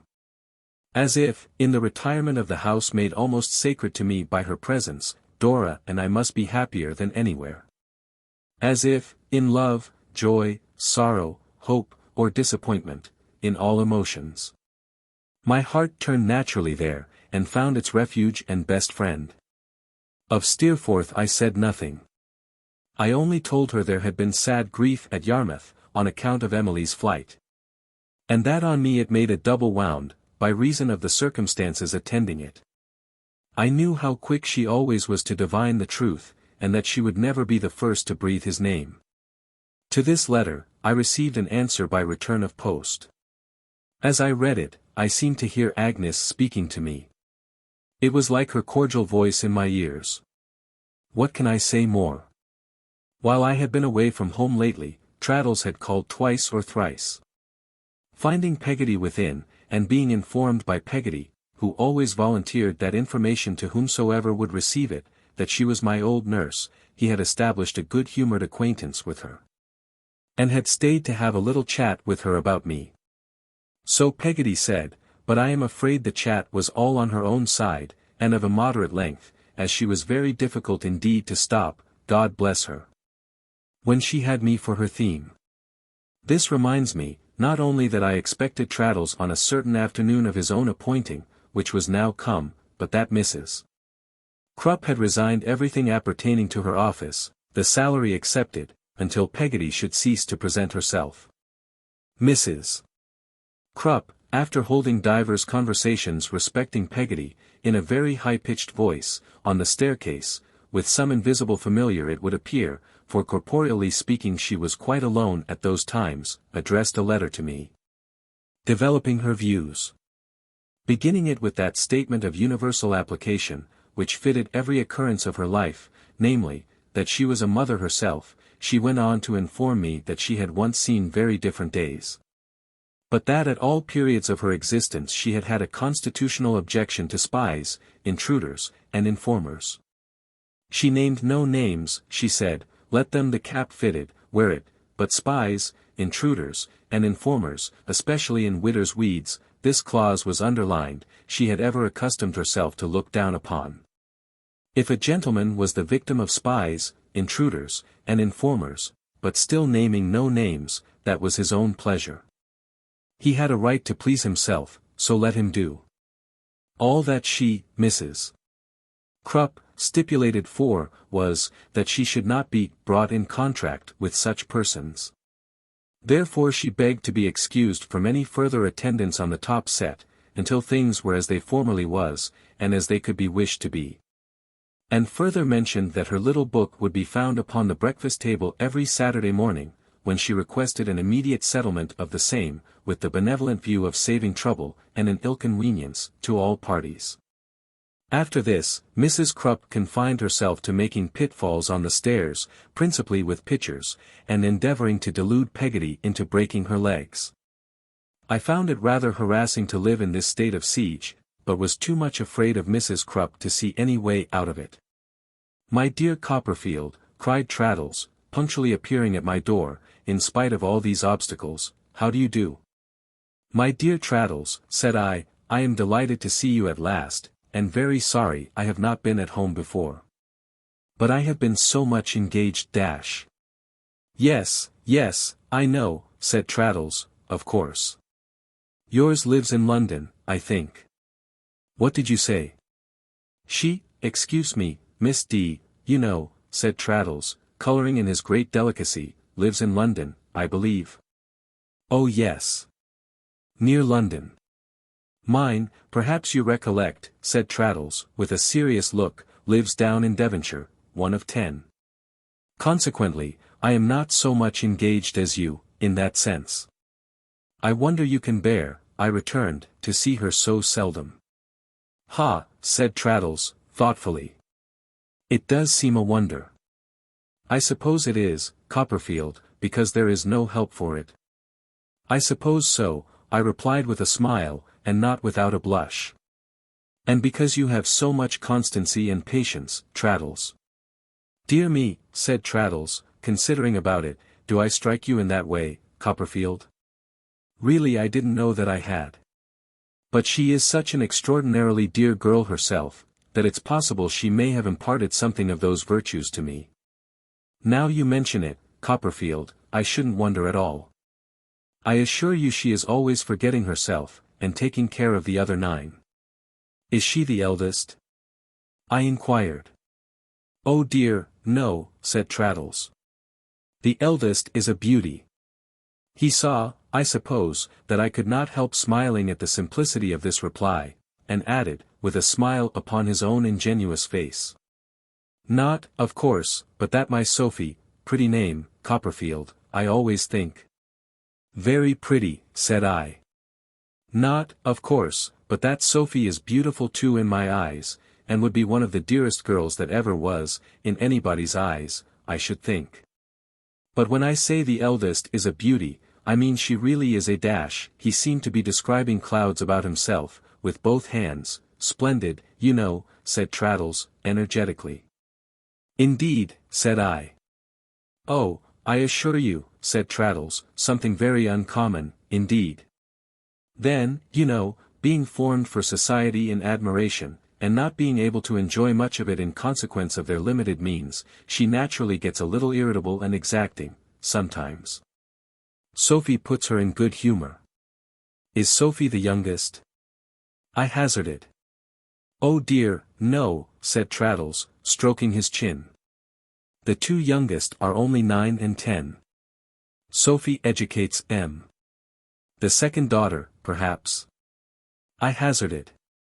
No, said Traddles. Sarah's the second. Sarah has something the matter with her spine, poor girl. The malady will wear out by and by, the doctors say, but in the meantime she has to lie down for a 12-month. Sophie nurses her. Sophie's the 4th. Is the mother living? I inquired. Oh yes, said Traddles, she is alive. She is a very superior woman indeed, but the damp country is not adapted to her constitution, and, in fact, she has lost the use of her limbs. Dear me, said I. Very sad, is it not? Returned Traddles. But in a merely domestic view it is not so bad as it might be, because Sophie takes her place. She is quite as much a mother to her mother, as she is to the other 9. I felt the greatest admiration for the virtues of this young lady. And, honestly with the view of doing my best to prevent the good nature of Traddles from being imposed upon, to the detriment of their joint prospects in life, inquired how Mr. Micawber was. He is quite well, Copperfield, thank you, said Traddles. I am not living with him at present. No. No. You see the truth is, said Traddles, in a whisper, he had changed his name to Mortimer, in consequence of his temporary embarrassments. And he don't come out till after dark, and then in spectacles. There was an execution put into our house, for rent. Mrs. Micawber was in such a dreadful state that I really couldn't resist giving my name to that second bill we spoke of here. You may imagine how delightful it was to my feelings, Copperfield, to see the matter settled with it, and Mrs. Micawber recover her spirits. Said I. Not that her happiness was of long duration, pursued Traddles, for, unfortunately, within a week another execution came in.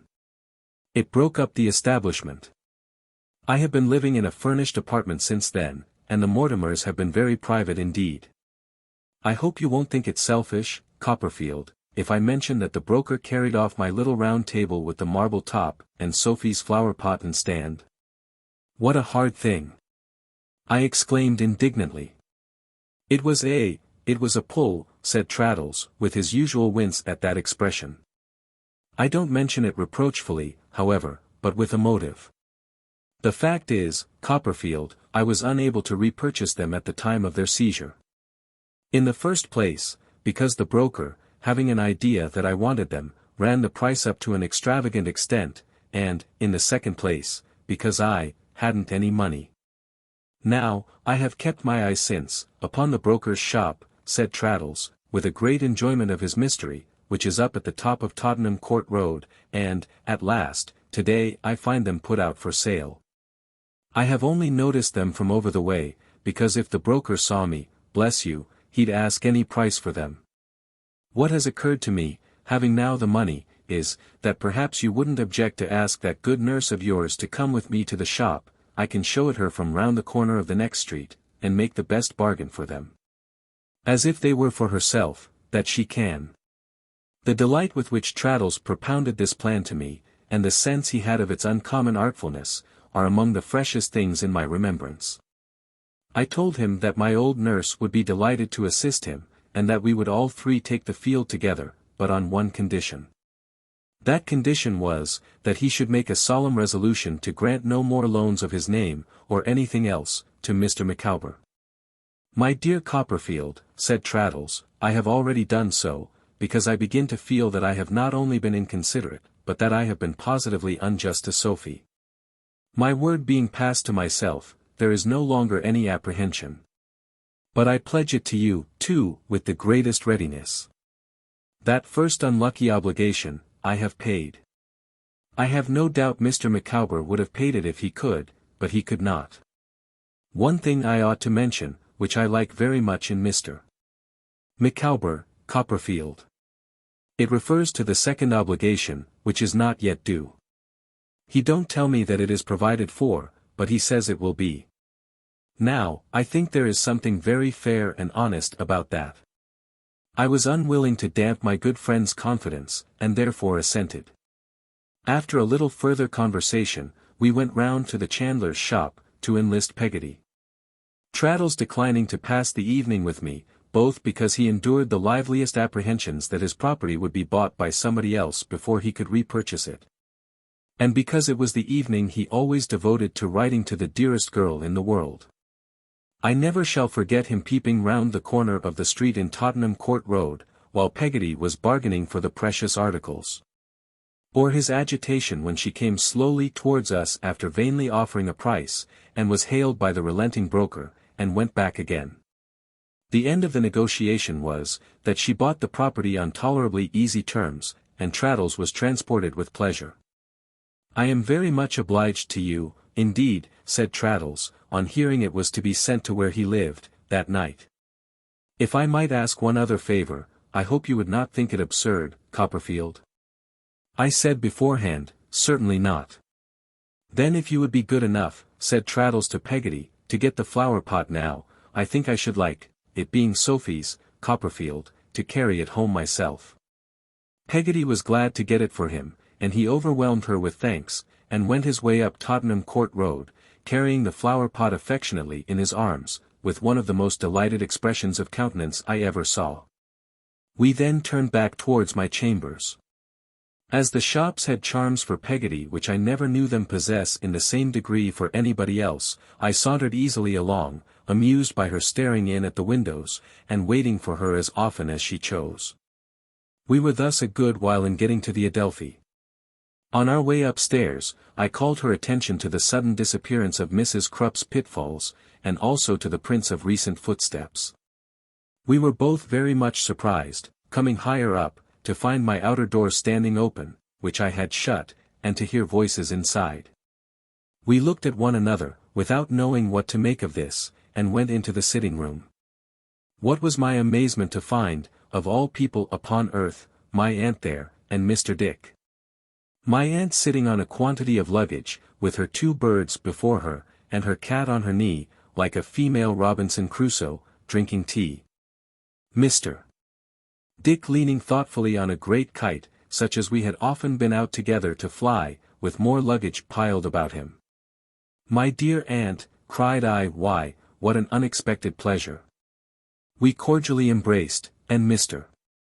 Dick and I cordially shook hands, and Mrs. Krupp, who was busy making tea, and could not be too attentive, cordially said she had knowed well as Mr. Copperfull would have his heart in his mouth, when he see his dear relations. Holloa! Said my aunt to Peggotty, who quailed before her awful presence. How are you? You remember my aunt, Peggotty, said I. For the love of goodness, child, exclaimed my aunt, don't call the woman by that South Sea Island name. If she married and got rid of it, which was the best thing she could do, why don't you give her the benefit of the change?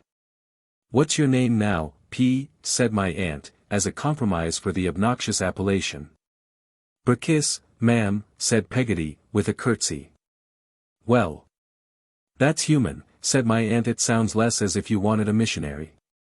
How d'ye do, Berkiss? I hope you're well. Encouraged by these gracious words, and by my aunt's extending her hand, Berkiss came forward, and took the hand, and curtsied her acknowledgments. We are older than we were, I see, said my aunt. We have only met each other once before, you know. A nice business we made of it then. Trot, my dear, another cup. I handed it dutifully to my aunt, who was in her usual inflexible state of figure. And ventured a remonstrance with her on the subject of her sitting on a box. Let me draw the sofa here, or the easy chair, aunt, said I. Why should you be so uncomfortable? Thank you, Trot, replied my aunt, I prefer to sit upon my property. Here my aunt looked hard at Mrs. Krupp, and observed, we needn't trouble you to wait, ma'am. Shall I put a little more tea in the pot afore I go, ma'am? Said Mrs. Krupp. No, I thank you, ma'am, replied my aunt. Would you let me fetch another pat of butter, ma'am? Said Mrs. Krupp. Or would you be persuaded to try a new-laid egg? Or should I brile a rasher? Ain't there nothing I could do for your dear aunt, Mr. Copperfull? Nothing, ma'am, returned my aunt. I shall do very well, I thank you. Mrs. Krupp, who had been incessantly smiling to express sweet temper, and incessantly holding her head on one side, to express a general feebleness of constitution, and incessantly rubbing her hands, to express a desire to be of service to all deserving objects, gradually smiled herself, one-sided herself, and rubbed herself, out of the room. Dick, said my aunt. You know what I told you about time-servers and wealth-worshippers? Mr. Dick, with rather a scared look, as if he had forgotten it, returned a hasty answer in the affirmative.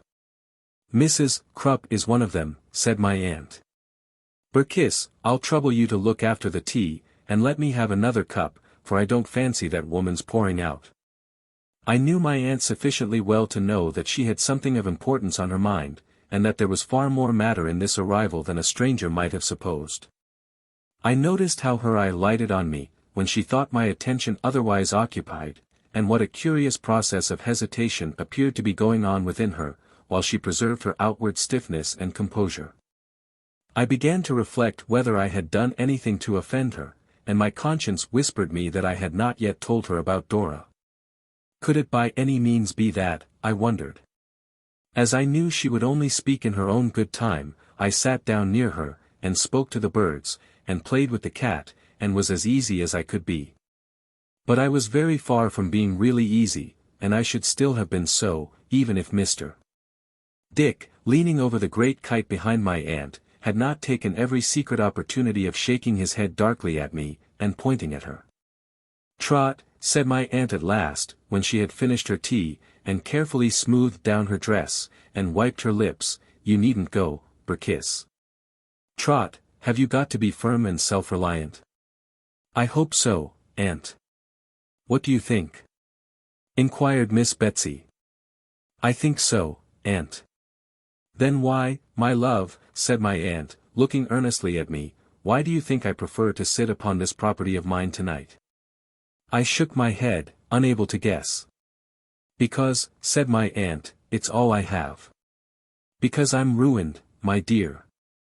If the house, and every one of us, had tumbled out into the river together, I could hardly have received a greater shock. Dick knows it, said my aunt, laying her hand calmly on my shoulder. I am ruined, my dear Trot. All I have in the world is in this room, except the cottage, and that I have left Janet to let. Berkiss, I want to get a bed for this gentleman tonight. To save expense, perhaps you can make up something here for myself. Anything will do. It's only for tonight. We'll talk about this, more, tomorrow. I was roused from my amazement, and concern for her, I am sure, for her, by her falling on my neck, for a moment, and crying that she only grieved for me. In another moment she suppressed this emotion, and said with an aspect more triumphant than dejected. We must meet reverses boldly, and not suffer them to frighten us, my dear. We must learn to act the play out. We must live misfortune down, Trot. Chapter 35. Depression. As soon as I could recover my presence of mind, which quite deserted me in the first overpowering shock of my aunt's intelligence, I proposed to Mr. Dick to come round to the chandler's shop, and take possession of the bed which Mr. Peggotty had lately vacated. The chandler's shop being in Hungerford Market, and Hungerford Market being a very different place in those days, there was a low wooden colonnade before the door, not very unlike that before the house where the little man and woman used to live. In the old weather glass, which pleased Mr. Dick mightily. The glory of lodging over this structure would have compensated him, I dare say, for many inconveniences. But, as there were really few to bear, beyond the compound of flavors I have already mentioned, and perhaps the want of a little more elbow room, he was perfectly charmed with his accommodation. Mrs. Crupp had indignantly assured him that there wasn't room to swing a cat there, but, as Mr. Dick justly observed to me, sitting down on the foot of the bed, nursing his leg, you know, Trotwood, I don't want to swing a cat. I never do swing a cat. Therefore, what does that signify to me? I tried to ascertain whether Mr. Dick had any understanding of the causes of this sudden and great change in my aunt's affairs. As I might have expected, he had none at all. The only account he could give of it was, that my aunt had said to him, the day before yesterday, Now, Dick, are you really and truly the philosopher I take you for? That then he had said, yes, he hoped so. That then my aunt had said, Dick, I am ruined. That then he had said, oh, indeed. That then my aunt had praised him highly, which he was glad of. And that then they had come to me, and had bottled porter and sandwiches on the road. Mr. Dick was so very complacent, sitting on the foot of the bed, nursing his leg, and telling me this, with his eyes wide open and a surprised smile, that I am sorry to say I was provoked into explaining to him that ruin meant distress, want, and starvation. But I was soon bitterly reproved for this harshness, by seeing his face turn pale, and tears course down his lengthened cheeks, while he fixed upon me a look of such unutterable woe, that it might have softened a far harder heart than mine. I took infinitely greater pains to cheer him up again than I had taken to depress him. And I soon understood, as I ought to have known at first, that he had been so confident, merely because of his faith in the wisest and most wonderful of women, and his unbounded reliance on my intellectual resources. The latter, I believe, he considered a match for any kind of disaster not absolutely mortal. What can we do, Trotwood? Said Mr. Dick. There's the memorial dash. To be sure there is, said I, but all we can do just now, Mr. Dick, is to keep a cheerful countenance, and not let my aunt see that we are thinking about it. He assented to this in the most earnest manner, and implored me, if I should see him wandering an inch out of the right course, to recall him by some of those superior methods which were always at my command. But I regret to state that the fright I had given him proved too much for his best attempts at concealment. All the evening his eyes wandered to my aunt's face, with an expression of the most dismal apprehension, as if he saw her growing thin on the spot. He was conscious of this, and put a constraint upon his head. But his keeping that immovable, and sitting rolling his eyes like a piece of machinery, did not mend the matter at all. I saw him look at the loaf at supper, which happened to be a small one, as if nothing else stood between us and famine. And when my aunt insisted on his making his customary repast, I detected him in the act of pocketing fragments of his bread and cheese. I have no doubt for the purpose of reviving us with those savings, when we should have reached an advanced stage of attenuation. My aunt, on the other hand, was in a composed frame of mind, which was a lesson to all of us, to me, I am sure. She was extremely gracious to Peggotty, except when I inadvertently called her by that name, and, strange as I knew she felt in London, appeared quite at home. She was to have my bed, and I was to lie in the sitting-room, to keep guard over her. She made a great point of being so near the river, in case of a conflagration, and I suppose really did find some satisfaction in that circumstance. "Trot, my dear," said my aunt, when she saw me making preparations for compounding her usual night draught, "No. Nothing, aunt. Not wine, my dear. Ale. But there is wine here, aunt. And you always have it made of wine. Keep that, in case of sickness," said my aunt. "We mustn't use it carelessly, Trot. Ale for me. Half a pint." I thought Mr. Dick would have fallen, insensible. My aunt being resolute, I went out and got the ale myself. As it was growing late, Peggotty and Mr. Dick took that opportunity of repairing to the chandler's shop together. I parted from him, poor fellow, at the corner of the street, with his great kite at his back, a very monument of human misery. My aunt was walking up and down the room when I returned, crimping the borders of her nightcap with her fingers. I warmed the ale and made the toast on the usual infallible principles. When it was ready for her, she was ready for it, with her nightcap on, and the skirt of her gown turned back on her knees. "My dear," said my aunt, after taking a spoonful of it, "it's a great deal better than wine. Not half so bilious." I suppose I looked doubtful, for she added, "Tut, tut, child. If nothing worse than ale happens to us, we are well off." "I should think so myself, aunt, I am sure," said I. "Well, then, why don't you think so?" said my aunt. "Because you and I are very different people," I returned. "Stuff and nonsense, Trot," replied my aunt. My aunt went on with a quiet enjoyment, in which there was very little affectation, if any. Drinking the warm ale with a teaspoon, and soaking her strips of toast in it. "Trot," said she, "I don't care for strange faces in general, but I rather like that Burkiss of yours, do you know?" "It's better than £100 to hear you say so," said I. "It's a most extraordinary world," observed my aunt, rubbing her nose. "How that woman ever got into it with that name, is unaccountable to me. It would be much more easy to be born a Jackson or something of that sort, one would think." "Perhaps she thinks so, too, it's not her fault," said I. "I suppose not," returned my aunt, rather grudging the admission, "but it's very aggravating. However, she's Burkiss now. That's some comfort. Burkiss is uncommonly fond of you, Trot." "There is nothing she would leave undone to prove it," said I. "Nothing, I believe," returned my aunt. "Here, the poor fool has been begging and praying about handing over some of her money, because she has got too much of it. A simpleton." My aunt's tears of pleasure were positively trickling down into the warm ale. "She's the most ridiculous creature that ever was born," said my aunt. "I knew, from the first moment when I saw her with that poor dear blessed baby of a mother of yours, that she was the most ridiculous of mortals. But there are good points in Burkiss." Affecting to laugh, she got an opportunity of putting her hand to her eyes. Having availed herself of it, she resumed her toast and her discourse together. "Ah!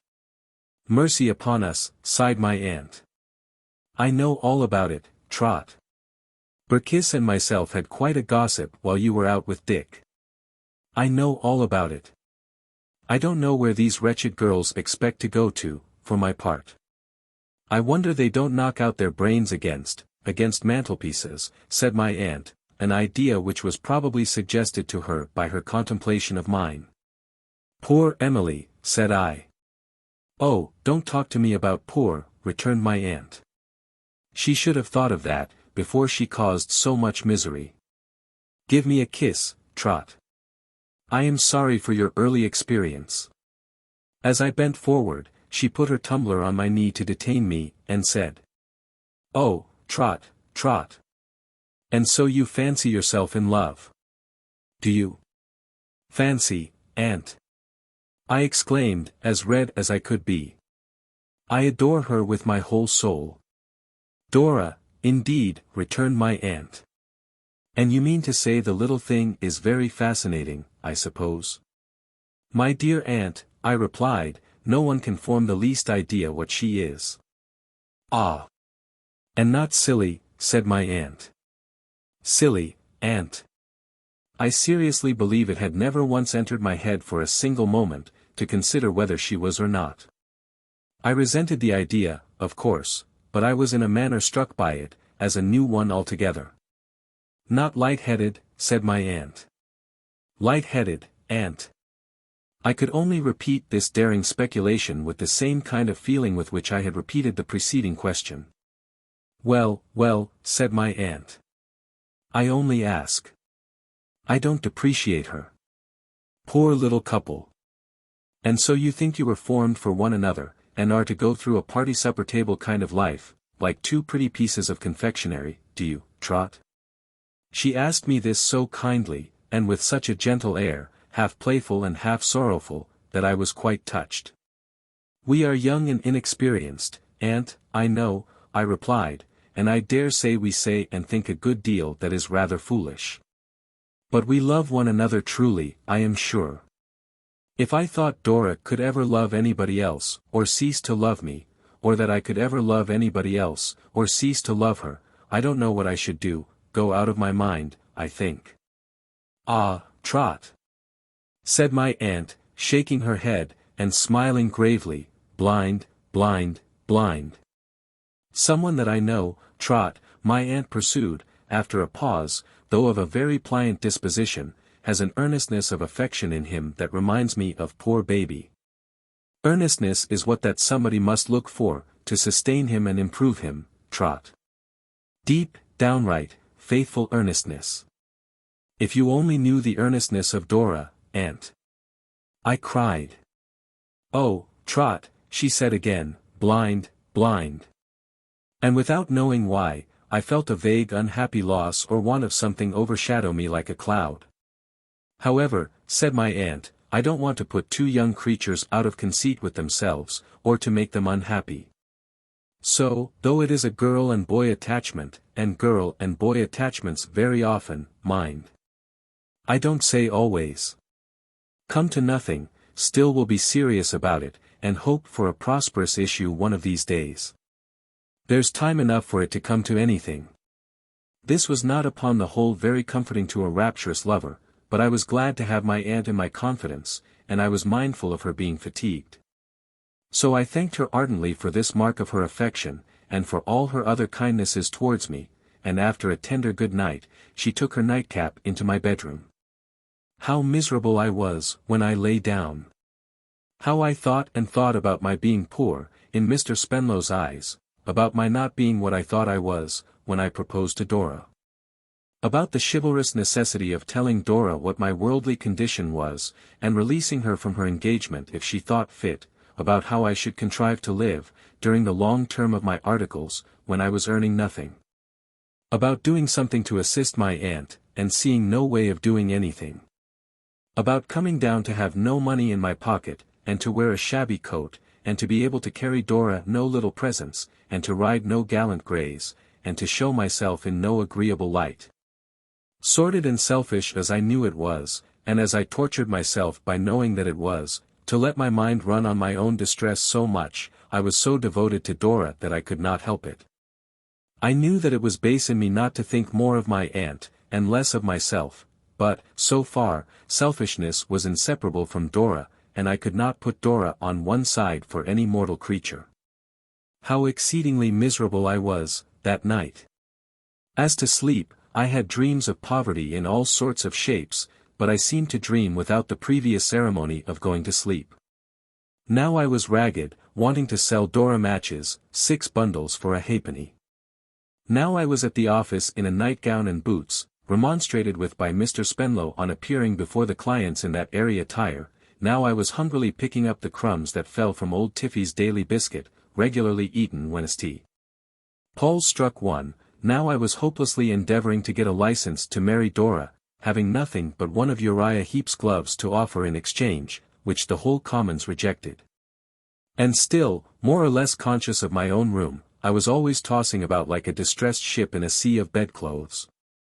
My aunt was restless, too, for I frequently heard her walking to and fro. 2 or 3 times in the course of the night, attired in a long flannel wrapper in which she looked 7 feet high, she appeared, like a disturbed ghost, in my room, and came to the side of the sofa on which I lay. On the first occasion I started up in alarm, to learn that she inferred from a particular light in the sky, that Westminster Abbey was on fire. And to be consulted in reference to the probability of its igniting Buckingham Street, in case the wind changed. Lying still, after that, I found that she sat down near me, whispering to herself, "Poor boy." And then it made me 20 times more wretched, to know how unselfishly mindful she was of me, and how selfishly mindful I was of myself. It was difficult to believe that a night so long to me, could be short to anybody else. This consideration set me thinking of an imaginary party where people were dancing the hours away, until that became a dream too, and I heard the music incessantly playing one tune, and saw Dora incessantly dancing one dance, without taking the least notice of me. The man who had been playing the harp all night, was trying in vain to cover it with an ordinary-sized nightcap, when I awoke, or I should rather say, when I left off trying to go to sleep, and saw the sun shining in through the window at last. There was an old Roman bath in those days at the bottom of one of the streets out of the Strand, it may be there still, in which I have had many a cold plunge. Dressing myself as quietly as I could, and leaving Peggotty to look after my aunt, I tumbled head foremost into it, and then went for a walk to Hampstead. I had a hope that this brisk treatment might freshen my wits a little. And I think it did them good, for I soon came to the conclusion that the first step I ought to take was, to try if my articles could be cancelled and the premium recovered. I got some breakfast on the Heath, and walked back to Doctors' Commons, along the watered roads. And through a pleasant smell of summer flowers, growing in gardens and carried into town on hucksters' heads. Intent on this first effort to meet our altered circumstances. I arrived at the office so soon, after all, that I had half an hour's loitering about the Commons, before old Tiffy, who was always first, appeared with his key. Then I sat down in my shady corner, looking up at the sunlight on the opposite chimney-pots, and thinking about Dora, until Mr. Spenlow came in, crisp and curly. "How are you, Copperfield?" said he.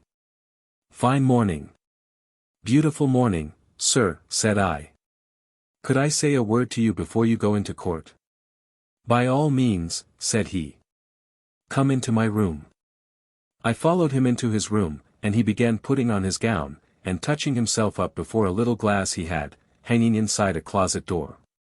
"I am sorry to say," said I, "that I have some rather disheartening intelligence from my aunt." "No," said he. "Dear me. Not paralysis, I hope." "It has no reference to her health, sir," I replied. "She has met with some large losses. In fact, she has very little left, indeed." "You astound me, Copperfield," cried Mr. Spenlow. I shook my head. "Indeed, sir," said I, "her affairs are so changed, that I wish to ask you whether it would be possible, at a sacrifice on our part of some portion of the premium, of course, I put in this, on the spur of the moment. Warned by the blank expression of his face, to cancel my articles. What it cost me to make this proposal, nobody knows. It was like asking, as a favor, to be sentenced to transportation from Dora. To cancel your articles, Copperfield. Cancel. I explained with tolerable firmness, that I really did not know where my means of subsistence were to come from, unless I could earn them for myself. I had no fear for the future, I said, and I laid great emphasis on that, as if to imply that I should still be decidedly eligible for a son-in-law one of these days, but, for the present, I was thrown upon my own resources. "I am extremely sorry to hear this, Copperfield," said Mr. Spenlow. Extremely sorry. It is not usual to cancel articles for any such reason. It is not a professional course of proceeding. It is not a convenient precedent at all. Far from it. At the same time You are very good, sir, I murmured, anticipating a concession. Not at all. Don't mention it, said Mr. Spenlow. At the same time, I was going to say, if it had been my lot to have my hands unfettered, if I had not a partner, Mr. Jorkins My hopes were dashed in a moment, but I made another effort.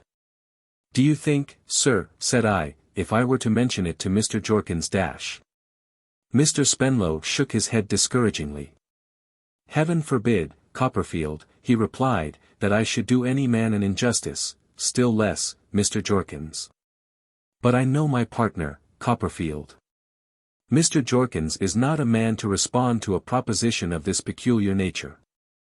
Mr. Jorkins is very difficult to move from the beaten track.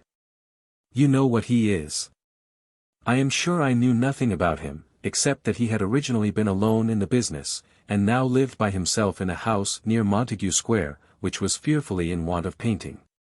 That he came very late of a day, and went away very early, that he never appeared to be consulted about anything. And that he had a dingy little black hole of his own upstairs, where no business was ever done, and where there was a yellow old cartridge paper pad upon his desk, unsoiled by ink, and reported to be 20 years of age. Would you object to my mentioning it to him, sir? I asked. By no means, said Mr. Spenlow. But I have some experience of Mr. Jorkins, Copperfield.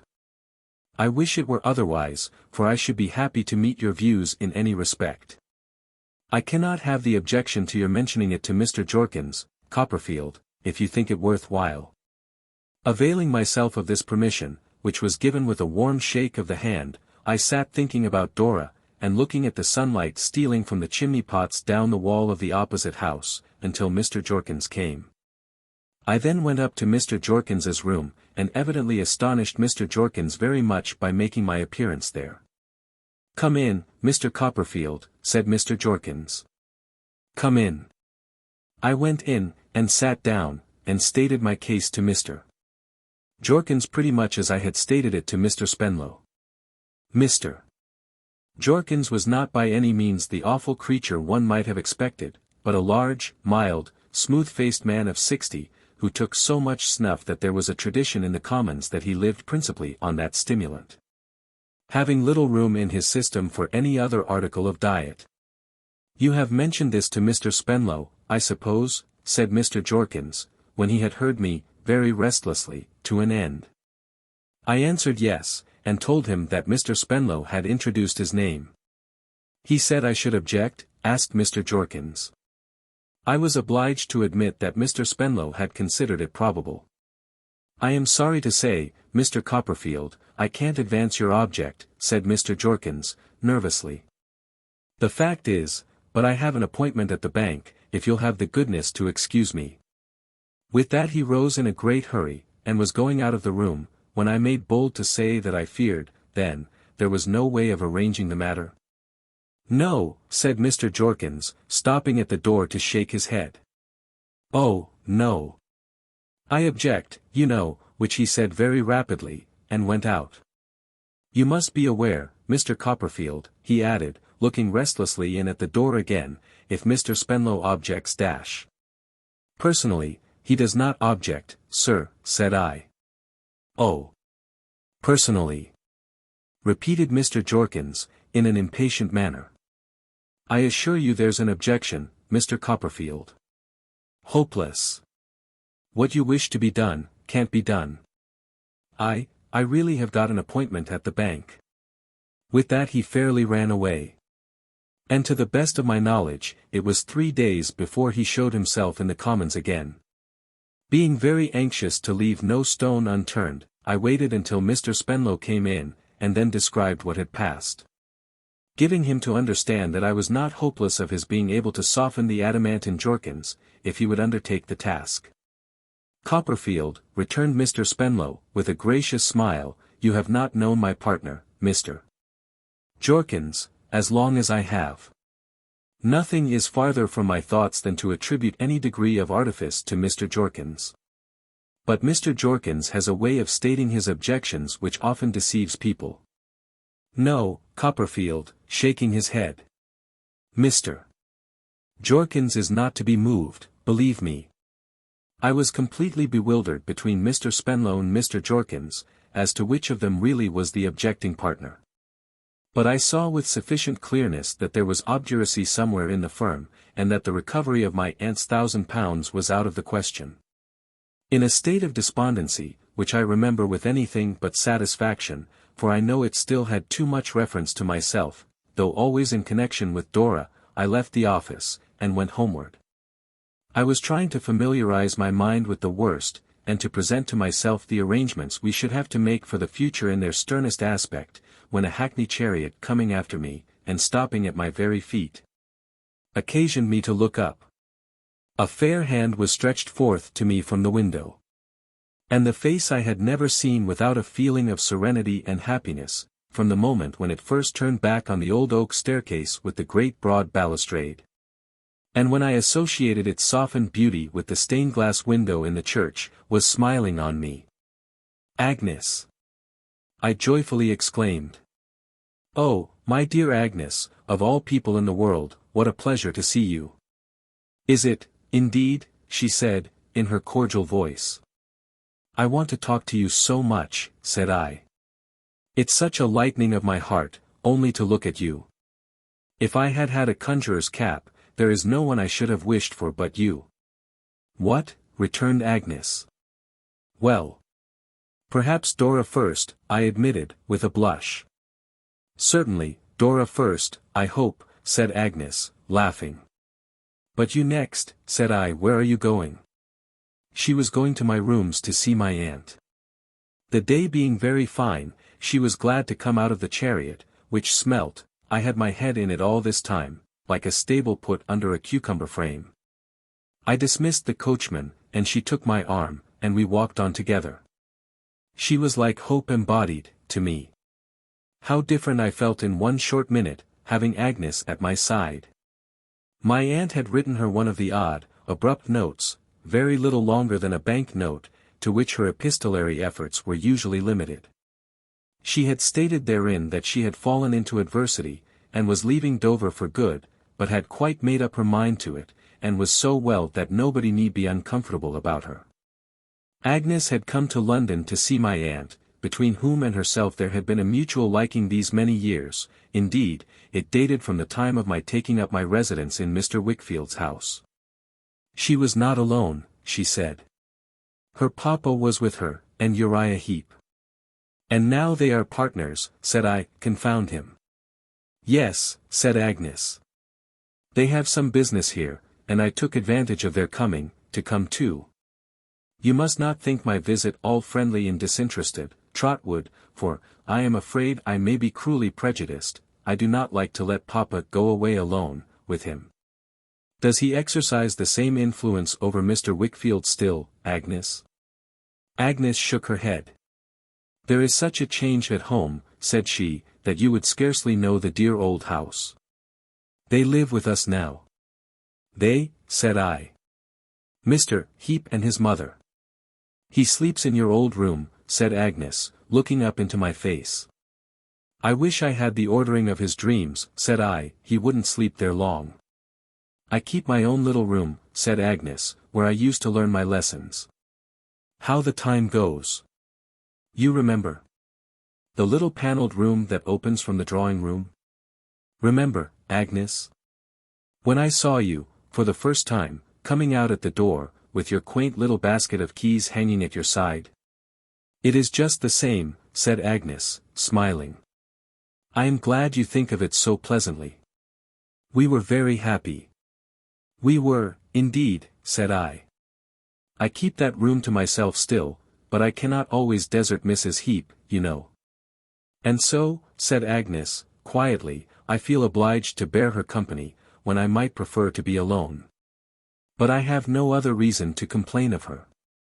If she tires me, sometimes, by her praises of her son, it is only natural in a mother. He is a very good son to her. I looked at Agnes when she said these words, without detecting in her any consciousness of Uriah's design. Her mild but earnest eyes met mine with their own beautiful frankness, and there was no change in her gentle face. "The chief evil of their presence in the house," said Agnes, "is that I cannot be as near Papa as I could wish, Uriah Heep being so much between us, and cannot watch over him, if that is not too bold a thing to say, as closely as I would. But if any fraud or treachery is practicing against him, I hope that simple love and truth will be strong in the end. I hope that real love and truth are stronger in the end than any evil or misfortune in the world." A certain bright smile, which I never saw on any other face, died away, even while I thought how good it was, and how familiar it had once been to me. And she asked me, with a quick change of expression, we were drawing very near my street, if I knew how the reverse in my aunt's circumstances had been brought about. On my replying no, she had not told me yet, Agnes became thoughtful, and I fancied I felt her arm tremble in mine. We found my aunt alone, in a state of some excitement. A difference of opinion had arisen between herself and Mrs. Krupp, on an abstract question, the propriety of chambers being inhabited by the gentler sex, and my aunt, utterly indifferent to spasms on the part of Mrs. Krupp, had cut the dispute short, by informing that lady that she smelt of my brandy, and that she would trouble her to walk out. Both of these expressions Mrs. Krupp considered actionable, and had expressed her intention of bringing before a British Judy, meaning, it was supposed, the bulwark of our national liberties. My aunt, however, having had time to cool, while Peggotty was out showing Mr. Dick the soldiers at the Horse Guards, and being, besides, greatly pleased to see Agnes, rather plumed herself on the affair than otherwise, and received us with unimpaired good humour. When Agnes laid her bonnet on the table, and sat down beside her, I could not but think, looking on her mild eyes and her radiant forehead, how natural it seemed to have her there. How trustfully, although she was so young and inexperienced, my aunt confided in her, how strong she was, indeed, in simple love and truth. We began to talk about my aunt's losses, and I told them what I had tried to do that morning. "Which was injudicious, Trot," said my aunt, "but well meant. You are a generous boy, I suppose I must say, young man, now, and I am proud of you, my dear. So far, so good. Now, Trot and Agnes, let us look the case of Betsy Trotwood in the face, and see how it stands." I observed Agnes turn pale, as she looked very attentively at my aunt. My aunt, patting her cat, looked very attentively at Agnes. "Betsy Trotwood," said my aunt, who had always kept her money matters to herself. "I don't mean your sister, Trot, my dear, but myself, had a certain property. It don't matter how much, enough to live on. More." For she had saved a little, and added to it. Betsy funded her property for some time, and then, by the advice of her man of business, laid it out on landed security. That did very well, and returned very good interest, till Betsy was paid off. I am talking of Betsy as if she was a man-of-war. Well. Then, Betsy had to look about her, for a new investment. She thought she was wiser, now, than her man of business, who was not such a good man of business by this time, as he used to be. I am alluding to your father, Agnes, and she took it into her head to lay it out for herself. So she took her pigs, said my aunt, to a foreign market, and a very bad market it turned out to be. First, she lost in the mining way, and then she lost in the diving way, fishing up treasure, or some such Tom Tiddler nonsense, explained my aunt, rubbing her nose. And then she lost in the mining way again, and, last of all, to set the thing entirely to rights, she lost in the banking way. I don't know what the bank shares were worth for a little while, said my aunt. Cent per cent was the lowest of it, I believe, but the bank was at the other end of the world, and tumbled into space, for what I know, anyhow, it fell to pieces, and never will and never can pay sixpence. And Betsy's sixpences were all there, and there's an end of them. Least said, soonest mended. My aunt concluded this philosophical summary, by fixing her eyes with a kind of triumph on Agnes, whose colour was gradually returning. "Dear Miss Trotwood, is that all the history?" said Agnes. "I hope it's enough, child," said my aunt. "If there had been more money to lose, it wouldn't have been all, I dare say. Betsy would have contrived to throw that after the rest, and make another chapter, I have little doubt. But there was no more money, and there's no more story." Agnes had listened at first with suspended breath. Her color still came and went, but she breathed more freely. I thought I knew why. I thought she had had some fear that her unhappy father might be in some way to blame for what had happened. My aunt took her hand in hers, and laughed. "Is that all?" repeated my aunt. "Why, yes, that's all, except, and she lived happy ever afterwards. Perhaps I may add that of Betsy yet, one of these days. Now, Agnes, you have a wise head. So have you, Trot, in some things, though I can't compliment you always," and here my aunt shook her own at me, with an energy peculiar to herself. "What's to be done? Here's the cottage, taking one time with another, will produce say £70 a year. I think we may safely put it down at that." "Well, that's all we've got," said my aunt. With whom it was an idiosyncrasy, as it is with some horses, to stop very short when she appeared to be in a fair way of going on for a long while. "Then," said my aunt, after a rest, "there's Dick. He's good for 100 a year, but of course that must be expended on himself. I would sooner send him away, though I know I am the only person who appreciates him, than have him, and not spend his money on himself. How can Trot and I do best, upon our means? What do you say, Agnes?" "I say, aunt," I interposed, "that I must do something." "Go for a soldier, do you mean?" returned my aunt, alarmed, "or go to sea?" "I won't hear of it. You are to be a proctor. We're not going to have any knockings on the head in this family, if you please, sir." I was about to explain that I was not desirous of introducing that mode of provision into the family, when Agnes inquired if my rooms were held for any long term. "You come to the point, my dear," said my aunt. "They are not to be got rid of, for 6 months at least, unless they could be underlet, and that I don't believe. The last man died here. 5 people out of 6 would die, of course, of that woman in Nankin with the flannel petticoat. I have a little ready money, and I agree with you, the best thing we can do, is, to live the term out here, and get a bedroom hard by." I thought it my duty to hint at the discomfort my aunt would sustain, from living in a continual state of guerrilla warfare with Mrs. Krupp.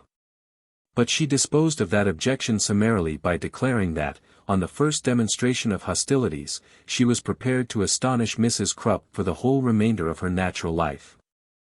"I have been thinking, Trotwood," said Agnes, diffidently, "that if you had time I have a good deal of time, Agnes. I am always disengaged after 4 or 5 o'clock, and I have time early in the morning." "In one way and another," said I, conscious of reddening a little as I thought of the hours and hours I had devoted to faggying about town, and to and fro upon the Norwood road, "I have abundance of time."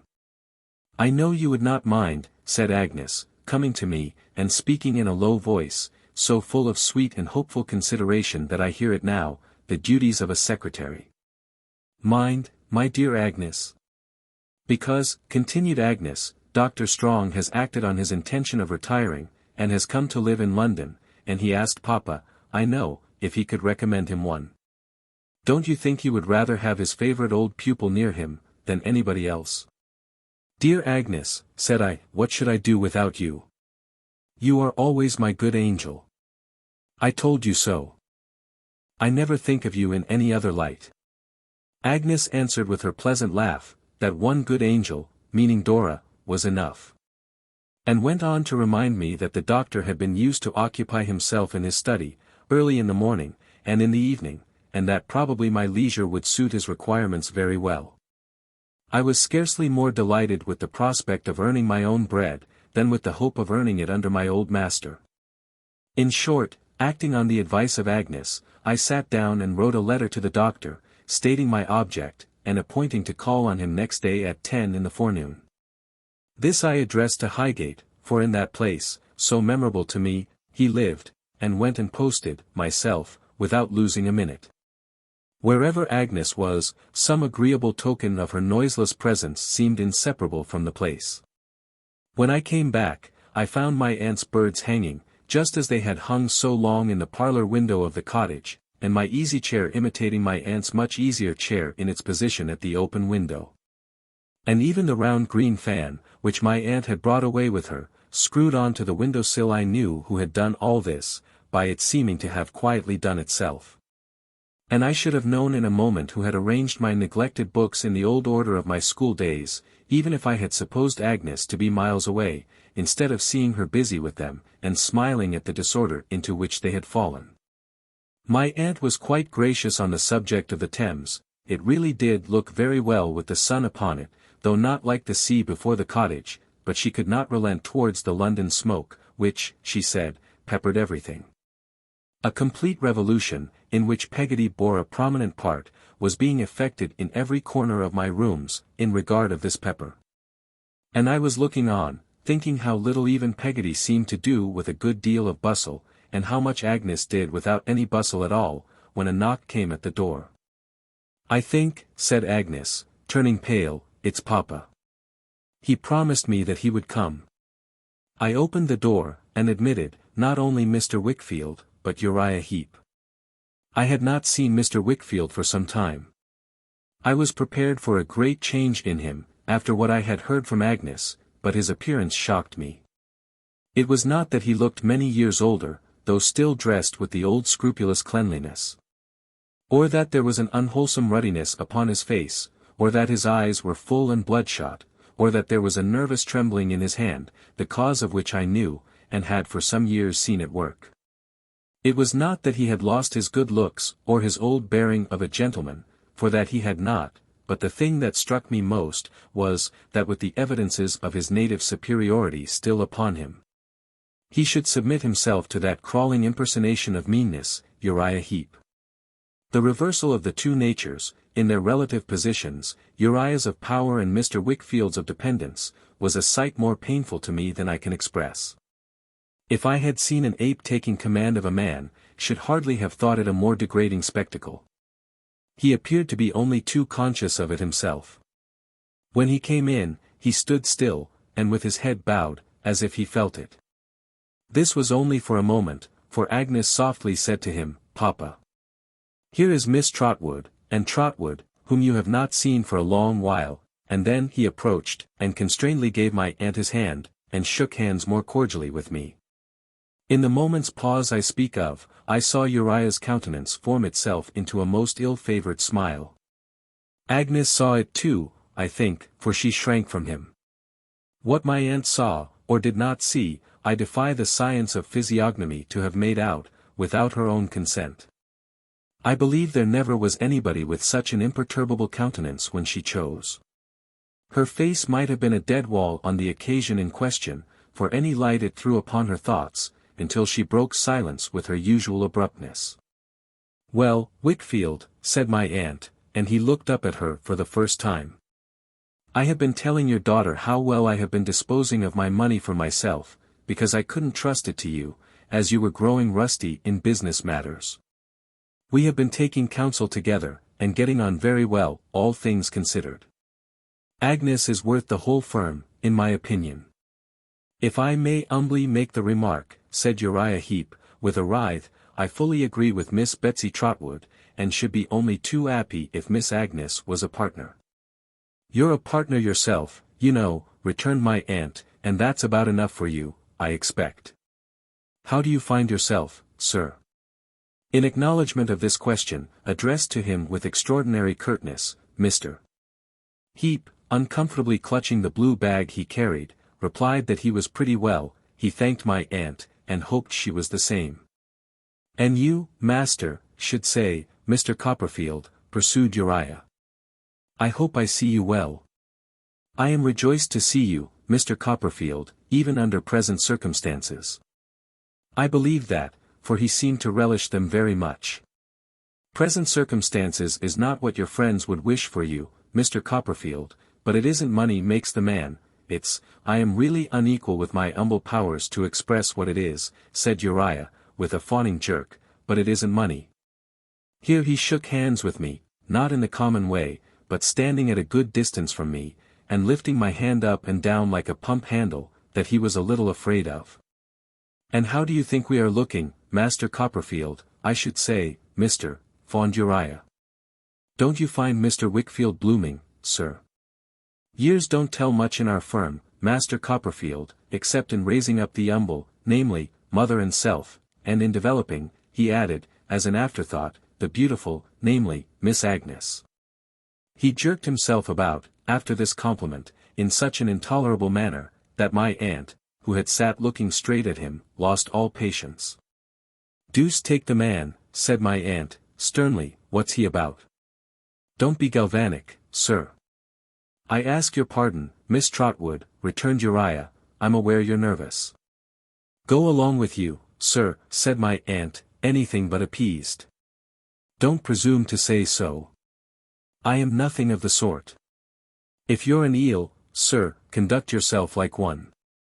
If you're a man, control your limbs, sir. Good God, said my aunt, with great indignation, I am not going to be serpentined and corkscrewed out of my senses. Mr. Heep was rather abashed, as most people might have been, by this explosion, which derived great additional force from the indignant manner in which my aunt afterwards moved in her chair, and shook her head as if she were making snaps or bounces at him. But he said to me aside in a meek voice, I am well aware, Master Copperfield, that Miss Trotwood, though an excellent lady, has a quick temper. Indeed I think I had the pleasure of knowing her, when I was a numble clerk, before you did, Master Copperfield, and it's only natural, I am sure, that it should be made quicker by present circumstances. The wonder is, that it isn't much worse. I only called to say that if there was anything we could do, in present circumstances, mother or self, or Wickfield and Heep, we should be really glad. I may go so far, said Uriah, with a sickly smile at his partner. Uriah Heep, said Mr. Wickfield, in a monotonous forced way, is active in the business, Trotwood. What he says, I quite concur in. You know I had an old interest in you. Apart from that, what Uriah says I quite concur in. Oh, what a reward it is, said Uriah, drawing up one leg, at the risk of bringing down upon himself another visitation from my aunt, to be so trusted in. But I hope I am able to do something to relieve him from the fatigues of business, Master Copperfield. Uriah Heep is a great relief to me, said Mr. Wickfield, in the same dull voice. It's a load off my mind, Trotwood, to have such a partner. The Red Fox made him say all this, I knew, to exhibit him to me in the light he had indicated on the night when he poisoned my rest. I saw the same ill-favored smile upon his face again, and saw how he watched me. You are not going, Papa, said Agnes, anxiously. Will you not walk back with Trotwood and me? He would have looked to Uriah, I believe, before replying, if that worthy had not anticipated him. I am bespoke myself, said Uriah, on business. Otherwise I should have been happy to have kept with my friends. But I leave my partner to represent the firm. Miss Agnes, ever yours. I wish you good day, Master Copperfield, and leave my humble respects for Miss Betsy Trotwood. With those words, he retired, kissing his great hand, and leering at us like a mask. We sat there, talking about our pleasant old Canterbury days, an hour or two. Mr. Wickfield, left to Agnes, soon became more like his former self, though there was a settled depression upon him, which he never shook off. For all that, he brightened, and had an evident pleasure in hearing us recall the little incidents of our old life, many of which he remembered very well. He said it was like those times, to be alone with Agnes and me again, and he wished to heaven they had never changed. I am sure there was an influence in the placid face of Agnes, and in the very touch of her hand upon his arm, that did wonders for him. My aunt, who was busy nearly all this while with Peggotty, in the inner room, would not accompany us to the place where they were staying, but insisted on my going, and I went. We dined together. After dinner, Agnes sat beside him, as of old, and poured out his wine. He took what she gave him, and no more, like a child, and we all three sat together at a window as the evening gathered in. When it was almost dark, he lay down on a sofa, Agnes pillowing his head and bending over him a little while, and when she came back to the window, it was not so dark but I could see tears glittering in her eyes. I pray heaven that I never may forget the dear girl in her love and truth, at that time of my life, for if I should, I must be drawing near the end, and then I would desire to remember her best. She filled my heart with such good resolutions, strengthened my weakness so, by her example, so directed, I know not how, she was too modest and gentle to advise me in many words, the wandering ardor and unsettled purpose within me. That all the little good I have done, and all the harm I have forborne, I solemnly believe I may refer to her. And how she spoke to me of Dora, sitting at the window in the dark, listened to my praises of her, praised again, and round the little fairy figure shed some glimpses of her own pure light, that made it yet more precious and more innocent to me. Oh, Agnes, sister of my boyhood, if I had known then, what I knew long afterwards. There was a beggar in the street, when I went down. And as I turned my head towards the window, thinking of her calm seraphic eyes, he made me start by muttering, as if he were an echo of the morning, blind. Blind. Blind. Chapter 36. Enthusiasm. I began the next day with another dive into the Roman bath, and then started for Highgate. I was not dispirited now. I was not afraid of the shabby coat, and had no yearnings after gallant greys. My whole manner of thinking of our late misfortune was changed. What I had to do, was, to show my aunt that her past goodness to me had not been thrown away on an insensible, ungrateful object. What I had to do, was, to turn the painful discipline of my younger days to account, by going to work with a resolute and steady heart.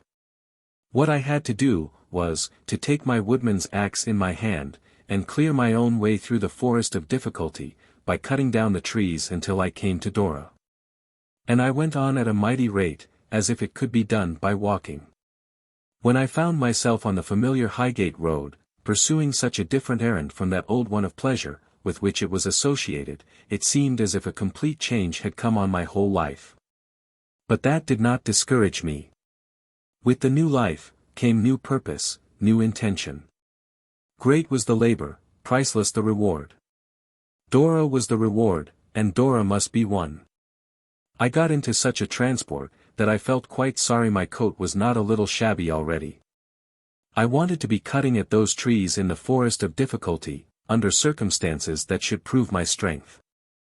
I had a good mind to ask an old man, in wire spectacles, who was breaking stones upon the road, to lend me his hammer for a little while, and let me begin to beat a path to Dora out of granite.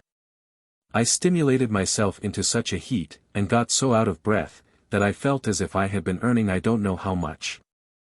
In this state, I went into a cottage that I saw was to let, and examined it narrowly, for I felt it necessary to be practical. It would do for me and Dora admirably, with a little front garden for Jip to run about in, and bark at the tradespeople through the railings, and a capital room upstairs for my aunt. I came out again, hotter and faster than ever, and dashed up to Highgate, at such a rate that I was there an hour too early, and, though I had not been, should have been obliged to stroll about to cool myself, before I was at all presentable. My first care, after putting myself under this necessary course of preparation, was to find the doctor's house. It was not in that part of Highgate where Mrs. Steerforth lived, but quite on the opposite side of the little town. When I had made this discovery, I went back, in an attraction I could not resist, to a lane by Mrs. Steerforth's, and looked over the corner of the garden wall. His room was shut up close. The conservatory doors were standing open, and Rosa Dartle was walking, bareheaded, with a quick, impetuous step, up and down a gravel walk on one side of the lawn. She gave me the idea of some fierce thing, that was dragging the length of its chain to and fro upon a beaten track, and wearing its heart out. I came softly away from my place of observation, and avoiding that part of the neighborhood, and wishing I had not gone near it, strolled about until it was 10 o'clock. The church with the slender spire, that stands on the top of the hill now, was not there then to tell me the time. An old red brick mansion, used as a school, was in its place. And a fine old house it must have been to go to school at, as I recollect it. When I approached the doctor's cottage, a pretty old place, on which he seemed to have expended some money. If I might judge from the embellishments and repairs that had the look of being just completed, I saw him walking in the garden at the side, gaiters and all, as if he had never left off walking since the days of my pupilage. He had his old companions about him, too. For there were plenty of high trees in the neighborhood, and 2 or 3 rooks were on the grass, looking after him, as if they had been written to about him by the Canterbury rooks, and were observing him closely in consequence. Knowing the utter hopelessness of attracting his attention from that distance, I made bold to open the gate, and walk after him, so as to meet him when he should turn round. When he did, and came towards me, he looked at me thoughtfully for a few moments, evidently without thinking about me at all, and then his benevolent face expressed extraordinary pleasure, and he took me by both hands. "Why, my dear Copperfield," said the doctor, "you are a man. How do you do? I am delighted to see you. My dear Copperfield, how very much you have improved. You are quite, yes, dear me. I hoped he was well, and Mrs. Strong too." "Oh dear, yes," said the doctor, "Annie's quite well, and she'll be delighted to see you. You were always her favorite. She said so, last night, when I showed her your letter. And, yes, to be sure, you recollect Mr. Jack Maldon, Copperfield?" "Perfectly, sir." "Of course," said the doctor. "To be sure. He's pretty well, too. Has he come home, sir?"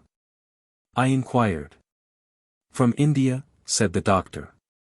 "Yes. Mr. Jack Maldon couldn't bear the climate, my dear. Mrs. Markleham, you have not forgotten Mrs. Markleham? Forgotten the old soldier. And in that short time.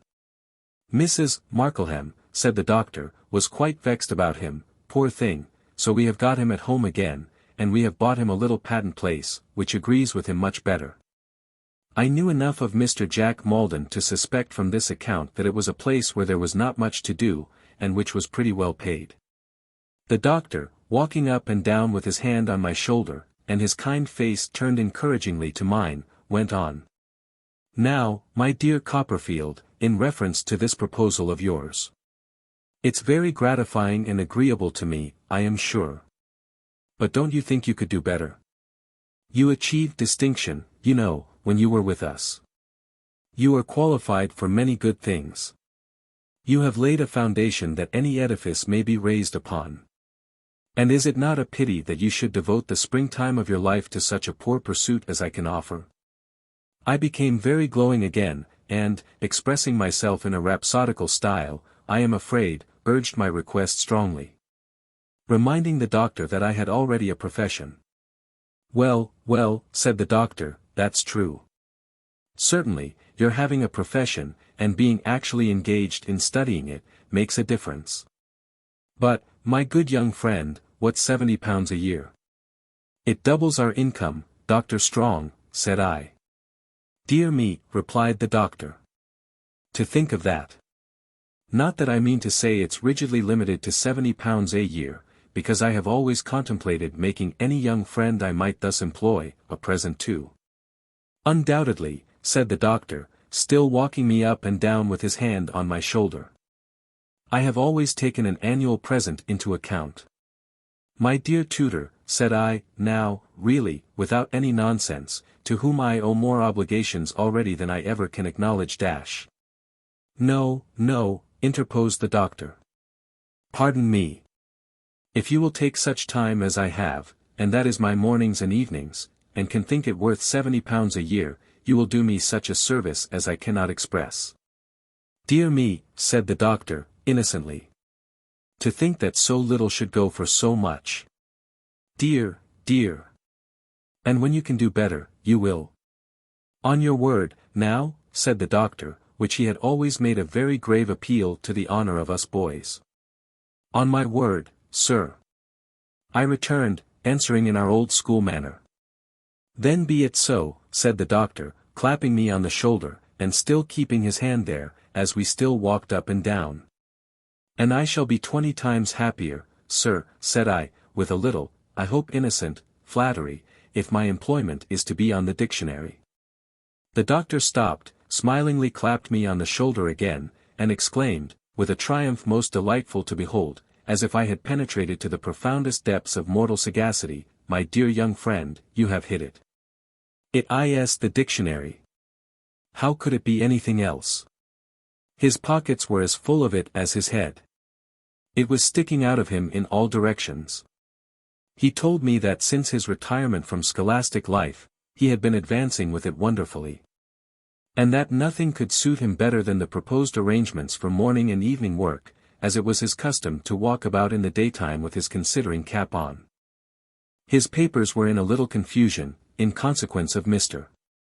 Jack Maldon having lately proffered his occasional services as an amanuensis, and not being accustomed to that occupation, but we should soon put right what was amiss, and go on swimmingly afterwards. When we were fairly at our work, I found Mr.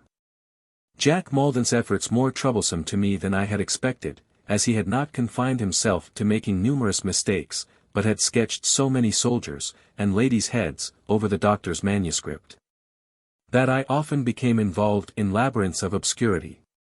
The doctor was quite happy in the prospect of our going to work together on that wonderful performance, and we settled to begin next morning at 7 o'clock.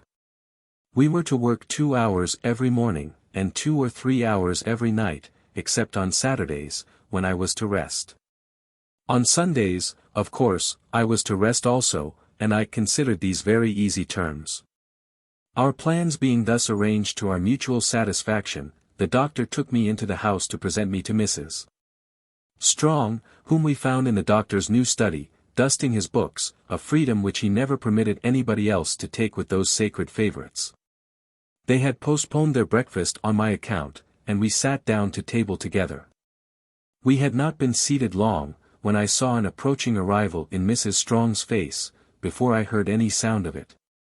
A gentleman on horseback came to the gate, and leading his horse into the little court, with the bridle over his arm, as if he were quite at home, tied him to a ring in the empty coach-house wall, and came into the breakfast parlour, whip in hand. It was Mr. Jack Maldon, and Mr. Jack Maldon was not at all improved by India, I thought. I was in a state of ferocious virtue, however, as to young men who were not cutting down trees in the forest of difficulty. And my impression must be received with due allowance. "Mr. Jack," said the doctor. "Copperfield." Mr. Jack Maldon shook hands with me, but not very warmly, I believed, and with an air of languid patronage, at which I secretly took great umbrage. But his languor altogether was quite a wonderful sight, except when he addressed himself to his cousin Annie. "Have you breakfasted this morning, Mr. Jack?" said the doctor. "I hardly ever take breakfast, sir," he replied, with his head thrown back in an easy-chair. "I find it bores me." "Is there any news today?" inquired the doctor. "Nothing at all, sir," replied Mr. Maldon. "There's an account about the people being hungry and discontented down in the north, but they are always being hungry and discontented somewhere." The doctor looked grave, and said, as though he wished to change the subject, "Then there's no news at all, and no news, they say, is good news." "There's a long statement in the papers, sir, about a murder," observed Mr. Maldon. "But somebody is always being murdered, and I didn't read it." A display of indifference to all the actions and passions of mankind was not supposed to be such a distinguished quality at that time, I think, as I have observed it to be considered since. I have known it very fashionable indeed. I have seen it displayed with such success, that I have encountered some fine ladies and gentlemen who might as well have been born caterpillars. Perhaps it impressed me the more then, because it was new to me, but it certainly did not tend to exalt my opinion of, or to strengthen my confidence in, Mr. Jack Maldon. "I came out to inquire whether Annie would like to go to the opera tonight," said Mr. Maldon, turning to her. "It's the last good night there will be, this season, and there's a singer there, whom she really ought to hear. She is perfectly exquisite. Besides which, she is so charmingly ugly," relapsing into languor. The doctor, ever pleased with what was likely to please his young wife, turned to her and said, "You must go, Annie. You must go." "I would rather not," she said to the doctor. "I prefer to remain at home. I would much rather remain at home." Without looking at her cousin, she then addressed me, and asked me about Agnes, and whether she should see her, and whether she was not likely to come that day. And was so much disturbed, that I wondered how even the doctor, buttering his toast, could be blind to what was so obvious. But he saw nothing. He told her, good-naturedly, that she was young and ought to be amused and entertained, and must not allow herself to be made dull by a dull old fellow. Moreover, he said, he wanted to hear her sing all the new singers' songs to him. And how could she do that well, unless she went? So the doctor persisted in making the engagement for her, and Mr. Jack Maldon was to come back to dinner. This concluded, he went to his patent place, I suppose. But at all events went away on his horse, looking very idle. I was curious to find out next morning, whether she had been. She had not, but had sent into London to put her cousin off. And had gone out in the afternoon to see Agnes, and had prevailed upon the doctor to go with her, and they had walked home by the fields, the doctor told me, the evening being delightful.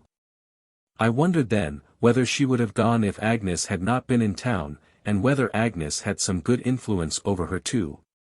She did not look very happy, I thought, but it was a good face, or a very false one.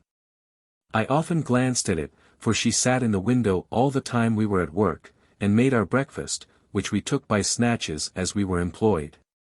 When I left, at 9 o'clock, she was kneeling on the ground at the doctor's feet, putting on his shoes and gaiters for him. There was a softened shade upon her face, thrown from some green leaves overhanging the open window of the low room.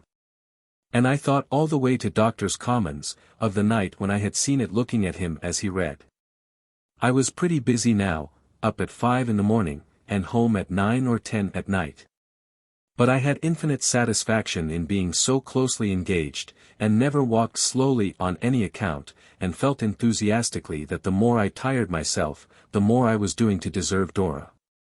I had not revealed myself in my altered character to Dora yet, because she was coming to see Miss Mills in a few days, and I deferred all I had to tell her until then.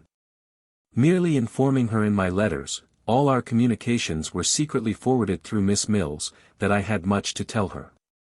In the meantime, I put myself on a short allowance of bear's grease, wholly abandoned scented soap and lavender water, and sold off 3 waistcoats at a prodigious sacrifice, as being too luxurious for my stern career. Not satisfied with all these proceedings, but burning with impatience to do something more, I went to see Traddles, now lodging up behind the parapet of a house in Castle Street, Holborn. Mr. Dick, who had been with me to Highgate twice already, and had resumed his companionship with the doctor, I took with me. I took Mr. Dick with me, because, acutely sensitive to my aunt's reverses, and sincerely believing that no galley slave or convict worked as I did, he had begun to fret and worry himself out of spirits and appetite, as having nothing useful to do. In this condition, he felt more incapable of finishing the memorial than ever, and the harder he worked at it, the oftener that unlucky head of King Charles I got into it. Seriously apprehending that his malady would increase, unless we put some innocent deception upon him and caused him to believe that he was useful, or unless we could put him in the way of being really useful, which would be better. I made up my mind to try if Traddles could help us. Before we went, I wrote Traddles a full statement of all that had happened, and Traddles wrote me back a capital answer, expressive of his sympathy and friendship. We found him hard at work with his inkstand and papers, refreshed by the sight of the flower-pot stand and the little round table in a corner of the small apartment. He received us cordially, and made friends with Mr. Dick in a moment. Mr. Dick professed an absolute certainty of having seen him before, and we both said, very likely. The first subject on which I had to consult Traddles was this: I had heard that many men distinguished in various pursuits had begun life by reporting the debates in Parliament. Traddles having mentioned newspapers to me, as one of his hopes, I had put the two things together, and told Traddles in my letter that I wished to know how I could qualify myself for this pursuit. Traddles now informed me, as the result of his inquiries, that the mere mechanical acquisition necessary, except in rare cases, for thorough excellence in it, that is to say, a perfect and entire command of the mystery of shorthand writing and reading, was about equal in difficulty to the mastery of 6 languages. And that it might perhaps be attained, by dint of perseverance, in the course of a few years. Traddles reasonably supposed that this would settle the business. But I, only feeling that here indeed were a few tall trees to be hewn down, immediately resolved to work my way on to Dora through this thicket, axe in hand. "I am very much obliged to you, my dear Traddles," said I. "I'll begin tomorrow." Traddles looked astonished, as he well might, but he had no notion as yet of my rapturous condition. "I'll buy a book," said I, "with a good scheme of this art in it. I'll work at it at the Commons, where I haven't half enough to do. I'll take down the speeches in our court for practice, Traddles, my dear fellow, I'll master it." "Dear me," said Traddles, opening his eyes, "I had no idea you were such a determined character, Copperfield." I don't know how he should have had, for it was new enough to me. I passed that off, and brought Mr. Dick on the carpet.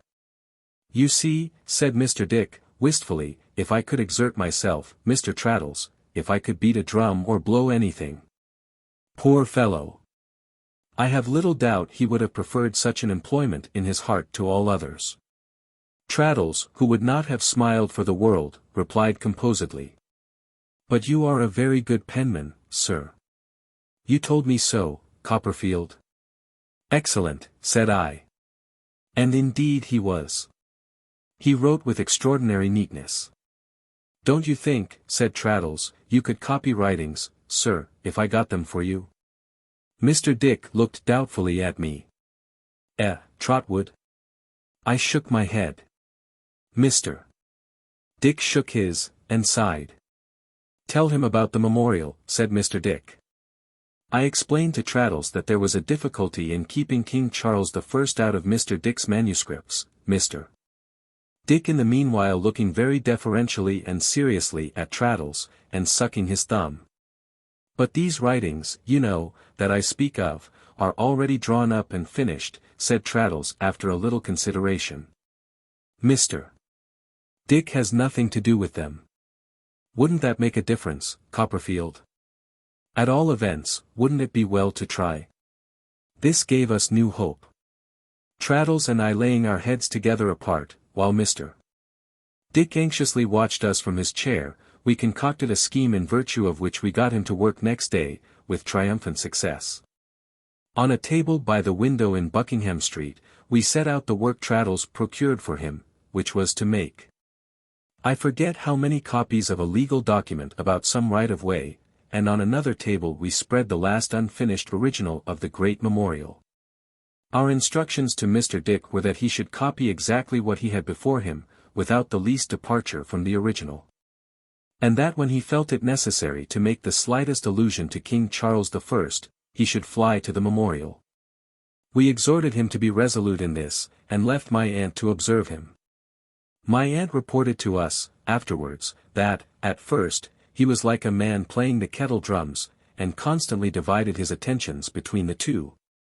But that, finding this confuse and fatigue him, and having his copy there, plainly before his eyes, he soon sat at it in an orderly businesslike manner, and postponed the memorial to a more convenient time. In a word, although we took great care that he should have no more to do than was good for him, and although he did not begin with the beginning of a week, he earned by the following Saturday night 10 shillings and 9 pence. And never, while I live, shall I forget his going about to all the shops in the neighborhood to change this treasure into sixpences, or his bringing them to my aunt arranged in the form of a heart upon a waiter, with tears of joy and pride in his eyes. He was like one under the propitious influence of a charm, from the moment of his being usefully employed. And if there were a happy man in the world, that Saturday night, it was the grateful creature who thought my aunt the most wonderful woman in existence, and me the most wonderful young man. "No starving now, Trotwood," said Mr. Dick, shaking hands with me in a corner. "I'll provide for her, sir," and he flourished his 10 fingers in the air, as if they were 10 banks. I hardly know which was the better pleased, Traddles or I. It really, said Traddles, suddenly, taking a letter out of his pocket, and giving it to me, put Mr. Micawber quite out of my head. The letter, Mr. Micawber never missed any possible opportunity of writing a letter, was addressed to me, by the kindness of T. Traddles, Esquire, of the Inner Temple. It ran thus. My dear Copperfield. You may possibly not be unprepared to receive the intimation that something has turned up. I may have mentioned to you on a former occasion that I was in expectation of such an event. I am about to establish myself in one of the provincial towns of our favored island, where the society may be described as a happy admixture of the agricultural and the clerical, in immediate connection with one of the learned professions. Mrs. Micawber and our offspring will accompany me. Our ashes, at a future period, will probably be found commingled in the cemetery attached to a venerable pile, for which the spot to which I refer has acquired a reputation, shall I say from China to Peru? In bidding adieu to the modern Babylon, where we have undergone many vicissitudes, I trust not ignobly, Mrs. Micawber and myself cannot disguise from our minds that we part, it may be for years and it may be for ever, with an individual linked by strong associations to the altar of our domestic life. If, on the eve of such a departure, you will accompany our mutual friend, Mr. Thomas Traddles, to our present abode, and there reciprocate the wishes natural to the occasion, you will confer a boon. On 1. Who is ever yours, Wilkins Micawber. I was glad to find that Mr. Micawber had got rid of his dust and ashes, and that something really had turned up at last. Learning from Traddles that the invitation referred to the evening then wearing away, I expressed my readiness to do honor to it, and we went off together to the lodging which Mr. Micawber occupied as Mr. Mortimer, and which was situated near the top of the Gray's Inn Road. The resources of this lodging were so limited, that we found the twins, now some 8 or 9 years old, reposing in a turn-up bedstead in the family sitting-room, where Mr. Micawber had prepared, in a wash-hand-stand jug, what he called a brew of the agreeable beverage for which he was famous. I had the pleasure, on this occasion, of renewing the acquaintance of Master Micawber, whom I found a promising boy of about 12 or 13, very subject to that restlessness of limb which is not an unfrequent phenomenon in youths of his age. I also became once more known to his sister, Miss Micawber, in whom, as Mr. Micawber told us, her mother renewed her youth, like the phoenix. My dear Copperfield, said Mr. Micawber, yourself and Mr. Traddles find us on the brink of migration, and will excuse any little discomforts incidental to that position. Glancing round as I made a suitable reply, I observed that the family effects were already packed, and that the amount of luggage was by no means overwhelming. I congratulated Mrs. Micawber on the approaching change. My dear Mr. Copperfield, said Mrs. Micawber, of your friendly interest in all our affairs, I am well assured. My family may consider it banishment, if they please, but I am a wife and mother, and I never will desert Mr. Micawber. Traddles, appealed to by Mrs. Micawber's eye, feelingly acquiesced. That, said Mrs. Micawber, that, at least, is my view, my dear Mr. Copperfield and Mr. Traddles, of the obligation which I took upon myself when I repeated the irrevocable words, I, Emma, take thee, Wilkins. I read the service over with a flat candle on the previous night, and the conclusion I derived from it was, that I never could desert Mr. Micawber.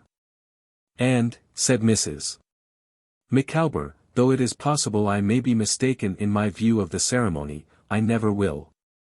My dear, said Mr. Micawber, a little impatiently, I am not conscious that you are expected to do anything of the sort. I am aware, my dear Mr. Copperfield, pursued Mrs. Micawber, that I am now about to cast my lot among strangers, and I am also aware that the various members of my family, to whom Mr. Micawber has written in the most gentlemanly terms, announcing that fact, have not taken the least notice of Mr. Micawber's communication. Indeed, I may be superstitious, said Mrs. Micawber, but it appears to me that Mr. Micawber is destined never to receive any answers whatever to the great majority of the communications he writes. I may augur, from the silence of my family, that they object to the resolution I have taken. But I should not allow myself to be swerved from the path of duty, Mr. Copperfield, even by my papa and mamma, were they still living. I expressed my opinion that this was going in the right direction. It may be a sacrifice, said Mrs. Micawber, to immure oneself in a cathedral town, but surely, Mr. Copperfield, if it is a sacrifice in me, it is much more a sacrifice in a man of Mr. Micawber's abilities. Oh! You are going to a cathedral town, said I. Mr. Micawber, who had been helping us all, out of the washhand stand jug, replied. To Canterbury. In fact, my dear Copperfield, I have entered into arrangements, by virtue of which I stand pledged and contracted to our friend Heep, to assist and serve him in the capacity of, and to be, his confidential clerk. I stared at Mr. Micawber, who greatly enjoyed my surprise. I am bound to state to you, he said, with an official air, that the business habits, and the prudent suggestions, of Mrs. Micawber, have in a great measure conduced to this result. The gauntlet, to which Mrs. Micawber referred upon a former occasion, being thrown down in the form of an advertisement, was taken up by my friend Heep, and led to a mutual recognition. Of my friend Heep, said Mr. Micawber, who is a man of remarkable shrewdness, I desire to speak with all possible respect. My friend Heep has not fixed the positive remuneration at too high a figure, but he has made a great deal, in the way of extrication from the pressure of pecuniary difficulties, contingent on the value of my services. And on the value of those services I pin my faith. Such address and intelligence as I chance to possess, said Mr. Micawber, boastfully disparaging himself, with the old genteel air, will be devoted to my friend Heep's service. I have already some acquaintance with the law, as a defendant on civil process, and I shall immediately apply myself to the commentaries of one of the most eminent and remarkable of our English jurists. I believe it is unnecessary to add that I allude to Justice Blackstone. These observations, and indeed the greater part of the observations made that evening, were interrupted by Mrs. Micawber's discovering that Master Micawber was sitting on his boots, or holding his head on with both arms as if he felt it loose, or accidentally kicking Traddles under the table, or shuffling his feet over one another, or producing them at distances from himself apparently outrageous to nature, or lying sideways with his hair among the wine-glasses, or developing his restlessness of limb in some other form incompatible with the general interests of society. And by Master Micawber's receiving those discoveries in a resentful spirit. I sat all the while, amazed by Mr. Micawber's disclosure, and wondering what it meant, until Mrs. Micawber resumed the thread of the discourse, and claimed my attention. What I particularly request Mr. Micawber to be careful of, is, said Mrs. Micawber, that he does not, my dear Mr. Copperfield, in applying himself to this subordinate branch of the law, place it out of his power to rise, ultimately, to the top of the tree. I am convinced that Mr. Micawber, giving his mind to a profession so adapted to his fertile resources, and his flow of language, must distinguish himself. Now, for example, Mr. Traddles, said Mrs. Micawber, assuming a profound air, a judge, or even say a chancellor. Does an individual place himself beyond the pale of those preferments by entering on such an office as Mr. Micawber has accepted? My dear, observed Mr. Micawber, but glancing inquisitively at Traddles, too. We have time enough before us, for the consideration of those questions. Micawber, she returned, no. Your mistake in life is, that you do not look forward far enough. You are bound, in justice to your family, if not to yourself, to take in at a comprehensive glance the extremest point in the horizon to which your abilities may lead you. Mr. Micawber coughed, and drank his punch with an air of exceeding satisfaction, still glancing at Traddles, as if he desired to have his opinion. Why, the plain state of the case, Mrs. Micawber, said Traddles, mildly breaking the truth to her. I mean the real prosaic fact, you know. Just so, said Mrs. Micawber, my dear Mr. Traddles, I wish to be as prosaic and literal as possible on a subject of so much importance. is, said Traddles, that this branch of the law, even if Mr. Micawber were a regular solicitor dash. Exactly so, returned Mrs. Micawber. Wilkins, you are squinting, and will not be able to get your eyes back. Has nothing, pursued Traddles, to do with that. Only a barrister is eligible for such preferments, and Mr. Micawber could not be a barrister, without being entered at an inn of court as a student, for 5 years. Do I follow you? Said Mrs. Micawber, with her most affable air of business. Do I understand, my dear Mr. Traddles, that, at the expiration of that period, Mr. Micawber would be eligible as a judge or chancellor? He would be eligible, returned Traddles, with a strong emphasis on that word. Thank you, said Mrs. Micawber. That is quite sufficient. If such is the case, and Mr. Micawber forfeits no privilege by entering on these duties, my anxiety is set at rest. I speak, said Mrs. Micawber, as a female, necessarily. But I have always been of opinion that Mr. Micawber possesses what I have heard my papa call, when I lived at home, the judicial mind, and I hope Mr. Micawber is now entering on a field where that mind will develop itself, and take a commanding station. I quite believe that Mr. Micawber saw himself, in his judicial mind's eye, on the woolsack. He passed his hand complacently over his bald head, and said with ostentatious resignation, My dear, we will not anticipate the decrees of fortune. If I am reserved to wear a wig, I am at least prepared, externally, in allusion to his baldness, for that distinction. I do not, said Mr. Micawber, regret my hair, and I may have been deprived of it for a specific purpose. I cannot say. It is my intention, my dear Copperfield, to educate my son for the church. I will not deny that I should be happy, on his account, to attain to eminence. For the church, said I, still pondering, between whiles, on Uriah Heep. Yes, said Mr. Micawber.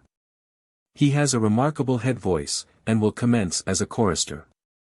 Our residence at Canterbury, and our local connection, will, no doubt, enable him to take advantage of any vacancy that may arise in the cathedral corps. On looking at Master Micawber again, I saw that he had a certain expression of face, as if his voice were behind his eyebrows, where it presently appeared to be, on his singing us, as an alternative between that and bed, the woodpecker tapping. After many compliments on this performance, we fell into some general conversation, and as I was too full of my desperate intentions to keep my altered circumstances to myself, I made them known to Mr. and Mrs. Micawber. I cannot express how extremely delighted they both were, by the idea of my aunt's being in difficulties, and how comfortable and friendly it made them.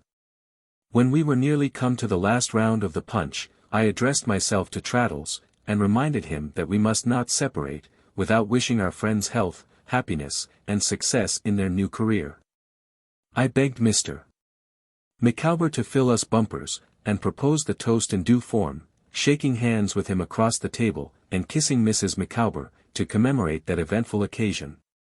Traddles imitated me in the first particular, but did not consider himself a sufficiently old friend to venture on the second. My dear Copperfield, said Mr.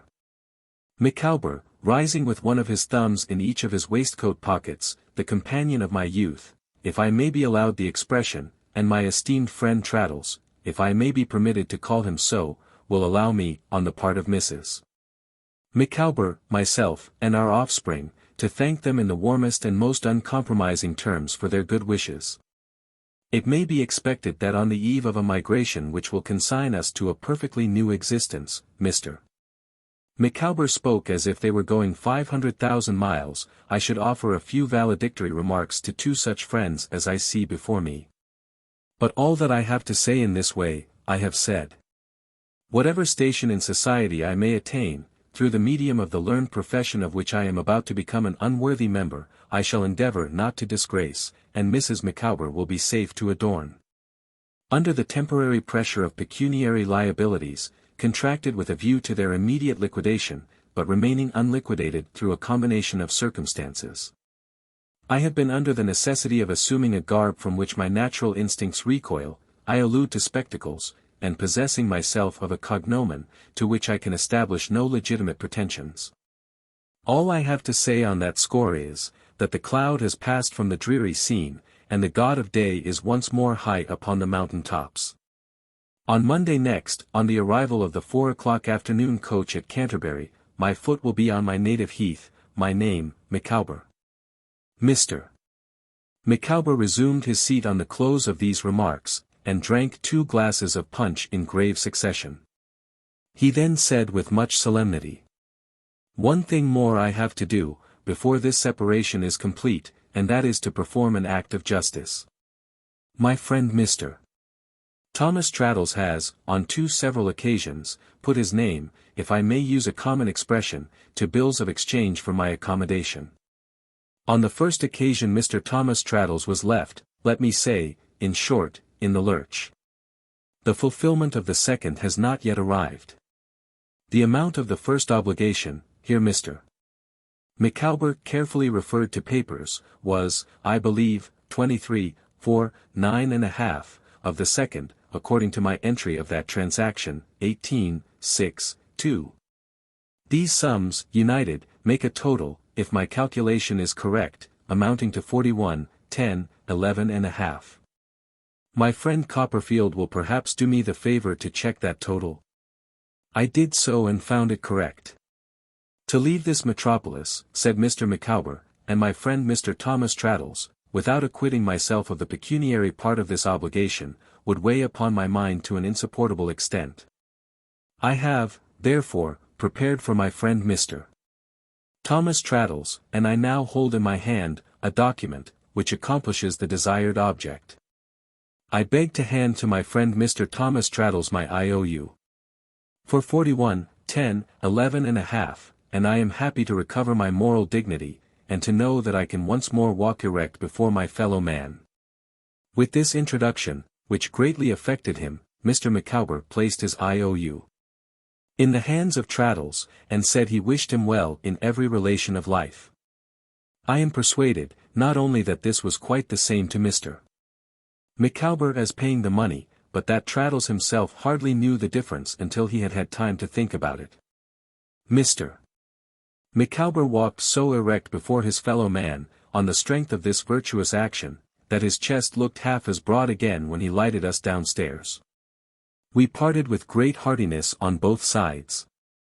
And when I had seen Traddles to his own door, and was going home alone, I thought, among the other odd and contradictory things I mused upon, that, slippery as Mr. Micawber was, I was probably indebted to some compassionate recollection he retained of me as his boy-lodger, for never having been asked by him for money. I certainly should not have had the moral courage to refuse it. And I have no doubt he knew that, to his credit be it written, quite as well as I did. Chapter 37. A Little Cold Water. My new life had lasted for more than a week, and I was stronger than ever in those tremendous practical resolutions that I felt the crisis required. I continued to walk extremely fast, and to have a general idea that I was getting on. I made it a rule to take as much out of myself as I possibly could, in my way of doing everything to which I applied my energies. I made a perfect victim of myself. I even entertained some idea of putting myself on a vegetable diet, vaguely conceiving that, in becoming a graminivorous animal, I should sacrifice to Dora. As yet, little Dora was quite unconscious of my desperate firmness, otherwise than as my letters darkly shadowed it forth. But another Saturday came, and on that Saturday evening she was to be at Miss Mills's, and when Mr. Mills had gone to his whist club, telegraphed to me in the street, by a bird cage in the drawing-room middle window, I was to go there to tea. By this time, we were quite settled down in Buckingham Street, where Mr. Dick continued his copying in a state of absolute felicity. My aunt had obtained a signal victory over Mrs. Krupp, by paying her off, throwing the first picture she planted on the stairs out of window, and protecting in person, up and down the staircase, a supernumerary whom she engaged from the outer world. These vigorous measures struck such terror to the breast of Mrs. Krupp, that she subsided into her own kitchen, under the impression that my aunt was mad. My aunt being supremely indifferent to Mrs. Krupp's opinion and everybody else's, and rather favoring than discouraging the idea, Mrs. Krupp, of late the bold, became within a few days so faint-hearted, that rather than encounter my aunt upon the staircase, she would endeavor to hide her portly form behind doors, leaving visible, however, a wide margin of flannel petticoat, or would shrink into dark corners. This gave my aunt such unspeakable satisfaction, that I believe she took a delight in prowling up and down, with her bonnet insanely perched on the top of her head, at times when Mrs. Crupp was likely to be in the way. My aunt, being uncommonly neat and ingenious, made so many little improvements in our domestic arrangements, that I seemed to be richer instead of poorer. Among the rest, she converted the pantry into a dressing-room for me, and purchased and embellished a bedstead for my occupation, which looked as like a bookcase in the daytime as a bedstead could. I was the object of her constant solicitude. And my poor mother herself could not have loved me better, or studied more how to make me happy. Peggotty had considered herself highly privileged in being allowed to participate in these labors. And, although she still retained something of her old sentiment of awe in reference to my aunt, had received so many marks of encouragement and confidence, that they were the best friends possible. But the time had now come, I am speaking of the Saturday when I was to take tea at Miss Mills's, when it was necessary for her to return home, and enter on the discharge of the duties she had undertaken in behalf of Ham. So good-bye, Berkiss, said my aunt, and take care of yourself. I am sure I never thought I could be sorry to lose you. I took Peggotty to the coach office and saw her off. She cried at parting, and confided her brother to my friendship as Ham had done. We had heard nothing of him since he went away, that sunny afternoon. And now, my own dear Davy, said Peggotty, if, while you're apprentice, you should want any money to spend, or if, when you're out of your time, my dear, you should want any to set you up, and you must do one or other, or both, my darling. Who has such a good right to ask leave to lend it you, as my sweet girl's own old stupid me? I was not so savagely independent as to say anything in reply, but that if ever I borrowed money of anyone, I would borrow it of her. Next to accepting a large sum on the spot, I believe this gave Peggotty more comfort than anything I could have done. And, my dear, whispered Peggotty, tell the pretty little angel that I should so have liked to see her, only for a minute. And tell her that before she marries my boy, I'll come and make your house so beautiful for you, if you'll let me. I declared that nobody else should touch it, and this gave Peggotty such delight that she went away in good spirits. I fatigued myself as much as I possibly could in the Commons all day, by a variety of devices, and at the appointed time in the evening repaired to Mr. Mills's street.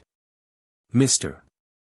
Mills, who was a terrible fellow to fall asleep after dinner, had not yet gone out, and there was no bird-cage in the middle window.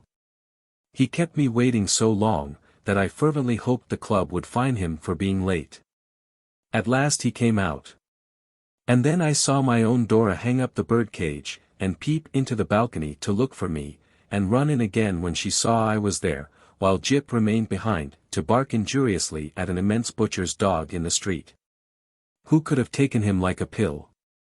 Dora came to the drawing-room door to meet me, and Jip came scrambling out, tumbling over his own growls, under the impression that I was a bandit, and we all three went in, as happy and loving as could be.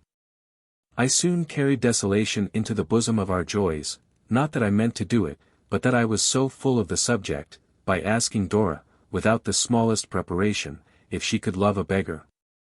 My pretty, little, startled Dora. Her only association with the word was a yellow face and a nightcap, or a pair of crutches, or a wooden leg, or a dog with a decanter stand in his mouth, or something of that kind, and she stared at me with the most delightful wonder. How can you ask me anything so foolish, pouted Dora. Love a beggar. Dora, my own dearest, said I am a beggar. How can you be such a silly thing, replied Dora, slapping my hand, as to sit there, telling such stories. I'll make Jip bite you. Her childish way was the most delicious way in the world to me, but it was necessary to be explicit, and I solemnly repeated. Dora, my own life, I am your ruined David. I declare I'll make Jip bite you. Said Dora, shaking her curls, if you are so ridiculous. But I looked so serious, that Dora left off shaking her curls, and laid her trembling little hand upon my shoulder, and first looked scared and anxious, then began to cry. That was dreadful. I fell upon my knees before the sofa, caressing her, and imploring her not to rend my heart, but, for some time, poor little Dora did nothing but exclaim, "Oh dear! Oh dear!" And oh, she was so frightened. And where was Julia Mills? And oh, take her to Julia Mills, and go away, please. Until I was almost beside myself. At last, after an agony of supplication and protestation, I got Dora to look at me, with a horrified expression of face, which I gradually soothed until it was only loving, and her soft, pretty cheek was lying against mine. Then I told her, with my arms clasped round her, how I loved her, so dearly, how I felt it right to offer to release her from her engagement, because now I was poor, how I never could bear it, or recover it, if I lost her. How I had no fears of poverty, if she had none, my arm being nerved and my heart inspired by her, how I was already working with a courage such as none but lovers knew, how I had begun to be practical, and look into the future. How a crust well earned was sweeter far than a feast inherited. And much more to the same purpose, which I delivered in a burst of passionate eloquence quite surprising to myself, though I had been thinking about it, day and night, ever since my aunt had astonished me. "Is your heart mine still, dear Dora?" said I, rapturously, for I knew by her clinging to me that it was. "Oh, yes," cried Dora. "Oh, yes, it's all yours. Oh, don't be dreadful." I dreadful. To Dora. "Don't talk about being poor, and working hard," said Dora, nestling closer to me. "Oh, don't. My dearest love," said I, the crust well-earned dash. "Oh, yes, but I don't want to hear any more about crusts," said Dora. "And Jip must have a mutton chop every day at 12, or he'll die." I was charmed with her childish, winning way. I fondly explained to Dora that Jip should have his mutton chop with his accustomed regularity. I drew a picture of our frugal home, made independent by my labor, sketching in the little house I had seen at Highgate, and my aunt in her room upstairs. "I am not dreadful now, Dora," said I, tenderly. "Oh, no," cried Dora. "But I hope your aunt will keep in her own room a good deal. And I hope she's not a scolding old thing." If it were possible for me to love Dora more than ever, I am sure I did. But I felt she was a little impracticable.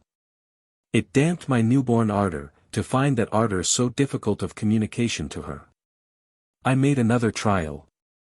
When she was quite herself again, and was curling Jip's ears, as he lay upon her lap, I became grave, and said, "My own. May I mention something?" "Oh, please don't be practical," said Dora, coaxingly. "Because it frightens me so." "Sweetheart," I returned, "there is nothing to alarm you in all this.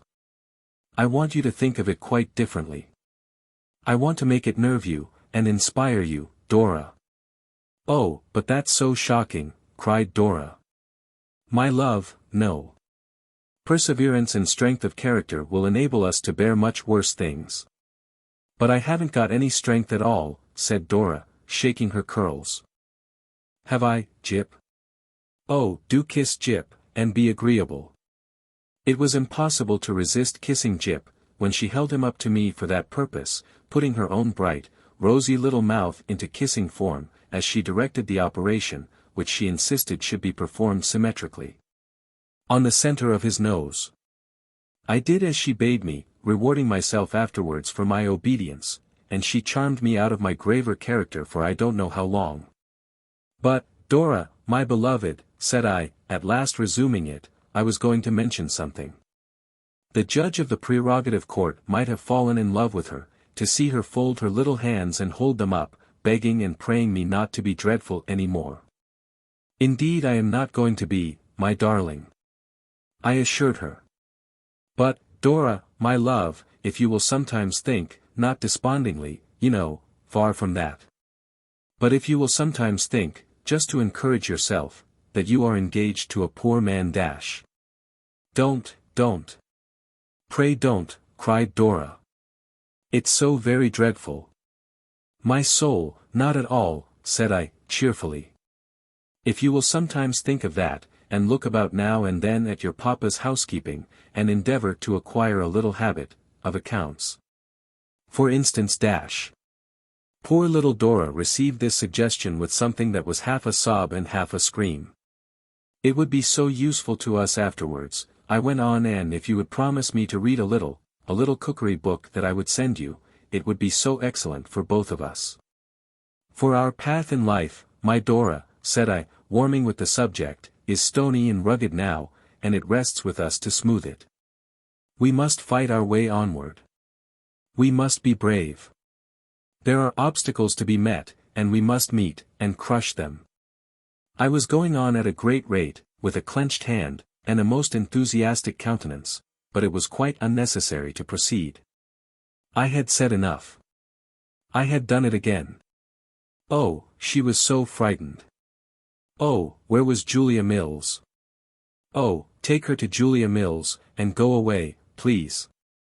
So that, in short, I was quite distracted, and raved about the drawing-room. I thought I had killed her, this time. I sprinkled water on her face. I went down on my knees. I plucked at my hair. I denounced myself as a remorseless brute and a ruthless beast. I implored her forgiveness. I besought her to look up. I ravaged Miss Mills's workbox for a smelling bottle, and in my agony of mind applied an ivory needle case instead, and dropped all the needles over Dora. I shook my fists at Jip, who was as frantic as myself. I did every wild extravagance that could be done, and was a long way beyond the end of my wits when Miss Mills came into the room. "Who has done this?" exclaimed Miss Mills, succoring her friend. I replied, "I, Miss Mills. I have done it. Behold the destroyer." Or words to that effect, and hid my face from the light, in the sofa cushion. At first Miss Mills thought it was a quarrel, and that we were verging on the desert of Sahara. But she soon found out how matters stood, for my dear affectionate little Dora, embracing her, began exclaiming that I was a poor laborer. And then cried for me, and embraced me, and asked me would I let her give me all her money to keep, and then fell on Miss Mills's neck, sobbing as if her tender heart were broken. Miss Mills must have been born to be a blessing to us. She ascertained from me in a few words what it was all about, comforted Dora, and gradually convinced her that I was not a laborer. From my manner of stating the case I believe Dora concluded that I was a navigator. And went balancing myself up and down a plank all day with a wheelbarrow, and so brought us together in peace. When we were quite composed, and Dora had gone upstairs to put some rose-water to her eyes, Miss Mills rang for tea. In the ensuing interval, I told Miss Mills that she was evermore my friend, and that my heart must cease to vibrate ere I could forget her sympathy. I then expounded to Miss Mills what I had endeavored, so very unsuccessfully, to expound to Dora. Miss Mills replied, on general principles, that the cottage of content was better than the palace of cold splendor, and that where love was, all was. I said to Miss Mills that this was very true, and who should know it better than I, who loved Dora with a love that never mortal had experienced yet. But on Miss Mills observing, with despondency, that it were well indeed for some hearts if this were so, I explained that I begged leave to restrict the observation to mortals of the masculine gender. I then put it to Miss Mills, to say whether she considered that there was or was not any practical merit in the suggestion I had been anxious to make, concerning the accounts, the housekeeping, and the cookery book. Miss Mills, after some consideration, thus replied. "Mr. Copperfield, I will be plain with you. Mental suffering and trial supply, in some natures, the place of years, and I will be as plain with you as if I were a lady abbess. No. The suggestion is not appropriate to our Dora. Our dearest Dora is a favorite child of nature. She is a thing of light, and airiness, and joy. I am free to confess that if it could be done, it might be well, but and Miss Mills shook her head. I was encouraged by this closing admission on the part of Miss Mills to ask her, whether, for Dora's sake, if she had any opportunity of luring her attention to such preparations for an earnest life, she would avail herself of it? Miss Mills replied in the affirmative so readily, that I further asked her if she would take charge of the cookery book, and, if she ever could insinuate it upon Dora's acceptance, without frightening her, undertake to do me that crowning service. Miss Mills accepted this trust, too, but was not sanguine. And Dora returned, looking such a lovely little creature, that I really doubted whether she ought to be troubled with anything so ordinary. And she loved me so much, and was so captivating, particularly when she made Jip stand on his hind legs for toast, and when she pretended to hold that nose of his against the hot teapot for punishment because he wouldn't. That I felt like a sort of monster who had got into a fairy's bower, when I thought of having frightened her, and made her cry. After tea we had the guitar, and Dora sang those same dear old French songs about the impossibility of ever on any account leaving off dancing, la are la, la are la, until I felt a much greater monster than before. We had only one check to our pleasure, and that happened a little while before I took my leave, when, Miss Mills chancing to make some allusion to tomorrow morning, I unluckily let out that, being obliged to exert myself now. I got up at 5 o'clock. Whether Dora had any idea that I was a private watchman, I am unable to say, but it made a great impression on her, and she neither played nor sang any more. It was still on her mind when I bade her adieu. And she said to me, in her pretty coaxing way, as if I were a doll, I used to think. Now don't get up at 5 o'clock, you naughty boy. It's so nonsensical.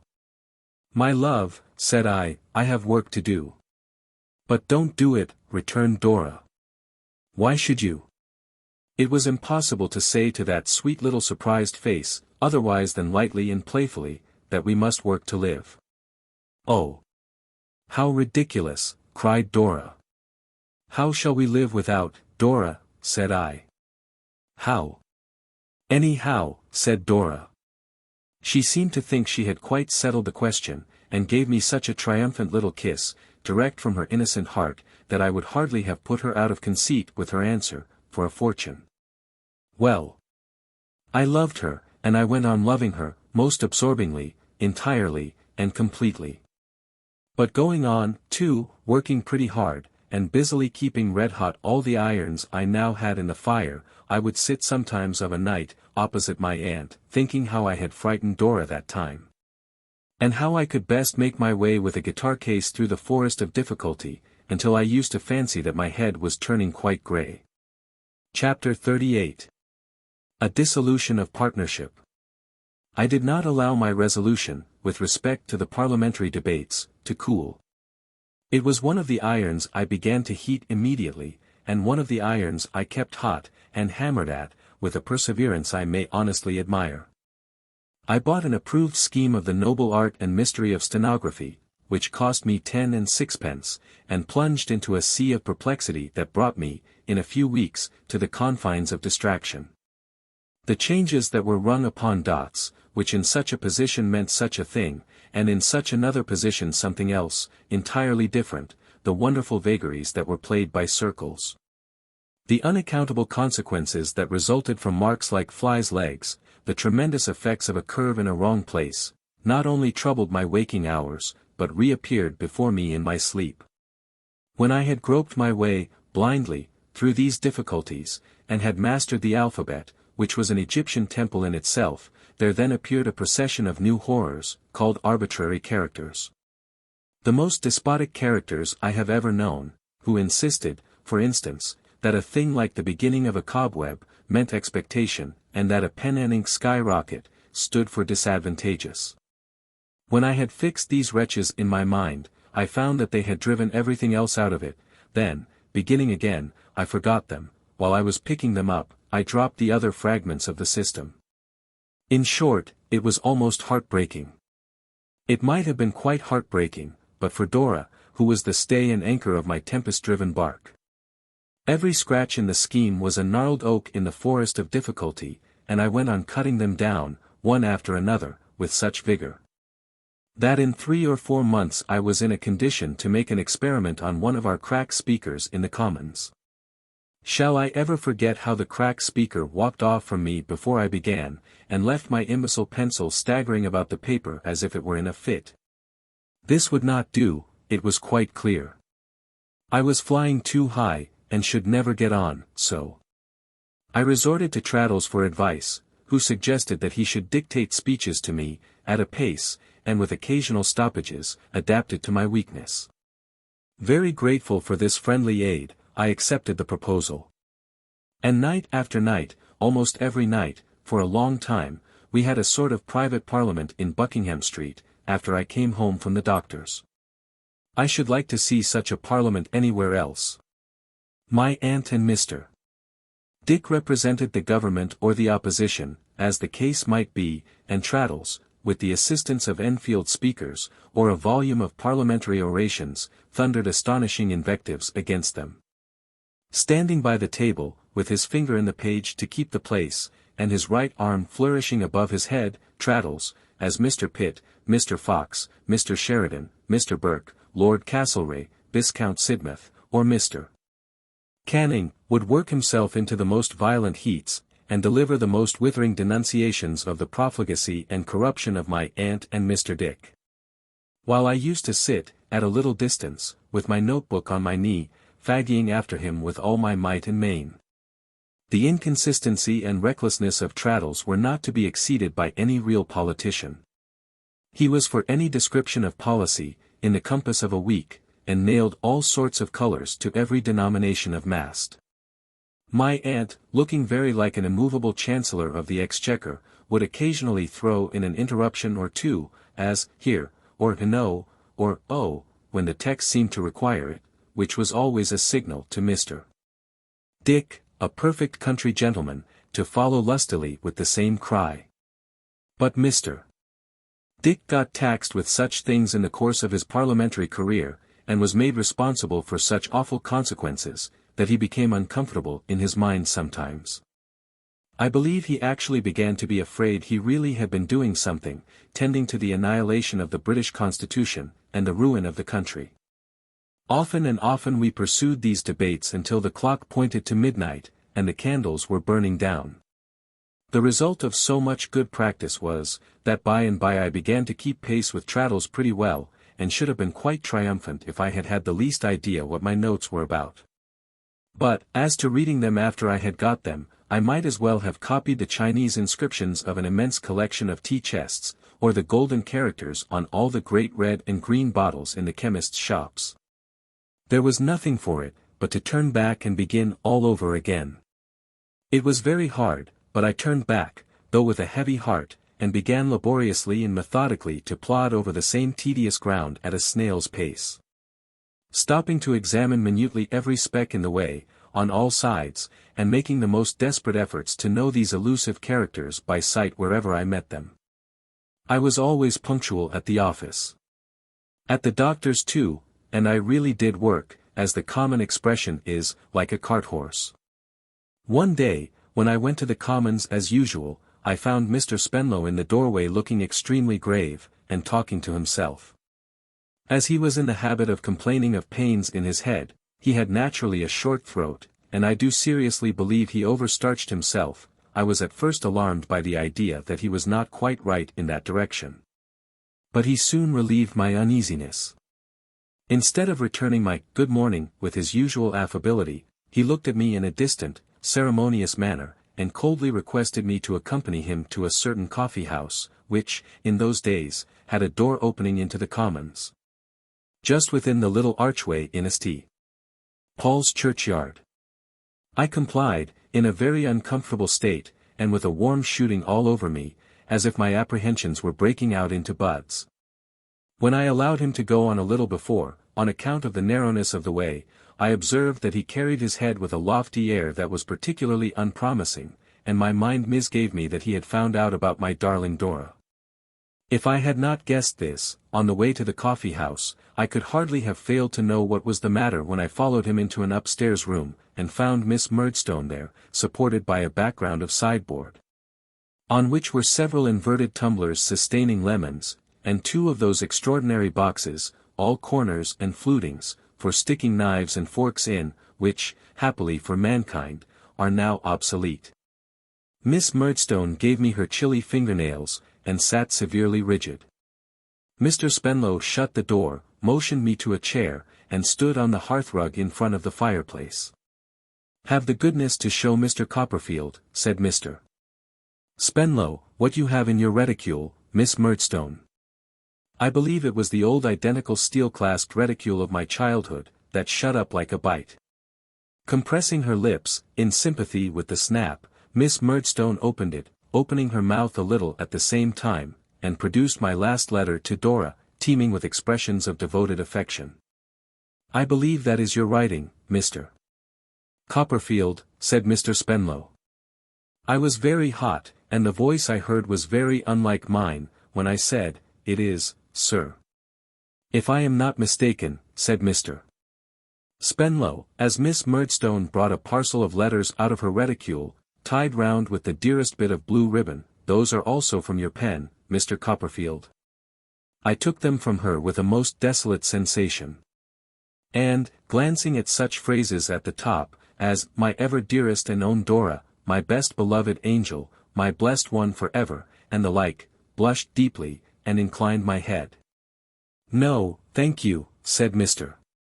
Spenlow, coldly, as I mechanically offered them back to him. "I will not deprive you of them. Miss Murdstone, be so good as to proceed." That gentle creature, after a moment's thoughtful survey of the carpet, delivered herself with much dry unction as follows. "I must confess to having entertained my suspicions of Miss Spenlow, in reference to David Copperfield, for some time. I observed Miss Spenlow and David Copperfield, when they first met, and the impression made upon me then was not agreeable. The depravity of the human heart is such dash." "You will oblige me, ma'am," interrupted Mr. Spenlow, "by confining yourself to facts." Miss Murdstone cast down her eyes, shook her head as if protesting against this unseemly interruption, and with frowning dignity resumed. "Since I am to confine myself to facts, I will state them as dryly as I can. Perhaps that will be considered an acceptable course of proceeding. I have already said, sir, that I have had my suspicions of Miss Spenlow, in reference to David Copperfield, for some time.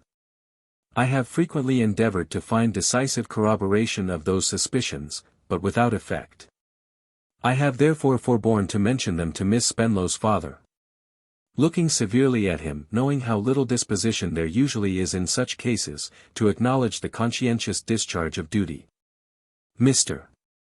Spenlow seemed quite cowed by the gentlemanly sternness of Miss Murdstone's manner, and deprecated her severity with a conciliatory little wave of his hand. "On my return to Norwood, after the period of absence occasioned by my brother's marriage," pursued Miss Murdstone in a disdainful voice, "and on the return of Miss Spenlow from her visit to her friend Miss Mills, I imagined that the manner of Miss Spenlow gave me greater occasion for suspicion than before. Therefore I watched Miss Spenlow closely. Dear, tender little Dora, so unconscious of this dragon's eye. Still," resumed Miss Murdstone, "I found no proof until last night. It appeared to me that Miss Spenlow received too many letters from her friend Miss Mills, but Miss Mills being her friend with her father's full concurrence, another telling blow at Mr. Spenlow, it was not for me to interfere. If I may not be permitted to allude to the natural depravity of the human heart, at least I must, be permitted, so far to refer to misplaced confidence." Mr. Spenlow apologetically murmured his assent. "Last evening after tea," pursued Miss Murdstone, "I observed the little dog starting, rolling, and growling about the drawing-room, worrying something. I said to Miss Spenlow, 'Dora, what is that the dog has in his mouth?' 'It's paper.' Miss Spenlow immediately put her hand to her frock, gave a sudden cry, and ran to the dog. I interposed, and said, 'Dora, my love, you must permit me.' 'Oh Jip, miserable spaniel, this wretchedness, then, was your work.' Miss Spenlow endeavored," said Miss Murdstone, "to bribe me with kisses, workboxes, and small articles of jewellery, that, of course, I pass over. The little dog retreated under the sofa on my approaching him, and was with great difficulty dislodged by the fire irons. Even when dislodged, he still kept the letter in his mouth. And on my endeavouring to take it from him, at the imminent risk of being bitten, he kept it between his teeth so pertinaciously as to suffer himself to be held suspended in the air by means of the document. At length I obtained possession of it. After perusing it, I taxed Miss Spenlow with having many such letters in her possession, and ultimately obtained from her the packet which is now in David Copperfield's hand. Here she ceased. And snapping her reticule again, and shutting her mouth, looked as if she might be broken, but could never be bent. "You have heard Miss Murdstone," said Mr. Spenlow, turning to me. "I beg to ask, Mr. Copperfield, if you have anything to say in reply." The picture I had before me, of the beautiful little treasure of my heart, sobbing and crying all night, of her being alone, frightened, and wretched. Then, of her having so piteously begged and prayed that stony-hearted woman to forgive her, of her having vainly offered her those kisses, workboxes, and trinkets, of her being in such grievous distress. And all for me, very much impaired the little dignity I had been able to muster. I am afraid I was in a tremulous state for a minute or so, though I did my best to disguise it. "There is nothing I can say, sir," I returned, "except that all the blame is mine." Dora dash. "Miss Spenlow, if you please," said her father, majestically.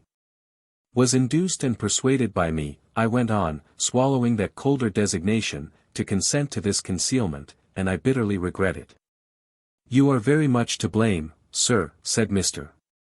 Spenlow, walking to and fro upon the hearth-rug, and emphasizing what he said with his whole body instead of his head, on account of the stiffness of his cravat and spine.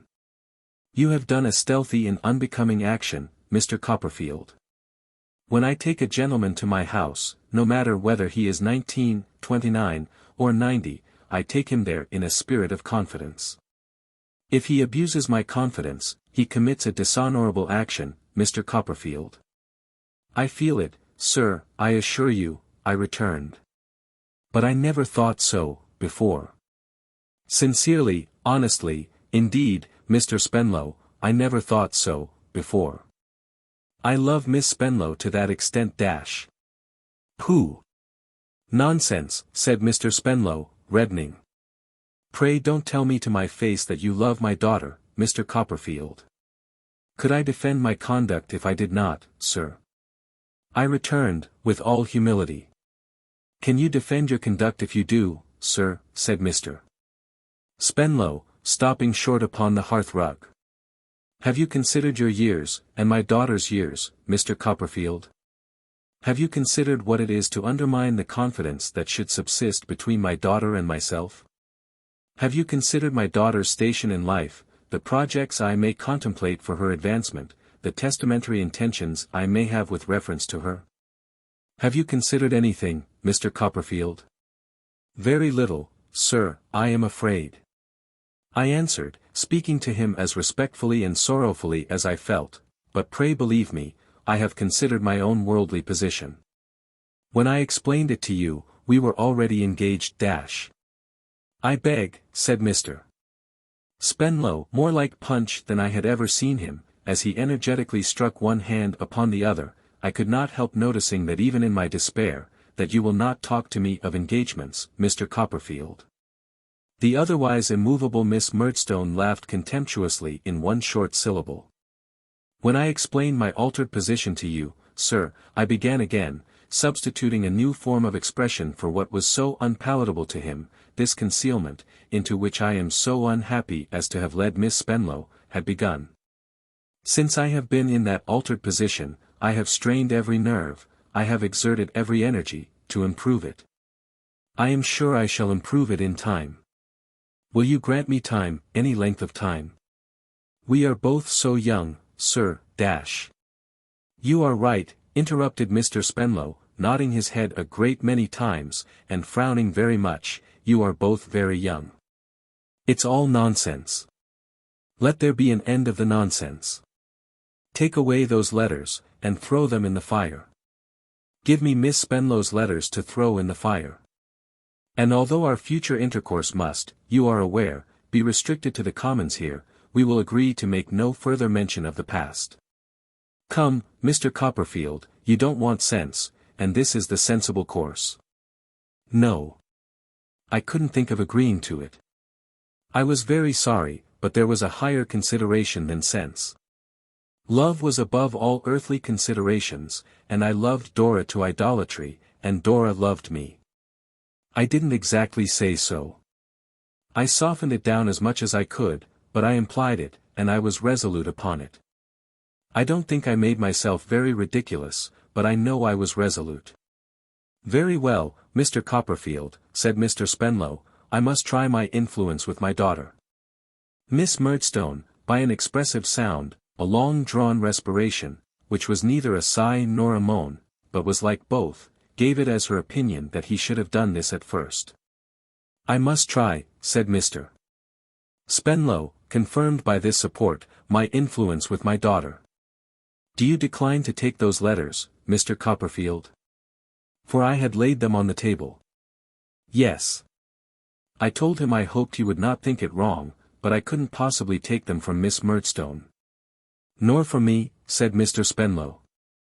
"No," I replied with the profoundest respect, "nor from him."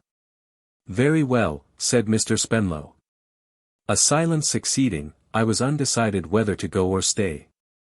At length I was moving quietly towards the door, with the intention of saying that perhaps I should consult his feelings best by withdrawing, when he said, with his hands in his coat pockets, into which it was as much as he could do to get them, and with what I should call, upon the whole, a decidedly pious air, "You are probably aware, Mr. Copperfield, that I am not altogether destitute of worldly possessions, and that my daughter is my nearest and dearest relative?"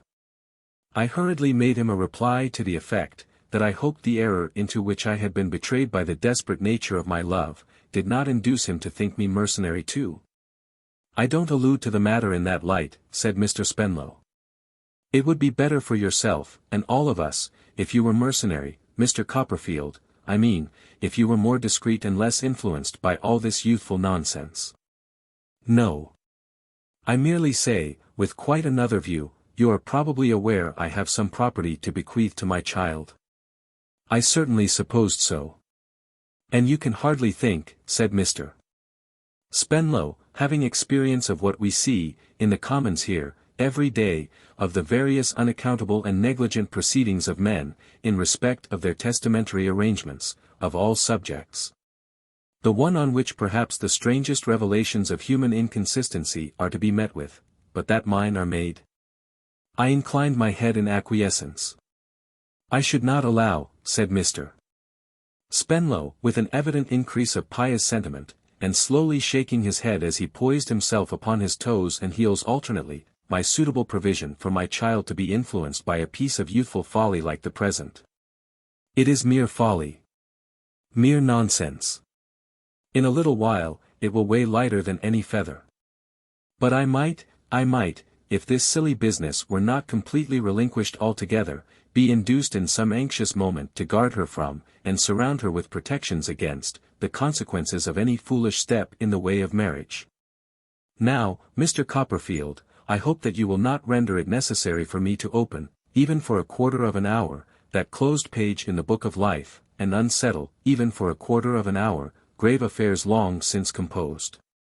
There was a serenity, a tranquillity, a calm sunset air about him, which quite affected me. He was so peaceful and resigned, clearly had his affairs in such perfect train, and so systematically wound up, that he was a man to feel touched in the contemplation of. I really think I saw tears rise to his eyes, from the depth of his own feeling of all this. But what could I do? I could not deny Dora and my own heart. When he told me I had better take a week to consider of what he had said, how could I say I wouldn't take a week, yet how could I fail to know that no amount of weeks could influence such love as mine? In the meantime, confer with Miss Trotwood, or with any person with any knowledge of life, said Mr. Spenlow, adjusting his cravat with both hands. "Take a week, Mr. Copperfield." I submitted. And, with a countenance as expressive as I was able to make it of dejected and despairing constancy, came out of the room. Miss Murdstone's heavy eyebrows followed me to the door. I say her eyebrows rather than her eyes, because they were much more important in her face, and she looked so exactly as she used to look, at about that hour of the morning. In our parlour at Blunderstone, that I could have fancied I had been breaking down in my lessons again, and that the dead weight on my mind was that horrible old spelling book, with oval woodcuts, shaped, to my youthful fancy, like the glasses out of spectacles.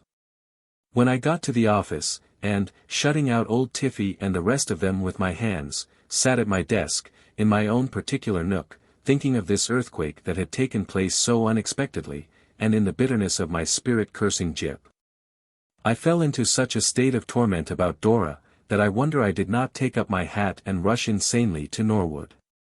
The idea of their frightening her, and making her cry, and of my not being there to comfort her, was so excruciating, that it impelled me to write a wild letter to Mr. Spenlow, beseeching him not to visit upon her the consequences of my awful destiny. I implored him to spare her gentle nature, not to crush a fragile flower, and addressed him generally, to the best of my remembrance, as if, instead of being her father, he had been an ogre, or the dragon of Wantley. This letter I sealed and laid upon his desk before he returned, and when he came in, I saw him, through the half-open door of his room, take it up and read it. He said nothing about it all the morning. But before he went away in the afternoon he called me in, and told me that I need not make myself at all uneasy about his daughter's happiness. He had assured her, he said, that it was all nonsense, and he had nothing more to say to her. He believed he was an indulgent father, as indeed he was, and I might spare myself any solicitude on her account. You may make it necessary, if you are foolish or obstinate, Mr. Copperfield, he observed, for me to send my daughter abroad again, for a term, but I have a better opinion of you. I hope you will be wiser than that, in a few days.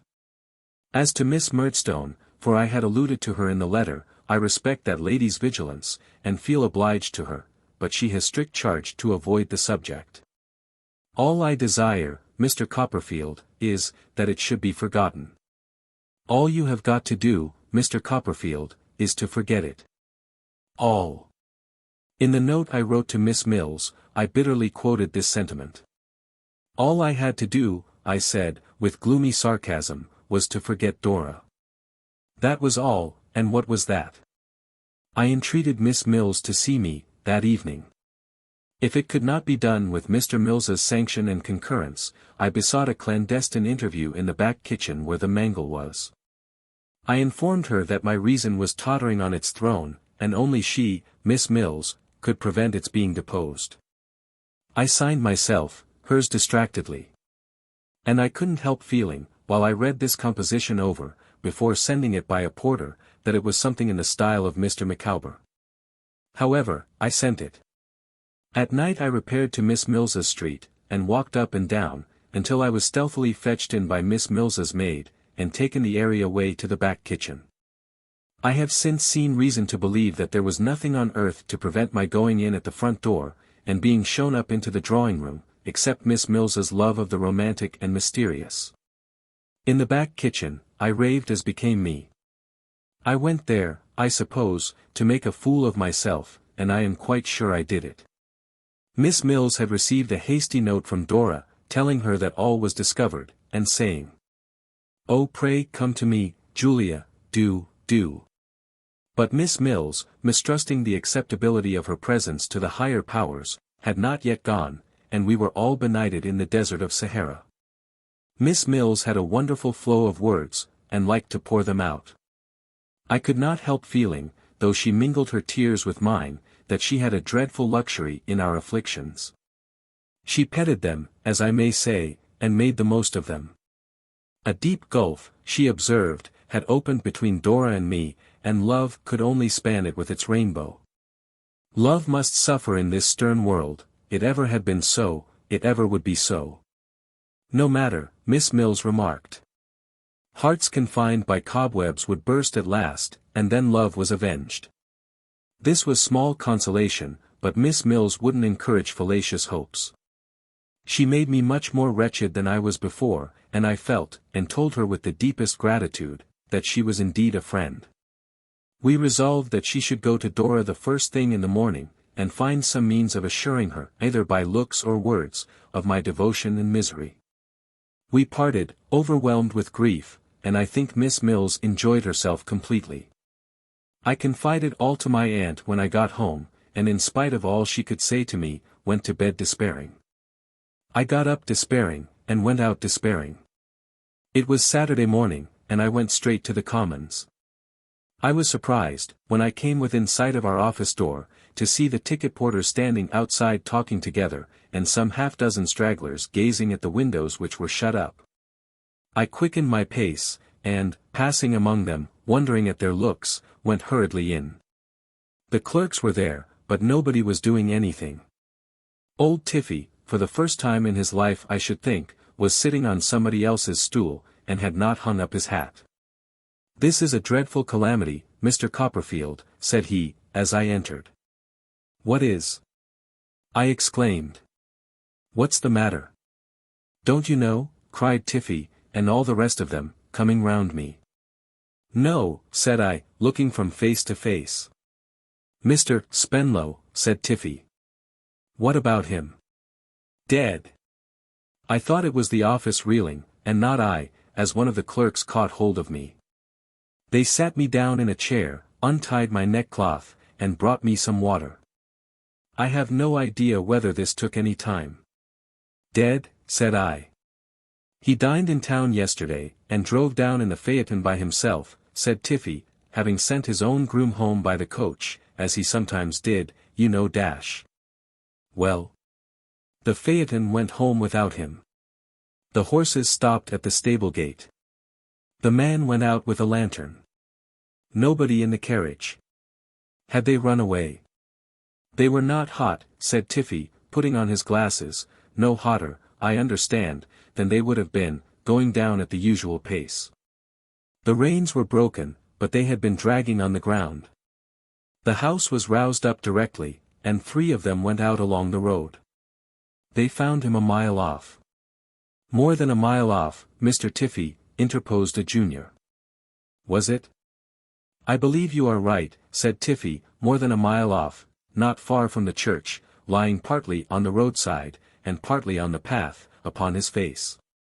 Whether he fell out in a fit, or got out, feeling ill before the fit came on, or even whether he was quite dead then, though there is no doubt he was quite insensible, no one appears to know. If he breathed, certainly he never spoke. Medical assistance was got as soon as possible, but it was quite useless. I cannot describe the state of mind into which I was thrown by this intelligence. The shock of such an event happening so suddenly, and happening to one with whom I had been in any respect at variance, the appalling vacancy in the room he had occupied so lately, where his chair and table seemed to wait for him. And his handwriting of yesterday was like a ghost, the indefinable impossibility of separating him from the place, and feeling, when the door opened, as if he might come in, the lazy hush and rest there was in the office. And the insatiable relish with which our people talked about it, and other people came in and out all day, and gorged themselves with the subject, this is easily intelligible to anyone.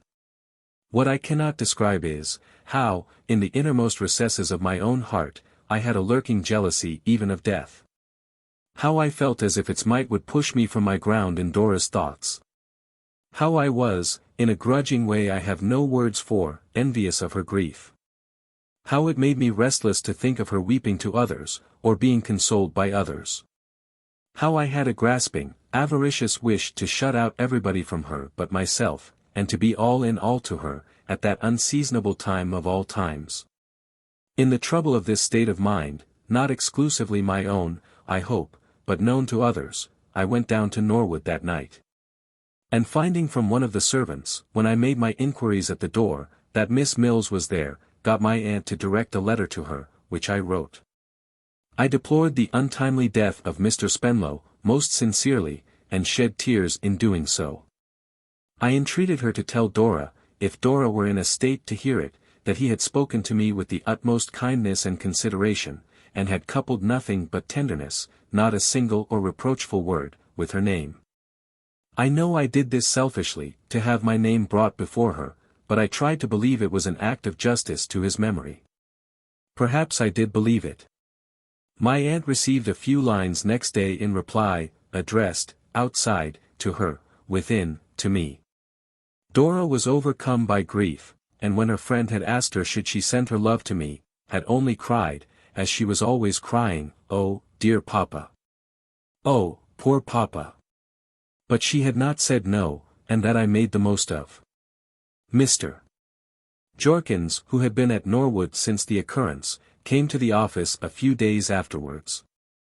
He and Tiffy were closeted together for some few moments, and then Tiffy looked out at the door and beckoned me in. "Oh," said Mr. Jorkins. "Mr.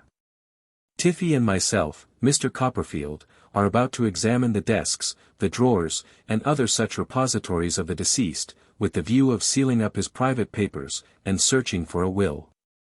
There is no trace of any, elsewhere. It may be as well for you to assist us, if you please." I had been in agony to obtain some knowledge of the circumstances in which my Dora would be placed, as, in whose guardianship, and so forth, and this was something towards it. We began the search at once, Mr. Jorkins unlocking the drawers and desks, and we all taking out the papers. The office papers we placed on one side, and the private papers, which were not numerous, on the other. We were very grave. And when we came to a stray seal, or pencil case, or ring, or any little article of that kind which we associated personally with him, we spoke very low. We had sealed up several packets, and were still going on dustily and quietly, when Mr. Jorkins said to us, applying exactly the same words to his late partner as his late partner had applied to him. Mr. Spenlow was very difficult to move from the beaten track. You know what he was. I am disposed to think he had made no will. "Oh, I know he had," said I. They both stopped and looked at me. "On the very day when I last saw him," said I, "he told me that he had, and that his affairs were long since settled." Mr. Jorkins and old Tiffy shook their heads with one accord. "That looks unpromising," said Tiffy. "Very unpromising," said Jorkins. "Surely you don't doubt I began. "My good Mr. Copperfield," said Tiffy, laying his hand upon my arm, and shutting up both his eyes as he shook his head, "if you had been in the Commons as long as I have, you would know that there is no subject on which men are so inconsistent, and so little to be trusted." "Why, bless my soul, he made that very remark," I replied persistently. "I should call that almost final," observed Tiffy. "My opinion is, no will." It appeared a wonderful thing to me, but it turned out that there was no will.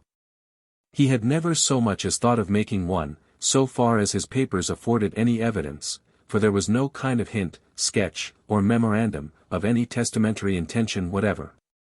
What was scarcely less astonishing to me, was, that his affairs were in a most disordered state. It was extremely difficult, I heard, to make out what he owed, or what he had paid, or of what he died possessed. It was considered likely that for years he could have had no clear opinion on these subjects himself.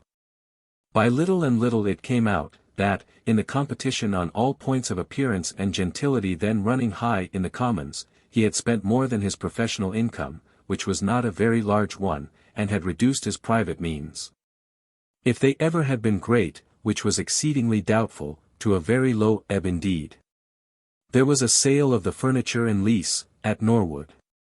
And Tiffy told me, little thinking how interested I was in the story, that, paying all the just debts of the deceased, and deducting his share of outstanding bad and doubtful debts due to the firm, he wouldn't give £1,000 for all the assets remaining.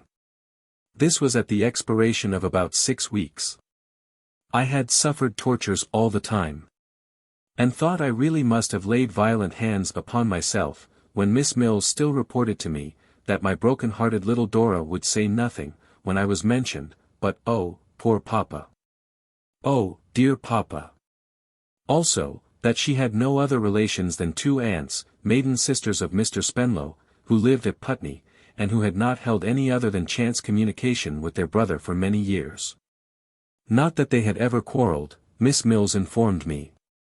But that having been, on the occasion of Dora's christening, invited to tea, when they considered themselves privileged to be invited to dinner, they had expressed their opinion in writing. That it was better for the happiness of all parties that they should stay away. Since which they had gone their road, and their brother had gone his. These two ladies now emerged from their retirement, and proposed to take Dora to live at Putney.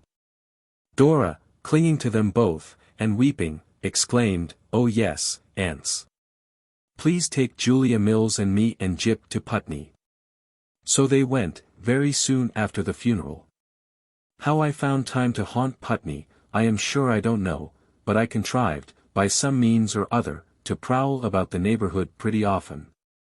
Miss Mills, for the more exact discharge of the duties of friendship, kept a journal, and she used to meet me sometimes, on the common, and read it, or, if she had not time to do that, lend it to me. How I treasured up the entries, of which I subjoin a sample. Monday. My sweet D still much depressed. Headache. Called attention to J as being beautifully sleek. D fondled J. Associations thus awakened, opened floodgates of sorrow. Rush of grief admitted. Are tears the dewdrops of the heart? J. M. Tuesday. D. Weak and nervous. Beautiful in pallor. Do we not remark this in moon likewise? J. M. D. J. M. and J. took airing in carriage. J. Looking out of window, and barking violently at dustman, occasioned smile to overspread features of D. Of such slight links is chain of life composed. J. M. Wednesday. D. Comparatively cheerful. Sang to her, as congenial melody, evening bells. Effect not soothing, but reverse. D. Inexpressibly affected. Found sobbing afterwards, in own room. Quoted verses respecting self and young gazelle. Ineffectually. Also referred to patience on monument. Qy. Why on monument? J. M. Thursday. D. Certainly improved. Better night. Slight tinge of damask revisiting cheek. Resolved to mention name of D. C. Introduced same, cautiously, in course of airing. D. Immediately overcome. Oh, dear, dear Julia. Oh, I have been a naughty and undutiful child. Soothed and caressed.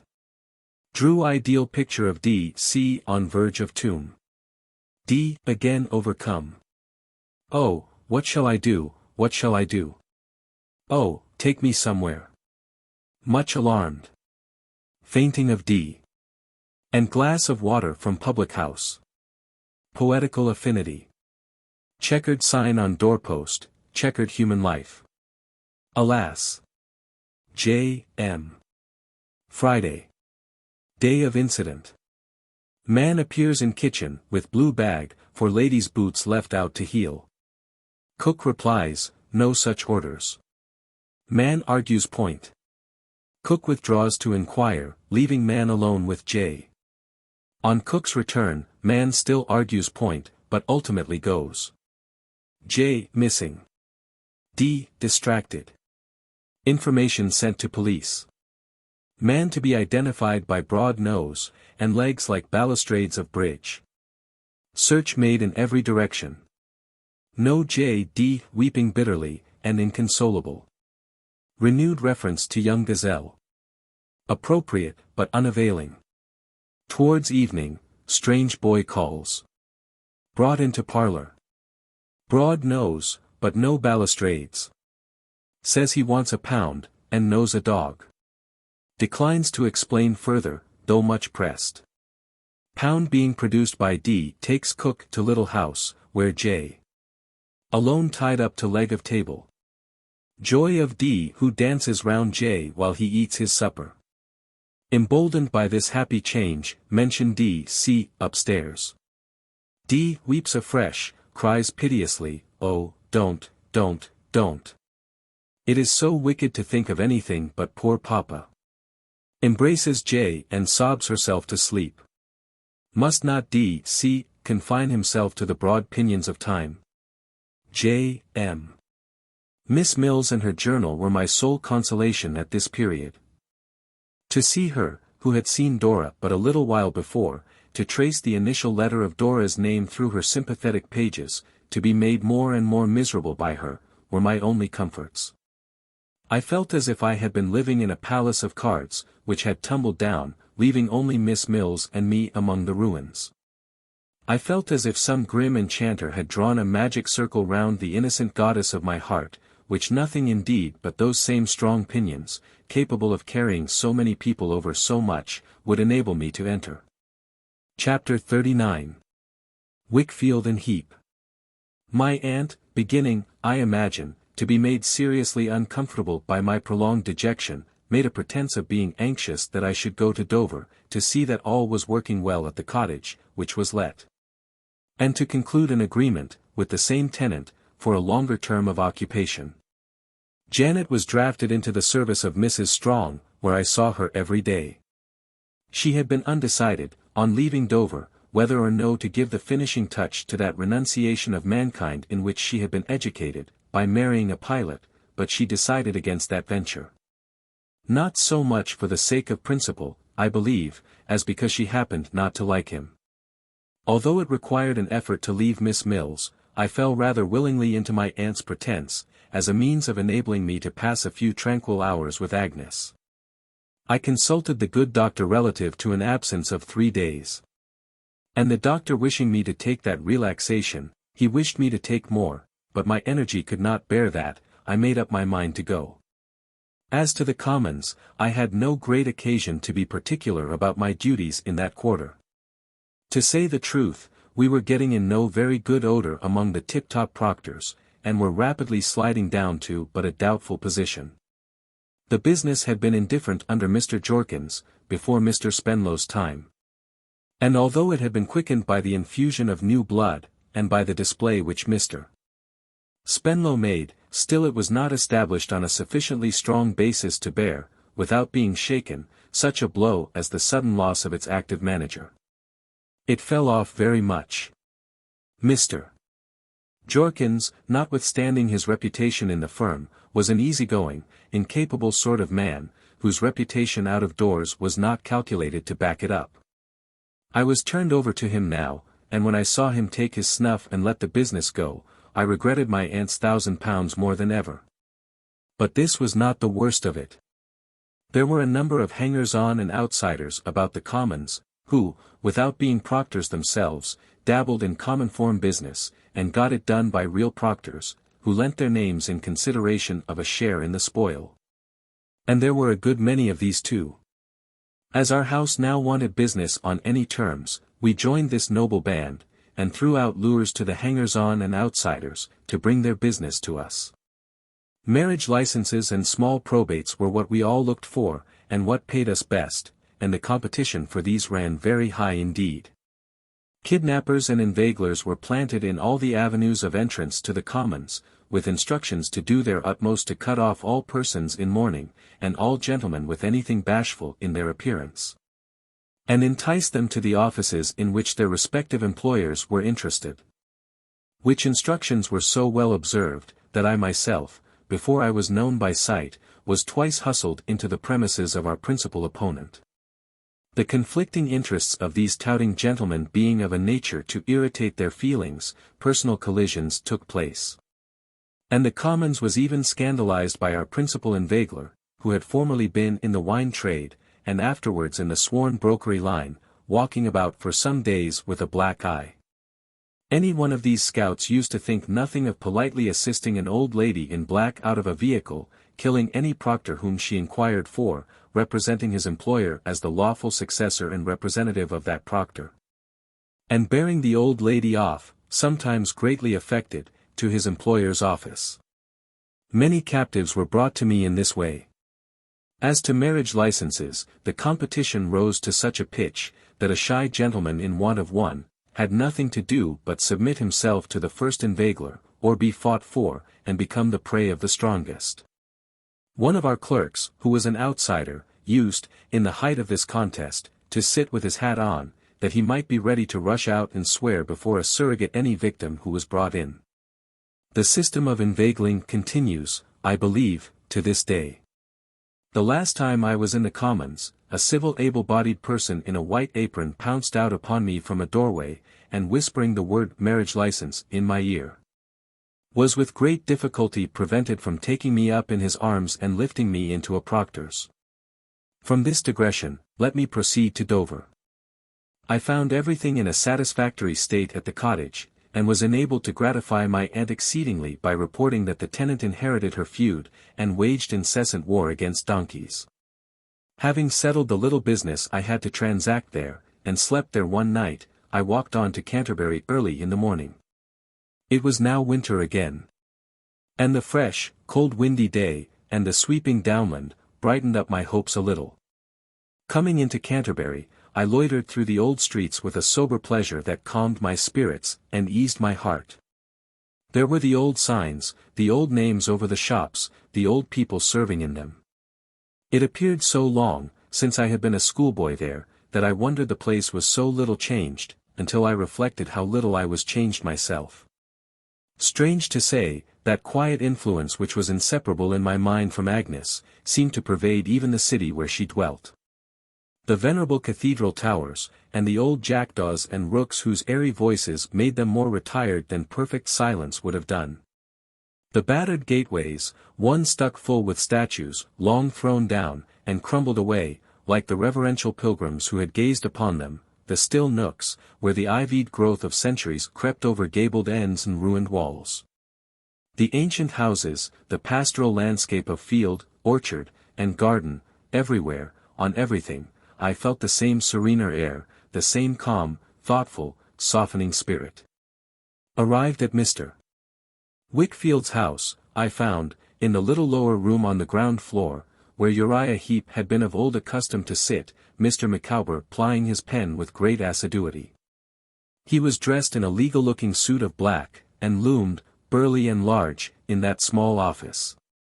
Mr. Micawber was extremely glad to see me, but a little confused too. He would have conducted me immediately into the presence of Uriah, but I declined. "I know the house of old, you recollect," said I, "and will find my way upstairs." "How do you like the law, Mr. Micawber?" "My dear Copperfield," he replied. "To a man possessed of the higher imaginative powers, the objection to legal studies is the amount of detail which they involve. Even in our professional correspondence," said Mr. Micawber, glancing at some letters he was writing, "the mind is not at liberty to soar to any exalted form of expression.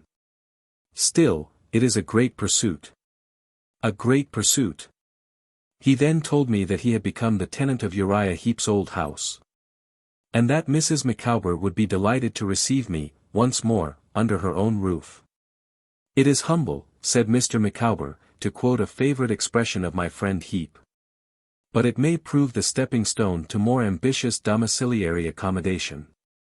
I asked him whether he had reason, so far, to be satisfied with his friend Heep's treatment of him.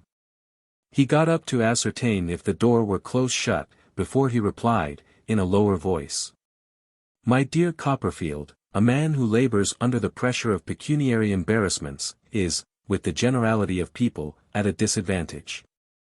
That disadvantage is not diminished, when that pressure necessitates the drawing of stipendiary emoluments, before those emoluments are strictly due and payable. All I can say is, that my friend Heep has responded to appeals to which I need not more particularly refer, in a manner calculated to redound equally to the honor of his head, and of his heart." "I should not have supposed him to be very free with his money either," I observed. "Pardon me," said Mr. Micawber, with an air of constraint, "I speak of my friend Heep as I have experience." "I am glad your experience is so favorable," I returned. "You are very obliging, my dear Copperfield," said Mr. Micawber, and hummed a tune. "Do you see much of Mr. Wickfield?" I asked, to change the subject. "Not much," said Mr. Micawber, slightingly. "Mr. Wickfield is, I dare say, a man of very excellent intentions, but he is, in short, he is obsolete." "I am afraid his partner seeks to make him so," said I. "My dear Copperfield," returned Mr. Micawber, after some uneasy evolutions on his stool, "allow me to offer a remark.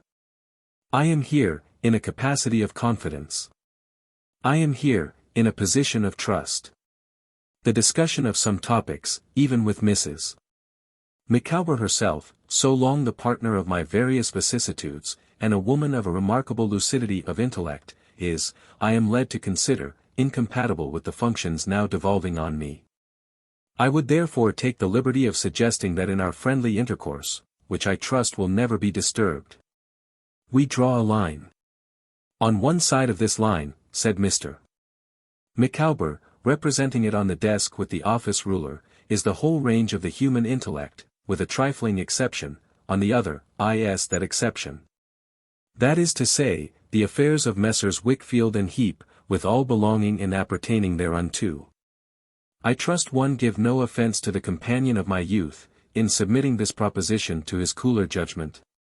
Though I saw an uneasy change in Mr. Micawber, which sat tightly on him, as if his new duties were a misfit, I felt I had no right to be offended.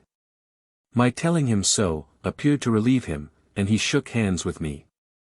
I am charmed, Copperfield, said Mr. Micawber, let me assure you, with Miss Wickfield. She is a very superior young lady, of very remarkable attractions, graces, and virtues. Upon my honor, said Mr.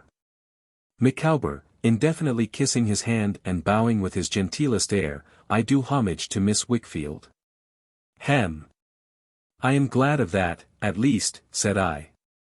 If you had not assured us, my dear Copperfield, on the occasion of that agreeable afternoon we had the happiness of passing with you, that D was your favorite letter, said Mr. Micawber, I should unquestionably have supposed that A had been so. We have all some experience of a feeling, that comes over us occasionally, of what we are saying and doing having been said and done before, in a remote time, of our having been surrounded, dim ages ago, by the same faces, objects, and circumstances, of our knowing perfectly what will be said next, as if we suddenly remembered it. I never had this mysterious impression more strongly in my life, than before he uttered those words. I took my leave of Mr. Micawber, for the time, charging him with my best remembrances to all at home. As I left him, resuming his stool and his pen, and rolling his head in his stock, to get it into easier writing order, I clearly perceived that there was something interposed between him and me, since he had come into his new functions, which prevented our getting at each other as we used to do, and quite altered the character of our intercourse. There was no one in the quaint old drawing-room, though it presented tokens of Mrs. Heep's whereabouts. I looked into the room still belonging to Agnes, and saw her sitting by the fire, at a pretty old-fashioned desk she had, writing. My darkening the light made her look up. What a pleasure to be the cause of that bright change in her attentive face, and the object of that sweet regard and welcome. Ah, Agnes, said I, when we were sitting together, side by side. I have missed you so much, lately. Indeed, she replied. Again. And so soon. I shook my head. I don't know how it is, Agnes, I seem to want some faculty of mind that I ought to have. You were so much in the habit of thinking for me, in the happy old days here, and I came so naturally to you for counsel and support, that I really think I have missed acquiring it. And what is it? Said Agnes, cheerfully. I don't know what to call it, I replied. I think I am earnest and persevering. I am sure of it, said Agnes.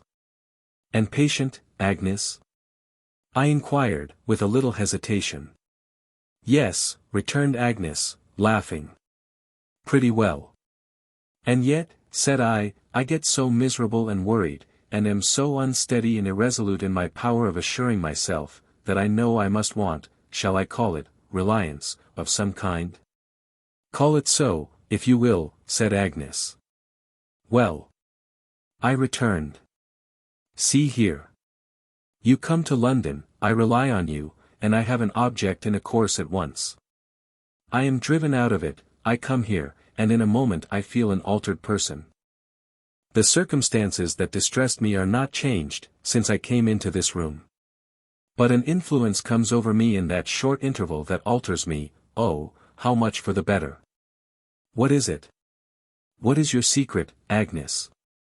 Her head was bent down, looking at the fire. It's the old story, said I. Don't laugh, when I say it was always the same in little things as it is in greater ones. My old troubles were nonsense, and now they are serious, but whenever I have gone away from my adopted sister Agnes looked up, with such a heavenly face, and gave me her hand, which I kissed. Whenever I have not had you, Agnes, to advise and approve in the beginning, I have seemed to go wild, and to get into all sorts of difficulty. When I have come to you, at last, as I have always done, I have come to peace and happiness.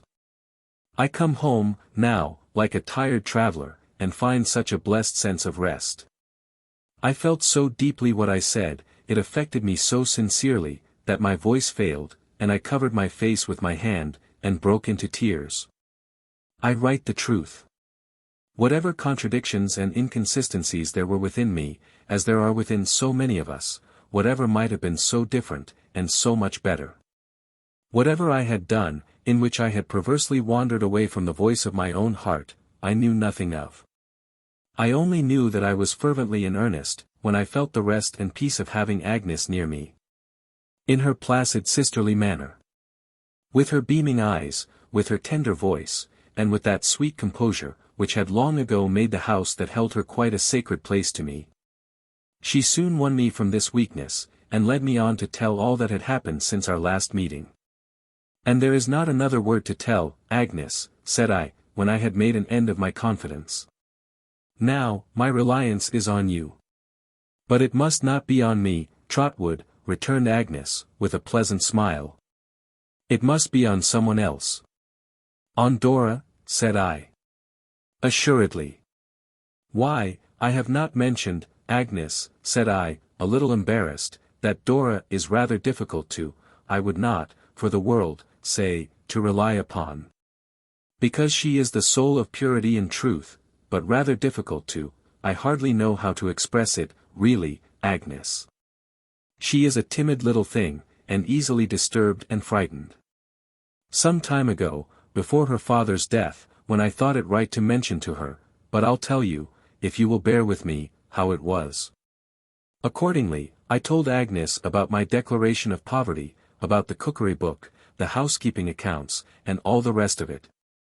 Oh, Trotwood, she remonstrated, with a smile. Just your old headlong way. You might have been in earnest in striving to get on in the world, without being so very sudden with a timid, loving, inexperienced girl. Poor Dora! I never heard such sweet forbearing kindness expressed in a voice, as she expressed in making this reply. It was as if I had seen her admiringly and tenderly embracing Dora, and tacitly reproving me, by her considerate protection, for my hot haste in fluttering that little heart. It was as if I had seen Dora, in all her fascinating artlessness, caressing Agnes, and thanking her, and coaxingly appealing against me, and loving me with all her childish innocence. I felt so grateful to Agnes, and admired her so. I saw those two together, in a bright perspective, such well-associated friends, each adorning the other so much. What ought I to do then, Agnes? I inquired, after looking at the fire a little while. What would it be right to do? I think, said Agnes, that the honorable course to take, would be to write to those two ladies. Don't you think that any secret course is an unworthy one? Yes. If you think so, said I. I am poorly qualified to judge of such matters, replied Agnes, with a modest hesitation, but I certainly feel, in short, I feel that your being secret and clandestine, is not being like yourself. Like myself, in the too high opinion you have of me, Agnes, I am afraid, said I. Like yourself, in the candor of your nature, she returned, and therefore I would write to those two ladies. I would relate, as plainly and as openly as possible, all that has taken place, and I would ask their permission to visit sometimes, at their house. Considering that you are young, and striving for a place in life, I think it would be well to say that you would readily abide by any conditions they might impose upon you. I would entreat them not to dismiss your request, without a reference to Dora, and to discuss it with her when they should think the time suitable. I would not be too vehement, said Agnes, gently, or propose too much. I would trust to my fidelity and perseverance, and to Dora. But if they were to frighten Dora again, Agnes, by speaking to her, said I, and if Dora were to cry, and say nothing about me. Is that likely? Inquired Agnes, with the same sweet consideration in her face. God bless her, she is as easily scared as a bird, said I. It might be. Or if the two Miss Spenlows, elderly ladies of that sort are odd characters sometimes, should not be likely persons to address in that way. I don't think, Trotwood, returned Agnes, raising her soft eyes to mine, I would consider that. Perhaps it would be better only to consider whether it is right to do this, and, if it is, to do it. I had no longer any doubt on the subject. With a lightened heart, though with a profound sense of the weighty importance of my task, I devoted the whole afternoon to the composition of the draft of this letter, for which great purpose, Agnes relinquished her desk to me. But first I went downstairs to see Mr. Wickfield and Uriah Heep. I found Uriah in possession of a new, plaster-smelling office, built out in the garden, looking extraordinarily mean, in the midst of a quantity of books and papers. He received me in his usual fawning way, and pretended not to have heard of my arrival from Mr. Micawber, a pretense I took the liberty of disbelieving. He accompanied me into Mr. Wickfield's room, which was the shadow of its former self, having been divested of a variety of conveniences, for the accommodation of the new partner, and stood before the fire, warming his back, and shaving his chin with his bony hand, while Mr. Wickfield and I exchanged greetings. "You stay with us, Trotwood, while you remain in Canterbury," said Mr. Wickfield, not without a glance at Uriah for his approval. "Is there room for me?" said I. "I am sure, Master Copperfield, I should say Mr., but the other comes so natural," said Uriah, "I would turn out of your old room with pleasure, if it would be agreeable." "No, no," said Mr. Wickfield. "Why should you be inconvenienced? There's another room. There's another room." "Oh, but you know," returned Uriah, with a grin, "I should really be delighted." To cut the matter short, I said I would have the other room or none at all. So it was settled that I should have the other room, and, taking my leave of the firm until dinner, I went upstairs again. I had hoped to have no other companion than Agnes. But Mrs. Heep had asked permission to bring herself and her knitting near the fire, in that room, on pretence of its having an aspect more favourable for her rheumatics, as the wind then was, than the drawing-room or dining-parlour. Though I could almost have consigned her to the mercies of the wind on the topmost pinnacle of the cathedral, without remorse, I made a virtue of necessity, and gave her a friendly salutation. "I'm humbly thankful to you, sir," said Mrs. Heep, in acknowledgment of my inquiries concerning her health, "but I'm only pretty well. I haven't much to boast of. If I could see my Uriah well settled in life, I couldn't expect much more, I think. How do you think my Uri looking, sir?" I thought him looking as villainous as ever, and I replied that I saw no change in him.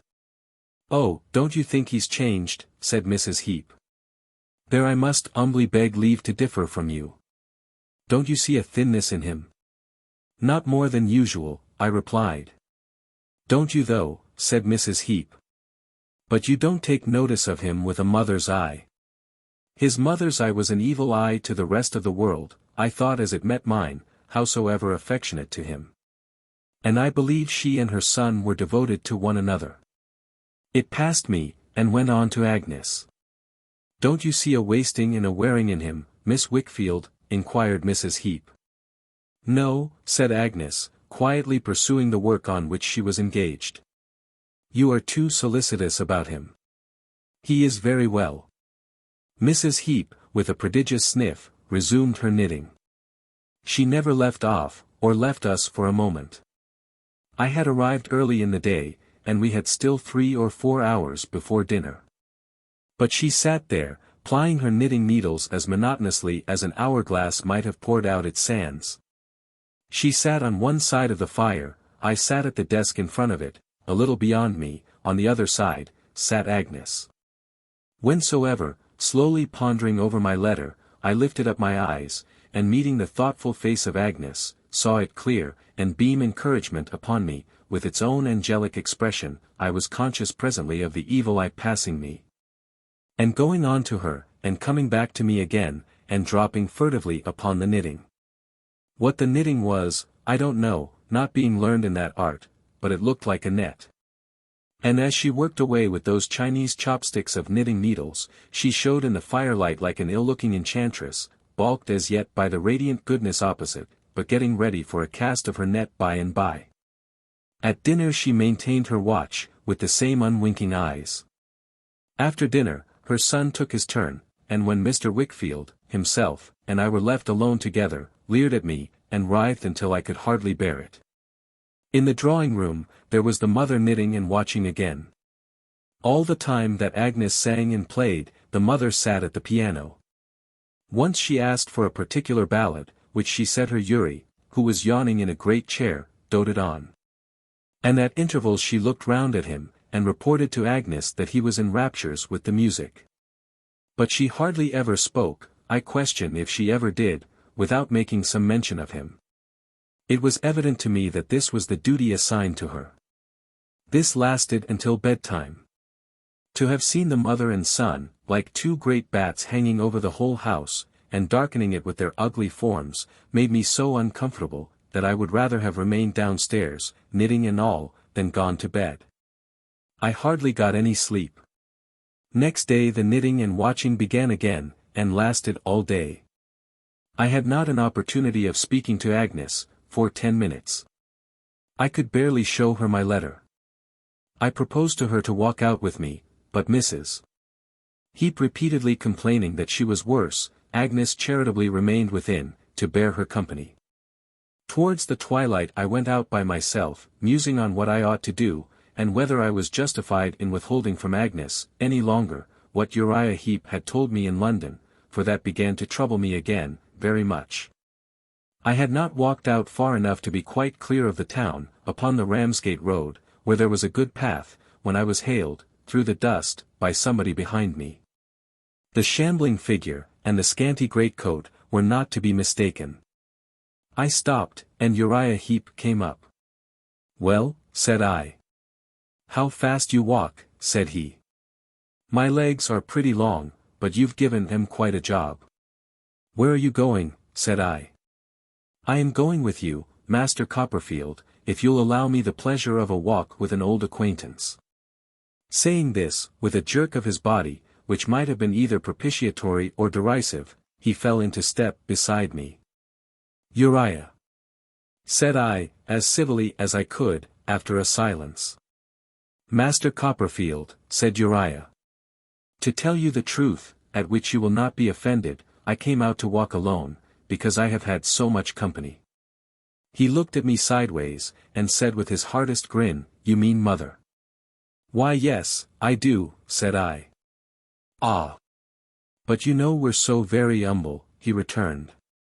"And having such a knowledge of our own humbleness, we must really take care that we're not pushed to the wall by them as isn't humble.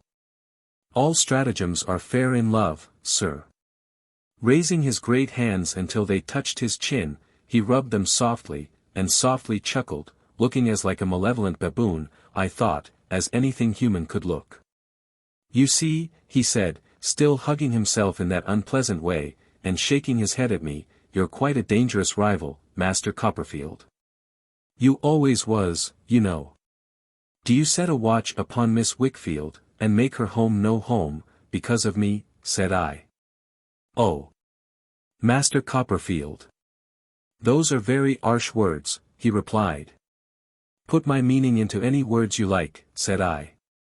"You know what it is, Uriah, as well as I do." "Oh no.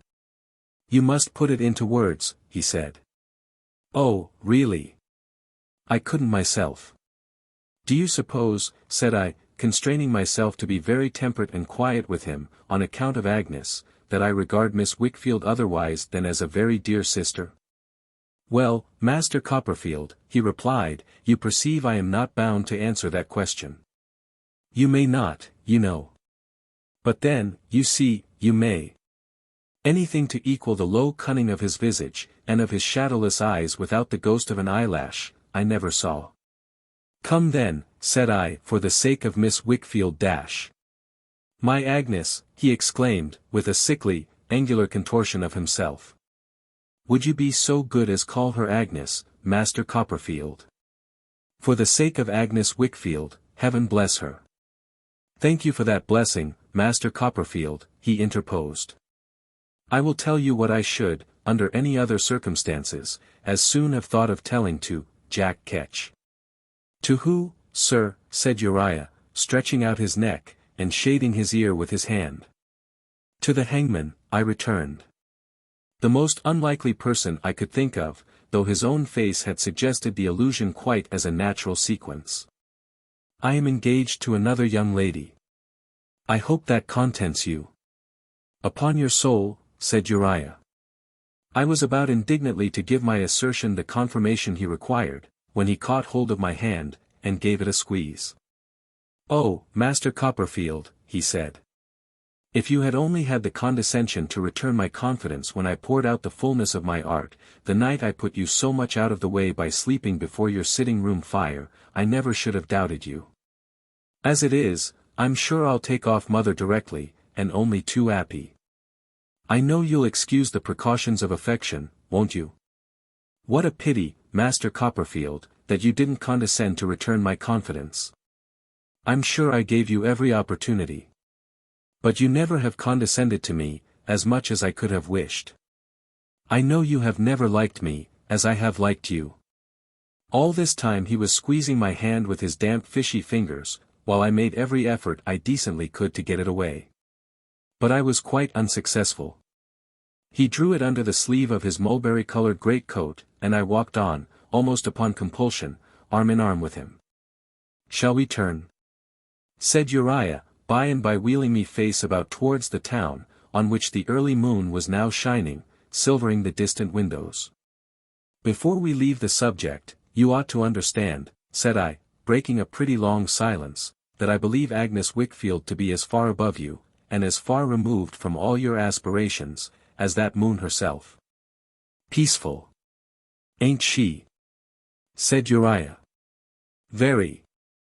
Now confess, Master Copperfield, that you haven't liked me quite as I have liked you. All along you've thought me too humble now, I shouldn't wonder. I am not fond of professions of humility, I returned, or professions of anything else. There now, said Uriah, looking flabby and lead-colored in the moonlight. Didn't I know it?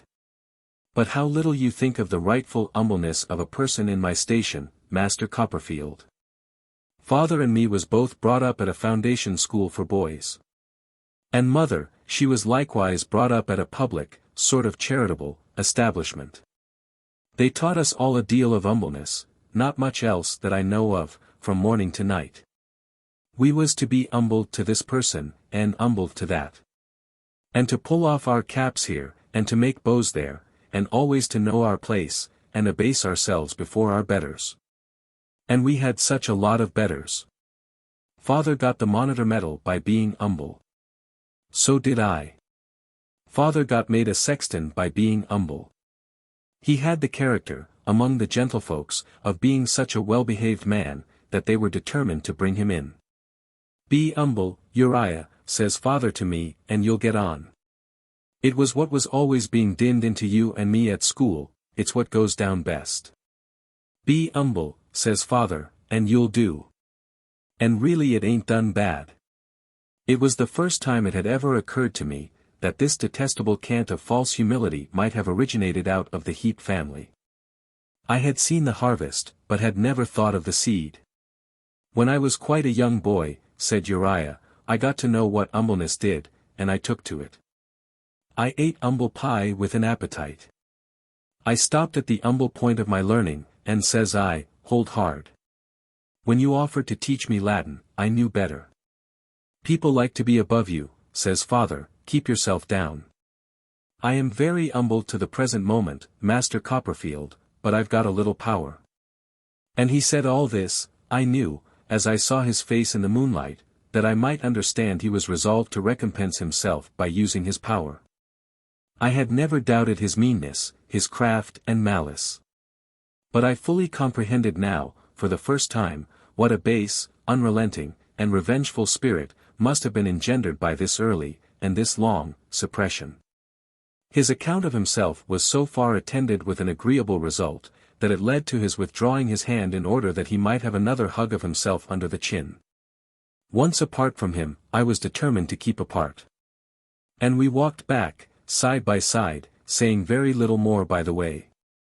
Whether his spirits were elevated by the communication I had made to him, or by his having indulged in this retrospect, I don't know, but they were raised by some influence. He talked more at dinner than was usual with him, asked his mother, off duty, from the moment of our re-entering the house, whether he was not growing too old for a bachelor. And once looked at Agnes so, that I would have given all I had, for leave to knock him down. When we three males were left alone after dinner, he got into a more adventurous state. He had taken little or no wine. And I presume it was the mere insolence of triumph that was upon him, flushed perhaps by the temptation my presence furnished to its exhibition. I had observed yesterday, that he tried to entice Mr. Wickfield to drink. And, interpreting the look which Agnes had given me as she went out, had limited myself to 1 glass, and then proposed that we should follow her.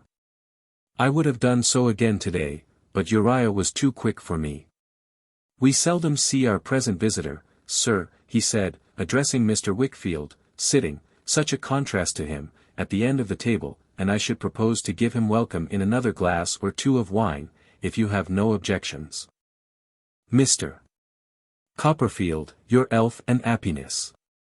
I was obliged to make a show of taking the hand he stretched across to me, and then, with very different emotions, I took the hand of the broken gentleman, his partner.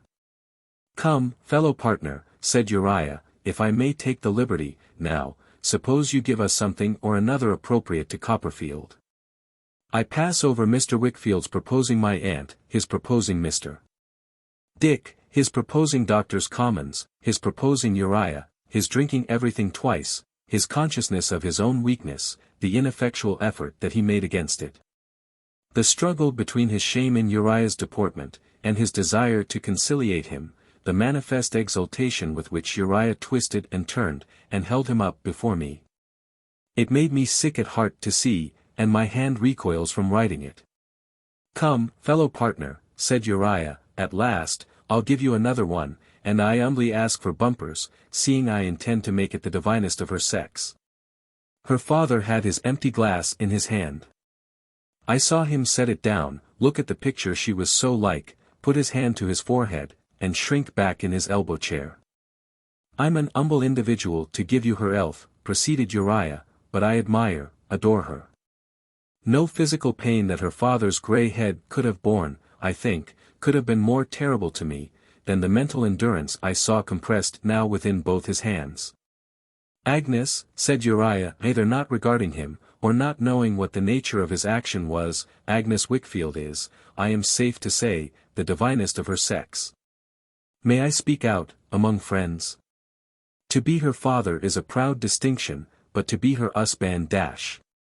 Spare me from ever again hearing such a cry, as that with which her father rose up from the table. What's the matter, said Uriah, turning of a deadly colour. You are not gone mad, after all, Mr. Wickfield, I hope. If I say I've an ambition to make your Agnes my Agnes, I have as good a right to it as another man. I have a better right to it than any other man. I had my arms round Mr. Wickfield, imploring him by everything that I could think of, oftenest of all by his love for Agnes, to calm himself a little. He was mad for the moment. Tearing out his hair, beating his head, trying to force me from him, and to force himself from me, not answering a word, not looking at or seeing anyone. Blindly striving for he knew not what, his face all staring and distorted, a frightful spectacle. I conjured him, incoherently, but in the most impassioned manner, not to abandon himself to this wildness, but to hear me. I besought him to think of Agnes, to connect me with Agnes, to recollect how Agnes and I had grown up together, how I honoured her and loved her, how she was his pride and joy. I tried to bring her idea before him in any form. I even reproached him with not having firmness to spare her the knowledge of such a scene as this. I may have effected something, or his wildness may have spent itself. But by degrees he struggled less, and began to look at me, strangely at first, then with recognition in his eyes. At length he said, "I know, Trotwood. My darling child, and you, I know. But look at him."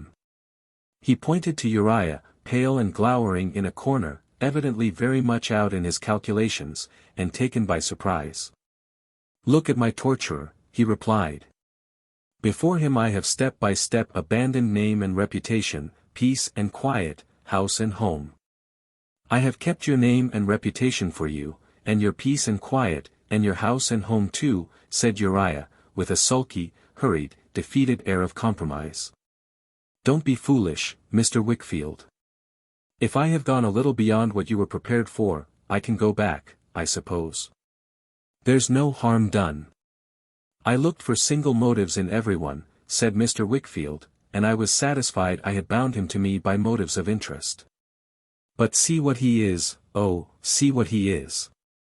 "You had better stop him, Copperfield, if you can," cried Uriah, with his long forefinger pointing towards me. "He'll say something presently, mind you. He'll be sorry to have said afterwards, and you'll be sorry to have heard." "I'll say anything," cried Mr. Wickfield, with a desperate air. "Why should I not be in all the world's power if I am in yours? Mind. I tell you," said Uriah, continuing to warn me. "If you don't stop his mouth, you're not his friend." "Why shouldn't you be in all the world's power, Mr. Wickfield?" "Because you have got a daughter. You and me know what we know, don't we? Let sleeping dogs lie, who wants to rouse 'em? I don't.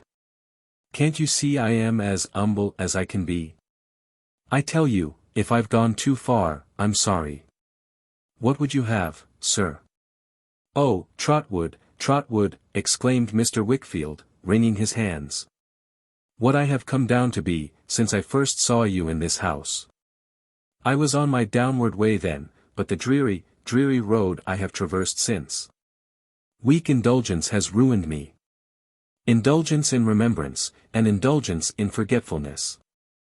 My natural grief for my child's mother turned to disease, my natural love for my child turned to disease. I have infected everything I touched. I have brought misery on what I dearly love, I know, you know.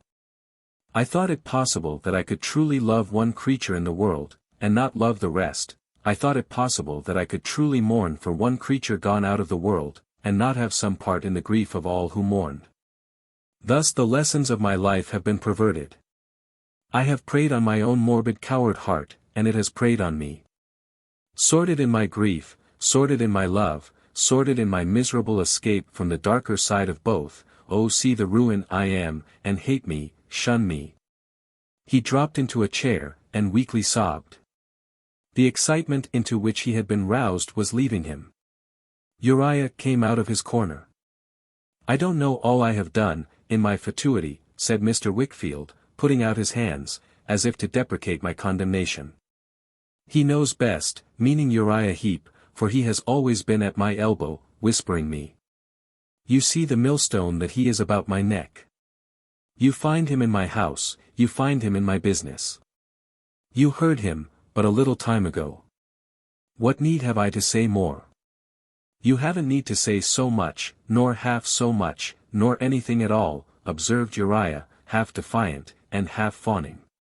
"You wouldn't have took it up so, if it hadn't been for the wine. You'll think better of it tomorrow, sir. If I have said too much, or more than I meant, what of it?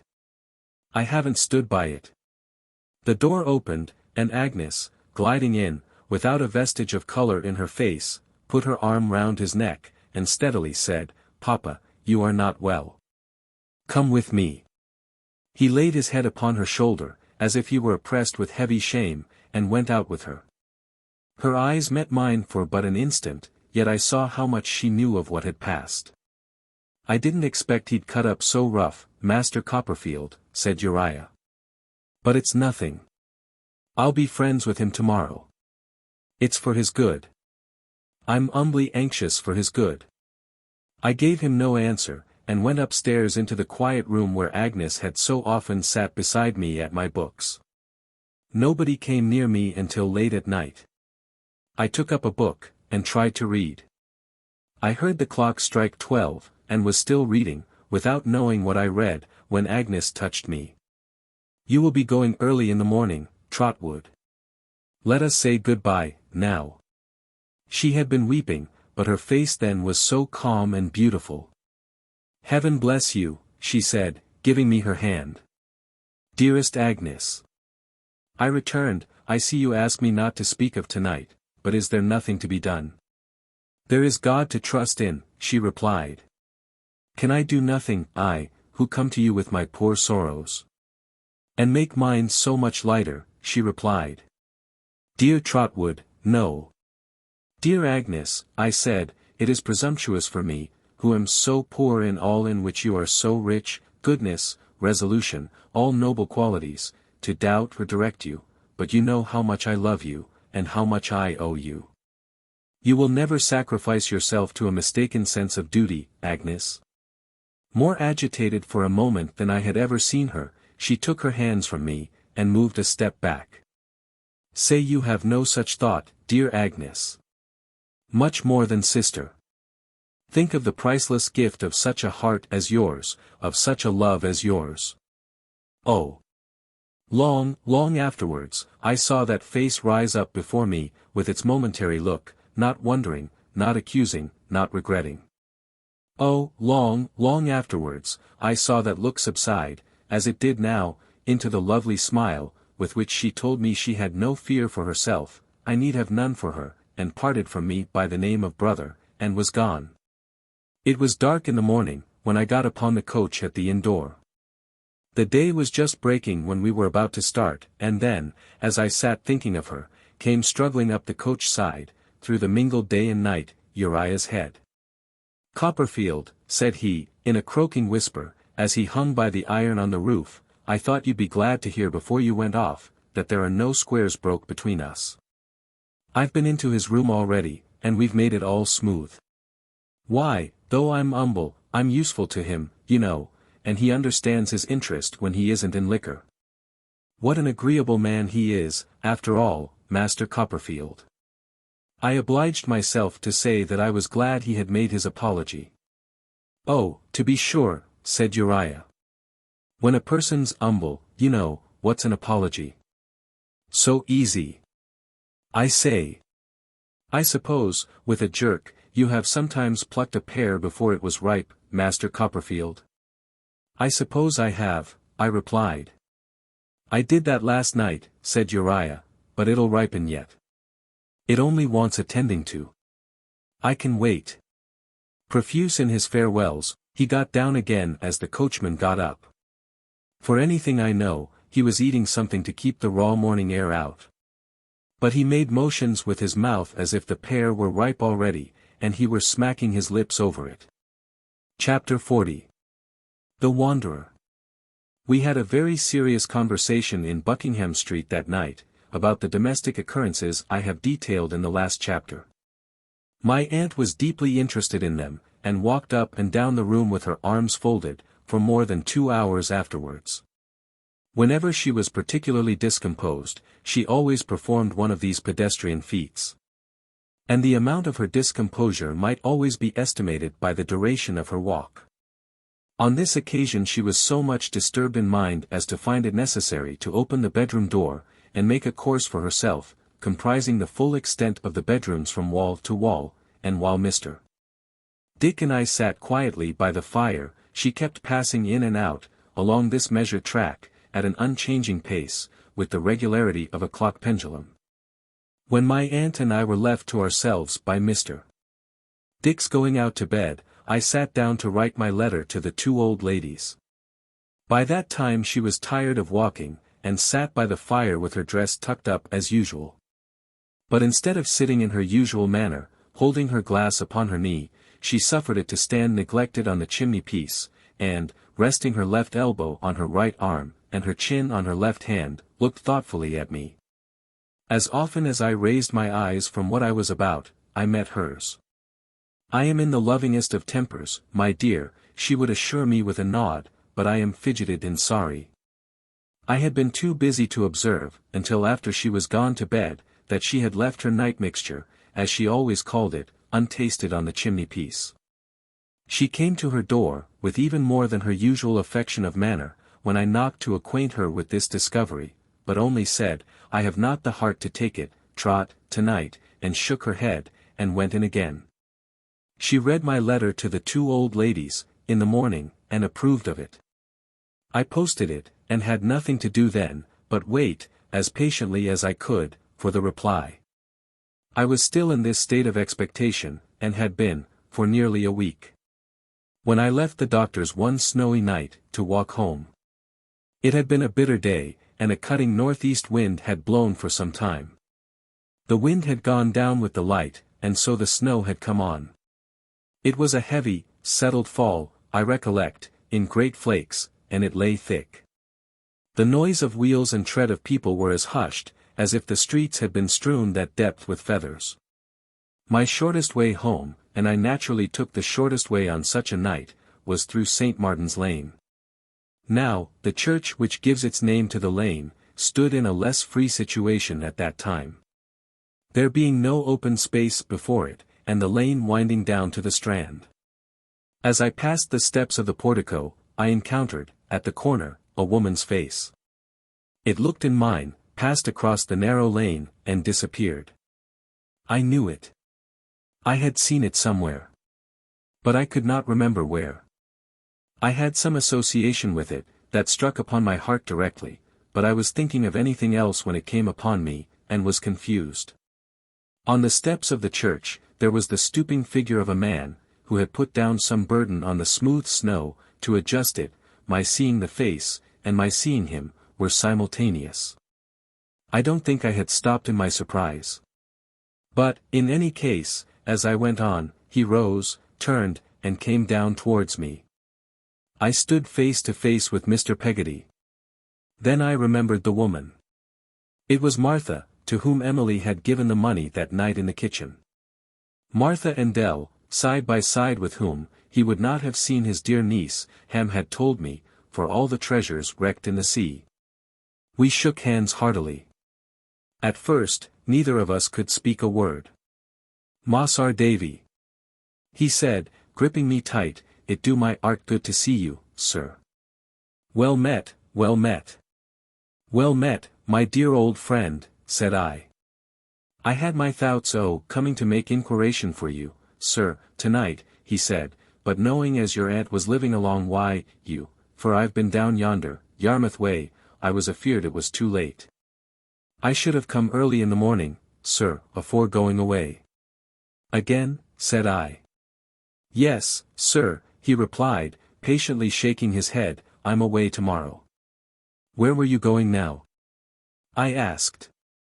"Well," he replied, shaking the snow out of his long hair, "I was going to turn in somewheres." In those days there was a side entrance to the stable-yard of the Golden Cross, the inn so memorable to me in connection with his misfortune, nearly opposite to where we stood. I pointed out the gateway, put my arm through his, and we went across.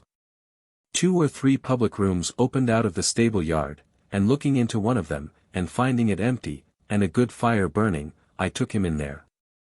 When I saw him in the light, I observed, not only that his hair was long and ragged, but that his face was burnt dark by the sun. He was grayer, the lines in his face and forehead were deeper, and he had every appearance of having toiled and wandered through all varieties of weather. But he looked very strong, and like a man upheld by steadfastness of purpose, whom nothing could tire out. He shook the snow from his hat and clothes, and brushed it away from his face, while I was inwardly making these remarks.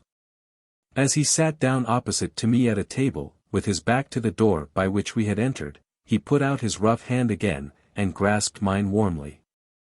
"I'll tell you, Mas'r Davy," he said, "we are all I've been, and what all we've heerd. I've been fur, and we've heerd little, but I'll tell you." I rang the bell for something hot to drink. He would have nothing stronger than ale, and while it was being brought, and being warmed at the fire, he sat thinking. There was a fine, massive gravity in his face, I did not venture to disturb. "When she was a child," he said, lifting up his head soon after we were left alone, "she used to talk to me a deal about the sea, and about them coasts where the sea got to be dark blue, and to lay a shining in the sun. I thought, odd times, as her father being drowned dead made her think on it so much. I don't know, you see, but maybe she believed, or hoped, he had drifted out to them parts, where the flowers is always a-blowing, and the country bright. It is likely to have been a childish fancy, I replied. When she was lost, said Mr. Peggotty, I knowed in my mind, as he would take her to them countries. I knowed in my mind, as he'd have told her wonders of and how she was to be a lady there, and how he got her to listen to him fust, along sec-like. When we see his mother, I knowed quite well as I was right. I went across channel to France, and landed there, as if I'd fell down from the sky. I saw the door move, and the snow drift in. I saw it move a little more, and a hand softly interpose to keep it open. I found out an English gentleman as was in authority, said Mr. Peggotty, and told him I was going to seek my niece. He got me them papers as I wanted fur to carry me through, I don't rightly know how they're called, and he would have give me money, but that I was thankful to have no need on. I thanked him kind, for all he done, I'm sure. I've wrote afore you, he says to me, and I shall speak to many as will come that way, and many will know you, for distant from here, when you're travelling alone. I told him, best as I was able, what my gratitude was, and went away through France. Alone, and on foot, said I. Mostly a-foot, he rejoined, sometimes in carts along with people going to market, sometimes in empty coaches. Many mile a day a-foot, and often with some poor soldier or another, travelling to see his friends. I couldn't talk to him, said Mr. Peggotty, nor he to me, but we was company for one another, too, along the dusty roads. I should have known that by his friendly tone. When I come to any town, he pursued, I found the inn, and waited about the yard till someone turned up, someone mostly did, as knowed English. Then I told how that I was on my way to seek my niece, and they told me what manner of gentlefolks was in the house, and I waited to see any as seemed like her, going in or out. When it warn't Em'ly, I went on again. By little and little, when I come to a new village or that, among the poor people, I found they knowed about me. They would set me down at their cottage doors, and give me what not fur to eat and drink, and show me where to sleep. And many a woman, Moss R. Davy, as has had a daughter of about Em'ly's age, I found waiting for me, at our Saviour's cross outside the village, for to do me similar kindnesses. Some has had daughters as was dead. And God only knows how good them mothers was to me. It was Martha at the door. I saw her haggard, listening face distinctly. My dread was lest he should turn his head, and see her too. They would often put their children, particular their little girls, said Mr. Peggotty, upon my knee, and many a time you might have seen me sitting at their doors, when night was coming in, most as if they'd been my darling's children. Oh, my darling! Overpowered by sudden grief, he sobbed aloud. I laid my trembling hand upon the hand he put before his face. Thank'ee, sir, he said, don't take no notice. In a very little while he took his hand away and put it on his breast, and went on with his story. They often walked with me, he said, in the morning, maybe a mile or two upon my road, and when we parted, and I said, I'm very thankful to you. God bless you, they always seemed to understand, and answered pleasant. At last I come to the sea. It warn't hard, you may suppose, for a seafaring man like me to work his way over to Italy. When I got there, I wandered on as I had done afore. The people was just as good to me, and I should have gone from town to town, maybe the country through, but that I got news of her being seen among them Swiss mountains yonder. One as knowed his servant see them there, all three, and told me how they travelled, and where they was. I made fur the mountains, Moss R. Davy, day and night. Ever so fur as I went, ever so fur the mountains seemed to shift away from me. But I come up with and I crossed When I got nigh the place as I had been told of, I began to think within my own self, what shall I do when I see her? The listening face, insensible to the inclement night, still drooped at the door, and the hands begged me, prayed me, not to cast it forth. I never doubted her, said Mr. Peggotty. No, Not a bit. Ani let her see my face, Ani let her bear my voice, Ani let my standing still afore her bring to her thoughts the home she had fled away from, and the child she had been, and if she had growed to be a royal lady, she'd have fell down at my feet. I knowed it well. Many a time in my sleep had I heard her cry out, Uncle, and seen her fall like death afore me. Many a time in my sleep had I raised her up, and whispered to her, Emily, my dear, I am come for to bring forgiveness, and to take you home. He stopped and shook his head, and went on with a sigh. He was now to me now. Emily was all. I bought a country dress to put upon her, and I knowed that, once found, she would walk beside me over them stony roads, go where I would, and never, never, leave me more. To put that dress upon her, and to cast off what she wore, to take her on my arm again, and wander towards home, to stop sometimes upon the road, and heal her bruised feet and her worse bruised heart, was all that I thought of now. I don't believe I should have done so much as look at him. But, Masr Davy, it warn't to be, not yet. I was too late, and they was gone. Where, I couldn't learn. Some said beer, some said there. I travelled beer, and I travelled there, but I found no Emily, and I travelled home. How long ago? I asked. A matter o' 4 days, said Mr. Peggotty. I sighted the old boat arter dark, and the light a shining in the winder. When I come nigh and looked in through the glass, I see the faithful creetur Mrs. Gummidge sittin' by the fire, as we had fixed upon, alone. I called out, Don't be afeard. It's Daniel, and I went in. I never could have thought the old boat would have been so strange. From some pocket in his breast, he took out, with a very careful hand, a small paper bundle containing 2 or 3 letters or little packets, which he laid upon the table. This fust one come, he said, selecting it from the rest, afore I had been gone a week. A £50 bank note, in a sheet of paper, directed to me, and put underneath the door in the night. She tried to hide her writing, but she couldn't hide it from me. He folded up the note again, with great patience and care, in exactly the same form, and laid it on one side. This come to Mrs. Gummidge, he said, opening another, 2 or 3 months ago. After looking at it for some moments, he gave it to me, and added in a low voice, Be so good as read it, sir. I read as follows. Oh, what will you feel when you see this writing, and know it comes from my wicked hand? But try, not for my sake, but for Uncle's goodness, try to let your heart soften to me, only for a little time.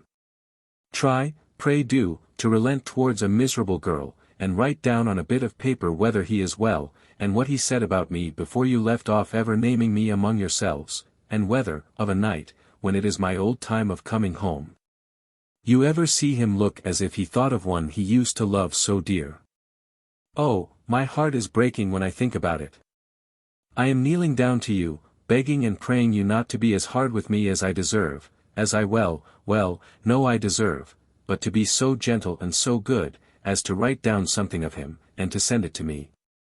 You need not call me little, you need not call me by the name I have disgraced, but oh, listen to my agony, and have mercy on me so far as to write me some word of Uncle, never to be seen in this world by my eyes again. Dear, if your heart is hard towards me, justly hard, I know, but, listen, if it is hard, dear, ask him I have wronged the most, him whose wife I was to have been, before you quite decide against my poor prayer. If he should be so compassionate as to say that you might write something for me to read, I think he would, oh, I think he would, if you would only ask him, for he always was so brave and so forgiving, tell him then, but not else. That when I hear the wind blowing at night, I feel as if it was passing angrily from seeing him and Uncle, and was going up to God against me. Tell him that if I was to die tomorrow, and oh, if I was fit, I would be so glad to die. I would bless him and Uncle with my last words, and pray for his happy home with my last breath. Some money was enclosed in this letter also. £5. It was untouched like the previous sum, and he refolded in the same way. Detailed instructions were added relative to the address of a reply, which, although they betrayed the intervention of several hands, and made it difficult to arrive at any very probable conclusion in reference to her place of concealment, made it at least not unlikely that she had written from that spot where she was stated to have been seen. What answer was sent? I inquired of Mr. Peggotty. Mrs. Gummidge, he returned, not being a good scholar, sir, han kindly drawed it out, and she made a copy on it. They told her I was gone to seek her, and what my parting words was. Is that another letter in your hand? Said I. It's money, sir, said Mr. Peggotty, unfolding it a little way. £10, you see. And wrote inside, from a true friend, like the fust. But the fust was put underneath the door, and this come by the post, day afore yesterday. I may going to seek her at the postmark. He showed it to me. It was a town on the Upper Rhine. He had found out, at Yarmouth, some foreign dealers who knew that country, and they had drawn him a rude map on paper, which he could very well understand. He laid it between us on the table. And, with his chin resting on one hand, tracked his course upon it with the other. I asked him how Ham was. He shook his head. He works, he said, as bold as a man can. His name's as good, in all that part, as any man's is, anywheres in the world. Anyone's hand is ready to help him, you understand, and his is ready to help them. He's never been heerd fur to complain. But my sister's belief is, twixt ourselves, as it has cut him deep.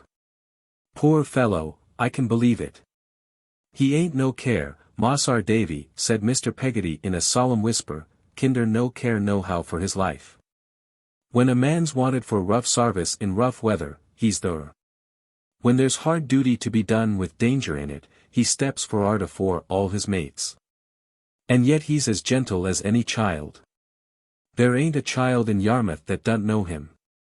He gathered up the letters thoughtfully, smoothing them with his hand, put them into their little bundle, and placed it tenderly in his breast again. The face was gone from the door. I still saw the snow drifting in, but nothing else was there. Well, he said, looking to his bag, having seen you tonight, Mossar Davy, and that deuce me good, I shall away betimes tomorrow morning. You have seen what I've got here. Putting his hand on where the little packet lay, all that troubles me is, to think that any harm might come to me, afore that money was give back. If I was to die, and it was lost, or stole, or elseways made away with, and it was never knowed by him but what I'd took it, I believe the t'other world wouldn't hold me. I believe I must come back. He rose, and I rose too. We grasped each other by the hand again, before going out. I'd go 10,000 mile, he said, I'd go till I dropped dead, to lay that money down afore him. If I do that, and find my Em'ly, I'm content. If I don't find her, maybe she'll come to here, sometime, as her loving uncle only ended his search for her when he ended his life, and if I know her, even that will turn her home at last. As he went out into the rigorous night, I saw the lonely figure flit away before us. I turned him hastily on some pretense, and held him in conversation until it was gone. He spoke of a traveller's house on the Dover road, where he knew he could find a clean, plain lodging for the night. I went with him over Westminster Bridge, and parted from him on the Surrey shore. Everything seemed, to my imagination, to be hushed in reverence for him, as he resumed his solitary journey through the snow. I returned to the inn yard, and, impressed by my remembrance of the face, looked awfully around for it. It was not there. The snow had covered our late footprints, my new track was the only one to be seen, and even that began to die away, it snowed so fast, as I looked back over my shoulder. Chapter 41. Dora's Aunts.